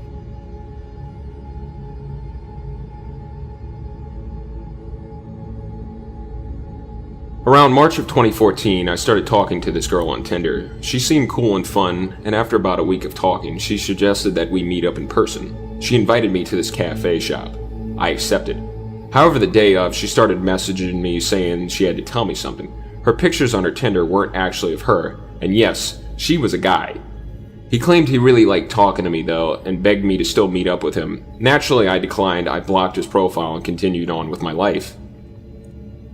About a week later, I started talking to another girl. Once again, she seemed cool and fun and we hit it off. She asked me if I spoke to people on Tinder frequently, and rather stupidly, I told her about my previous encounter with the man lady. She asked me if I wanted to meet up. I said sure, as long as it was in a public place.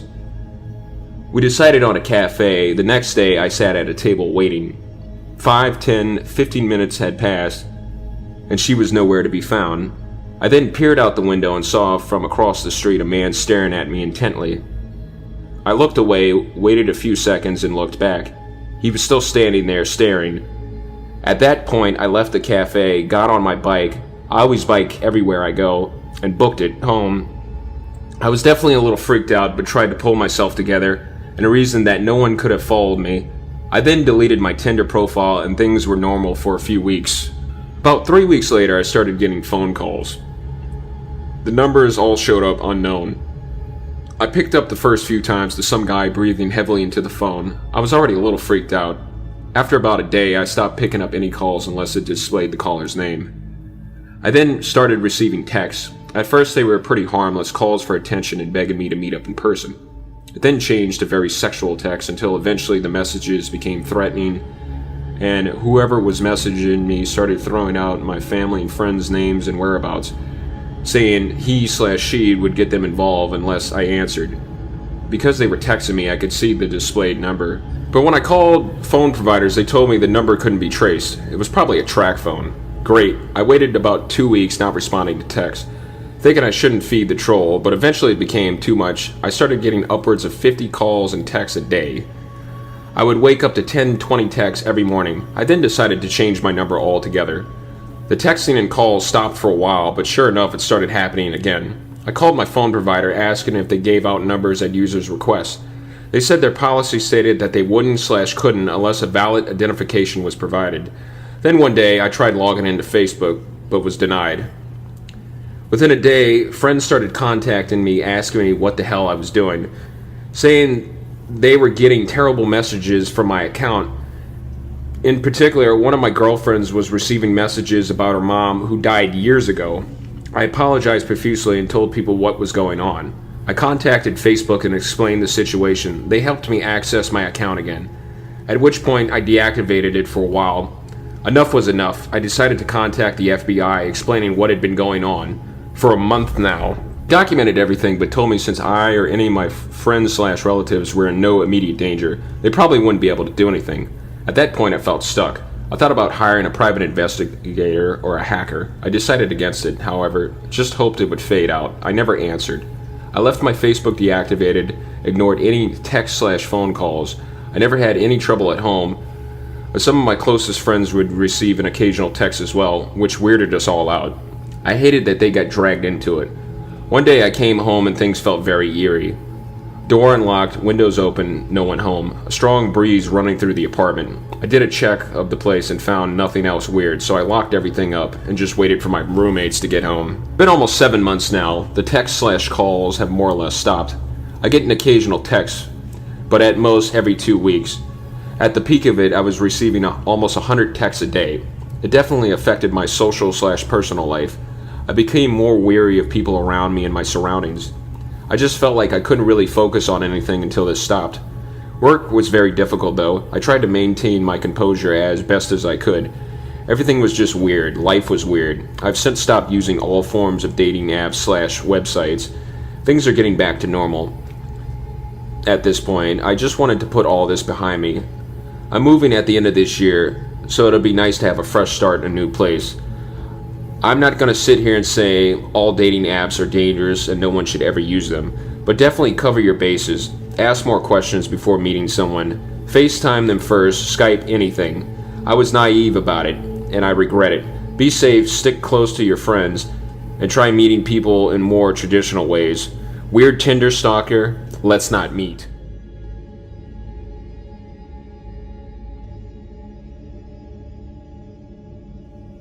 This took place about 3, maybe 4 years ago.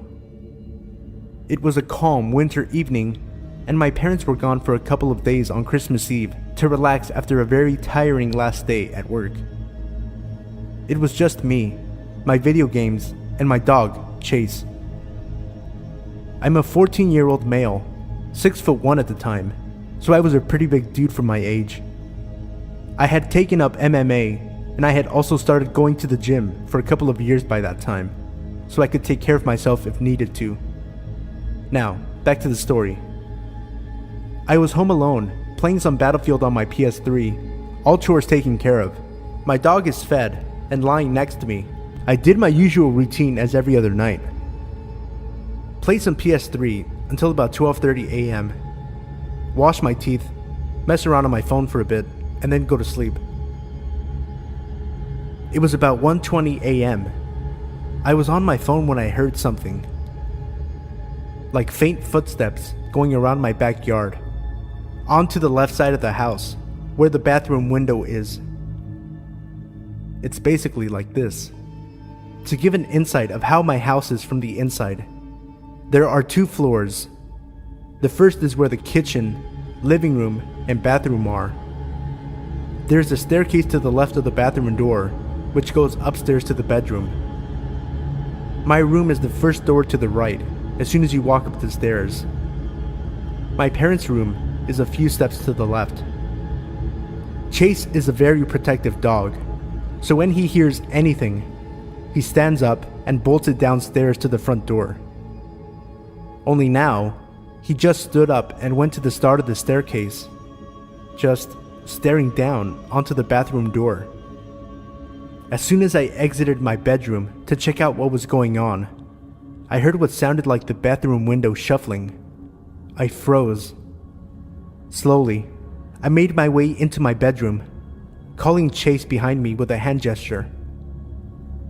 I turned off the lights in my room, as they were the only ones on in the house, and I made my way to the staircase again. I don't know why I did that. Dumb move, I know, but I did. So yeah.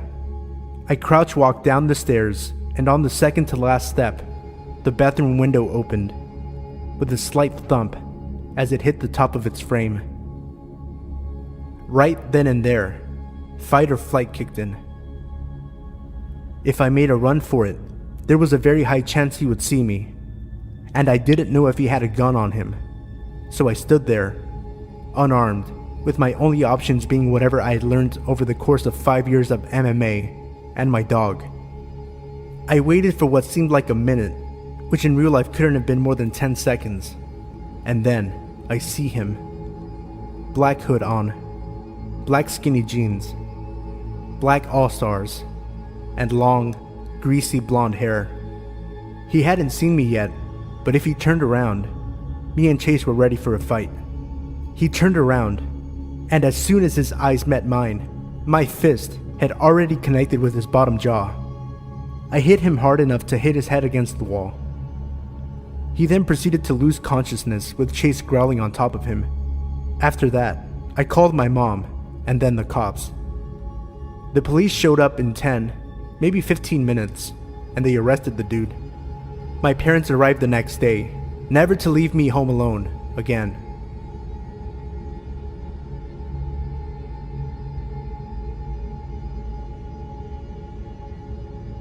A couple of years ago, I was working front desk at a hotel in a small town off the interstate in Pennsylvania. I'm not sure how other hotels do it, but unless it was a busy summer, front desk agents worked alone on every shift. Since it was second shift, that meant that all the housekeepers had left hours ago. My manager was gone for the day, the maintenance man was gone, and I was the only person in this 3-story hotel, with the exception of about 4 rooms that were being rented. Since it was about 7 at night, I'm pretty sure all but one of the guests were out to dinner. Even as a woman, it never really bothered me to work by myself at night. I was cautious, but never creeped out too badly. I mostly spent the long, boring hours either catching up on homework or watching Jeopardy on the lobby TV, but I'm not sure what I was doing when he walked in. The sun had already set, but it was still light out. He came through the front doors and walked over to the desk. I couldn't see his car anywhere, which was odd since usually check-ins parked under the overhang to unload luggage. I didn't think much of it and asked him how he was doing. He was maybe 5'8", medium build, dark hair, glasses, looked like a normal 20-something kid. He said he wanted to know if I could help him, and proceeded to go into a very heartfelt story about how he had been to other hotels off this exit, and they all turned him down. He said his sister ran away from home a while ago and that he came all the way to California to pick her up, from, I think, New Jersey? Being that he wasn't from California, it was starting to be gross winter weather here. I laughed a little and said, "Yeah, sorry it's so awful here." He paused. He stared at me completely stone-faced, as if I had just made a joke at his expense. "What do you mean?" "Just the weather," I tried to recover. I was used to making worthless small talk and jokey observations with guests, but nobody had ever taken anything I said casually or so seriously. "It's not exactly California weather outside." "I love it here. I think it's beautiful," he said, and again stared. I didn't know what to say. Think about it. What would you say to that? I tried to laugh it off and said I'd trade him, but he just stared. Finally he goes, "Anyway, the reason I'm here is that I've been driving almost non-stop for a couple days and I've honestly got almost no money to me." Here it comes. I thought some guy is gonna ask me for a room at a crazy low rate because he sees the parking lot is almost empty. Before I can say anything, he continues, "I don't want a room. I just need a place to take a shower really quick. I swear I won't touch anything or mess anything up. I honestly just need a shower really badly." I thought about it for a minute. At the time, I hated my manager. I knew she'd never allow it. And for whatever reason, nothing in my brain screamed stranger danger, so I finally agreed. He told me he could give me his driver's license to hold on to until he was done, but I trusted him. He ran out to his car to get some clothes, and I gave him a handful of tiny soaps and shampoos, and some towels so he didn't fuck up the ones the maids put in the room this morning.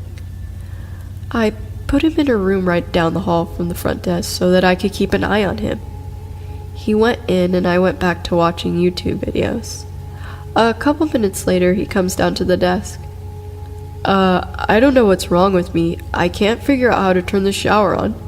Could you come show me? I'm sure you're thinking exactly what I was thinking when I looked back on this situation, but no, I didn't see why this was a dangerous situation at the time. A young woman, alone in a hotel room with a stranger who hasn't left any kind of trail or identification, with no other employees on property, and almost no other guests. Yeah, I'm stupid. I got up and switched the phone lines from switchboard to cordless and took the receiver with me into the back. I grabbed the keys and locked up the front desk area before following him down the hallway to his room. I had easily 50 pounds on him and about 2 inches height, so I felt secure. I opened the door and walked in while he followed behind me. I heard the door click and realized immediately that I wanted to leave. I walked to the bathtub, turned on the water, easiest to understand tabs by the way, and ran my hand under the stream a few times. Just pull up that when you're ready, I said, and scurried to the door. I could hear him saying something behind me, but I opened the door and walked out. I got back to the front desk, locked the door behind me, and sat down. At this point, I was a little shaken at what just happened, but talked myself down by reminding myself that if he was going to rape me, murder me, he would have done so by now. Again, dumb. Finally, he comes down the hallway and hands me the towels and empty bottles of shampoo, body wash.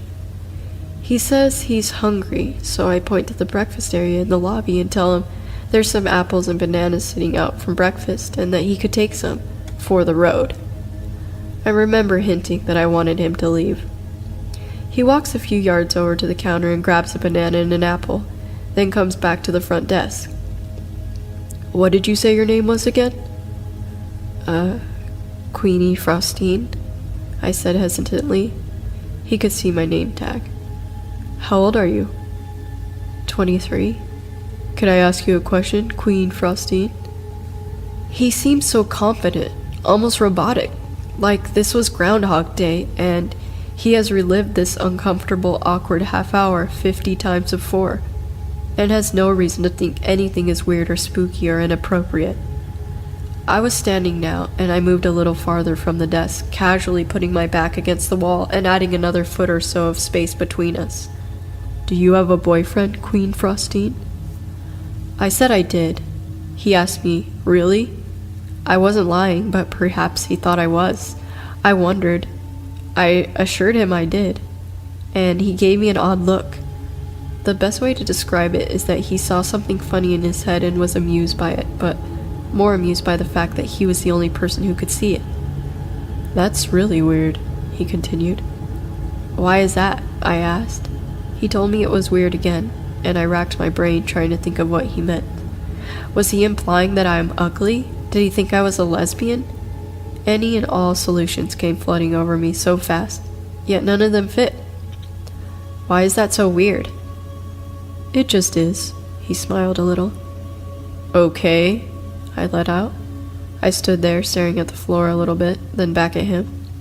Anyway, I gotta go. Thanks for the shower and the fruit, he said as he walked out the door.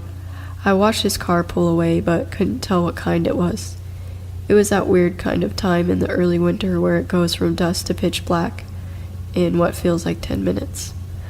I sat back down, rattled. I couldn't believe how uncomfortable I was all of a sudden. My stomach burned inside and I was relieved that he was gone. For the first time, I felt really truly scared in that hotel by myself. I got up and ran to the laundry room that connects to the front desk. I made sure the door leading to the lobby on the side was locked. It was. I ran to the other side of the laundry room and skidded into the door that leads out to the public hallways. I checked to make sure that it was locked. It wasn't. I usually didn't lock it on the off chance that I'd go to the bathroom and forget my keys some night. I slammed it shut and latched it. The phone rang. I walked over to pick up the cordless that I laid next to the switchboard. Thank you for calling. This is all the further I got. Hey, Queen Frostine. I paused for a second, shocked that someone messed up my spiel. It definitely wasn't my boyfriend's voice, nor was it maintenance man. It's Adam. I was just there. I could literally feel my heart sink. I looked at the door but couldn't see him there. The darkness on the outside unsettled me. I sneaked behind the door to the front desk and into the laundry room. I didn't know if he was outside watching me, but I didn't want to be seen. I mumbled and, "Oh, hey," trying to be casual and failing. He continued, "Hey, I just wanted to let you know why I said it was weird that you had a boyfriend." I peeked out again to see if it was him at the door yet, but nobody was there. "I think it's weird that you have a boyfriend, but you still let a guy come in and shower." I could feel my pulse quicken. I mean, that's so weird. "Is it?" I asked, trying to keep my composure as I ran through the laundry room and rechecked the doors. Then I remembered the only door that wouldn't lock. The door directly to the outside. The back of the hotel where employees would sneak out to smoke weed. The latch had been broken for a while, and our manager decided that decorating the lobby for Thanksgiving came before safety issues in terms of budget. I stepped back to the doorway that led to the front desk and to the laundry room, and locked that one behind me. "Yeah," he continued. "I mean, you have a boyfriend and you still let me come in and shower. I don't know. Don't you think that's weird?" "No," I said, trying to end the conversation in a short tone. "That's all I wanted to say. Anyway, I'll see you soon, Queen Frostine," he finished almost threateningly. I hung up the phone. I called my sister and told her to send her husband over, but she insisted on calling the police. I made her promise not to, as I didn't want to lose my job. I called the maintenance man, since I knew he lived right up the road, and told him to hurry over. I called my boyfriend and told him to please come. I wanted my bases covered so that someone would show up within 10 or 15 minutes. I never heard from him again, and we all kept it a secret from my manager to keep me from getting fired. I hadn't thought about this for a while, but looking back at it, it's entirely creepy to me. So, yeah, Adam, let's not meet again.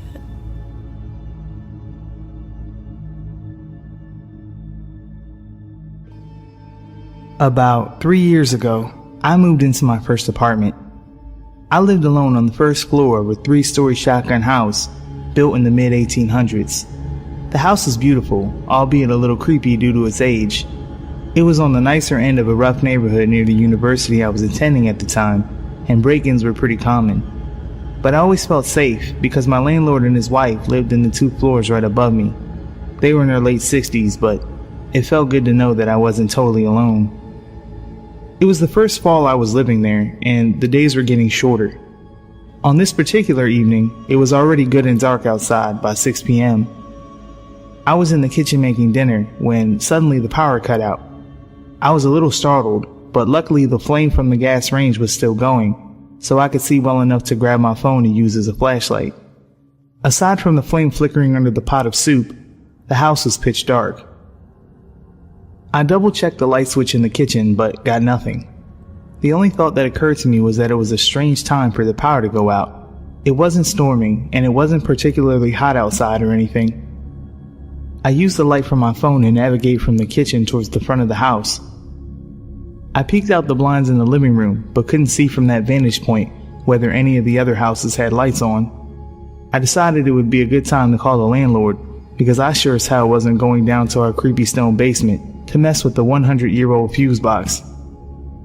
I knew they were home since I kept hearing them go up and down the stairs earlier, so I rang them up. Being older folks, they only had a house phone, and when I called it, it was disconnected. Of course, it was connected to the power. Still standing there in the pitch darkness, I wasn't quite sure what to do. I remembered the burner I left on and was heading back toward the kitchen when I heard their front door slam shut and heavy footsteps in the entryway that separated our apartments. Then I heard 2 men's muffled voices. You know that primal fear people talk about when something bad is about to happen to them? I felt it. Every hair on my body stood up. In half an instant, my heart was in my throat. I stood paralyzed in the doorway to the kitchen. Luckily, I snapped myself out of it and grabbed the closest weapon I could find, a bright pink chef's knife on the kitchen counter. I'm a small woman and certainly not strong. I had my doubts about whether I could fend off one intruder, but two?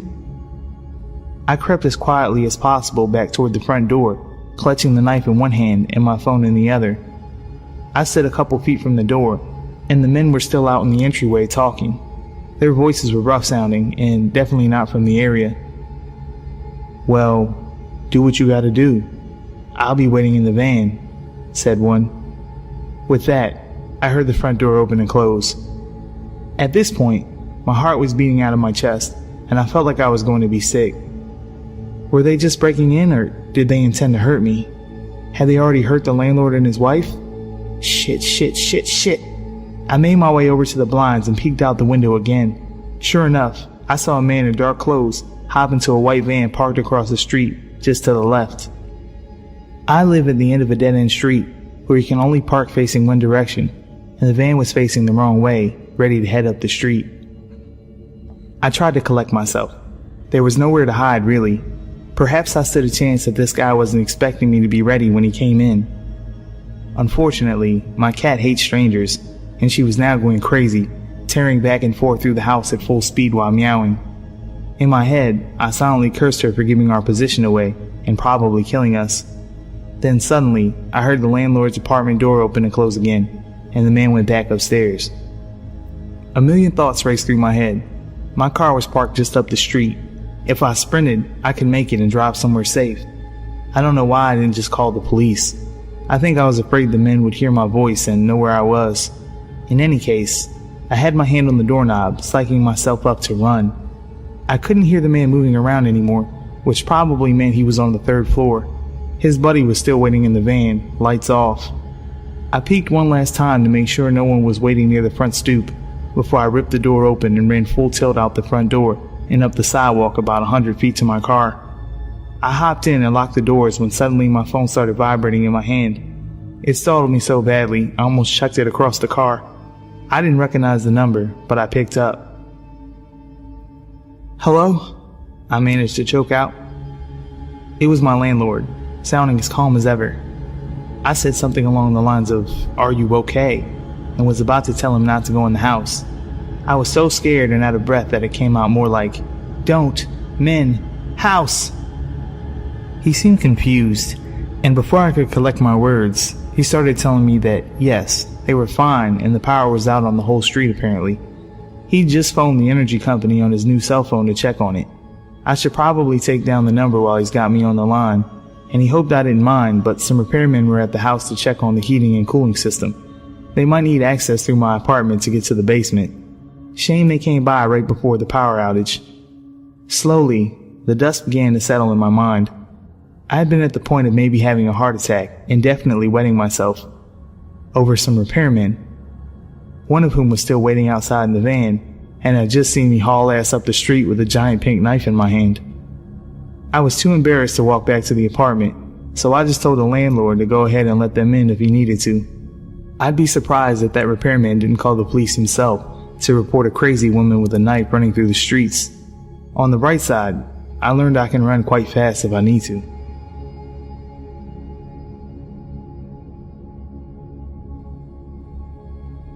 Some information about me is that I am 15 and was at the time of the encounter. I am male. My height is around 185 centimeters and my weight around 75 kilograms. It was this summer that this encounter happened. I was on vacation to my old home from my childhood in Portland. It was a fairly large home with a huge backyard surrounded by a fence. Behind that was a forest. The only problem with this house is within 1 kilometer, there is only one other home and it is empty. A girl with her parents lived there. I had a crush on her when I still used to live there, but they very rarely visit that house anymore as they live in Germany and go there in the winter. I am 15 at the moment of writing this. I was alone at the house for 2 weeks as my grandfather had to watch over a hotel, and I was used to being alone, traveling across the cities in Portland. I felt kind of lonely at this point, because my German Shepherd passed away 2 years ago, and no one I knew lived within 1 hour of walking time from there. I spent most of my time on my laptop. However, I would occasionally go into the woods and explore, because I used to go there with my grandfather to collect mushrooms. I even went to the woods 3 times that night to watch the wildlife in the forest, as it was very peaceful. It was 5 days before my grandfather would come back. It was 1 a.m., and I was watching television downstairs when I felt like I was hearing something that wasn't in the television. However, every time I turned the volume down, I could hear nothing, so I just thought I was imagining things, as I often thought someone called my name when I wore a headset. After a bit, I just decided to go to bed, and when I suddenly turned off the television, I heard sound of footsteps for a second before they stopped. I was sure this time I wasn't imagining, and quickly got up from the sofa and headed upstairs, going into my room and locking the door behind me. I was completely quiet and tried to listen if there was any more footsteps, but I didn't hear anything since then. I walked over to the window from where I could see the whole backyard, and as I pulled the curtain, I could see someone standing in a backyard. There was no light to the backyard, so I could barely see him. I pulled out my phone while staring at the figure, quietly calling the police. However, as I started to speak to my phone, I could see the figure quickly rush to the side of the building. Soon after that, I could hear glass break downstairs. I quickly threw my phone on the bed after I told the police where I lived and dragged the desk over to the door of my room. I moved back from the door and grabbed my butterfly knife. I remember how much I was shaking at the time, the knife almost falling out of my hands. I heard footsteps on the lower floor of the house for a few minutes before I heard him going up the stairs. However, whoever that was stopped right before my door and started banging on the door more and more violently. I stayed quiet in the room with my knife still in my hand. Then I heard him speak. "I know you're in there, open up!"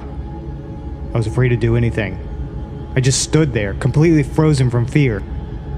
After a bit, I heard the sirens of police and heard the man rush down the stairs and through my backyard, climbing over the fence and disappearing into the woods. I told the police about the whole incident and noticed that the broken window was the only thing destroyed in the house. There was nothing missing from the house. Nothing was even touched except for the window. The police have not found that man that came into my house, and I left Portland early, and I don't think I want to visit that house again.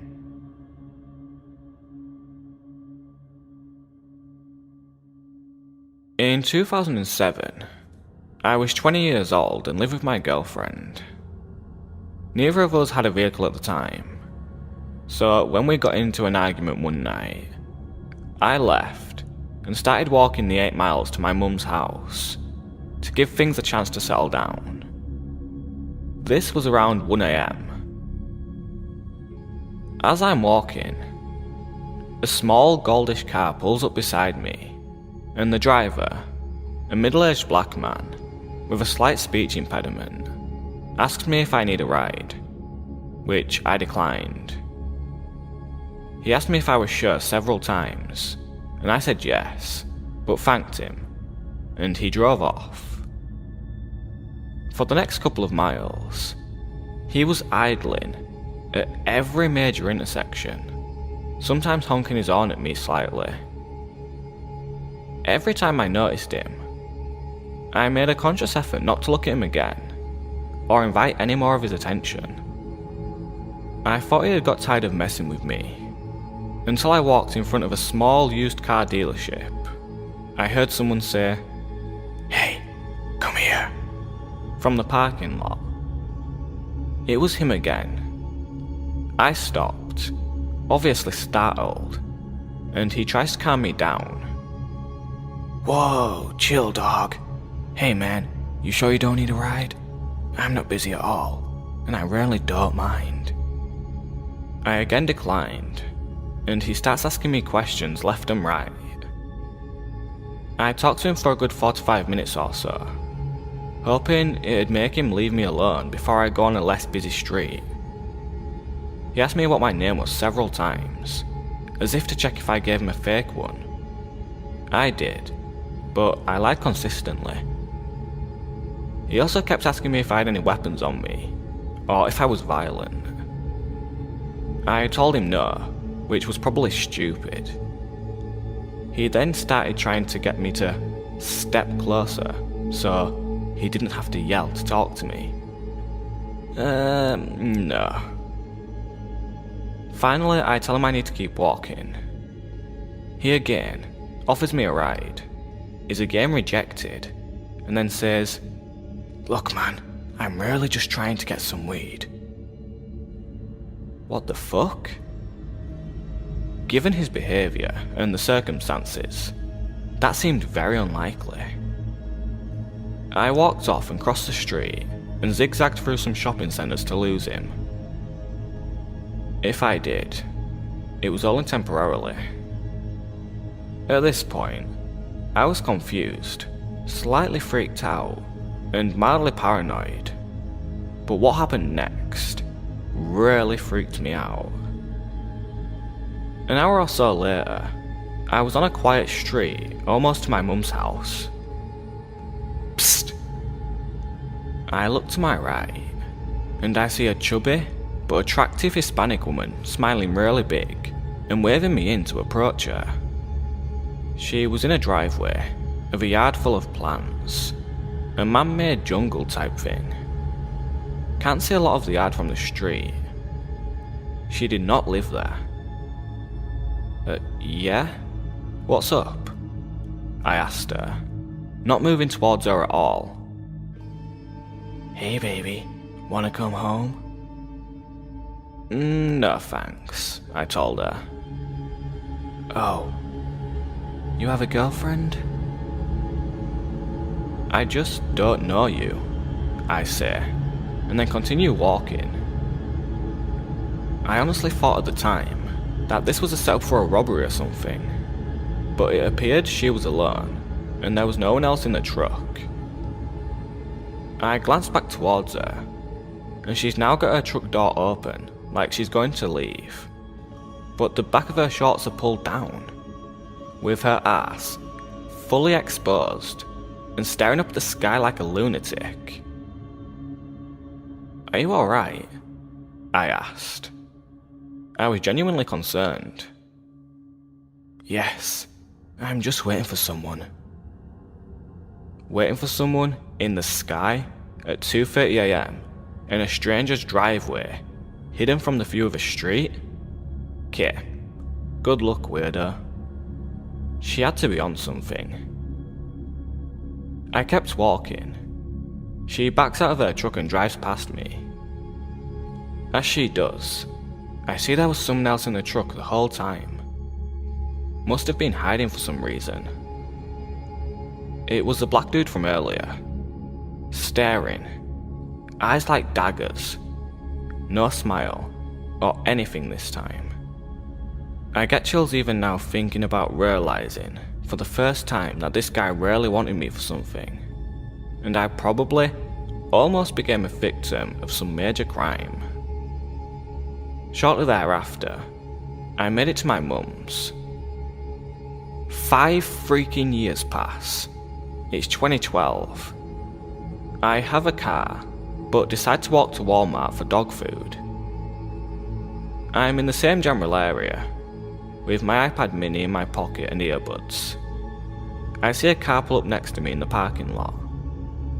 Hey dog, do you know how to get to the Landmark Apartments? I recognised him immediately, even after 5 years. He looks like a skinnier version of Fleece Johnson from MSNBC's Lockup. I am almost positive he didn't recognise me, or remember our previous encounter. I take out my iPad, connect to Wi-Fi, and try to look up this apartment complex. It did not exist. He volunteers that his name is Carlton. I start telling him where he might want to check, but he's not interested, and starts asking me questions. Again, asked my name several times, asked if I'm armed or violent, asked me to step closer so he doesn't have to yell. How often does this guy do this shit, for fuck's sake? You going to Walmart? I can take you there. No thanks, guy. He keeps trying to get me into the car and asking if I have weapons. Finally, I make it clear I'm not going near him. He starts to pull off and then stops immediately. Look man, to be honest with you, I'm just trying to find some weed. Okay, no. Screw this. I jog to Walmart, send an MMS message to my girlfriend of his car and license plate in case I turned up dead somehow, and haven't seen him since. If he was doing this kind of thing for at least 5 years, he had to have been successful at some point. I personally hope that he was just gay and horny, but he gave off a serial killer vibe.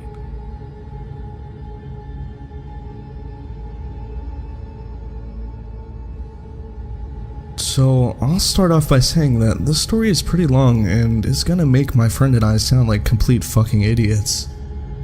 This is because, well, we are. We completely ignored everything we've been told about stranger danger and basic safety because, hey, we are both 20-year-old college dudes. I also am not the best writer, so bear with me. This happened last Sunday. So, my parents are pretty well off and love to travel to exotic destinations.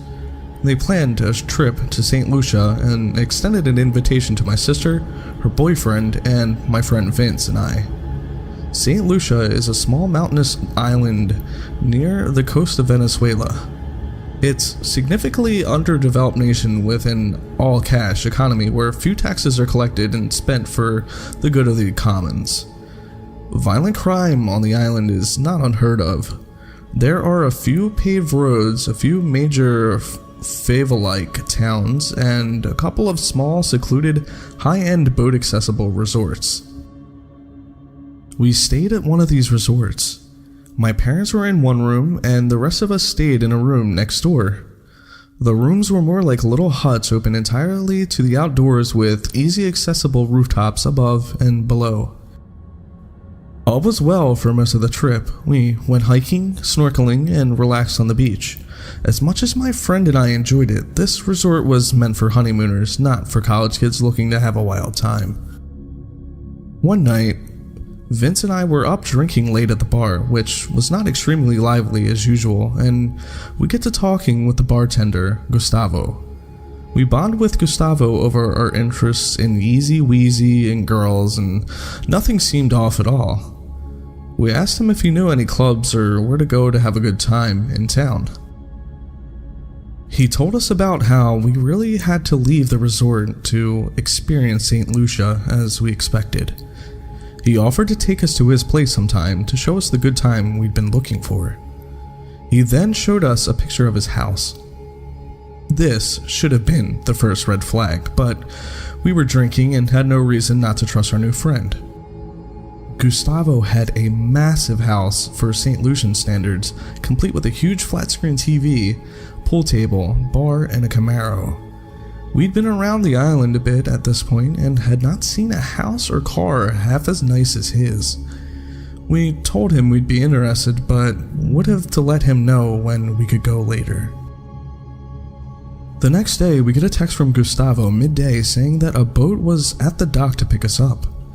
This was strange to Vince and I since we didn't really agree upon a time. We told him that we had plans and couldn't go during the day anyway. This seemed to piss him off just a little bit. The next day, whenever Vince and I would see Gustavo at the resort, he lacked enthusiasm and ignored us as we said hello to him. The following day, however, Gustavo was off work and texting us like we were best friends again. He asked us if we could come to his place and told us he was making pizza, had girls lined up, and some of that good. Knowing that my parents would never let me do something so risky, we told him that we would go out after 10 because my parents were most likely going to be asleep at that point. He agreed, but was kind of annoyed and made it sound like we owed him and better not bail again. On a side note, I've never done coke, but my friend Vince has. I was slightly worried, but I figured I'd just say no, like Dare taught me or whatever, and still could have a good time. Besides, we couldn't really bail on him twice. As 10 o'clock rolled around, my parents had gone to sleep, my sister and her boyfriend had gone elsewhere, and Vincent and I had finished up pre-gaming at the bar near the dock until it closed for the night. It started getting very dark, and soon Vincent and I were about the only ones down at the dimly lit beach area. This is when things really started to get sketchy. Around 10:15, we get a call from Gustavo saying something along the lines of, "The plans have changed. The boat taxi is no longer being arranged through the resort. My guy is coming to pick you guys up. The fare is going to be a little more expensive now, around $100 plus tip. He's nice, but he has a little temper, and he's in a hurry, so don't piss him off. Look for the green and yellow boat and just get in." The unfamiliar flat and low tone of his voice that he used sent chills down my spine, and suddenly we knew we were in serious trouble. We only had $140 on us together and immediately agreed that we would wait for the boat, give him the cash, and say we couldn't go anymore. A few minutes later, we got another call saying, "My guy is going to be a little late. He has some drop-offs to make, but if you're not gonna dock when he gets there, he will be knocking on room 17. Don't make him knock." Room 17 is the room my parents are staying in. Vincent is about to throw up at this point. Trying to calm down, I suggest that we hide our phones and wallets nearby just in case they try to mug us. There was nobody but us at the beach at this point. I could barely make out some small boats far out in the bay, but they hadn't moved in a while. We were standing on a small rock peninsula at the side of a cliff surrounded by black water with a single dim lamp overhead. We cannot run and we cannot hide. My parents and my sister and her boyfriend may be in serious danger if we do. 11:30 p.m., we get another call from Gustavo. "There will be 3 boats coming. Just get in." This is now obviously fucked. We are fucked. We are so fucked. Why the fuck are there 3 boats? Vincent and I are pretty skinny guys. There's no way we could fight more than one person. It's the perfect kidnapping, I thought to myself. Vince and I are weak young adults who come from apparent well-off families, who didn't tell anyone where they were going or what they were doing. Gustavo knew all of these things and obviously had the resources and connections to pull abduction off, or worse. I spot what appears to be a security guard making rounds down the beach a ways and immediately walk as fast as I can to him with Vincent. I explained, without using Gustavo's name, that we were supposed to be picked up by 3 boats and we feel extremely uncomfortable after recent events and just want to pay the boat captain and leave. My hope was that if we did get kidnapped, at least one person would know where the fuck we went or what happened to us. He assured us that no boats come around this time of night and we shouldn't wait too much longer. We walk not 100 feet before we get the single most chilling text I've ever read. "Did you just talk to the security?" Vince and I both froze and stared at each other for a few seconds. We decided to reply and said we were just chatting with him and heading back and that we can't go anymore because it's too late. He quickly replied, "Don't worry, haha." We replied, "Seriously, don't send the boats, we're not going anymore." Once again, his response was, "Don't worry, haha," followed by another "Don't worry, haha," and that was the last we heard of him. I've seen this shit in the movies. Coke dealers don't usually treat rats very nicely. Maybe Gustavo knew that I didn't use his name, and maybe that's why we were able to get out of that mess. Was the security guard in on it, or were we being watched the whole time? I will never know.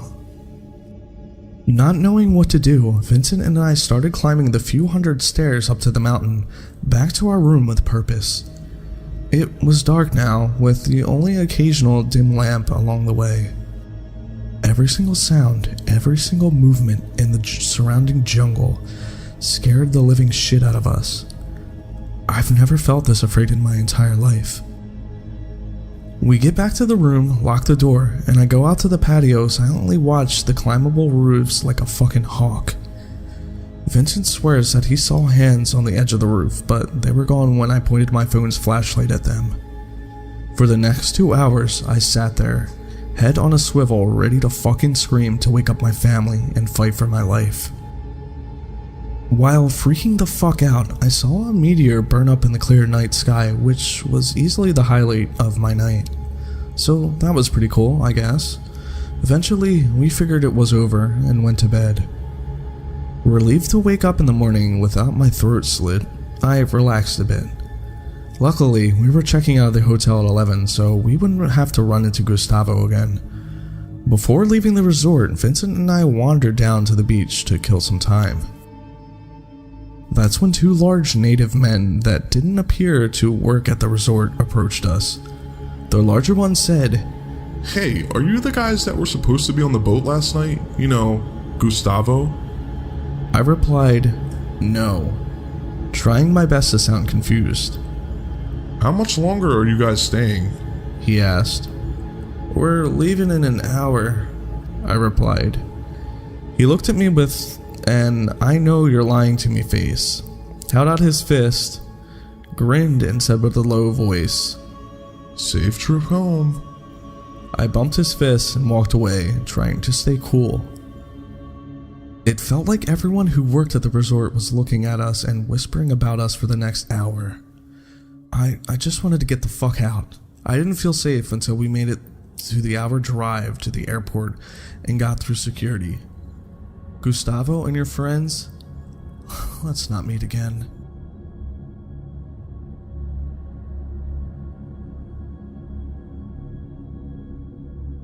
I've only ever mentioned this story in this video, but I'll never truly feel ready to go into details about what really happened that night on my YouTube channel. Just a warning, I'm no English major, so sorry if it goes off on tangents or doesn't make sense.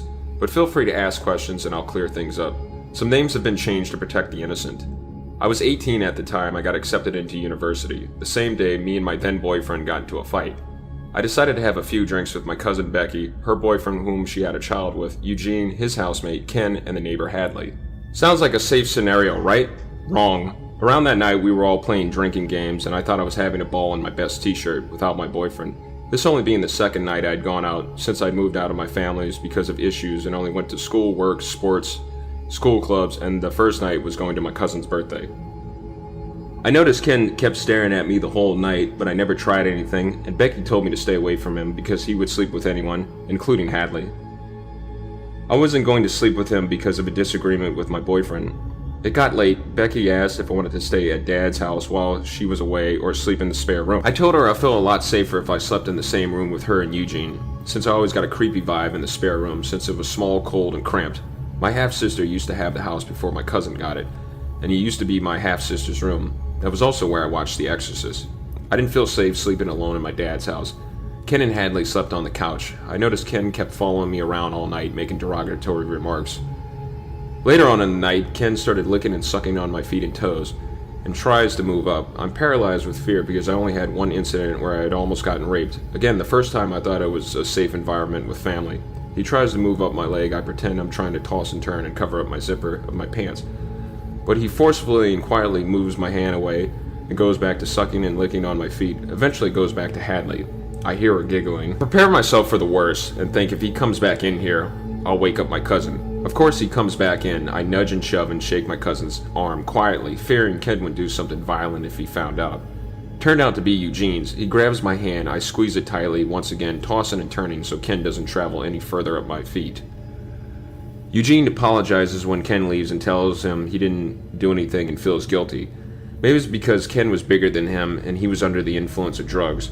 I didn't know he did crystal meth until later, but Eugene says he'll say something if he came back in. Yep, and he did. Eugene asks, "What the fuck are you doing in my room?" Ken nervously musters up and, "Oh, I'm sorry," and quickly walks off. This is now dawnbreak. Eugene profusely apologizes when I told him he could have woken up Becky. Then Eugene grabs my hand. I feel something erect. I pull my hand away. He tries it again. I move my hand away and tell him I gotta go back to my house. I take the longest shower of my life. Then I couldn't even wash the disgusting feeling I felt. I walked back to my home. I'm greeted with why it's my fault and I should have never left or fought or an argument, unfinished business with my boyfriend's mom. I burst out crying, tell her everything for the first time. She hugs me, they call the police, and report both of them. I never went to work that day. Around then, Ken decides to quickly move the fuck out. Eugene and Becky are confused and ask my cousin if it wasn't touching what I think it was, what the fuck was I touching then? That was so important that I had to remove my hands twice. Eugene wanted to talk to me, one-on-one, but I refused. 2 weeks and 2 days later, he hangs himself, writes a letter to my cousin. I had no idea I was actually at my dad's house at the time after another argument with my boyfriend. Eugene only lives next door. His workmates actually found him when he didn't show up to work for 2 to 3 days. My dad tricked me into going to Thailand, said it was my fault I almost got raped. He drugged me. I'll never know if this was true.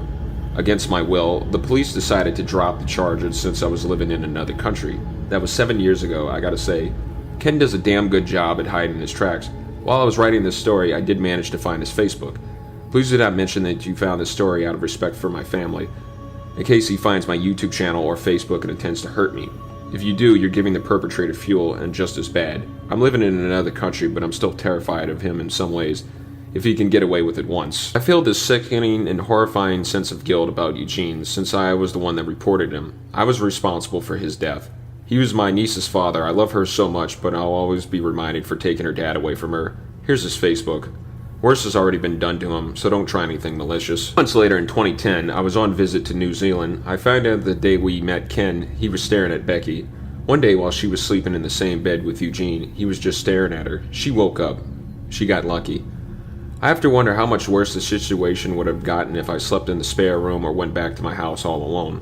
The moral of this story is no matter how safe or careful you are in an environment, you can never truly be sure, and people you think you can trust can be turned in a heartbeat.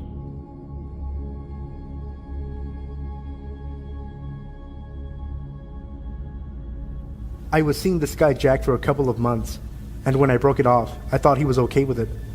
He took it well, said he'd see me around, and we went our separate ways. I lived on a dead-end street at the very end of the street. I had huge windows and knew my neighbor's cars, and I knew Jack's car. About a week after we broke up, I started to see Jack drive by my apartment and quickly pull into the back parking lot that went the whole block, parallel to the street.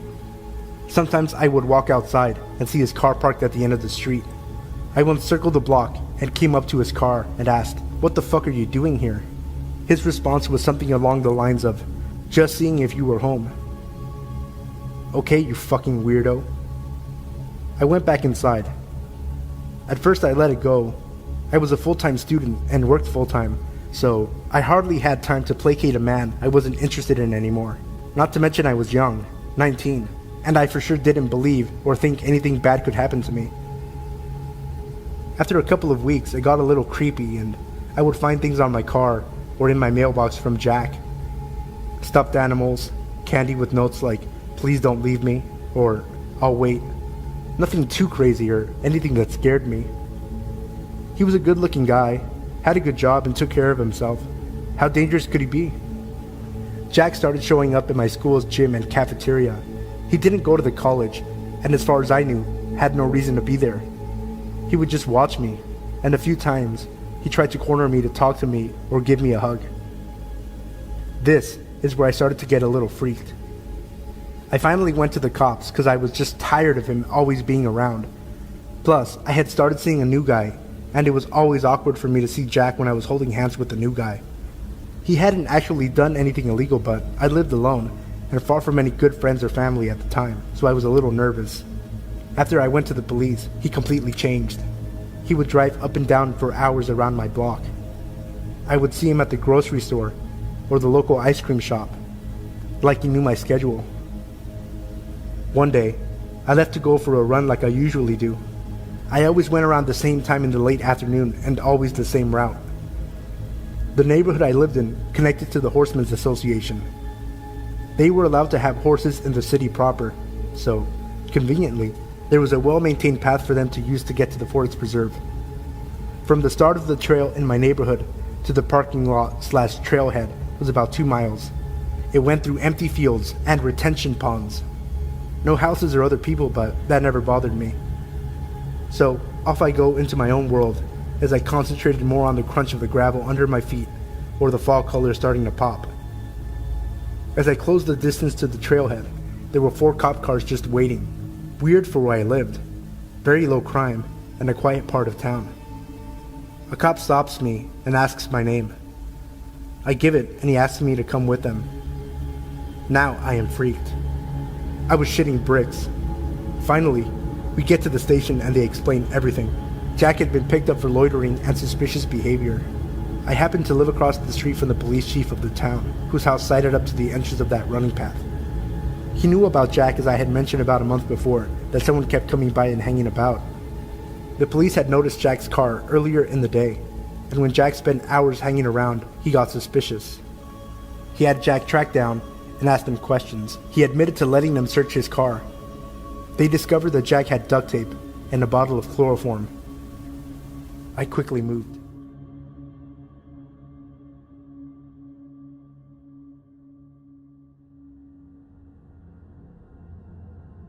This happened about a year ago in Seattle. I was managing a coffee shop just down the road from my apartment. An easy 15-minute walk most mornings, which I appreciated since I like to sleep in as much as I can. I had done this walk many times, leave at 5:45 and get to the cafe at 6 a.m. But what happened this morning would shake my comfort about early mornings, my neighborhood, and my city.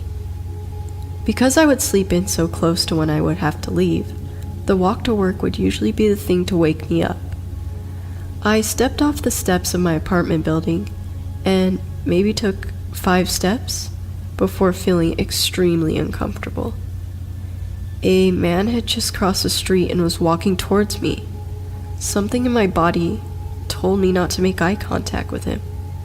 But just as passing, I couldn't resist and looked into his eyes. His eyes were piercing and my heart started to race. To the best of my abilities to describe him, he was at least 6 feet, wearing all black, a hoodie pulled over his head. But his eyes are what haunt me to this day. I wasn't sure if he was African American because his skin was black, and there were large white circles around his eyes, almost as if he had painted black onto his face, which I am certain to be the case. With that one glance, I knew something was wrong. I walked quickly and crossed the street to the other side. I glanced back and he was standing at the foot of the stairs of my apartment building. Certainly he had seen me come out of there.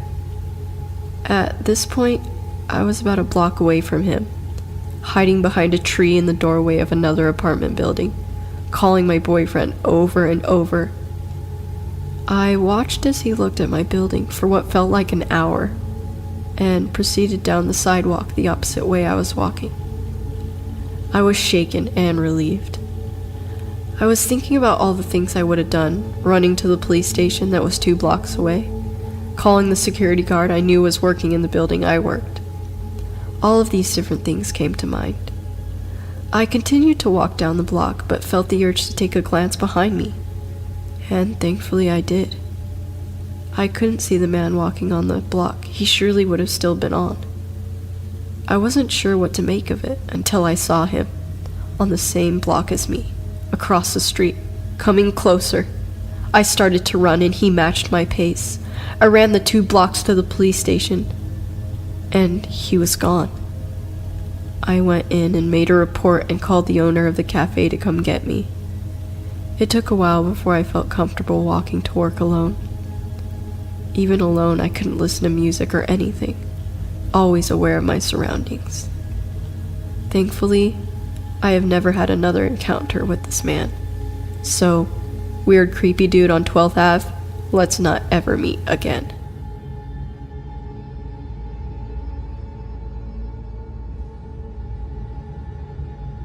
I've posted this story on Ask Reddit, but came across this sub and thought it would fit in. In my childhood neighborhood, my neighborhood's pool was larger than the other surrounding neighborhoods, so people often visited ours instead. When I was 8, I went to the pool with my sisters on the first day of summer, as I always did. When the lifeguards kicked all the kids out for the adult swim, I sat down on a pool chair next to my sisters. This guy, probably between 11 and 13, laid down on the chair next to me and said, "You're beautiful. Will you go out with me?" My sisters thought it was funny and teased me about it, so I just kind of laughed, but it made me uncomfortable. I was really shy back then, so I wrapped my body up in the towel I brought to cover my body, which he was staring at very openly. He introduced himself as Chris and kept trying to talk to me, and I was too shy to tell him to go away, so I let him keep the conversation going. Even though it made me uncomfortable, I soon forgot about it, until I went back to the pool next time. There he was, telling me how pretty I was, petting my hair, asking me to go out with him, and introducing me to his disabled grandmother, who brought him to the pool. Anyway, one day this girl came up to me and asked me if Chris was bothering me.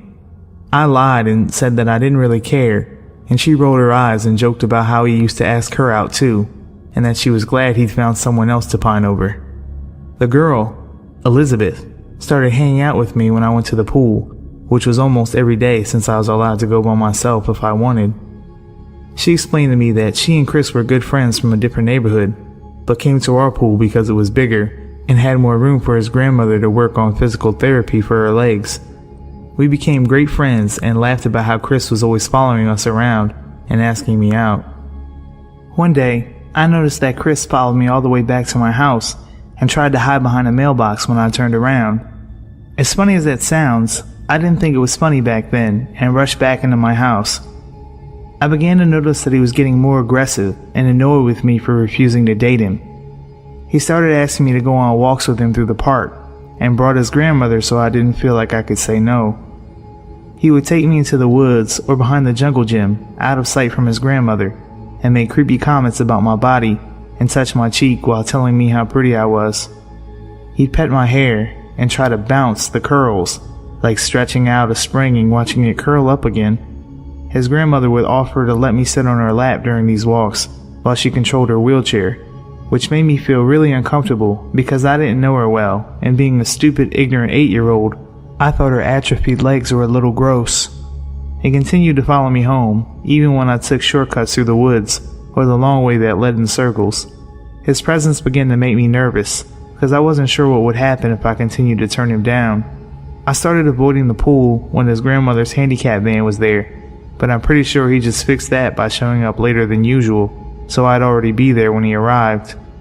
All of my friends, including Elizabeth, thought it was so funny, so I never told them I didn't want to go to the pool anymore, and never brought it up to my sisters or parents. So if someone asked me to go with them, I'd just go and hope he wasn't there. Finally, during the last week the pool was open, I went to the bathroom. The bathrooms are a bit off to the side of the pool and closed off with a large heavy metal door, so kids don't sneak in and vandalize it at night. The second I entered, the door shut behind me and the lights turned off. Then I heard Chris say, "I'm not letting you out until you agree to go out with me," and he locked the door. The bathroom was cold and pitch black, and I was terrified of the dark at the time. The tile was that disgusting, slimy, wet feeling that tile gets when it's wet, with bits of dirt and sand on it, which is why I never liked going in there in the first place. It also smelled like chlorine and a typical subpar public restroom, stuff of nightmares for an 8-year-old. I started banging on the door and screaming for help, but nobody could hear me because of the really heavy door in the location. But then some angry soccer mom started screaming at me to stop pranking her and how much trouble I was in. Turns out that she'd been locked in there too, and was mad that while she was peeing, the lights turned off. She called for help with her phone, and I was eventually let out of the bathroom. Being 8, I didn't think much about it, but now I realize how creepy the whole situation was. I should have told someone the first time he followed me home, and it never occurred to me to just stop going to the pool. The lifeguard stopped allowing people from other neighborhoods due to an unrelated series of break-ins, and I'd heard that he was banned from the pool for locking me and the mom in the bathroom. But the next summer, I saw a boy who looked just like Chris but taller and with blonde streaks dyed into his hair. It might have been his brother or a spot-on look-alike, but I never went to that pool again after that, and I never met Chris or Elizabeth again.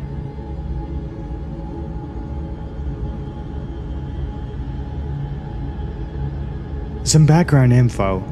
I attended a private high school, but our tuition did not cover the school trips and the like. This incident took place during the summer of my junior year, during the last few months of school. During high school, I was part of the Language National Honor Society, a club that will only let you in if you have an A and are overall level 3. 3 years of language study in a non-English language. Mine was Japanese. I had taken several classes over the summer and tested from level 2 to level 4. I was ecstatic to join the club and do all the activities advertised, including traveling to our respective countries of study. That meant if I kept my grades up, I would be able to travel to Japan just over summer for a home stay. Part of the way us students raised money for our trips was to recycle all of the school's recycling and turn it in for a collective fund. Again, private high school. I guess we just did things differently. Anyway, the jobs for recycling were divided between the students who sorted the recycling and dug through the trash at school, and ones who drove the bags of bottles to the local recycling center. I was in the latter group, since my family owned a Suburban, which could fit most of the bags in one trip, with all the other seats down. So during late April, early June, I was signed up to take the bags.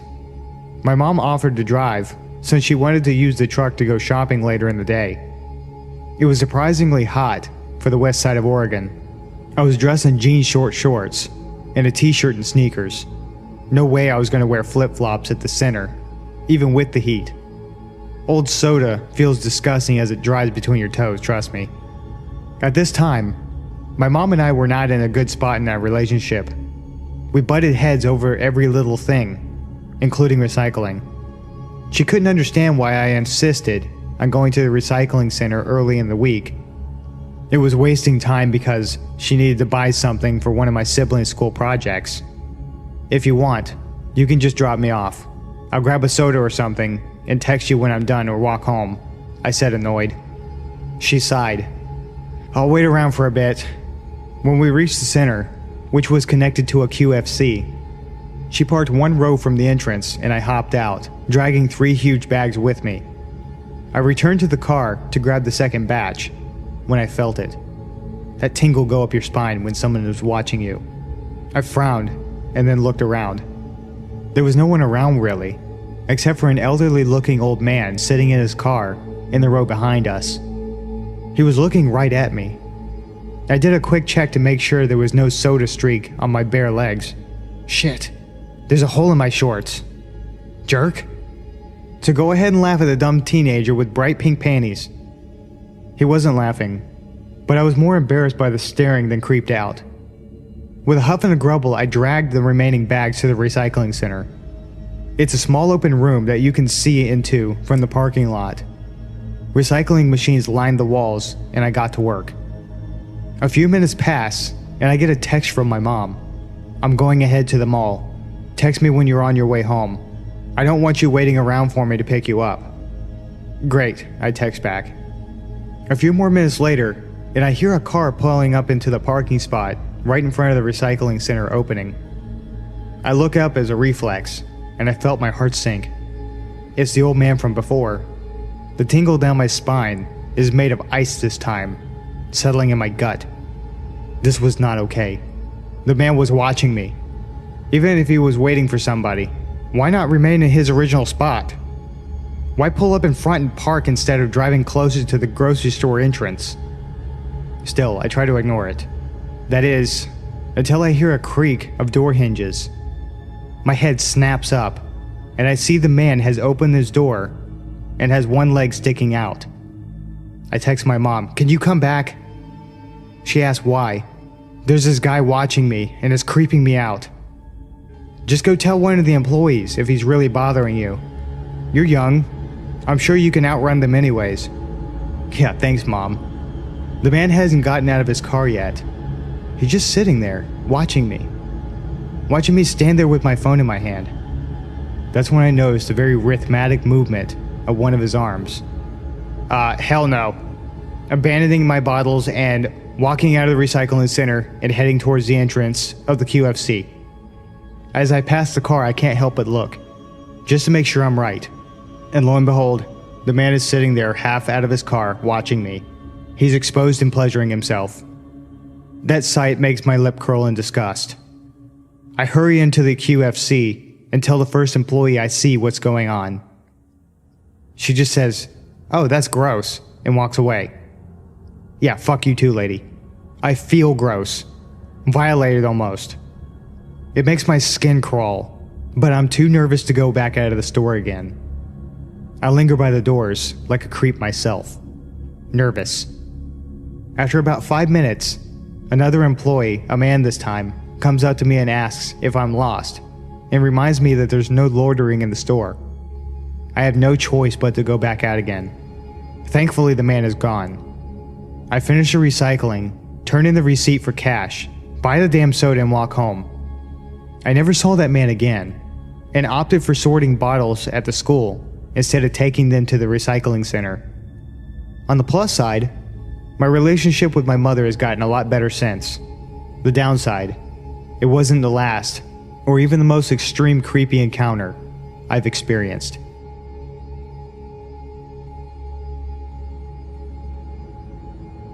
When I was a sophomore in college, I lived in a small but beautiful historic studio apartment in a small East Coast city that had somewhat of a good reputation for crime or danger. However, the neighbourhood I lived in was usually considered one of the good neighbourhoods. It was close to the city's university, and was mostly students living there, especially on the street my building was on. My building was a huge 4-story townhouse, if you can really call it that. It was really a mansion as a whole, built in 1895. The architecture was really awesome. Built-in bookshelves and huge mahogany pocket doors that slid into the walls. Anyway, the building wasn't exactly in mint condition, and my landlord was pretty lazy. He would always come by and check up on things, and make promises to get stuff fixed, but never really got around to doing much of anything. The apartment I was renting was on the first floor. My front door was immediately on the left as you walk into the building's door from the street. This door, the building's front door, which from the street opened to a small lobby area with only one door in it, mine, and a staircase to the other apartments upstairs, was huge and heavy and was never locked. In fact, you couldn't lock it. And in fact, it didn't even close all the way. So basically, the door to my apartment was open to the street.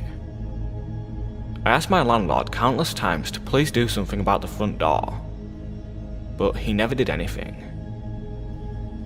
Well, one night, I was getting home from work and it was very late, about 3:45 AM. I worked as a pizza delivery driver at a place that was open really late every night. And I was just sitting on my couch watching a little TV before I went to bed. I'd also gotten totally naked, something I truly loved being able to do, considering I lived alone. Haha. Anyway, not even 10 minutes since I'd gotten home and sat down, I heard 3 slow knocks at my door. I'm thinking, who the fuck would be at my door at this hour? What could they possibly want? Why didn't I hear the building's front door open like I normally do? Young and naive, I was half scared and half intrigued. I put a robe on and slowly crept towards the door, which, by the way, was literally right next to the couch where I was sitting. At this point in time, my door didn't have a peephole, so I just had to kind of take a leap of faith and open the door. When I did, a tall, emaciated, middle-aged man stood staring down at me, with low eyes and a grin. He was wearing all black, many layers, and a big black trench coat. The first thing he said was, "Can I come in?" With the door barely open, I got a deep pit in my stomach and just went, no man, what's up? He just stared into my eyes for a second, clearly disappointed, and then said, "I've seen you around," and started to grin again. The pit in my stomach had evolved into a churning sensation, and I was starting to get nauseous. "Yeah, I've been watching you, and I like the way you look," he said. "So you gay? Bisexual?" I was just like, "I dunno, but it's late and I'm going to bed. Bye." He kind of nodded and lingered for a second, as did I, watching to make sure I saw him leave the building. Once he did, I closed the door, locked it, and stood with my hand still on the knob for a good minute at least. After I snapped out of my shock, I ran over to my couch and pushed it up against the door. I ended up sleeping on the couch that night, even though it was right there. It just made me feel safer, like I could hear if something happened. Well, nothing happened that night. It wasn't until about a week later, on one of my nights off from work, that I was sitting around my apartment winding down by myself after I had a few friends over drinking and smoking a little bit, as college kids will do. All of a sudden, I heard a weird rattling noise coming from across the room, so I turned off the music I was playing, to find out that it was coming from none other than my front doorknob. I looked at it for a second, and saw that both the knob and the top lock were jiggling. Someone was trying to get in. Like a deer in headlights, I was frozen, staring at the things wiggle and shake, until I started to see the top lock actually budge and start to turn. I leapt up from my chair and sawed to the door, grabbing tightly on the lock, forcefully twisting it back to being locked. The jiggling of the lock and knob stopped for a second, because whoever it was clearly knew that I knew. It was only a second though, because they started struggling again, and I had to use all my might to keep it still. Sweat was dripping down my forehead and my ribcage, and after about 15 seconds of wrestling with this intruder, it suddenly stopped, and I heard the building door open and close, and footsteps run down the stairs of the stoop to the sidewalk. Just like I was before, I was paralysed with my hands at the door for a good while before I realised I was crying and shaking and that I needed to call someone. My instinct was to call the police. In hindsight, I regret this for the following reasons. I was basically having a panic attack while I was on the phone with 911 and actually threw up during the call. And I think that's when they decided I was just fucked up or something. When the two police got to my apartment, they stood in my doorway as I struggled to recount to them what had happened, as I'm shaking and crying. I noticed at one point that they're both smirking and laughing, and I say, "What's funny right now?" One of them goes, "It reeks of marijuana." I was just like, okay, and basically argued with them after that. Long story short, they ended up confiscating a bunch of shit from my apartment and basically turning the whole situation into a little mini drug bust. Although they say they weren't going to charge me with anything. Just take my shit. Nothing about this attempted break-in besides keep your door locked. I was devastated and felt so helpless. I hate to make this story so long, so I'll try to keep the last part short.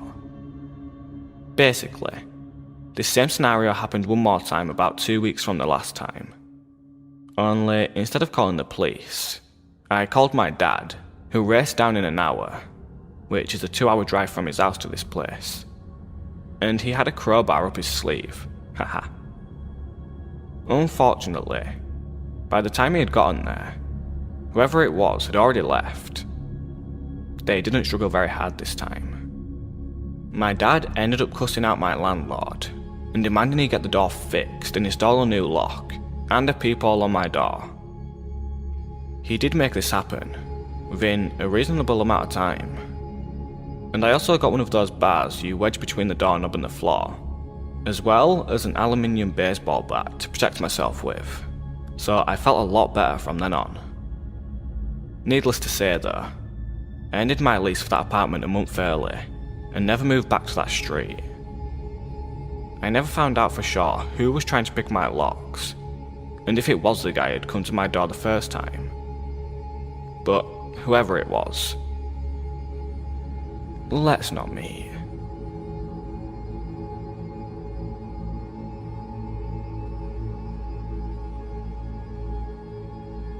When I was a sophomore in college, I lived in a small but beautiful historic studio apartment in a small East Coast city that had somewhat of a reputation for crime and danger.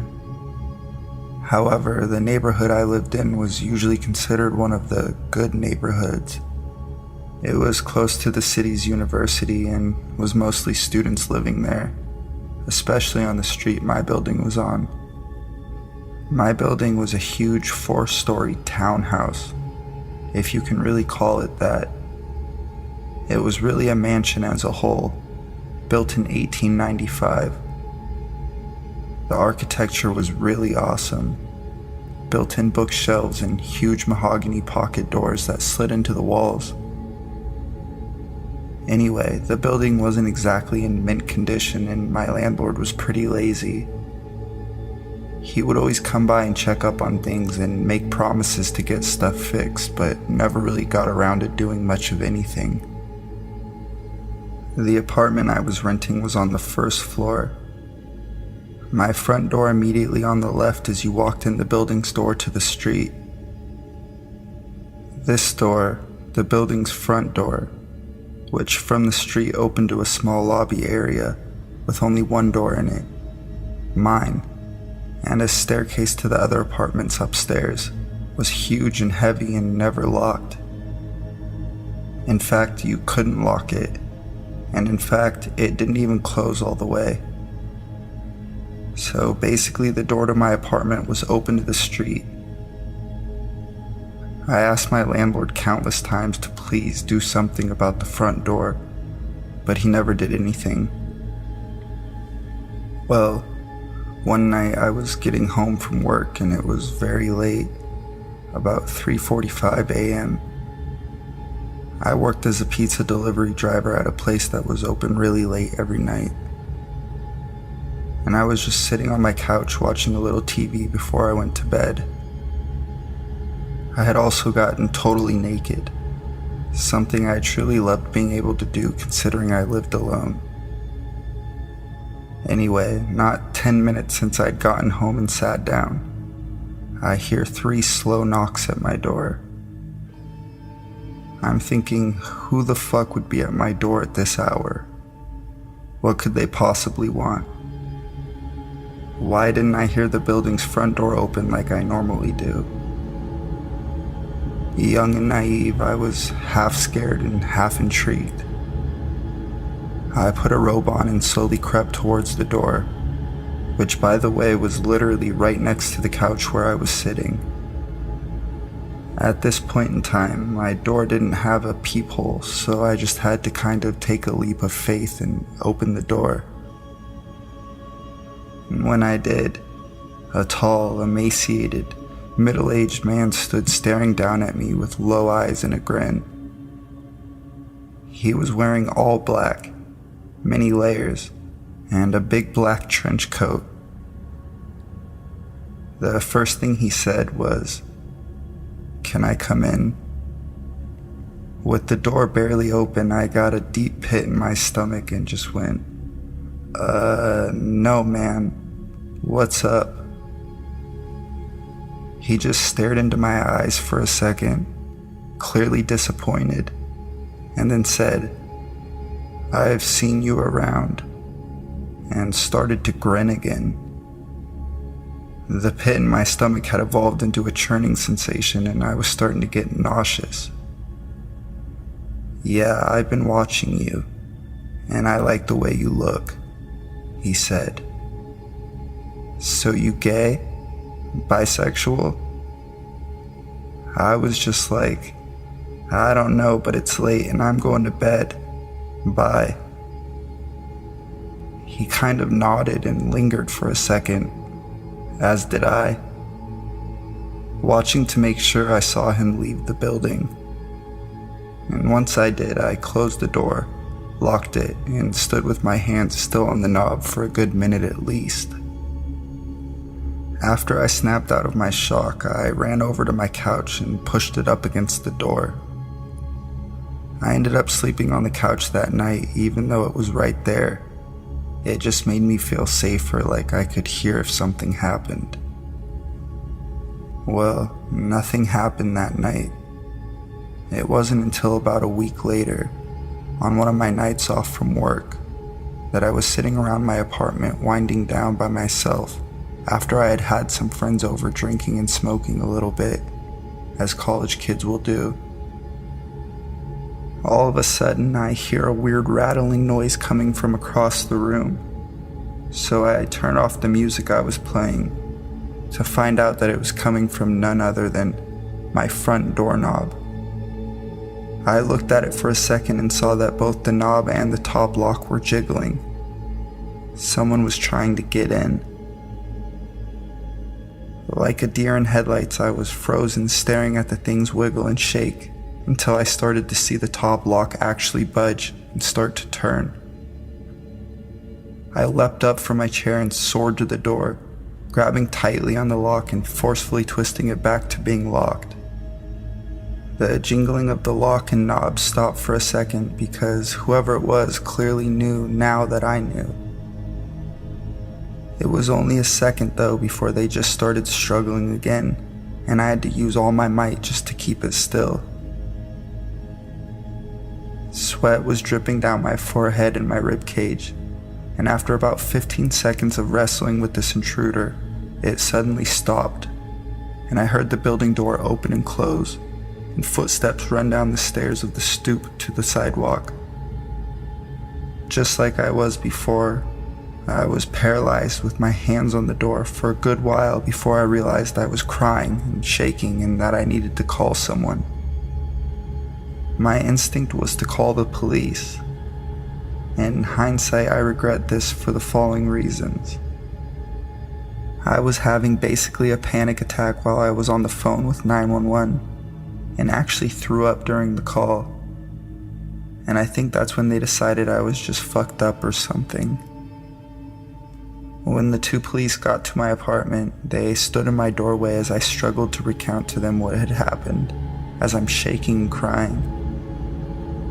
I noticed at one point they're both smirking and laughing, and I say, "What's funny right now?" And one of them goes, "It reeks of marijuana." I was just like, okay, and basically argued with them after that. Long story short, they ended up confiscating a bunch of my shit from my apartment and basically turning the whole situation into a little mini drug bust. Although they said they weren't going to charge me with anything, just take my shit. Nothing about this attempted break-in besides, keep your doors locked. I was devastated and felt so helpless. I hate to make this story so long, so I'll try to keep this last part short. Basically, this same scenario happened one more time about 2 weeks from the last time. Only instead of calling the police, I called my dad, who raced down in an hour, 2-hour drive from his place to this place, with a crowbar up his sleeve. Unfortunately, by the time he'd gotten there, whoever it was had already left. They didn't struggle very hard this time. My dad ended up cussing out my landlord and demanding he get the door fixed and install a new lock and a peephole on my door. He did make this happen within a reasonable amount of time, and I also got one of those bars you wedge between the doorknob and the floor, as well as an aluminum baseball bat to protect myself with, so I felt a lot better from then on. Needless to say, though, I ended my lease for that apartment a month early and never moved back to that street. I never found out for sure who was trying to pick my locks and if it was the guy who would come to my door the first time, but whoever it was, let's not meet.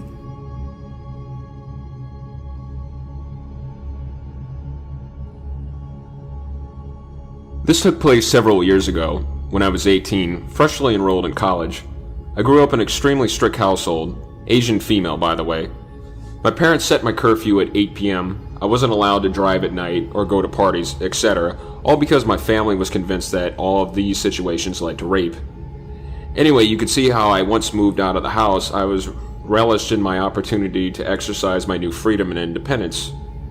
One night around 11 p.m. I got super hungry and had a real craving for Arby's roast beef sandwich. My roommate was tired and didn't want to go with me, so I hopped in my car and decided to go make a quick trip by myself. To get to Arby's, I had to take a stretch of the road that was really secluded and not well lit, of course at the time of night. There were barely any cars on the road. At the stoplight just a few blocks away from the Arby's, I was the third car waiting at the red light. Car A was very front, Car B was behind it, and I was behind Car B. There was a last car, Car C, that's behind me. All of a sudden I guess he must have thought that the light turned, but is still red. The car in front of me stepped on the gas and lurched forward, tapping into the back of the car in front of him. The two drivers immediately got out and started looking at the damage. Neither of them were hurt, and there was little to no damage that I could see made to either car. I had no idea what to do in this situation. Again, I was a dumb 18-year-old, just got injected into the adult world, and I had never witnessed an accident of any kind before. Was I supposed to stick around as a witness or something? I wasn't sure, but I felt uneasy about the idea of getting out of my car in the middle of the night on a really isolated road to talk to two guys, especially when I didn't think they needed my intervention at all. Again, it was a super minor fender bender, and they were talking really civilly, though they didn't move their cars.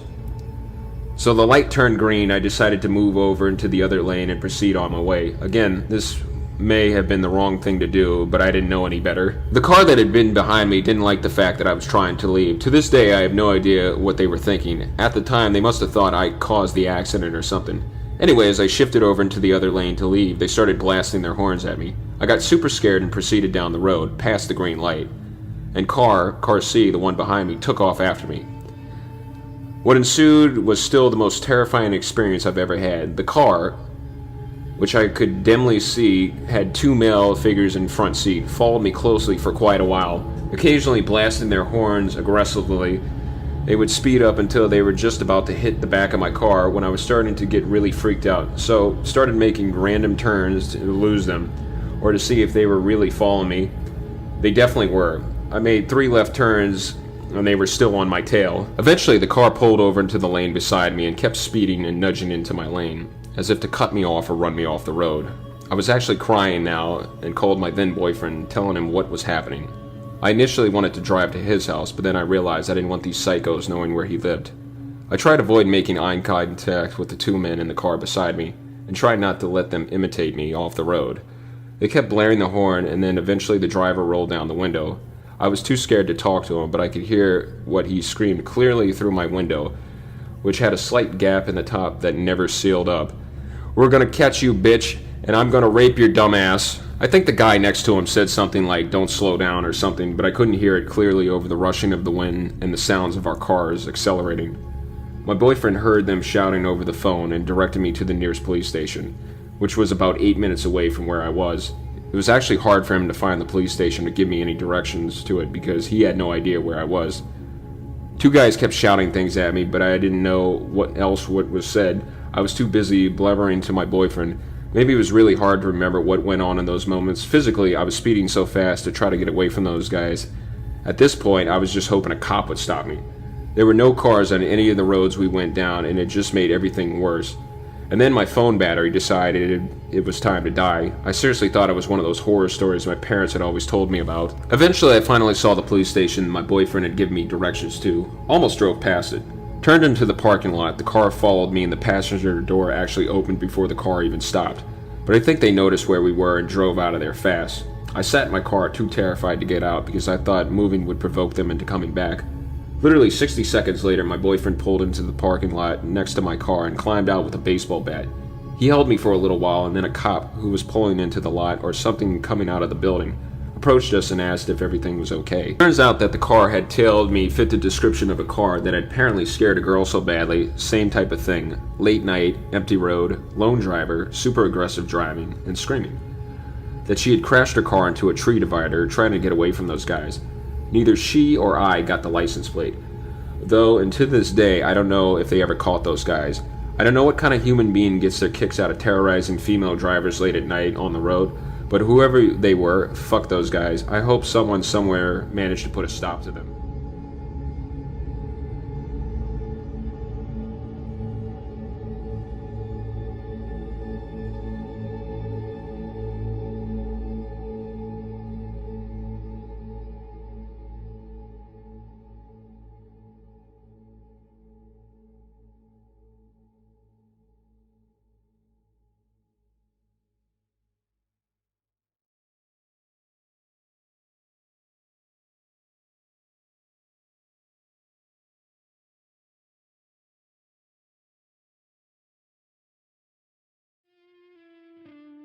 Hey everybody, it's Sino. Before the video gets started, I just wanted to thank you all for all of your support.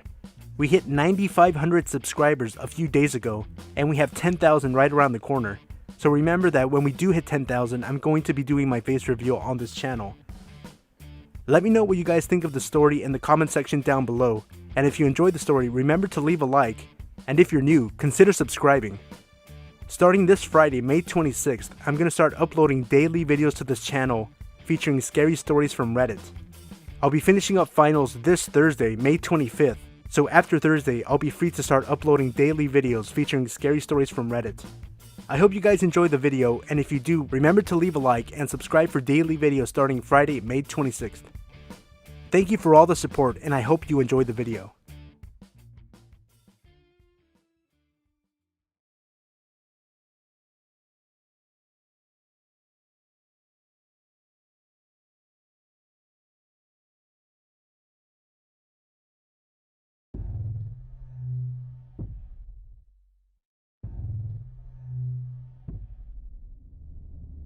Last June, my boyfriend and I were living with our roommates and my 2 kids. Our roommates decided to leave and only give us 3 weeks notice on a month-to-month lease. We were already planning on leaving ourselves in a couple of months, but with the short notice, we decided that we just had to find a place somewhere, anywhere. Luckily, we both work remotely, so we had the ability to move anywhere in the state. For 2 weeks, we searched every rental site on the internet that we could find. This eventually led us to Craigslist. Yeah, Craigslist. We had multiple rejections from landlords who weren't willing to work on deposit, which is understandable. However, one was open to the idea. She was a nice older woman in the state, with an approved realtor profile. I googled her. The house was perfect. It was a side-by-side duplex, which would be fine for a little while. A cute little kitchen and a backyard. The crime rate didn't look too bad, and there was a school close by. She accepted large dogs, which was perfect, and the deposit wasn't too high. After some researching online and talking, we made arrangements to move into the home. When we left our old home, we took off to finally see our new humble abode. We dropped off the kids at my mom's, for safety's sake, and went on our way. The drive was awful. We were lost, left and right, and even nearly ended up in the wrong town. Eventually, we were able to find an ATM to pay for the rent and deposit. After getting lost, and yelling at one another on the freeway for another 45 minutes, in the middle of absolute nowhere, with limited reception, and having to find a place to call her, we lost reception again, but we eventually found the gate where she met us to let us in. Something was immediately off. She seemed fidgety and nervous. She didn't look like her pictures. She kept wiping her nose with her sleeve, saying she was sick. She was a little older and maybe like she had been on drugs at some point, or maybe still. We went through the gate and drove about a half mile down to her home. Apparently, her office was also her home. I didn't know that. The property was filled with old trucks, boats, and buses. It was like a graveyard for oversized vehicles. My boyfriend looked at me completely frustrated. In his failed attempt at humor, he blurted out, "Well, we're either going to get a house or we're going to die. Let's go find out." We parked and met with a woman outside. She seemed really, really anxious and was telling us random things about her many, many projects. I assumed tweaker. Sorry, but that's just what I assumed, and it's a common problem in that area. We went inside the house, which strangely was well decorated and very modern. The rest of the house was a little trashy. She claimed that our office was flooded and we'd just have to sign the paperwork here. We agreed. We signed the paperwork, but when we realized we were missing $200, my boyfriend felt secure enough to leave me alone, to go check the car to see if it was missing. She went on to tell me about the house and the arrangements. Random things. The key is by the light outside. They said there's a washer and a dryer in the garage below. We don't know anything about that, but you might not want to go in there. It might be kind of icky. They also said there's a crawl space where somebody can get in. I'm not sure what they're talking about, but just said to be careful and make sure it's okay. She was incredibly adamant about not having been at the home in quite some time. Okay, I realized that's the part where I should have definitely paid attention. But it was such a chaotic day, and I was so exhausted that I just said, okay, sure. I shrugged it off. I just wanted to get the hell home. My boyfriend came back inside. She said the missing amount was fine. We could just tack on the missing amount to the next month's rent. Perfect. We thanked her and were on our way, new lease in hand. We picked up the kids and drove another hour to the home. The entire drive we were watching the miles down to the town and counting down. 15 miles. 10 miles. 5 miles. Then, we arrived. It was an old 3-story building duplex. Not a 2-story, but a 3-story. The town was eerily depressing. Have you ever seen Gummo? It's a spitting image of Gummo. Actually, I lived in this same town as a kid with my dad sometimes. It was literally 1983. There were mullets and 1980s tank tops, children playing outside, while their meth-addicted parents smoked on the porches and chugged cheap redneck beer like water. It was hot, but the sky was dark and gray. Even the power lines were hanging down and about to fall. There were drug addicts walking around and small children playing outside. Other children played by themselves, running their bikes through the streets unsupervised. This was not Mayberry. That beautiful yard had grown into a jungle. This beautiful duplex was practically abandoned and nobody was living on the other side. My boyfriend and I looked at one another with a sense of dread. "Is this it?" I asked. "This is it. This is where we live now," he told me. He grabbed the key by the light and we walked into the house. It was worse. The floor was covered in water. The fridge had been leaking for a while and the power wasn't on yet. We called the company earlier that day and they said we would have to wait a week to turn it on. There was a cup of coffee left on the kitchen counter. I noticed the locks had been recently changed and the door had obviously been broken into several times. So much that the locks were completely useless. There was like this weird gap between the door and the frames. There was a horrible, horrible smell, like the stench of rotting flesh or something. My boyfriend went to grab the things while I watched the kids. I walked in the living room. The house had been painted that day. It was roasting outside, and the smell between the paint, the smell of the mold, and overwhelming smell of death. I had to open a window. I tried. He tried. The windows were broken and painted shut. This place was a train wreck. The pictures online had to have been from a few years ago. Whoever painted the house painted quickly and got the hell out of there. It was poorly done. Even the door frames were painted. They painted the walls, ceiling, the banisters, and even the stairs this ugly, depressing salmon pink color. That instantly set me off. I think there was blood in here, I told my boyfriend. Why do you say that? He asked, dropping down more boxes onto the floor. That's the only reason to paint it this god-awful color. Blood will seep through white paint, eventually, and it's impossible to get rid of.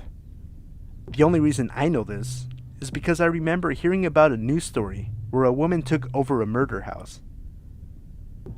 As I walked further into the living room, I realized there was a huge bleach stain, about 2 feet wide on the dark carpet. The house was lifted so high with the garage or basement, whatever it was, below. I didn't understand how it could feel like it had been flooded or why the carpet was so badly wrinkled. We scoped out the house and went upstairs to the bedrooms. The windows were so low to the ground and hanging open, and I just thought, this is not safe for kids. There was a bucket of paint with a paint roller still inside, randomly left behind in what would have been our bedroom. I stood by the window, which was only about maybe 2 feet high. It must have been about 4 feet tall, 3 feet wide, no guards, and was completely left open. There wasn't even a screen. I could have sworn I saw a flash of light while staring down 3 stories below from the death trap. Call it whatever you want, but I instantly had a vision of a woman with long hair falling out the window and crashing down on the ground below. I didn't tell my boyfriend. I had to get out from upstairs and just took the kids. About 10 minutes later, that smell of death was making it impossible for me to breathe. I had to go to the bathroom. We had been driving for hours that day, but the moment I stepped in, I noticed that the mirrored bathroom cabinets were cracked, left open, and the toilet paper holder shoved inside in parts. I walked in a little more, and I noticed the red spots on the shower walls, and a sealed tampon in the middle of the floor. I don't think the maintenance man had any use for a tampon, and it looked as though someone had gotten the hell out of there and did so quickly. I was about to go in, but something held me back, and a little voice in my head said, "Don't go into the bathroom." So I didn't. My boyfriend was sitting in the car. He said it was too hot and he needed some air. I looked down below, out the living room window, and noticed that there were groups of people walking by, making comments about someone being in the house, those people being us. I was trying to come up with every positive reason to stay here. I kept coming up with excuses like, it's not so bad. Maybe it just needs a woman's touch. Maybe some flowers will make it better. Maybe some air freshener. Maybe like 10 bottles of air freshener and a lot of bleach. I kept trying to convince myself by looking around and thinking how to make it work. I opened up the closet and then peeked inside to see that it led further down behind the wall. Keep in mind this house was probably built in the very early 1900s and is around 100 years old, if not more. It wasn't uncommon back then for secret rooms or passageways to exist. It's so hard to explain the feeling I had, but as I was about to peek inside to see the back of the closet, something came over me. I knew that if I had gone any further, my kids and I wouldn't be alive. Everything felt so heavy and I was about to throw up.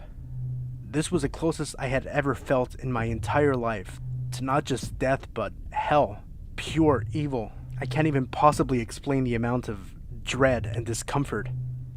I was so uncomfortable. My son, who is always positive, came closer, excited and shouting, "Is that another room?" I full-on went pissed off mother bear, pushed him away and closed the door.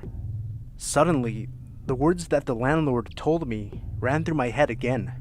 They said there's a crawl space where someone could get in. Just then, I heard something else in the house. Something like someone moving around, somewhere around behind that closet area. I stood there for a moment and I had that eerie thought creep into my head. You're all going to die if you stay here.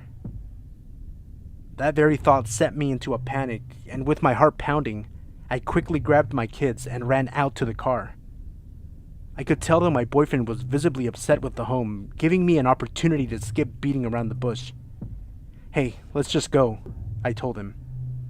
I was a little bit hysterical, and I don't remember exactly what I said, but it was on the lines of, "It will be fine. We will find something. We don't belong here. We need to get the fuck out. Let's just go. I don't care. I'm not mad. Let's just fucking go." He was relieved. Neither of us wanted to disappoint the other, but after talking things through, it turned out that we had the same feeling of dread and death in us. He was just as afraid of dying as I was. I was absolutely positive that one night there would have killed us. I asked him to take pictures so that the landlord would know the situation. As we were leaving, we noticed that there was actually another window on our side of the duplex, which we believe was a secret room. I heard the neighbors across the street laughing and saying things like, "It looks like they're leaving. That didn't last long." We slept in the car at a nearby gas station. We were so exhausted. I cried, of course, and then called my mom to see if we could stay the night, but would have to wait until early in the morning. My boyfriend did his best to comfort me, and we explained to the landlord that we didn't move in, that we had taken pictures and there were multiple health code violations. We would send them if she needed them. She didn't even hesitate or want to see the photos, and within minutes offered to write a check for our money back.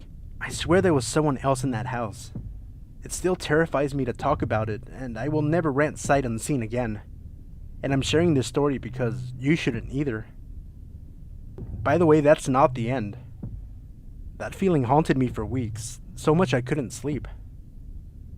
Even my dreams were haunting me with the image of that woman falling out of the window.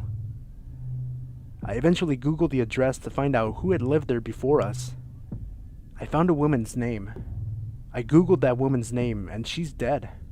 She was beaten to death with a baseball bat, apparently stabbed, allegedly by her daughter and her daughter's boyfriend. They stuffed the body in a car for weeks, after hiding it in a garage, and it was found a couple of hours away. I don't believe that the news story says that the murder took place in that house. I don't even know, but it still feels like it was somehow involved, or something else happened. I'm not sure. I just know one thing. Someone is hiding something, and I definitely believe that someone else was in that house.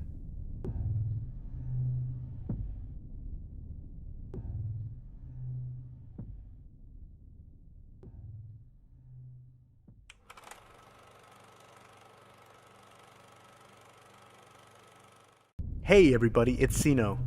A few quick notes before the video.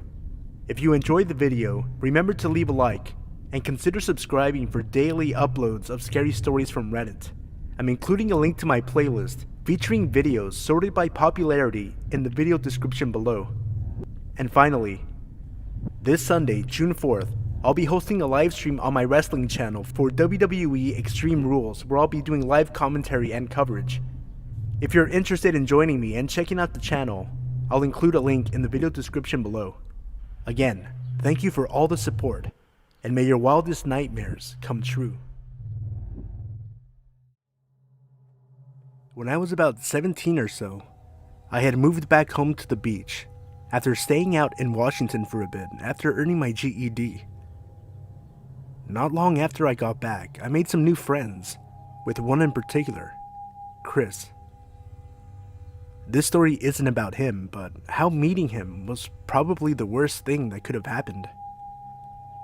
Now, we used to hang out all the time and smoke weed, drive around aimlessly, go out to bars, etc. Just your everyday teenager stuff.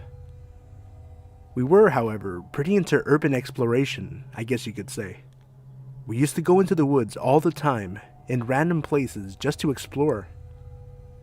We live in a big city, so there isn't much adventure in the concrete jungle. Anyway, one night we're driving along this huge stretch of road, one city over. Chris, a female friend, B, and myself. It's probably about 7:30 p.m. in the middle of summer. There are usually street lamps in most parts of the city, but it was pitch black, with thick woods on either side of the street. The sun hadn't set yet, but you couldn't see anything below the tree line. Chris decides to tell us about this path in the woods that connects to neighborhoods he used to use as a kid, and how it's a cool spot to smoke up, with rope swings and benches and stuff. So, of course, we're like, yeah, let's go.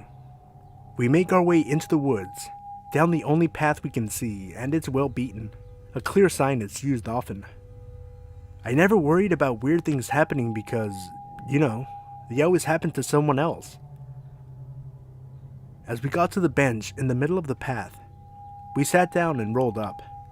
B was making a spectacle of playing on the rope swing that hung over a ditch that was about 6 feet or so deep. So we finished rolling up and have 2 really nice blunts. We're just sitting there bullshitting, having a good time. And out of nowhere, the air seemed to get really thick. It's hard to explain, but my throat started getting tight. It was harder to breathe. I started getting lightheaded for seemingly no reason at all. It took me a minute to realize what I was feeling was dread. Just sheer terror. And I didn't know why. Before I could even ask my friends if they felt it, we heard footsteps. And no sooner did we take notice that 3 men were standing within 5 feet of our circle. Now it's pitch black. We have no lights, just the cherry of our lit smoke. These men look like nothing but shadows in the dark. We can't see their faces, clothes, anything. It was extremely unnerving to say the least. After what felt like forever, one of them spoke to us. "Hey, what are you guys doing out here so late?" "Oh, we're just cutting through and stopped to smoke up," I answered them. "Mind if we join you?" Now, obviously, it would have been better to tell these guys to fuck off, but I didn't want to set anyone off, so I told them yes.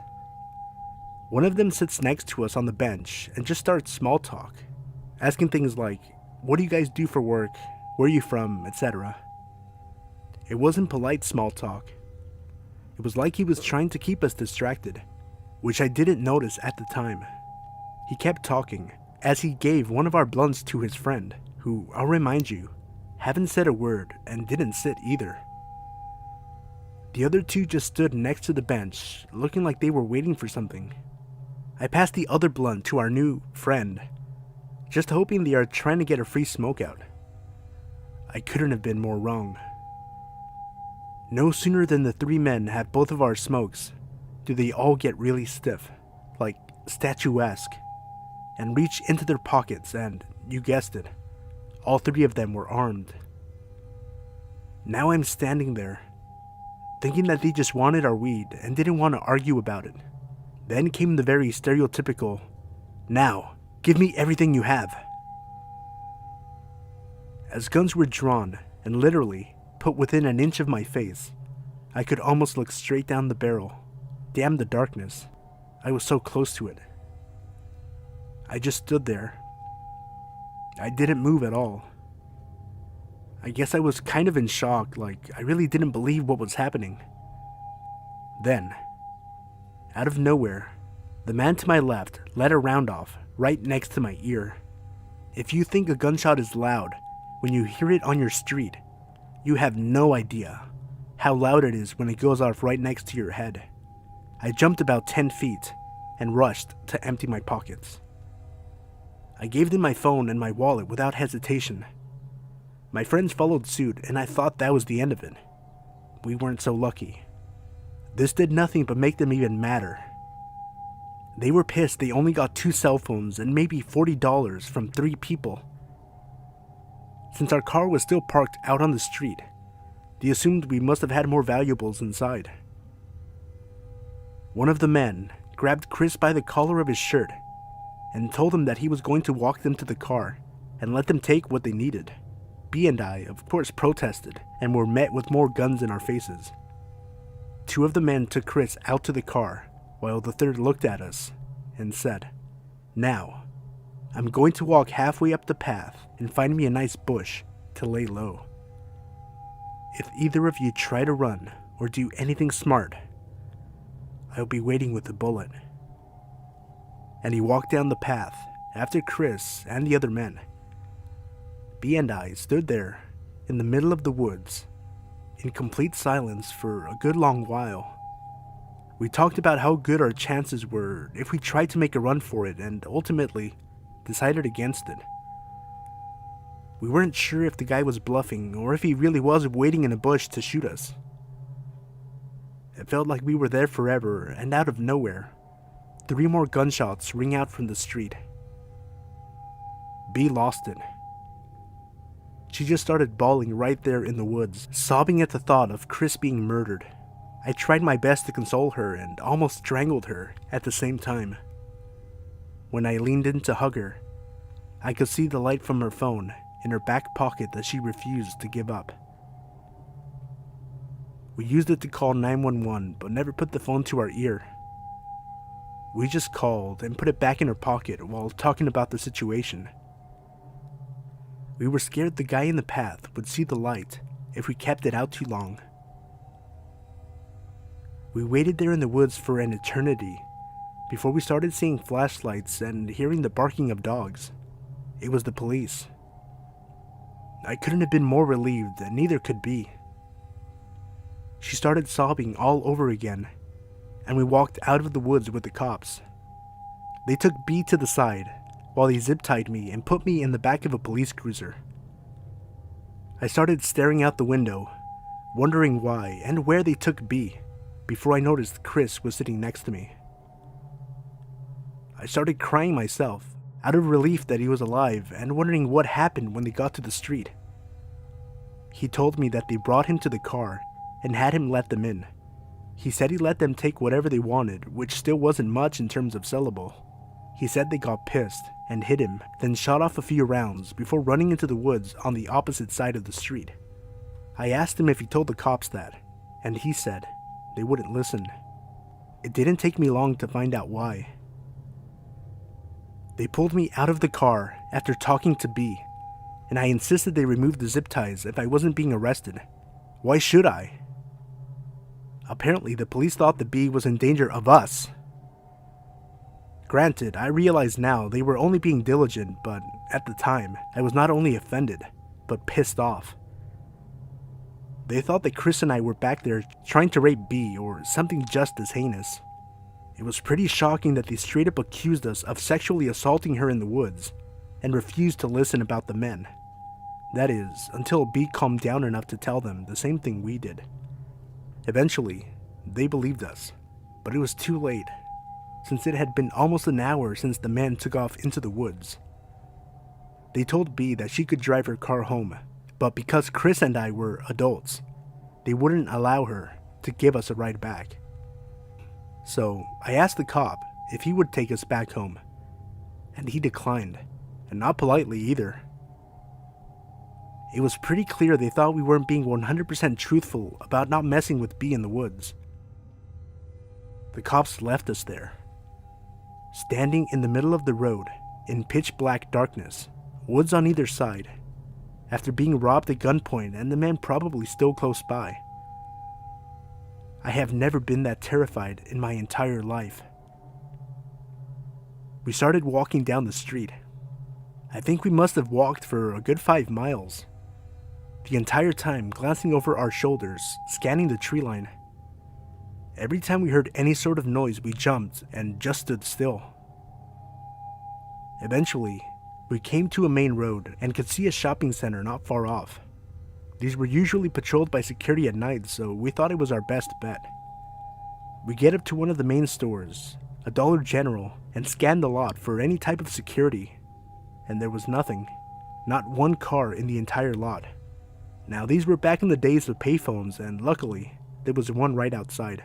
I got on my knees to scan the underside of a soda machine, and found just enough to make one call. We called Chris's brother, and thank God, he was awake and agreed to come get us. I don't think I had ever been so relieved to get into a car in my life. He got us home safely, and all I could think about was if I would be deaf in my left ear forever while trying to stop shaking. I lost my first cell phone I ever had, a new lost wallet, and almost my hearing. But I'm extremely glad I'm still alive despite everything. Creepy men in the woods, stalking teens and robbing them. Let's never meet again.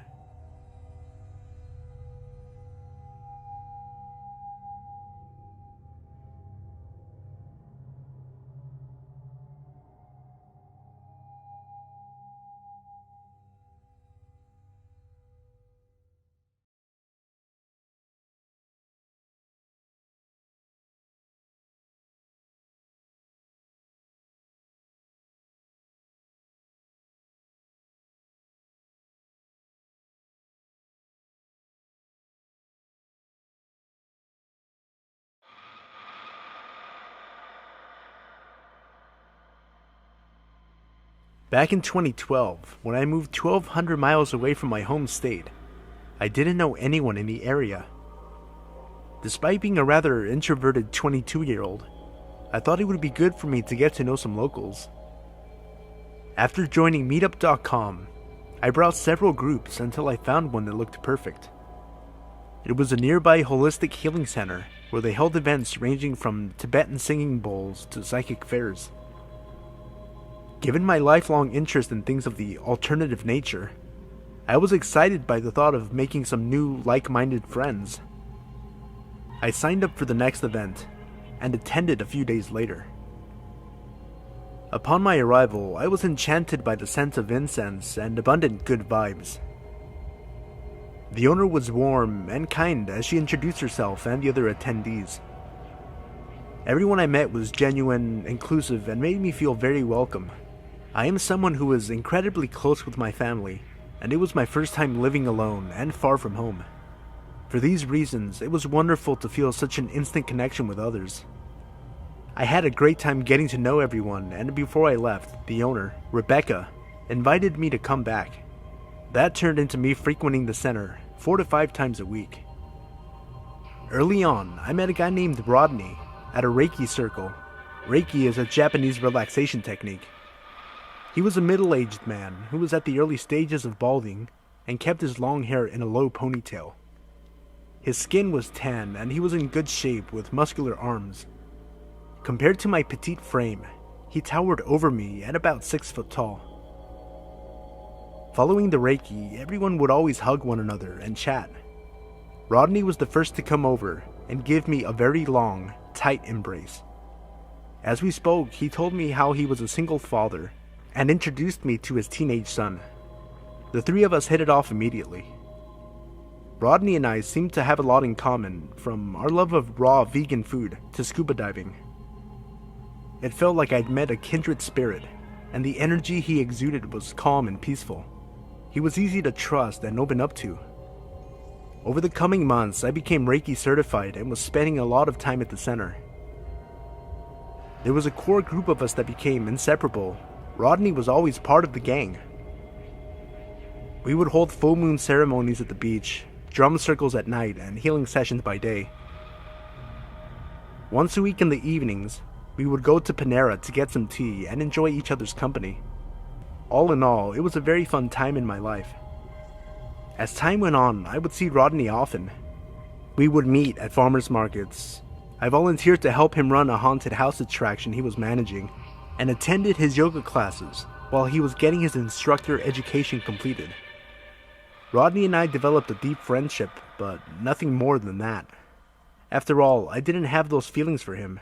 I never got the impression that he did either, and I was close with his girlfriend, who he seemed to be very much in love with. If anything, I would say he was more of a fatherly figure to me. For all these reasons, I let my guard down. A year later, the lease on my apartment was ending, and I decided to move in with my boyfriend who lived about 40 minutes away. The distance, combined with a busy new job, left me with less and less time to visit the center. Eventually, I stopped going, other than the occasional trip to their little gift shop to buy sage and crystals. Rodney and I kept in touch a bit through Facebook, mostly him liking or commenting on my photos. Life happened, and it had been about 2 years since we had last seen each other in person. One day I was on my lunch break at work and went to a nearby grocery store to get some summer rolls. As I walked by the coffee bar, I saw Rodney and his eyes lit up while he opened his arms wide. I was given one of those infamously long hugs while he slowly rocked back and forth. He told me I looked great, and we caught up on what we'd both been up to since we saw each other last. I explained how I started another job not far from the center, so I'd be in the area again. He told me that he and his girlfriend had broken up. Apparently she was incredibly needy and insecure, which seemed untrue, as I knew her pretty well. Then, he started to tell me about his new business plans to teach, quote, rich older women yoga. After all, they are lonely and neglected by their husbands, so they want to be touched. Taken aback by his intentions, I continued to listen as he went on. I have a private studio space now. You should come by sometime. We can lay naked in the sun and do some stretches. It would be very healing.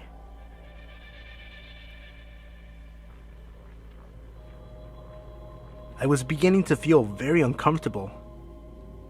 Then again, I thought perhaps I was overreacting. After all, this guy was a total hippie, so it probably didn't seem strange to him. Myself, being flustered and unsure of what to say, said, cool, and pulled out my phone. Oh, hey, I'm running really late for work. I need to get going. It was nice seeing you. He leans in again to give an awkwardly long hug and then kissed me on the lips, something he had never done before. A few weeks passed by. Rodney had sent some texts and Facebook messages about getting together. I lied and said I couldn't because I was busy with my job. Although I felt creeped out about the whole situation, I tried to rationalize with myself that I was being overly dramatic. After all, I had known this guy and his son for years, and he had never done anything to betray my trust. Despite avoiding that grocery store since we last bumped into each other, I had to go back a couple of weeks later to get a specialty item. Since it was a different day of the week, I was certain I wouldn't see him there. Wrong. Avoiding the coffee bar area, I made my way through the back aisles. Suddenly, I felt a hand on my shoulder, followed by Rodney saying my name from behind me. Despite being unable to shake the anxiety I was feeling, I slowly turned around with a forced smile and said hello. Once again, there was another long-ass hug. He then told me he wanted to hire me for a project he was working on, knowing I was having a bit of a tough time financially. I have a vision for the space I'm working on. I'll do yoga poses naked and have them shot in black and white. I'll hang the pictures in the studio. I want you to be the photographer. He also knew fully well that I used to be a photographer. I paused for a moment and told him I wasn't sure if I would be able to do it. Most of my equipment is still up north, and I don't have the lenses I would need. Another lie, but I really thought we were friends and didn't want to jeopardize that with some weird Leo Kate Titanic-ish photo shoot. Then he tells me that he's sure whatever lens I have will be just fine, and I should stop by the studio tomorrow after I'm off work. He gave me the address, and I tell him I really wouldn't be able to stay long as I need to get home to let my dogs out. Still, he insists I should check the place out, that he wants to give me a tour and he cannot wait to show me. The next day, I drove by the location on my way home, contemplating on whether or not I should go in. My brain kept telling me it was fine. I knew him very well. I knew his son. He was a harmless hippie. Then why couldn't I shake the uneasy feeling in the pit of my stomach? So I decided to turn around and went straight to my house. Once I was home, he called me 9 times that same night, but I didn't answer. In the messages, it sounded like he was really angry, but was trying his hardest to come across as calm. The following day, he called me 14 times, mostly just calling, and hanging up repeatedly. After about a week, the call stopped completely and I put the whole situation in the back of my mind. Fast forward to a few months after. I am at the center chatting with my friend Rebecca, who owns the place. We are catching up for a while when I ask her if she has seen Rodney lately. Her eyes become stern, yet panicked. He's not allowed to come here anymore. You need to stay away from him, she warned. Curious to know more, I mentioned how the last time I had seen him, he was acting rather strange. I proceed to tell her about the photo shoot he wanted to do at his new spot downtown. Again, she looked deeply concerned and let out a long sigh. What she told me still shakes me to the core. Apparently, right around the time when he wanted to do our photo shoot, he had gotten arrested for beating the shit out of his new girlfriend. So bad that Rebecca teared up as she described the injuries that put her in the hospital. Not long after, he was arrested a second time for sexually assaulting another woman, as well as other drug-related charges. She continued on to inform me that he had never had any intention of opening a studio. He was totally broke and couldn't afford the lease, but he did know the guy who owned the building. Rodney had a key to look after the place while the owner was out of town. Rebecca knew all of this because she was good friends with Rodney's ex-girlfriend who told her everything while she was in the hospital. My mouth dropped and my heart sank when I heard all of this. A person that I had known for years had attacked women and purposely fabricated a story to get me alone with him. One of the scariest parts to me is that I'm usually such a good judge of character, and he had me completely fooled for a long time. It really made me question my instincts and gave me a lot of trust issues.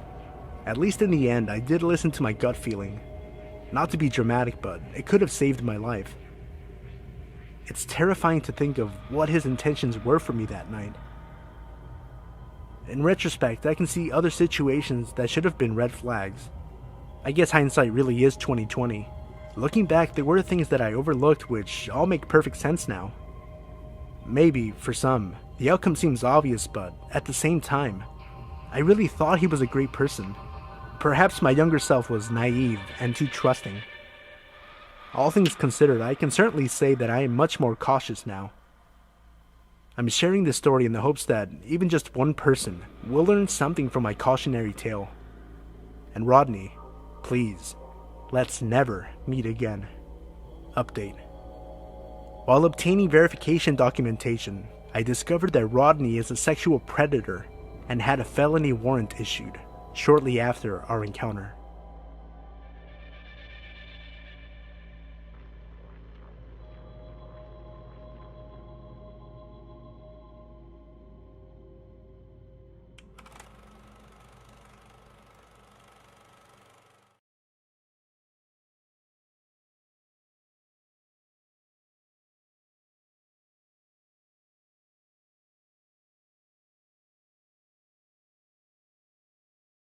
Window creep. Just a bit of backstory. I'm a 23-year-old woman, and I have bad sleeping problems, and live in a pretty shitty part of town where I live by myself in a small one-bedroom flat. For the last few months, there's been whisperings and talks of people seeing a shabby-looking man sneaking around near some houses about 6 roads up from me. I haven't really thought anything of it, as my next-door neighbor is more of a night person, and the old lady above me has 2 dogs who so much as bark at a cat in the gardens. That is, until a few weeks ago. As I said before, I have sleeping issues. Not exactly insomnia, but my body clock's a little fucked up.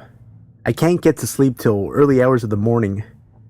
Anyway, a few weeks back, I was laying in bed reading an ebook on my tablet. I didn't have any lights on, apart from the fairy lights entwined between the bars of my headboard.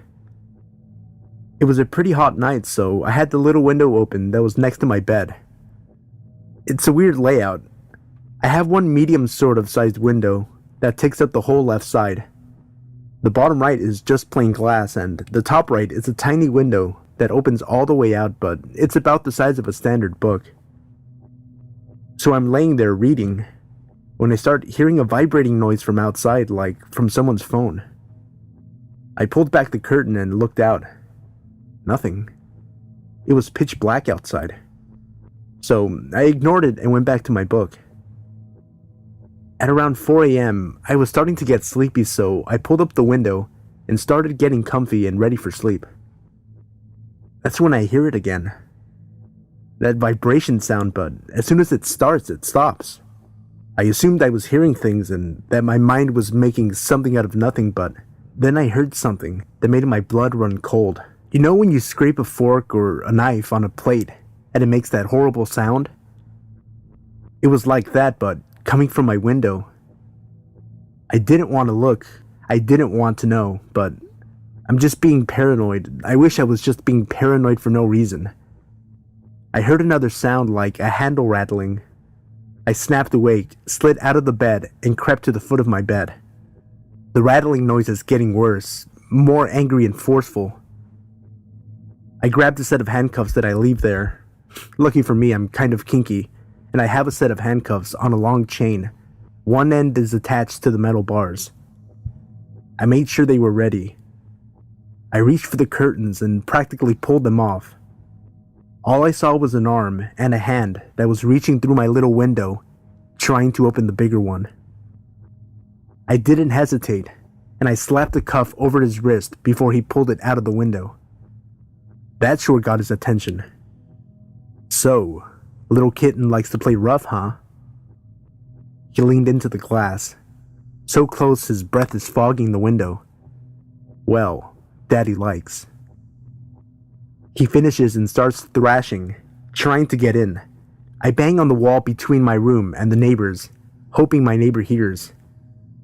I go to grab my phone off the windowsill where I always leave it, but in my panic, I knocked it off. Something grabs my hair and pulls hard. Now this creep has me by the hair as he tries to reach through with his other hand that I now see it. He's holding a knife.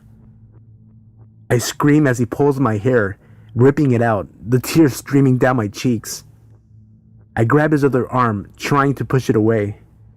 "Kitten, open the window," he said. When I don't answer, he brings the knife closer. "Do it now or I'll have to cut up that pretty face." The dogs upstairs are going mad, and I scream again, trying to pull away. He pulls his other arm and smashes my head against the window. And that's when it happened. My neighbor barrels through the garden and almost tackles him to the floor. I say almost because he's still cuffed through my window. I run out through the kitchen to the back door, screaming for him to stop, and eventually he does. It turns out the old lady upstairs called the police and then called my neighbor after that. When she told my neighbor what she heard, he came rushing home. The one night he was out partying. The police came and did their business and called the paramedics for me and the creep. I had to go to the hospital and I got my head sorted. I split my head open pretty bad when he smashed it and ripped me a bald spot where my hair and skin was. The creep got away with some cuts, a broken arm from where he was cuffed and tackled, and a fractured cheek. It turns out the guy was a convicted rapist and had prior convictions for breaking and entering. I'd hate to think what would have happened if I'd taken my sleeping tablets and been knocked out, or if my other window was opened.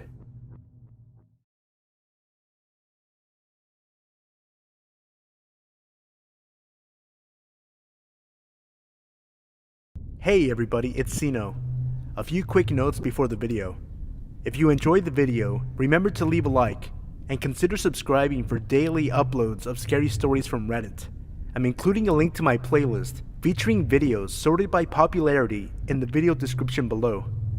And finally, this Sunday, June 4th, I'll be hosting a live stream on my wrestling channel for WWE Extreme Rules, where I'll be doing live commentary and coverage.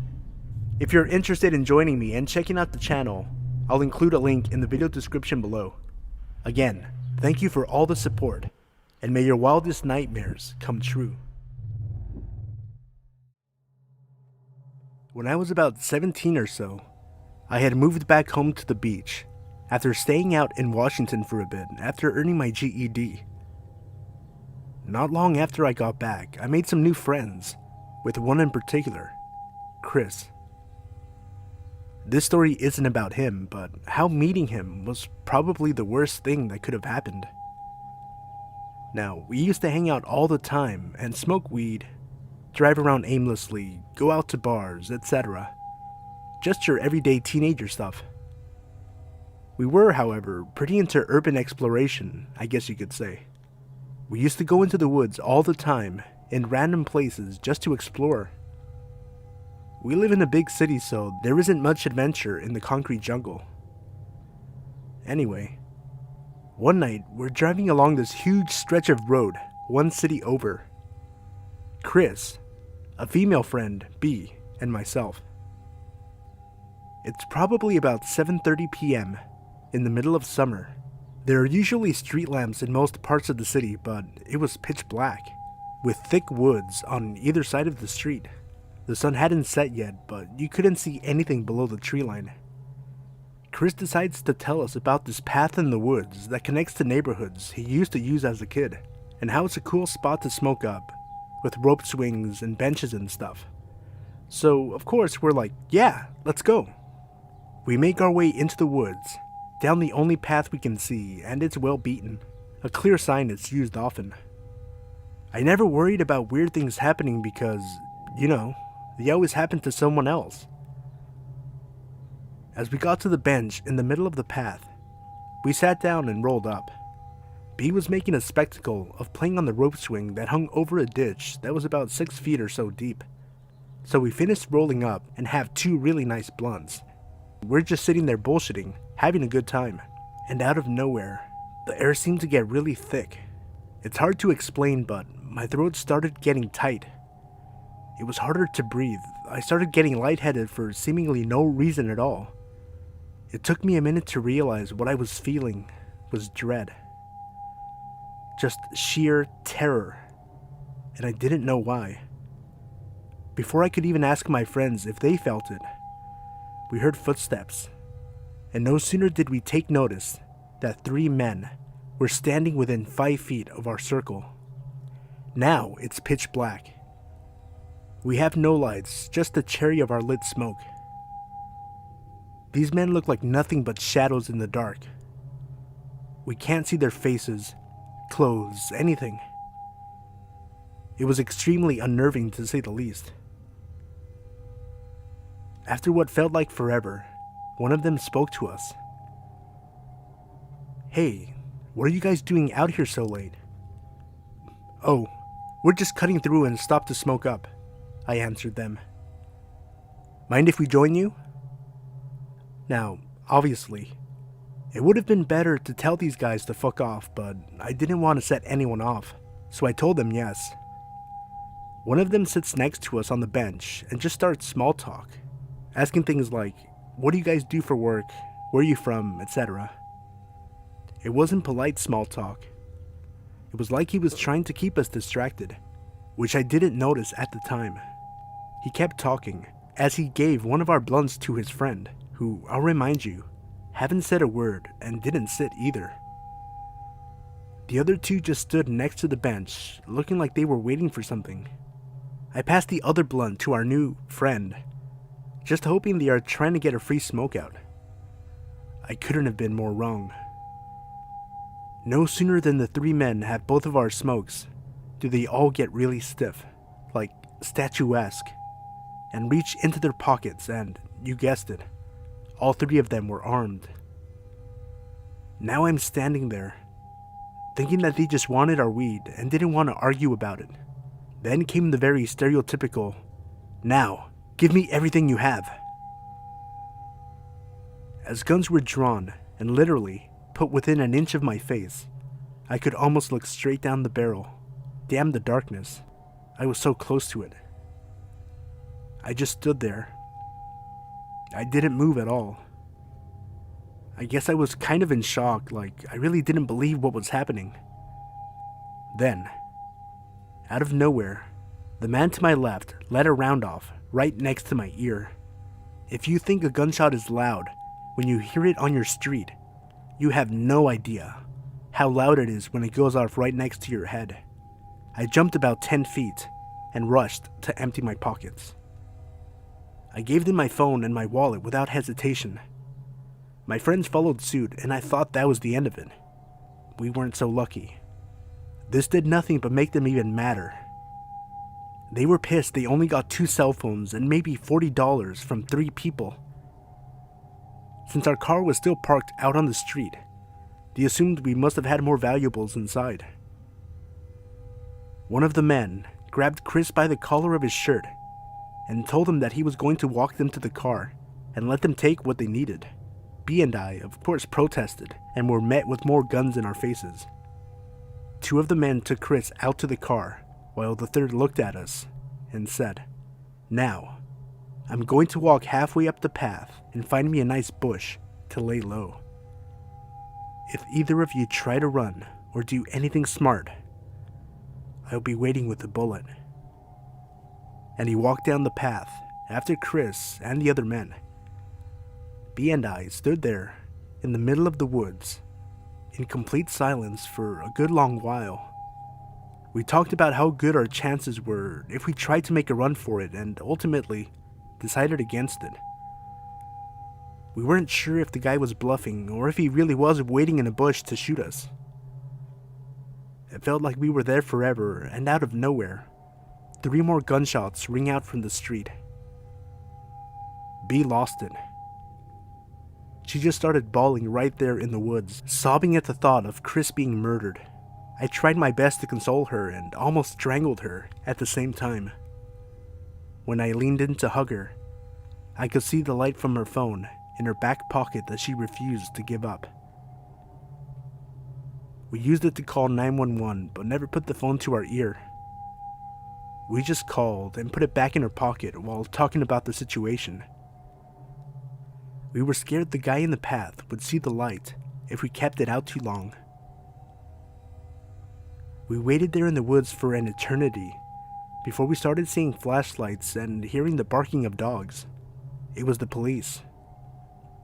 I couldn't have been more relieved, and neither could B. She started sobbing all over again, and we walked out of the woods with the cops. They took B to the side while they zip-tied me and put me in the back of a police cruiser. I started staring out the window, wondering why and where they took B, before I noticed Chris was sitting next to me.